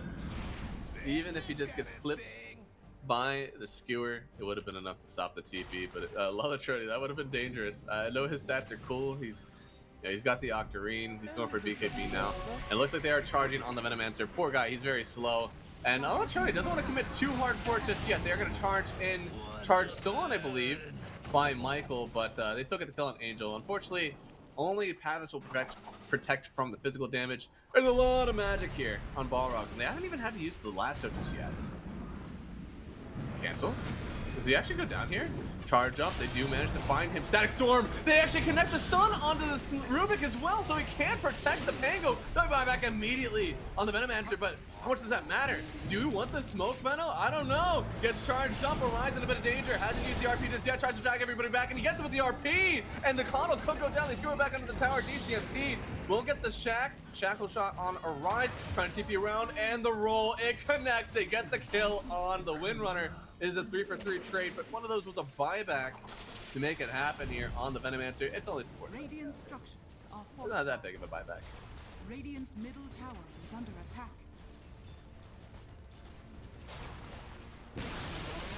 Radiant's middle tower has fallen. Oof. Alright, that charge first. And look at this shackle. Oh!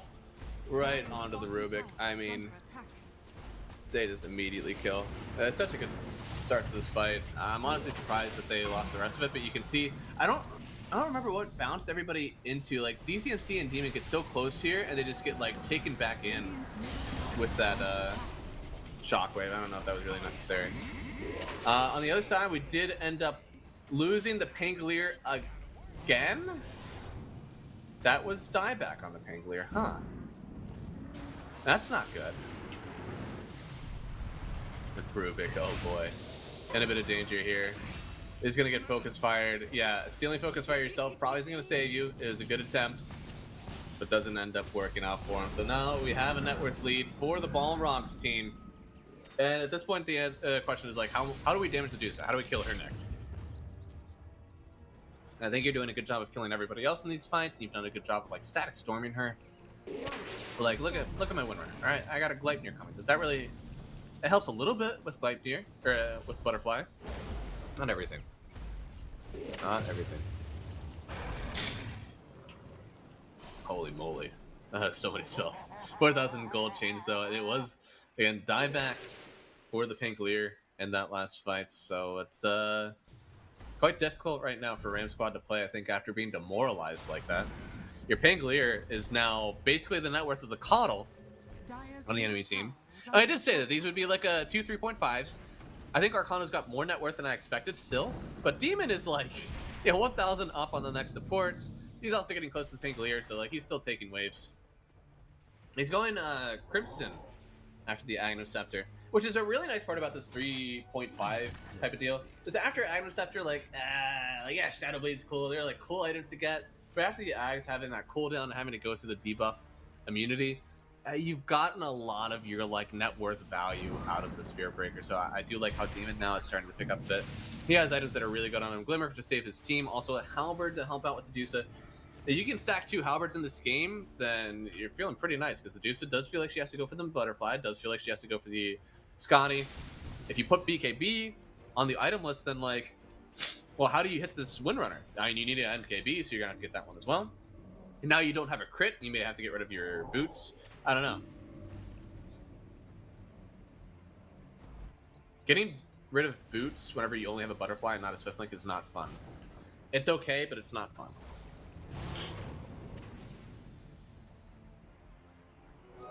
I will say still, Ram Squad, if they can keep this game going until, I'll give it 40 minutes, and the net worth lead is somewhat even, they just take over the game.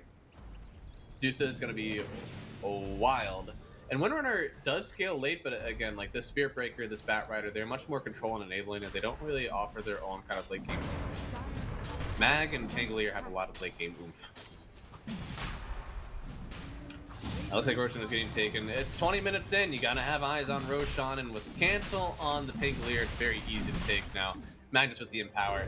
Just have a lot of good answers for it. But they are smoking up, and even Demon knows like, we gotta go, all right? We can't wait for you to TP in. All right, Roche is on the move, and it goes down. Khan picks up the Aegis. Do you even want to fight this anymore? I don't think so. And Malatroni, you just like slightly late. This is one of those things where maybe if you're a bit better, you think about it a bit earlier, you can go. Now there's smoke up on Ram Squad. I mean, they don't see as much on the maps. They're also terrified. Like, where are they? This mid wave, like nobody's hitting my mid tier 1 tower, nobody's hitting my top tower, nobody's hitting the spot wave. Where in the world are they? And I think Khan is about to find out where they are. They're setting him up front. He's got Aegis, he's got a mana shield. He's quite terrifying. They still have a fortification. No, they don't have a fortification on Balrog's Retro. They want to wrap around and see if they can find any support. So it looks like they may wrap through. Drop a sentry first. Coddle pings it out, knows that there's somebody around here.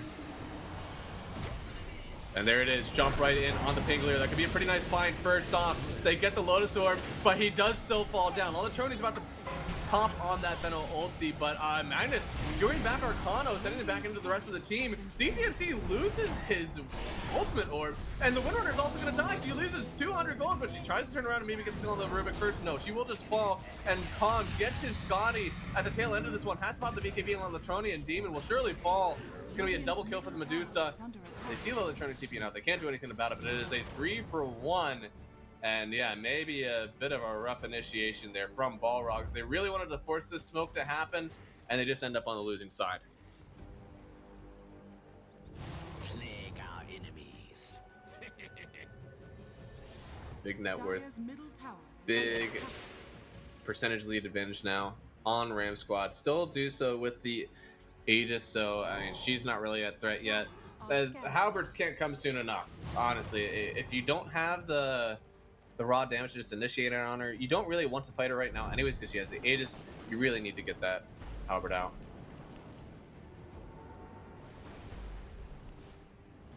Still haven't taken their Tormentor yet on either team, is it?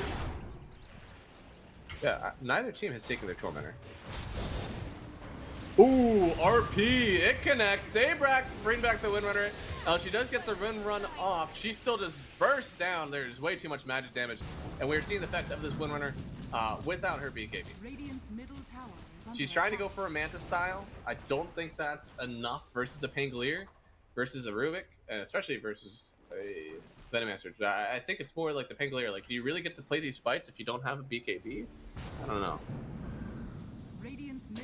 Either way, I mean, she lost the ultimate orb, which is a ton of her stats that she wanted to do in order to survive. Now they find the Bat Rider, popping the BKB. He's going to get dragged back. Mag actually with the lasso, but Arise, he does manage to get out of it. Shaka goes down, and the roll through. Lalatroni could get worked here on the high ground. It's a 9-kill streak for the Bat Rider, and he falls.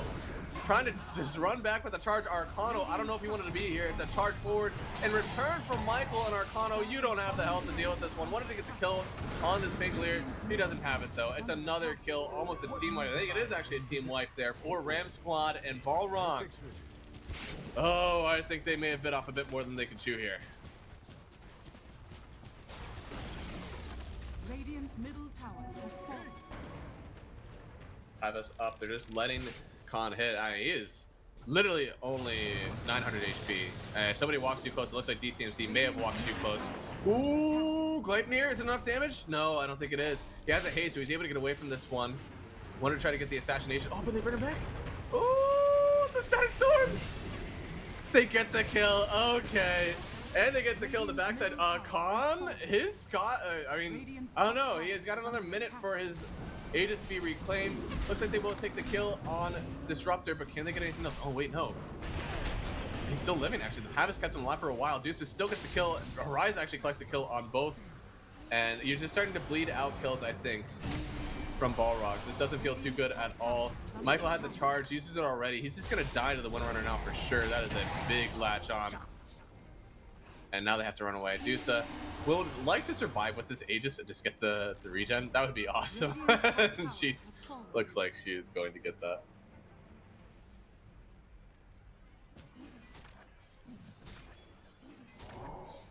So 6,000 net worth lead now for Ram Squad, and you're starting to see the net worth from the Dusa run away from everybody else. Now 7,000 gold up on the next closest hero. You're looking at basically like a BKB plus Maelstrom up on any other hero in the game, so quite rough. Does have the MKB, still no BKB. Halberds, please. Halberds are going to be awesome in this game. The Dusa does have an opportunity for a BKB, but again, it would mean no dataless, so you're only doing that raw damage. What you scale with doesn't actually take anything else, but they have used the ulti on Windrunner, and Stonegaze hits while the Trony trying to get away, but he may actually be too slow. He already used the BKB. He's trying to bounce everybody back, and they just get another free kill on Windrunner without the BKB. It's just taking way too long for her to get to this Manta style. I think you seriously have to reconsider, but if you're not able to get the space, does it really matter? I mean, will one other item truly get you back in this game? I don't know. There's some winning formula here. Unsure what it is for Balrogs, but this Windrunner has just fallen so far out of farm. I mean, you're literally double the net worth on the Medusa. I'm not saying that it's over, but I am saying that Medusa literally has twice the net worth of the enemy carry.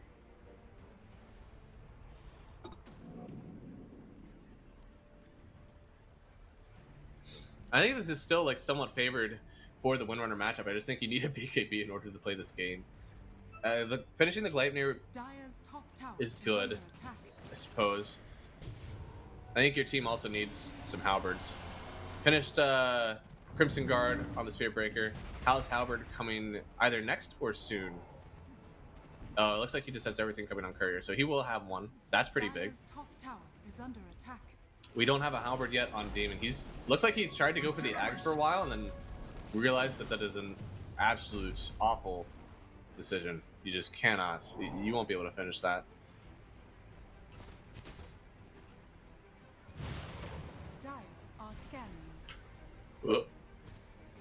Pump fake. Dusa does have the Blink Dagger, so go in Swift Blink, meaning that she'll be able to only get one more item, which would be the BKB. But she's trying to end it before the halberds are out, which, hey, good for her. Honestly, that's the way to play this, if that's the way you're building the hero. Looks like they will probably take down mid-racks. I think the illusions can clean them up. You don't have the power to kill these illusions. They're going to drag her back. Use the Static Storm. There is no Aegis on the Medusa. If they had the damage, maybe they could do it, but oh no. She turns around, the rolls through. Nobody can survive through the rolls of the Pangolier. Ulti out as well from the Medusa with the Stone Gaze, and they just kill DCMC. Without that, I don't think you have the damage to kill the Medusa. They may have the damage to kill the Pangolier, but he gets Lotus Orbed up. He will finally fall, but only him. Looks like there is Sticky Sex up on the River Kick. I didn't know if he actually stole the lasso. They're on top of the Medusa. Not a whole lot of mana left here. And the RP, oh, it connects onto 2. Raptor will fall. They're going to try to charge forward on the Dusa again. She's load absorbed up. They need to get the bash. Is anybody else to do the damage? No, she's holding her ground. The butterfly is too much. They can't kill her. They get another set of kills, and Demon maybe even dying to the base here. A charge forward, and Magnus bringing him back with a harpoon, killing Demon off as well. Wanted to TP out. You can't do that here. Not in front of me. They buy back on the Coddle. Rage, I know him because the base, I mean, there's just nothing to defend. Then Michael, SA on SA violence tips. They're gonna come up here 95-5 for the win percentage now in Dota 2. Oh boy, you need a lot of gold on the win runner for this one.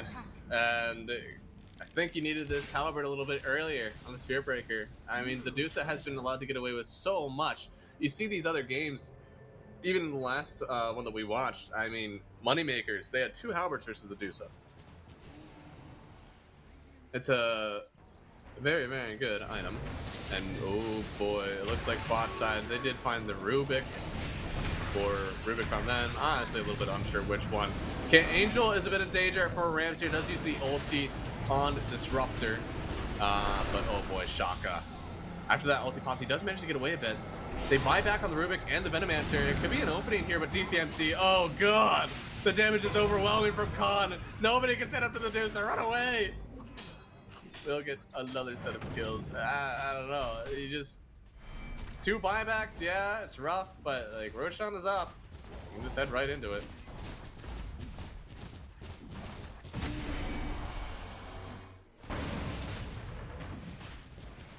This is such a shame. I really think that Balrogs had an opportunity to win this game. They played the lane stage pretty well.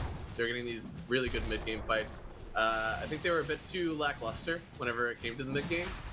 And also, their item builds are rough. I think their items could have been a bit better in the game.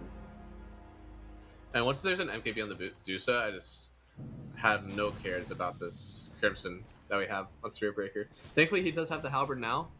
I wish Coddle was also going towards one instead of trying to finish this point booster.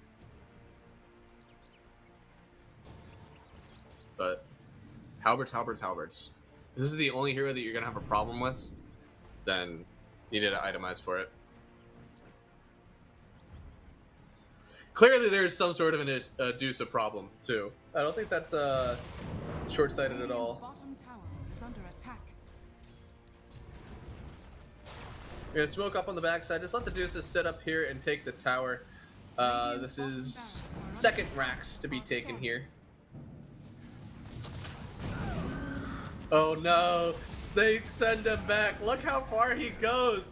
It's just with the harpoon. Harpoon takes him, brings him around. And they're going for an end maybe. Oh my goodness, Khan blinks forward. Everybody's just sitting in the base. Dude, if you can't take a fight here, then what are you gonna do? They push back, wait, what? Magnus, how did you end up there? I think he got Lotused and charged, and something weird happened. There is some funky business going on. They do swatch through. Arcano is thick, but the Khan, I mean, he does a lot of damage, all right? He's still trying to take down these tier 4s. They did end up getting the Crimson Guard, so it's a little less damage that they take. But Khan, again, they need to somehow send him back into the base too. I don't know if they have the means to do so. He is disarmed, bouncing him back with the Bat Rider, and oh, Bat? I mean, with the Shivas, there's a good amount of mitigation here for the physical damage. Lifting up, ulti out from the Medusa, Lavatroni, popping the BKB. Looks like they're in the base. Khan trying to end it desperately. They're going to send him back again. And now it may seem that he's just locked in forever. Do they have the damage to take him down ever, though? Because so far they're turning back on Arcano. Shaka in the base. He falls. The Medusa damage as well too much.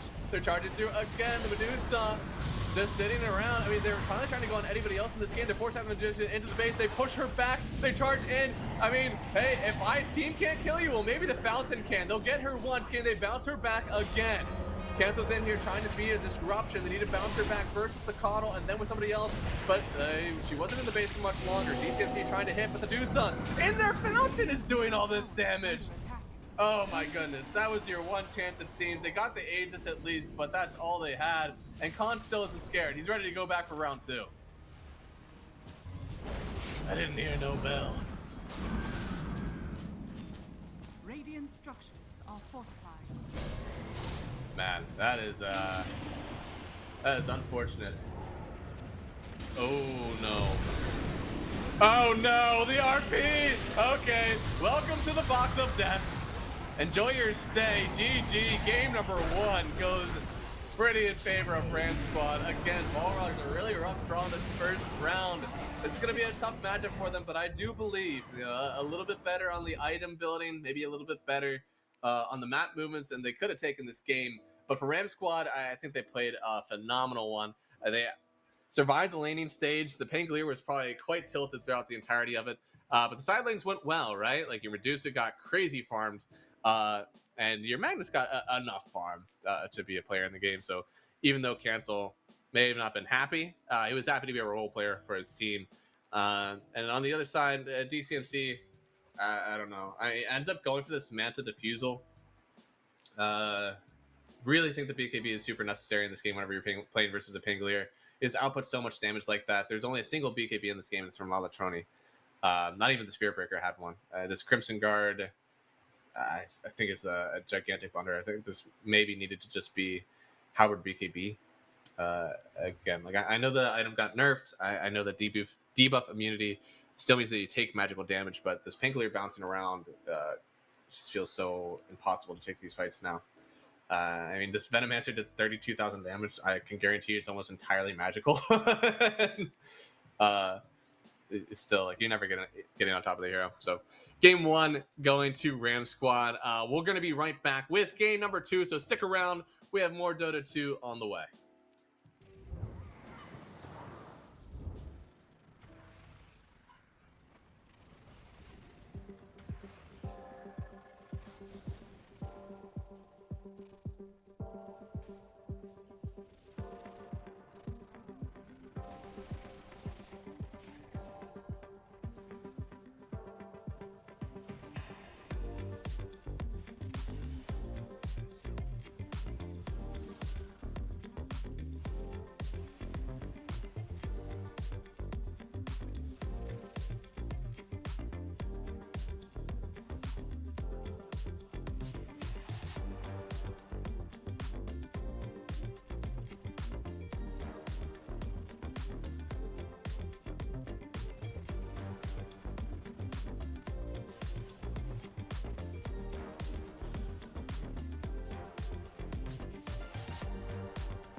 esport.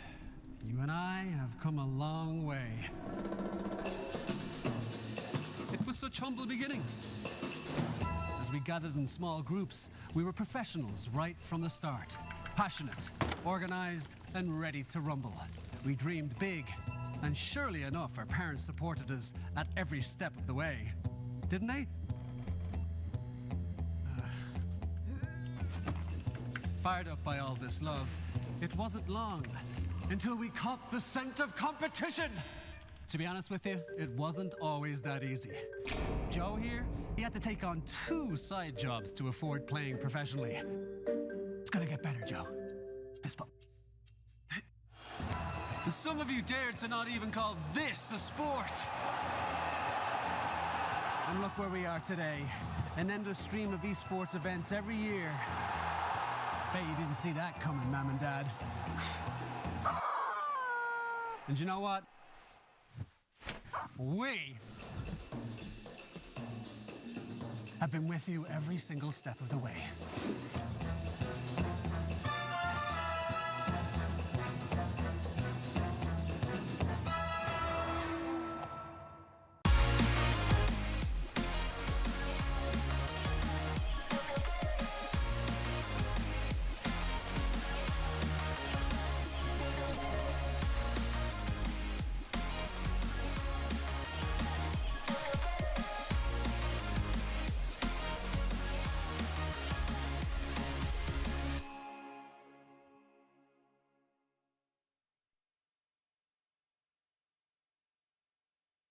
Dream of working with people you watch on screen. Exclusive esports opportunities handpicked just for you. Candidate profile to raise above competition. Let 10GG handle routines. Make a step towards your dream today.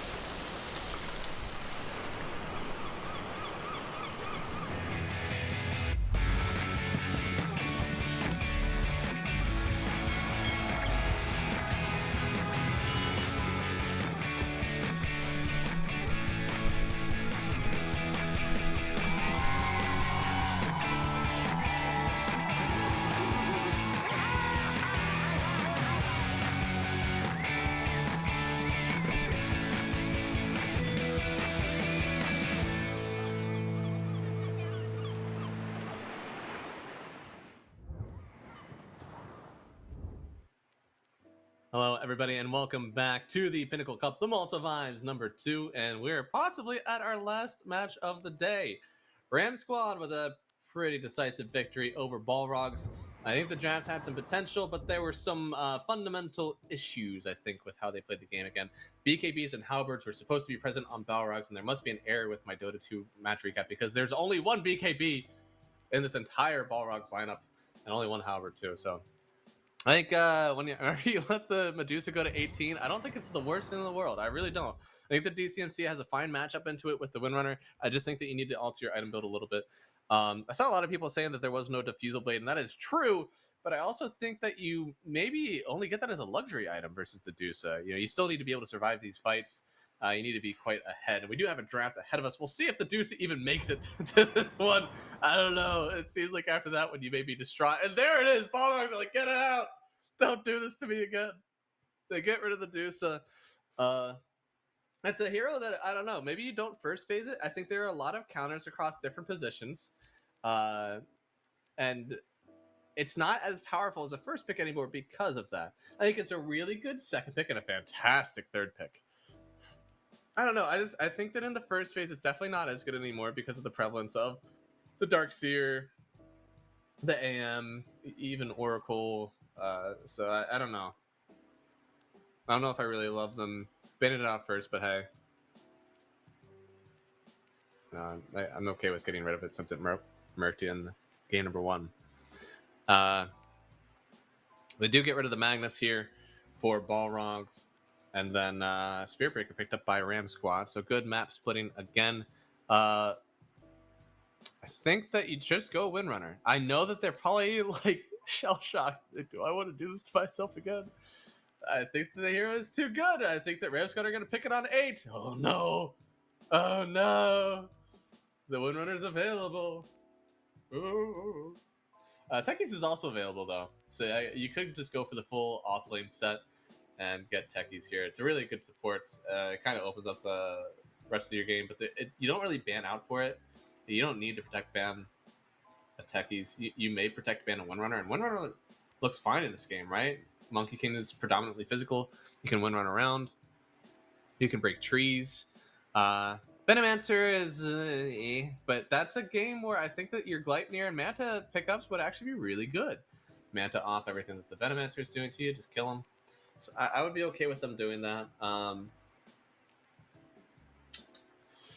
I need to go to my hero grid. I have a grid of just like things that are really good. Nyx Assassin technically still in full, I suppose. I don't know if you really need to do that though. I don't think I want to play Alk either. You could technically play PL if you really wanted to pick it that early. Or Underlord. There's since they banned out the Rubik, Underlord has a lot more power to it. I don't know, the world is their oyster, Graham. So I think it's more like there are a lot of good picks. What pick actually needs this whole 2 or 3 bans to really protect it and make it feel good? You can still go for like Pangolier if you want to, and just protect it from the mid lane. That wouldn't feel bad either. But yeah, no, it's very hard to tell what they truly want to do because of just how much they're able to do. In the first game, it seems like Balrog's banned out Quap, Morphling, and Oracle, and also Clinks. So they do just go Techies, okay. It don't really protect ban the Techies. It's kind of my only issue with the pick, but it's not like it's bad. If that's the right pick, right, and you think it's going to get taken out in the second phase, then you got to pick it up. It's unfortunate. It's a really good pick, though. I think the Spirit Breaker will thrive with it. They're just going to ban out really good supports now. I could...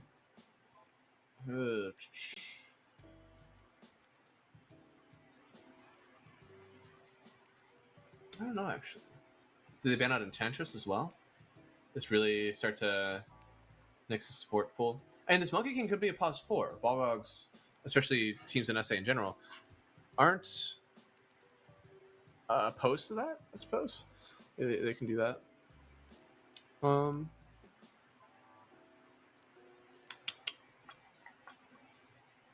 They're thinking, though. How much reserve time is left for them? Dude, we have almost no reserve time on Ram Squad anymore. But Oracle actually banned out, I see.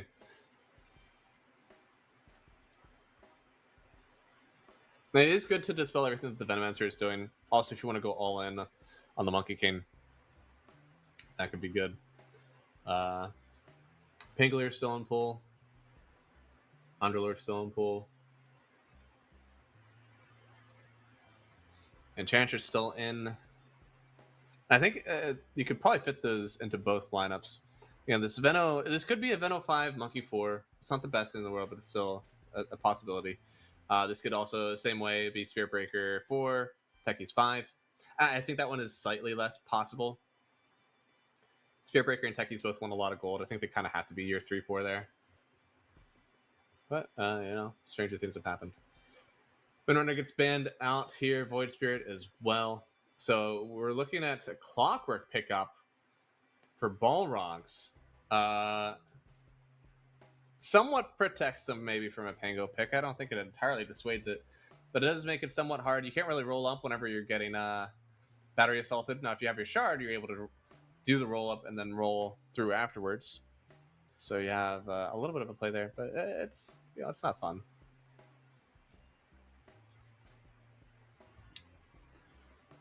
Rubik is also taken out of the pool, which is something that's somewhat a counter to the Clockwork. It's a good pick. I really do like this. They go for the Morphlin. Morph Beastmaster. Beastmaster wasn't even picked in the first phase. It is wild to me that they even made it this far. So Ram Squad, I feel like they have the off lane of dreams, and even maybe the safe lane of dreams. I mean, Spirit Breaker's a pretty thickless hero. Morphling is going to be able to survive some chip damage. They need to do something that's a bit more nukey, it seems, on the offlane. totally down for them to commit this Monkey King maybe to the 1, Venomancer 5, Clock 4, and go for an OD here and just destroy the Morphling and save the target that gets roared. And that one, again, this is a 5-head play. The last time I did this, I called it Beastmaster, or Brewmaster. That was a pretty good pick. And then it got dumpstered because they played it incorrectly. So I think I'm calling out these very high execution heroes that feel like just one thing goes wrong and it's all over. So I like that. Enchantress is a much safer pick.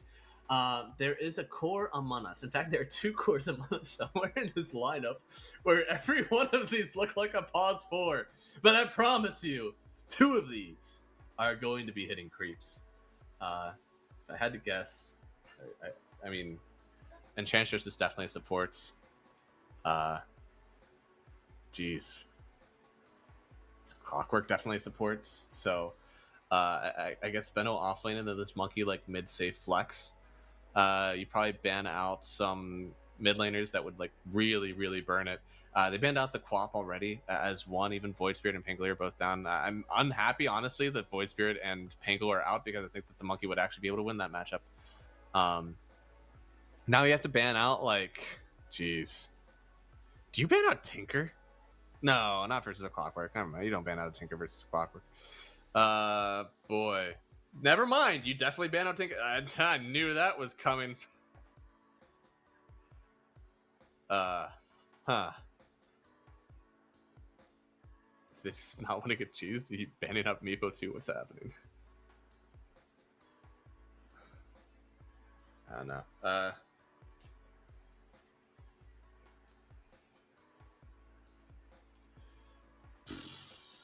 This draft is on its head. I don't know what's supposed to happen anymore. I feel like Pangolier was probably a fine pick, but that one's out. And both teams are banning mid laners, so we are, we're pretty set on this being some sort of mid pickup. I think you Underlord mid here, to be honest. You protect your waves with the Underlord. You don't have a ton of wave clear. You don't have somebody who's really wants to get gone on. This Clockwork is counter initiation, but it's not really initiation. You also have a pit to stop whenever the charge is coming in. And the root is just really nice versus the puck as well. You can drop that down. All of a sudden, you have the lockdown that you need. And you maybe even go like an Orchid on Clockwork and try to protect him. I think that's just like the move I don't know. I don't see anything else that I would really want to play. Given that the spirits are all out. Quap is out. Pango's out. Bat Rider's out. I don't know. It has to be Underlord. I don't think that I like anything else that Balrogs could pick. Is anything that's coming to mind? Death Prophet, maybe? I don't even think that is what? That is the opposite of what I'm thinking. It is mid-alch. It's a good lane. Hey, Alchemist versus Puck is a fantastic lane. Is this too greedy? Is it too greedy to have a Monkey King safe and a Alch mid? Ooh. I am concerned. I am very, very concerned. This is literally feast or famine. You either ball up or you get balled on. Because I think that this Alchemist is going to be in the jungle no matter what, because he's going to win his lane and he's going to want to hit some creeps. You could go for some like Armlet's aggressive build, but I actually would like to see him try to like outscale in this one and get it super timing. I think I really want to all in on that. Like at 25 minutes, I just kill you, and then your team is sad. I think the Monkey King has an opportunity to win versus a Rise in the lane. This Gale is pretty powerful. He should be able to chase people down. So I don't know. I'm interested to see what you guys say. It's possibly, again, our last game of the day. So, hey, I know we're on a 5-minute delay, but let me know what you think. You've thought about the game today, and let me know who you think is going to win this game number 2 here with Balrogs and Ram Squad. I'm so sad to see Balrogs possibly get kicked out again in round 1. They hit these like up and coming to super teams. Last time the team that beat them went on to go into Eastern Europe Div 1, so we'll see if Ram Squad is in the same boat. But we are getting in. It's game number 2 here of Balrogs versus Team Ram Squad, and I'm excited again. Potentially last of the day. I've been Mr. Math Magician 10 here, casting as I believe our observer exalted on the cams. So there we go. See, I'm on point. Thank you everybody for watching. Again, a last chance to throw it out here. If you are looking to try to bet on these matches, go to pinnacle.gg/welcome. Sign up using the code CUP23 and activate your new customer promotion. Whenever you are a new customer, you'll receive a 100% deposit bonus of up to $100. And remember that they will offer the latest play-in offerings for these two teams, plus a variety of other matchups across all other esports titles, your League of Legends, your CSGO, and of course all other Dota 2 matches. You should always be doing this in a fun and safe environment, and only bet what you can afford to do so. Terms and conditions apply, must be 18 years or older. If you're looking for a jersey, head over to the Pinnacle Esports Twitter.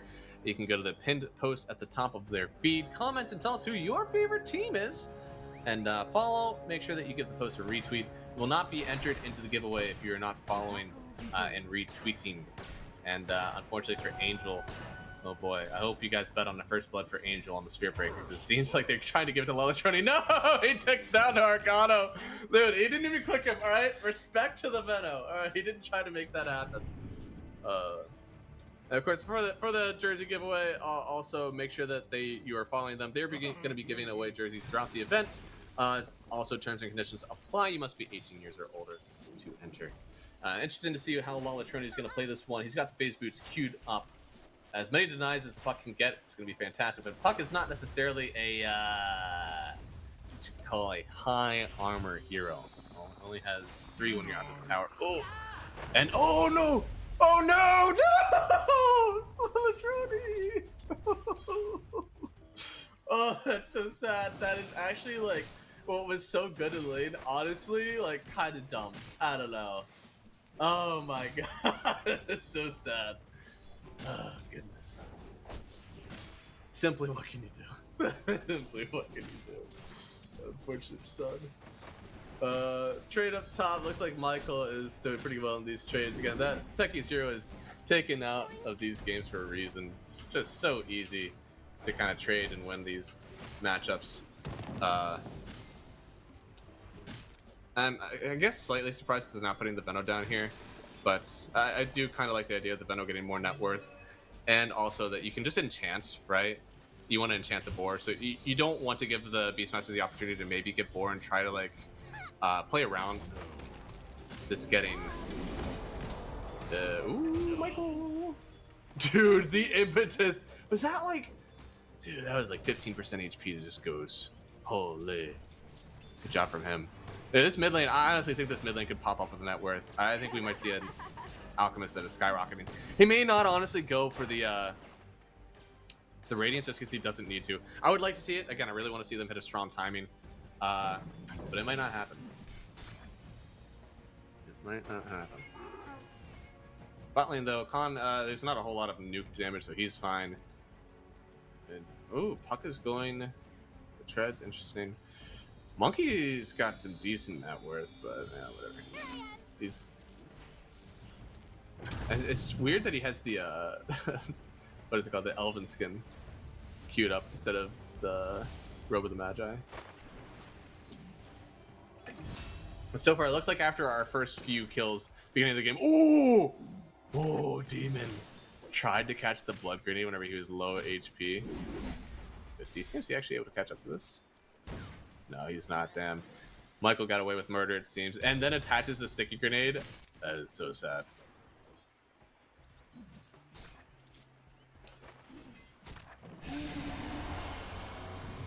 Ooh, are they trying to actually go on the Venomancer, or is this just annoyance? Looks like it's probably just annoyance.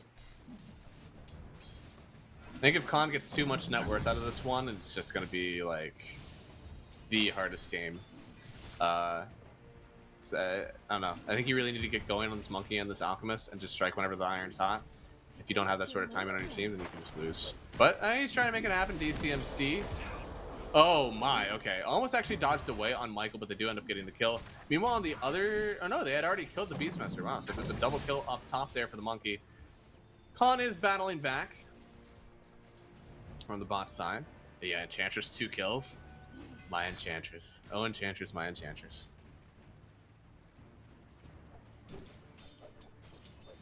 Dude, yeah, he's all X's. Never take my boar.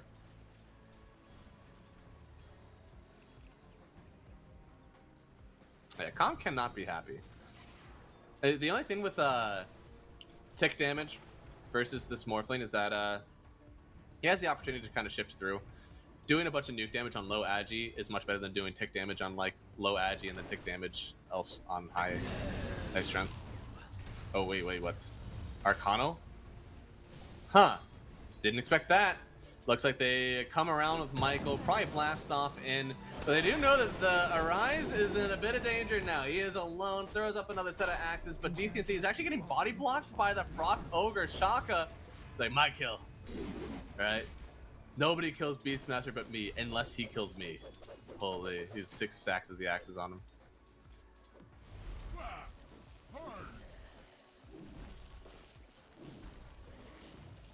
Dude, Lalatroni's getting such good camps. Oh my god. 37 CS.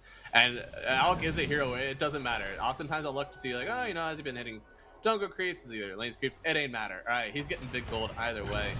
And now Khan getting ran down a bit. Gonna get the adaptive strike in on Demon, but oh, he gets kicked back.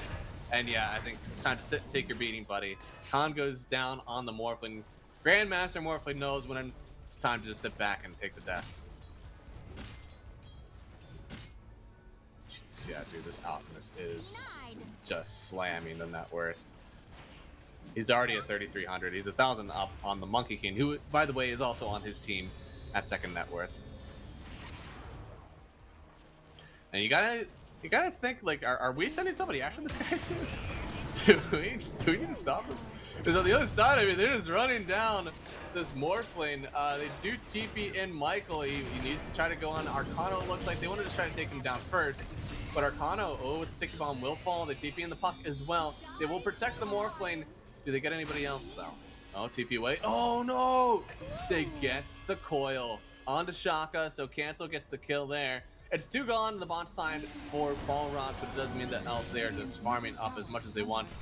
Demon does end up getting the rune, too, for the Alchemist. My goodness. That might actually be, like, net positive net worth whenever he dies here. Because he is going to die here. Right? Okay, there we go. Yeah, meanwhile, the Alchemist is just 4,000 net worth at 6 minutes. Yeah, keep up the radiance, buddy. You deserve it. All right, treat yourself. Michael's sitting here like, I don't know what you guys are doing bot side, but I'm stacking, all right? I'm getting good. Radiant are scanning. Let's see. It looks like oh no! Oh no! Demon, he found Michael. Okay, Michael. Goodness, almost got the Wisdom rune. And Michael is buddy. You can't get out of that. Yeah. Sorry, man. It's time for you to die. So there's gonna be Wisdom rune for the Clockwork. Did he get another stack on Shaka? I don't think he did actually. In fact, the camp is completely clean for the small or for the medium camp. Alchemist, this is going to be one of the fastest ratings that we've seen ever. I mean, he's got Bottle, Soul Ring, so his mana is never going to be in danger. He can keep on just spamming on spells.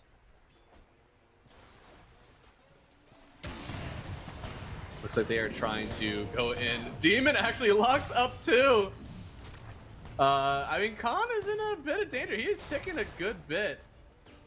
This is only an urn, not Vessel just yet. So once the Vessel comes out, it'll be even worse. But they're doing a good job of kind of beating back this Morphling. Dire's middle tower is under I just really like how they've been doing these map moves. I mean, the Monkey King hasn't really been struggling either. He's going for the Echo Saber. He's not going for the Battle Fury, which I think that if you have a more favorable melee matchup, you can probably go for it. Oh.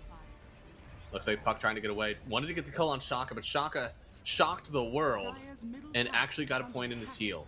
It's the 1-3-1 build on Enchantress, so a little bit harder of a kill.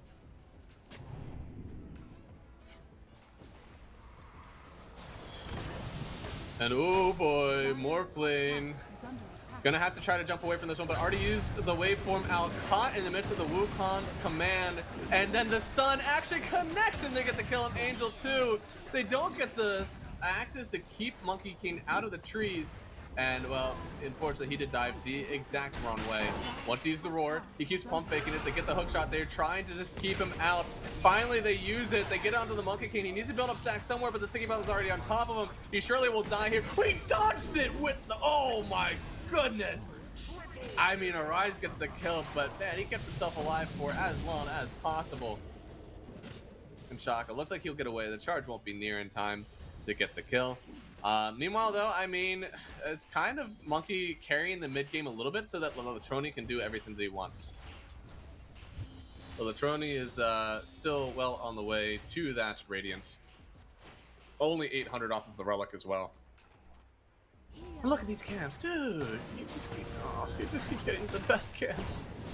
It's like Angel, poor guy, wants to get out. He does get 17 gold from the Cogs kill. Hype. Almost makes it even. And Lalatroni, he can double stack that. Yep, there you go. Easy farm for the Alchemist. And he's going to, I don't know. This Relic is going to be at maybe 11 minutes, maybe, in his backpack. And then he'll have the Radiance at 12. The only reason why it doesn't feel like a crazy early timing is because he didn't get the bottle. I think he's still got like all those CS too. God damn. Yeah, they wanted to make a move on him, but instead it's poor Angel. Hey, you can use the coil if you want. Hookshot. His poor Clock hookshots his own team. Oh, the coil's down. Ooh, can they get TCMC off the high ground? No, they can't.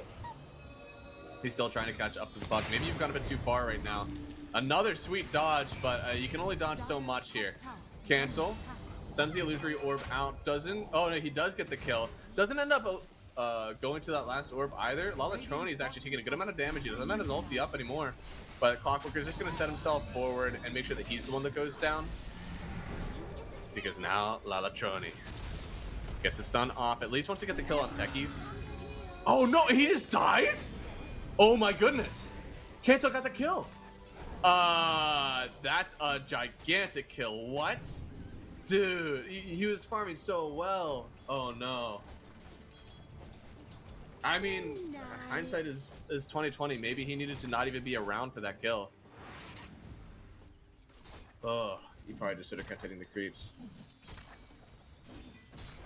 The lesson here, boys and girls, is never be a team player. Always hit the creeps. Never help your team.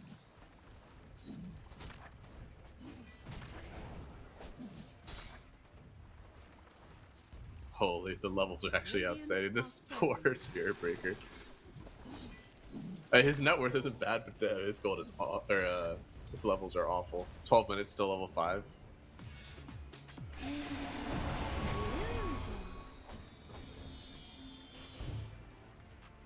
I think now you have a cancel issue. This is, I don't know. You're farming up. You're gonna have this like duo core lineup, and you're just gonna try to take it late on the Alchemist, but I still think that it would have been cool if you had a way to kill the puck. Latroni do be getting a ton of farm though from this ancient camp that was sacked for him. Looks like they'll get Arcano on the other side. He's just holding the line so that his Alchemist can farm up like this. Once the Radiance comes out, I really hope that he starts to be not like crazy active on the map, but at least showing on waves. The miss chance is pretty good. Looks like it is going to be a about 13-minute Radiance.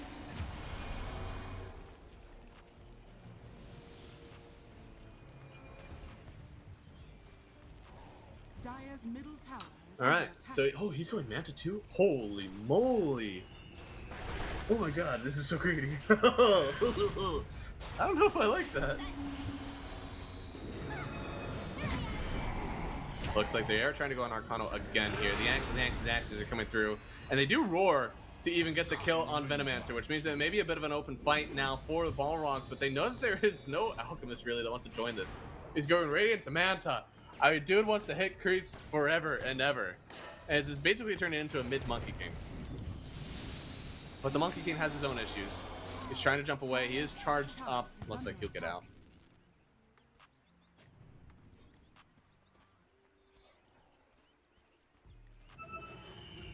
think it's quite scary now that your Alchemist has kind of dipped off on the net worth, right? Like you barely have a net worth lead. You have the Alchemist on your team that was super farmed, and now it's just not as good. Yeah. Now your team is getting charged in the mid lane. You may lose Demon. Oh, hookshot. Does pushback cancel? No, he got silenced up. He couldn't do the pushback. Oh man. While the Trony is running in fast and furious. He wants to be a part of this kill on cancel, but he doesn't have a ton of HP. He just has evasion. Alright, and the tower ain't care. Alright, it's hitting no matter what. So, oh, cancel? Yeah, he doesn't take out. It's fine. They do get the kill on the Morphling somewhere else. Michael also dies to the Monkey King, so which is pretty good. And all of a sudden you get a net worth lead. Okay.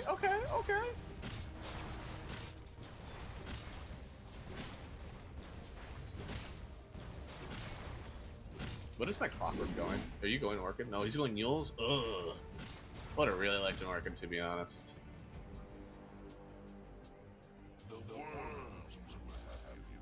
FPS, he gone. I don't know. I think that Orchid on the Clockwork is kind of exactly what you need here. I don't know what the Yules is for. If you're going for an item like that, it would have been down for, I don't know, 4 staff? So, what's the Yules for? What is the Yules for? I guess it's for Spirit Breaker, right? Bulldoze is indeed dispellable. It's, I don't know. I don't love it as an answer for the silences. I think I would rather have you just be like literally going for a Lotus Orb and just have the chainmail in. Everything that the Beastmaster is going to be throwing at you, plus Morphling damage. Looks like they are D to go. Are they? Oh my god.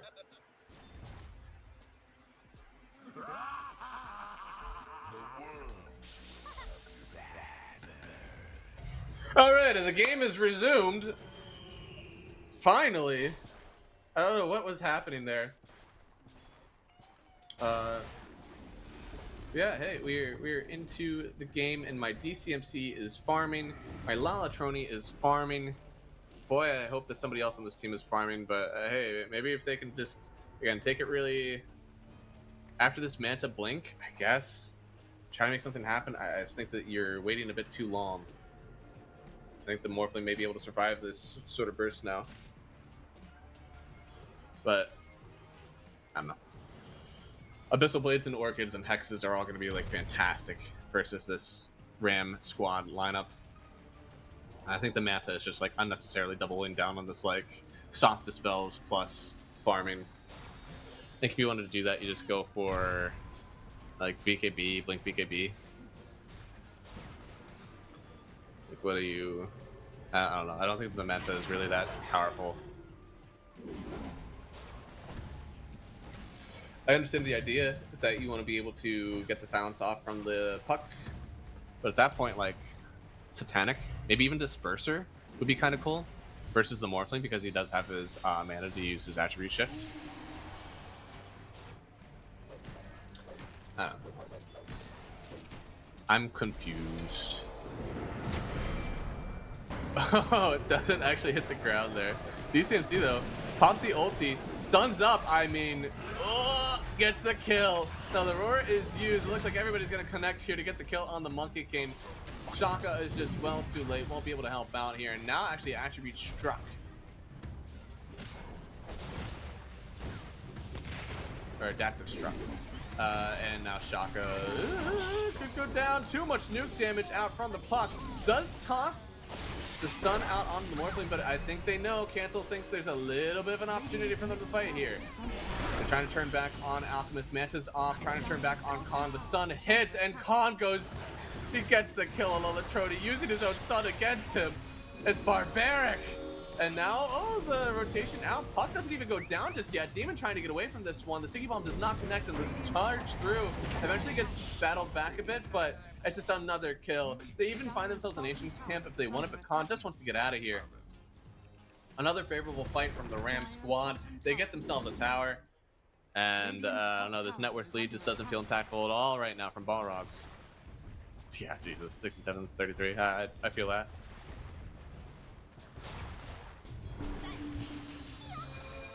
Oh, don't kill the Venomancer. I mean, he has Witchblade on cancel, which makes it like a lot easier to kill supports. And apparently this Venomancer, which is feeling a lot like a support right now. Haste.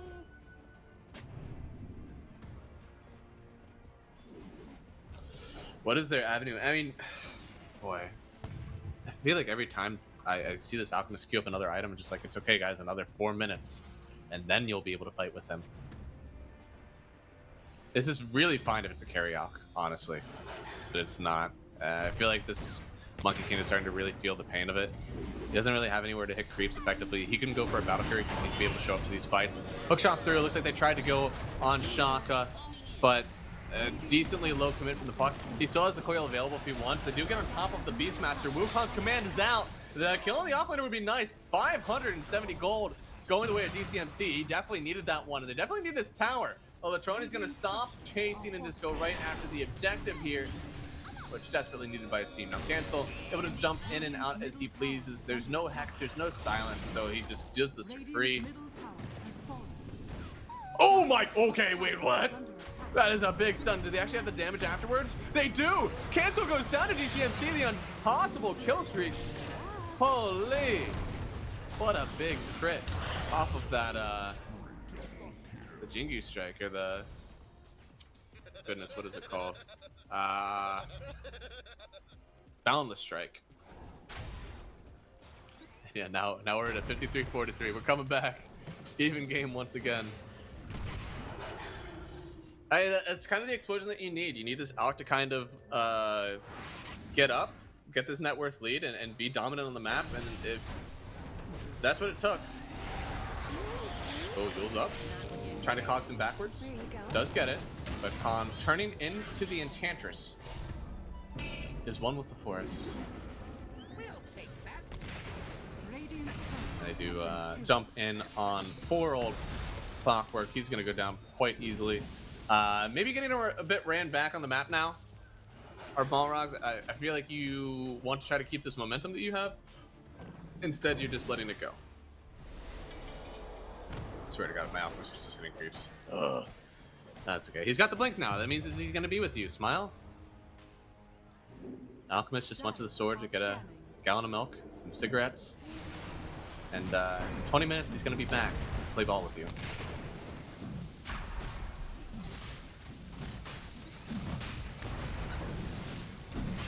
It's again that 20-minute timer on Roche. It feels like this is even taken before Tormentors now. These teams are doing so well at drafting their Roshan taking ability.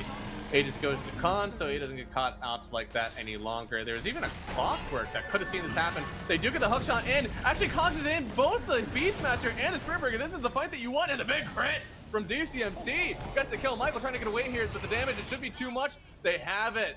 Another one down. It's 3 outs, and Lalatroni with the DD. Yeah, he wants to get on top. He has. Oh, can he manta himself off? Oh no. Okay, well, I think he tried to get the 2-for-1 where he mantas off the coil and the stun at the same time. I will admit that is quite difficult to do. I think even manting off the coil break is hard enough. So trying to get both of those is really hard. Almost had it though. Dire's middle tower is under attack. If they're able to keep aggressive timing like this, I like what Balrogs are doing, but really need to see take objectives off the map, and because you lost Roshan, it becomes like really powerful. It's a really big heads-up play by Rams to get that Aegis, knowing that like that's how you need to control the map as Balrogs. You can forego everything else on the map. They lost this net worth lead. They even maybe lost an objective out of it, but they got the Aegis, and that's what was really needed from Balrogs in order to keep this momentum up. Really big fan of that call. Michael probably made it. One way or another, I'll spin this in a way that SA Dota succeeded today. Alright? It's just how you spin it. Every time that Tundra or Quinn wins, everybody's like, NA won another major. You know, it's all the same. Dire's top tower is under attack. Tormentor down in the blink of an eye from Balrogs Esports. Dire's structures And that was Clockwork getting the shard. on the other side. Tormentor's still up, actually. Nobody has gotten it yet from Radiant. Dire's middle tower is under attack. Dire's middle And the tower Wizard Room. has fallen. Man, somebody's going to be very happy when they finally walk over here. Well, Monkey King's got the BKB. We've got Alchemist going AC next. So he's not trying to be control. He's really trying to just be the damage. I think DCMC really has to be the one being the control at this point, but he's going Scotty for the Morphling. Where's my control at? Clockwork has a Force Staff. Nope, that's not it. Nope, not my Enchantress. Venomancer? Definitely not. Alright. Are you guys just allowing Puck to be a menace in these fights? Concoction. Boy, I hope he lets Concoction up. Maybe they could chain it with the cogs or something. Looks like a hook shot in. They find the Beastmaster and gone in an instance. Not really a chance to fight back. It's so strange. I mean, they do have the Aegis on Morphling, but they just are not in a position to take fights on the map. Khan is way far away from this one. And he knows if he can scale through this, then maybe he has a chance to carry this on his own. And it looks like the Wizard Room was picked up by Cancel. But it does mean the rest of the team, ooh, baby, another Tormentor. And this time it goes to Venomancer, receiving the Shard. Pretty good Shard. It does mean that once the Morphling pops the BKB, you do get stunned through BKB. Shadow Spell. Ooh, stunned up DCMC. Just popping the BKB and the ulti. I think he got cogs in. Interesting decision making. Went, no, Puck! Puck! How? How on earth? Alright. I don't know how that happened. They are going to lose the Clockwork for it. He does fall. And meanwhile, Arcano may be getting slowed down here because the Venomancer is on the other team now. However, they still lose Arise and now Morphling. Maybe bit off a bit too much more than he can chew. Under the tier 2 tower, it ain't matter. Lolatroni is chasing for more. Stun up. Can he get away in time? No. Stun used, and the damage should be overwhelming from Balrogs here. Khan, he is full strength, and it ain't matter. First life gone. Can they set up for a second one here? They're trying to take down actually the Spirit Breaker in the midst of time. They don't think that they can kill Khan, but they're trying to turn back on it afterwards. Man, he actually just got battery assaulted and hook shotted. I can't believe that happened to Puck. Well, Michael trying to make something happen as well. He unfortunately is not too long for this world, and all of a sudden, Balrogs have cracked this game wide open.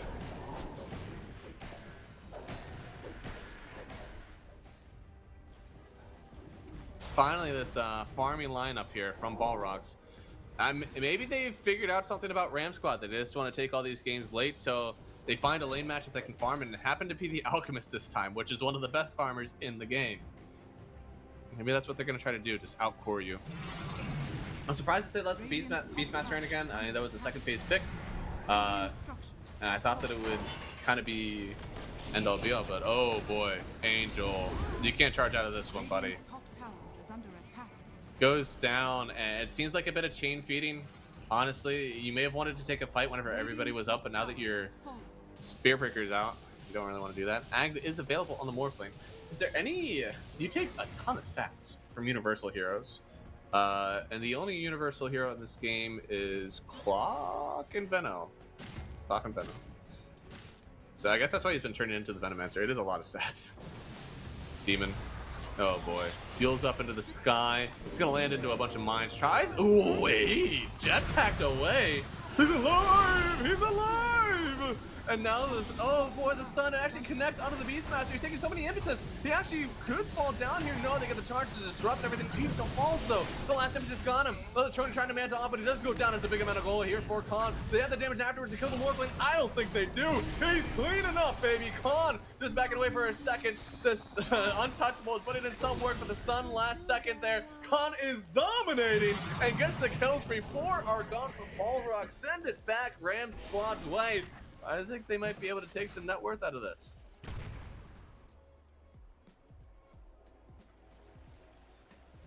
Aghanim Scepter definitely pretty powerful in the hands of the Morphling, and only the Monkey King was surviving there.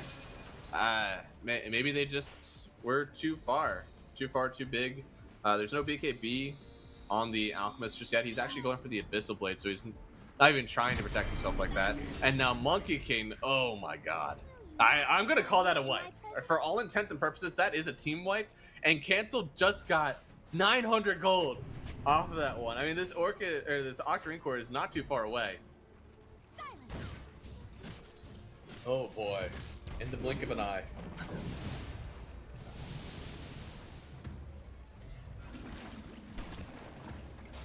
Ags is completed on the Beastmaster here, and Roar Up used on the Alchemist. He doesn't have a BKB to press. He barely even has an ult to press. He can't press it. It's all gone. That's so much of your damage versus the Morphling trying to heal up, but the axes, they burst down 2 heroes instantly from Ram Squad, and we're looking at another only 2 heroes able to defend. You're gonna lose bots tower. You're probably gonna lose mid as well. The map is suffocating right now for Balrogs.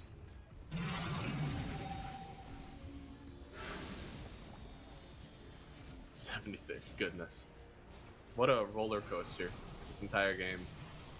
He just never had the opportunity to play. Stunned on the wave the entire time. Nobody had any items to save him. I mean, there's just nothing that you can do there. Except for maybe not farm there. Send your illusions there to farm. So once again, as much as they kill this Alchemist, I mean, he loses so much momentum. He has to build up his stacks again. Yeah, I mean, he's starting to lose that kind of dominance that we were feeling early on in the game. Oh, DCMC. Okay, he's good. Dire's middle tower has fallen. Mid is gone. Ram Squad are definitely closing in here. It looks like the Morphling, I don't know, I don't think that the Scotty's going to be that much of an issue, honestly, for the Morphling. Everything's said and done for the Monkey King.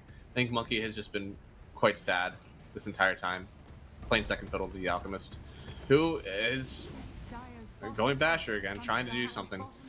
They already lost their bot tower, smoked up on Balrogs. Want to try to get a quick pick into the rest of the fight. And oh no, Angel dodges everything, and somehow Shaka ends up on the high ground. He's a big ward for them, but that's all he's going to be. Demon gets out of here. It's a big stun of the Beastmaster. The impetus are falling in, but the damage from this Techies is honestly too much. Demon has to back out. Angel charging on through. And it looks like, oh, he has to stop it actually. A coil, it's on the 4! And they immediately pop on both the Monkey King and this Alchemist. He's got to get the stun off. He finally does, but the BKB was already away from this Morphling. He turns into the Monkey. He gets his own lifesteal to work with, and he's going to chew through everybody else on this Balrog lineup. You're going to buy back in Spirit Break and make sure that they surely win this fight. Adaptive Strike coming in, but Demon, he flies through, gets the cogs, wants to get away, but he'll jump in. Khan can take both of them, but he doesn't get any node. He gets one Adaptive Strike. Surely he's able to jump through. They get another one. It is a buyback on Angel. It's well worth it for the vision that he provided. And there's only 2 alive left from Balrog Esports as Ram Squads run right up to the high ground. Under attack. Dire's structures are fortified.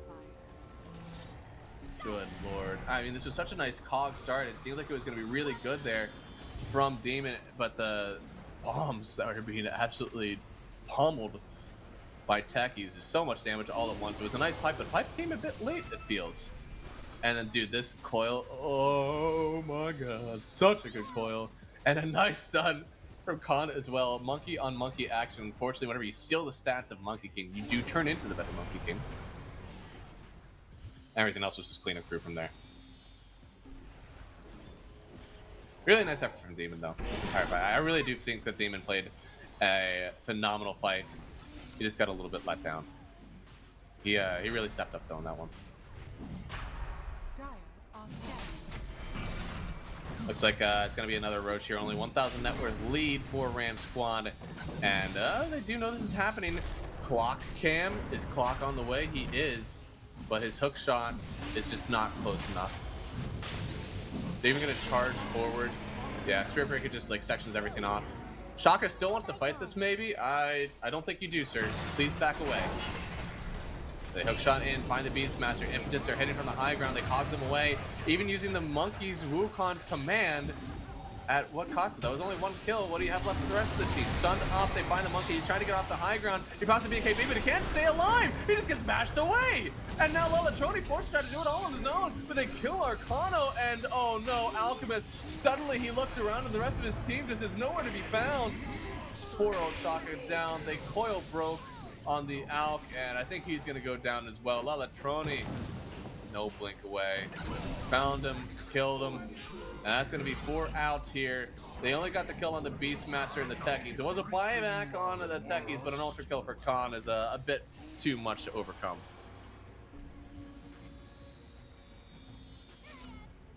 Dire's courier has been killed.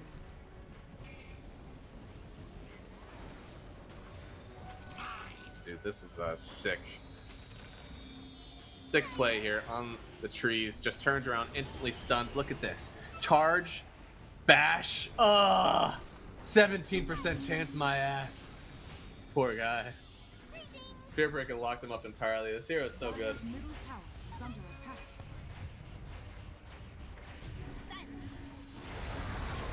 Dire's bottom tower has fallen. And look at that, a dominating kill streak for an ultra kill for Khan. He do be a godlike Morphling, and then up the high ground. Very hard to defend this one. Khan maybe taking a few more shots than he'd like. Dire's structure Shaka is literally doing his best to just like be a nuisance on the high ground. Oh boy, silent stop. But they do have the Orchid now unpopped. Lotus Orb takes him away, and do they burn through the first life? They do! Khan goes down once. Wukong's command's on top, but do they have the stun to keep him in here though? No! Lalatroni gets the stun off barely after he gets away. So all of a sudden, despite that they had set up and drawn up for Balrog's Esports, the spades in front of them, now they have to defend the high ground without Wukong's command. I think that Ram Squad will take that fight, even without the Aegis.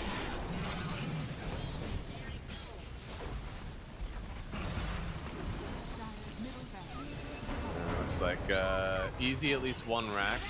Being a bit careful for the second one. BKB from Comet on the other side. They use a coil down. Monkey King evaporating, trying to heal back up with the Ginger Stacks. Khan, he gets the fight. He's still alive, but finally Lalatroni will take him down as the big kill streak ended. But Angel charges through, gets revenge for his Morphling. They'll find one kill, being able to TP away. And without the Alchemist, without the Monkey King, there just is no damage. I mean, they may even be able to walk up and take this last Rax. But Orion doesn't want to feed it away. He'll just let the creeps do his bidding. Oh no, okay, Cancel will not let the creeps do the bidding. He wants to get in there. Silent stop, no Lotus Orb just yet. There it is, and looks like they will still take down this last Rax in the mid lane. So only top side are left. Super creeps, bottom and mid lane His middle barracks. for the Ram Squad.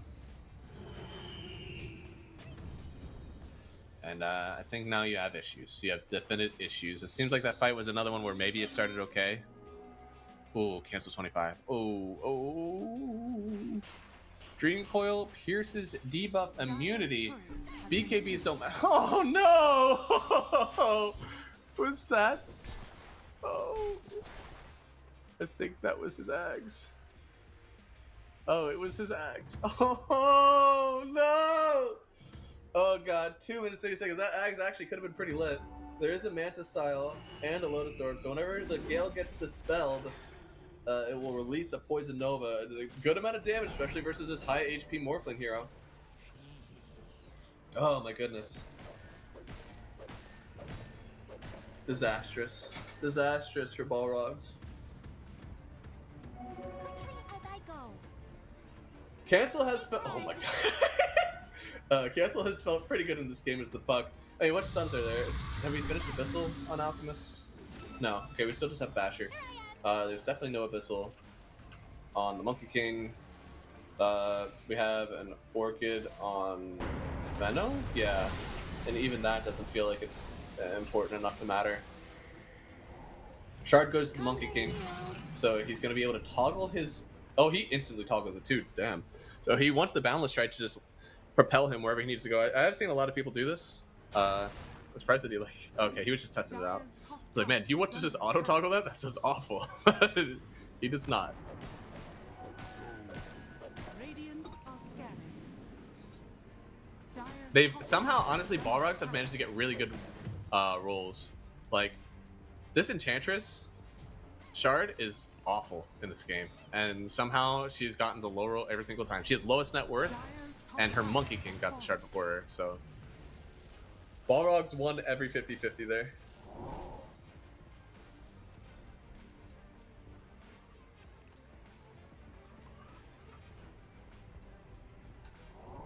Looks like the Venom Courier is about to be up. We only have about 50 seconds left, and then he will have his full Aghanim Scepter.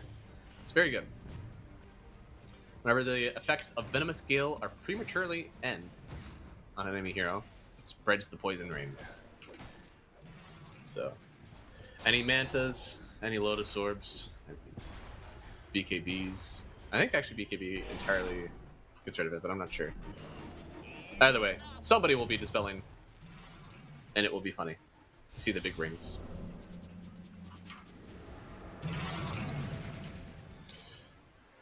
Looks like a pretty good win chance for Ram Squad right now. Not really feeling any pressure at the moment, and that's when you feel the most pressure, all right? Because you have to win. Feel that sort of pressure in this game. I'm sure it's terrible for Ram Squad. I'm sure they hate being in this position right now. Let's see, Ags on Veno. They're clearing out waves, and very cautious to walk up this high ground. Cancel's finally up. Shaka is actually one to show forward, which kind of attests to how rough this lineup feels for Balrogs right now, where you're just trying to send the Enchantress to take some spells before the rest of your team can fight. But a hookshot in, looks like they do find the Venom answer. Oh no, the Gale, or the Lotus actually sends back the ulti onto the Venom. I mean, he's actually spreading it around a good bit here. Our coil on 4, they're gonna lose Shaka, and the nuke damage in, they just immediately kill Elatroni and Shaka. Arcana to fall as well. Morphling is just too damn strong. Everybody is out. They buy back on the Monkey and the Enchantress, but when do they die? How long does it take for them to just get found out and killed anyways? Looks like Khan's on the backside trying to make this one happen very fast. Ooh, the 1,000 damage crit onto Shaka. Monkey King is the only one left. He will dodge all the way around, but in the meantime, they are just losing their megas. GG is called. Game number 2 to Ram Squad as well. And I feel vindicated. I said that this should have been an Underlord. I don't think that they would have a way to deal with Puck without it. And they went for the Alchemist. He farmed up pretty well early on. I will say, they almost made this one work. I don't think this is an entirely lineup issue with the draft. I just don't think that they played it correctly, and it was a very hard one to play. Your Monkey had to kind of win his lane a lot harder than I think he did. They both felt like they were in the jungle for a while. Your Venomancer was trying to hold these towers, but he just died anyways. And as I kind of skate across this, Puck, 10-2, ton of damage, 35,000. Morphling also never felt a ton of pressure. Underlord also would have been nice there because you do this percentage-based HP, so you either do the magic to his low HP with high armor, or you just do percentage-based HP whenever he switches to strength. Does provide an issue, I guess, whenever the Morphling turns into you, but it also does mean that he's not turning into the Monkey King, which maybe you take. So I just think that there's a lot of issues with this last pick. Elatroni played it, I think, about as best as you could, but it seems like he was just stepping on toes with DCMC. And after that, we've got a 2-0 for Ram Squad here, so they are going to be moving on. We have 2-0, 2-0, 2-0, 2-0, 2-0. Nice right side synergy as well. And you can see here for the brackets, they are going to be playing either the Alliance or Baza Esports. That will, I think, also be played tomorrow. Let me look up real quick. Oh, it won't be played tomorrow. No, it will not. Okay. It'll be played eventually. So we'll find out who they play after we get through this first round. But waiting for them is Namiga Gaming on the other side. And again, 2-0s all around. So sad. But hey, at least we did get to see blinks of competition from these teams. I feel very bad for Balrog to Tengri Gaming. I think both of them showed signs that they could have taken games here. They did get some rough draws on first round maybe, but these are teams you got to beat, right? If you want to make it into the second round of this, you have to be sure that you can compete with people going into the second round of this, and they clearly did not show that today. Hopefully, again, for Cup 3, they come back and maybe show some improvements, what they learned. But on the other side, Moneymakers and Ram Squad, both very convincing, especially their game number 2. It seems like whenever they get like this kind of feel out stage with the enemy, they like kind of show some back and forth. Second game, they wreck. I think that's a very good quality of teams that want to be competitive in this next round of the brackets. So I'm happy with what we saw from them. I think that should be some pretty good competition as well for that next one. Again, I'm Math Magician 10. I'm going to be back tomorrow. I believe we again observed by Exalted today was very, very good observing. And yeah, I don't know. I'll stick around in the chat a little bit if you guys have any questions. I know we're on a slight delay, so I'll just stay in for a bit. But hey, thank you all for watching. I appreciate it. Remember to go check out the promotions from pinnacle.gg/welcome with the Cup 23 code, and also check out their Twitter posts for that jersey giveaway. But hey, that's it for us. Make sure that you tune back in tomorrow. It's going to be, I believe, 4 a.m. Eastern, which is 10 a.m. CEST for the next round of games tomorrow. So stick in. We are just in the beginning of the Pinnacle Malta Vibes. We're so happy that we're able to have this tournament in for all these teams that are invited. So, hey, thank you all for watching. We'll see you tomorrow. Oh, esport. You and I have come a long way. It was such humble beginnings. As we gathered in small groups, we were professionals right from the start. Passionate, organized, and ready to rumble. We dreamed big, and surely enough, our parents supported us at every step of the way. Didn't they? Fired up by all this love, it wasn't long until we caught the scent of competition. To be honest with you, it wasn't always that easy. Joe here, he had to take on 2 side jobs to afford playing professionally. It's gonna get better, Joe. Fist bump. Some of you dared to not even call this a sport. And look where we are today. An endless stream of esports events every year. Bet you didn't see that coming, Mom and Dad. And you know what? We have been with you every single step of the way.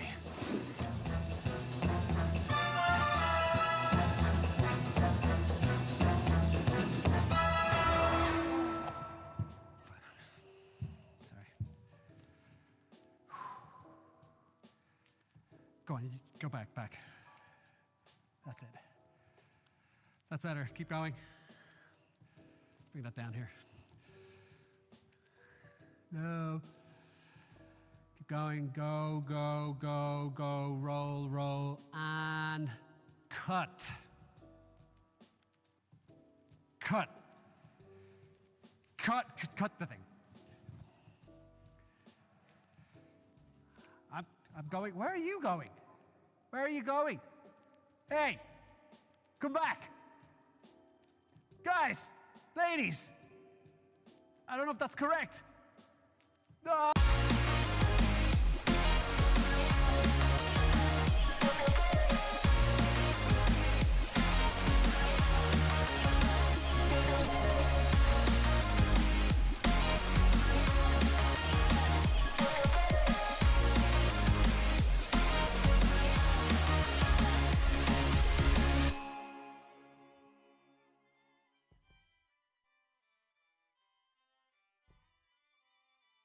Dream of working with people you watch on screen. Exclusive esports opportunities handpicked just for you. Candidate profile to raise above competition. Let 10GG handle routines. Make a step towards your dream today.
Fight the storm that heat us, we are still on board.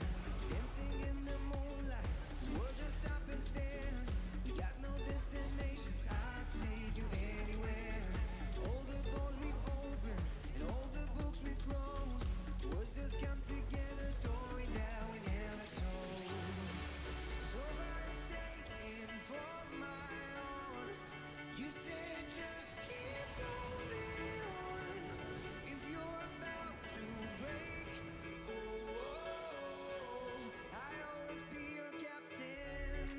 For our failures we have grown. You said just keep holding on. If you're about to break, I'll always be your captain. I'll be your captain. I'll always be your captain.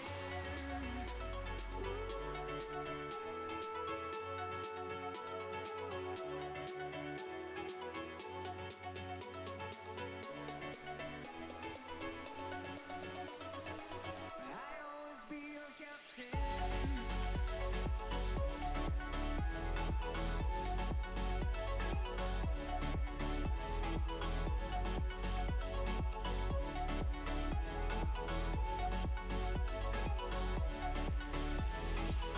You told me I'm your anchor. I told you you're my pole. Through the wind and fire, we tried. Hold on. All the doors we've opened and all the books we've closed. Words that come together, a story that we never told. So far saying for my own, you said just keep holding on. If you're about to break.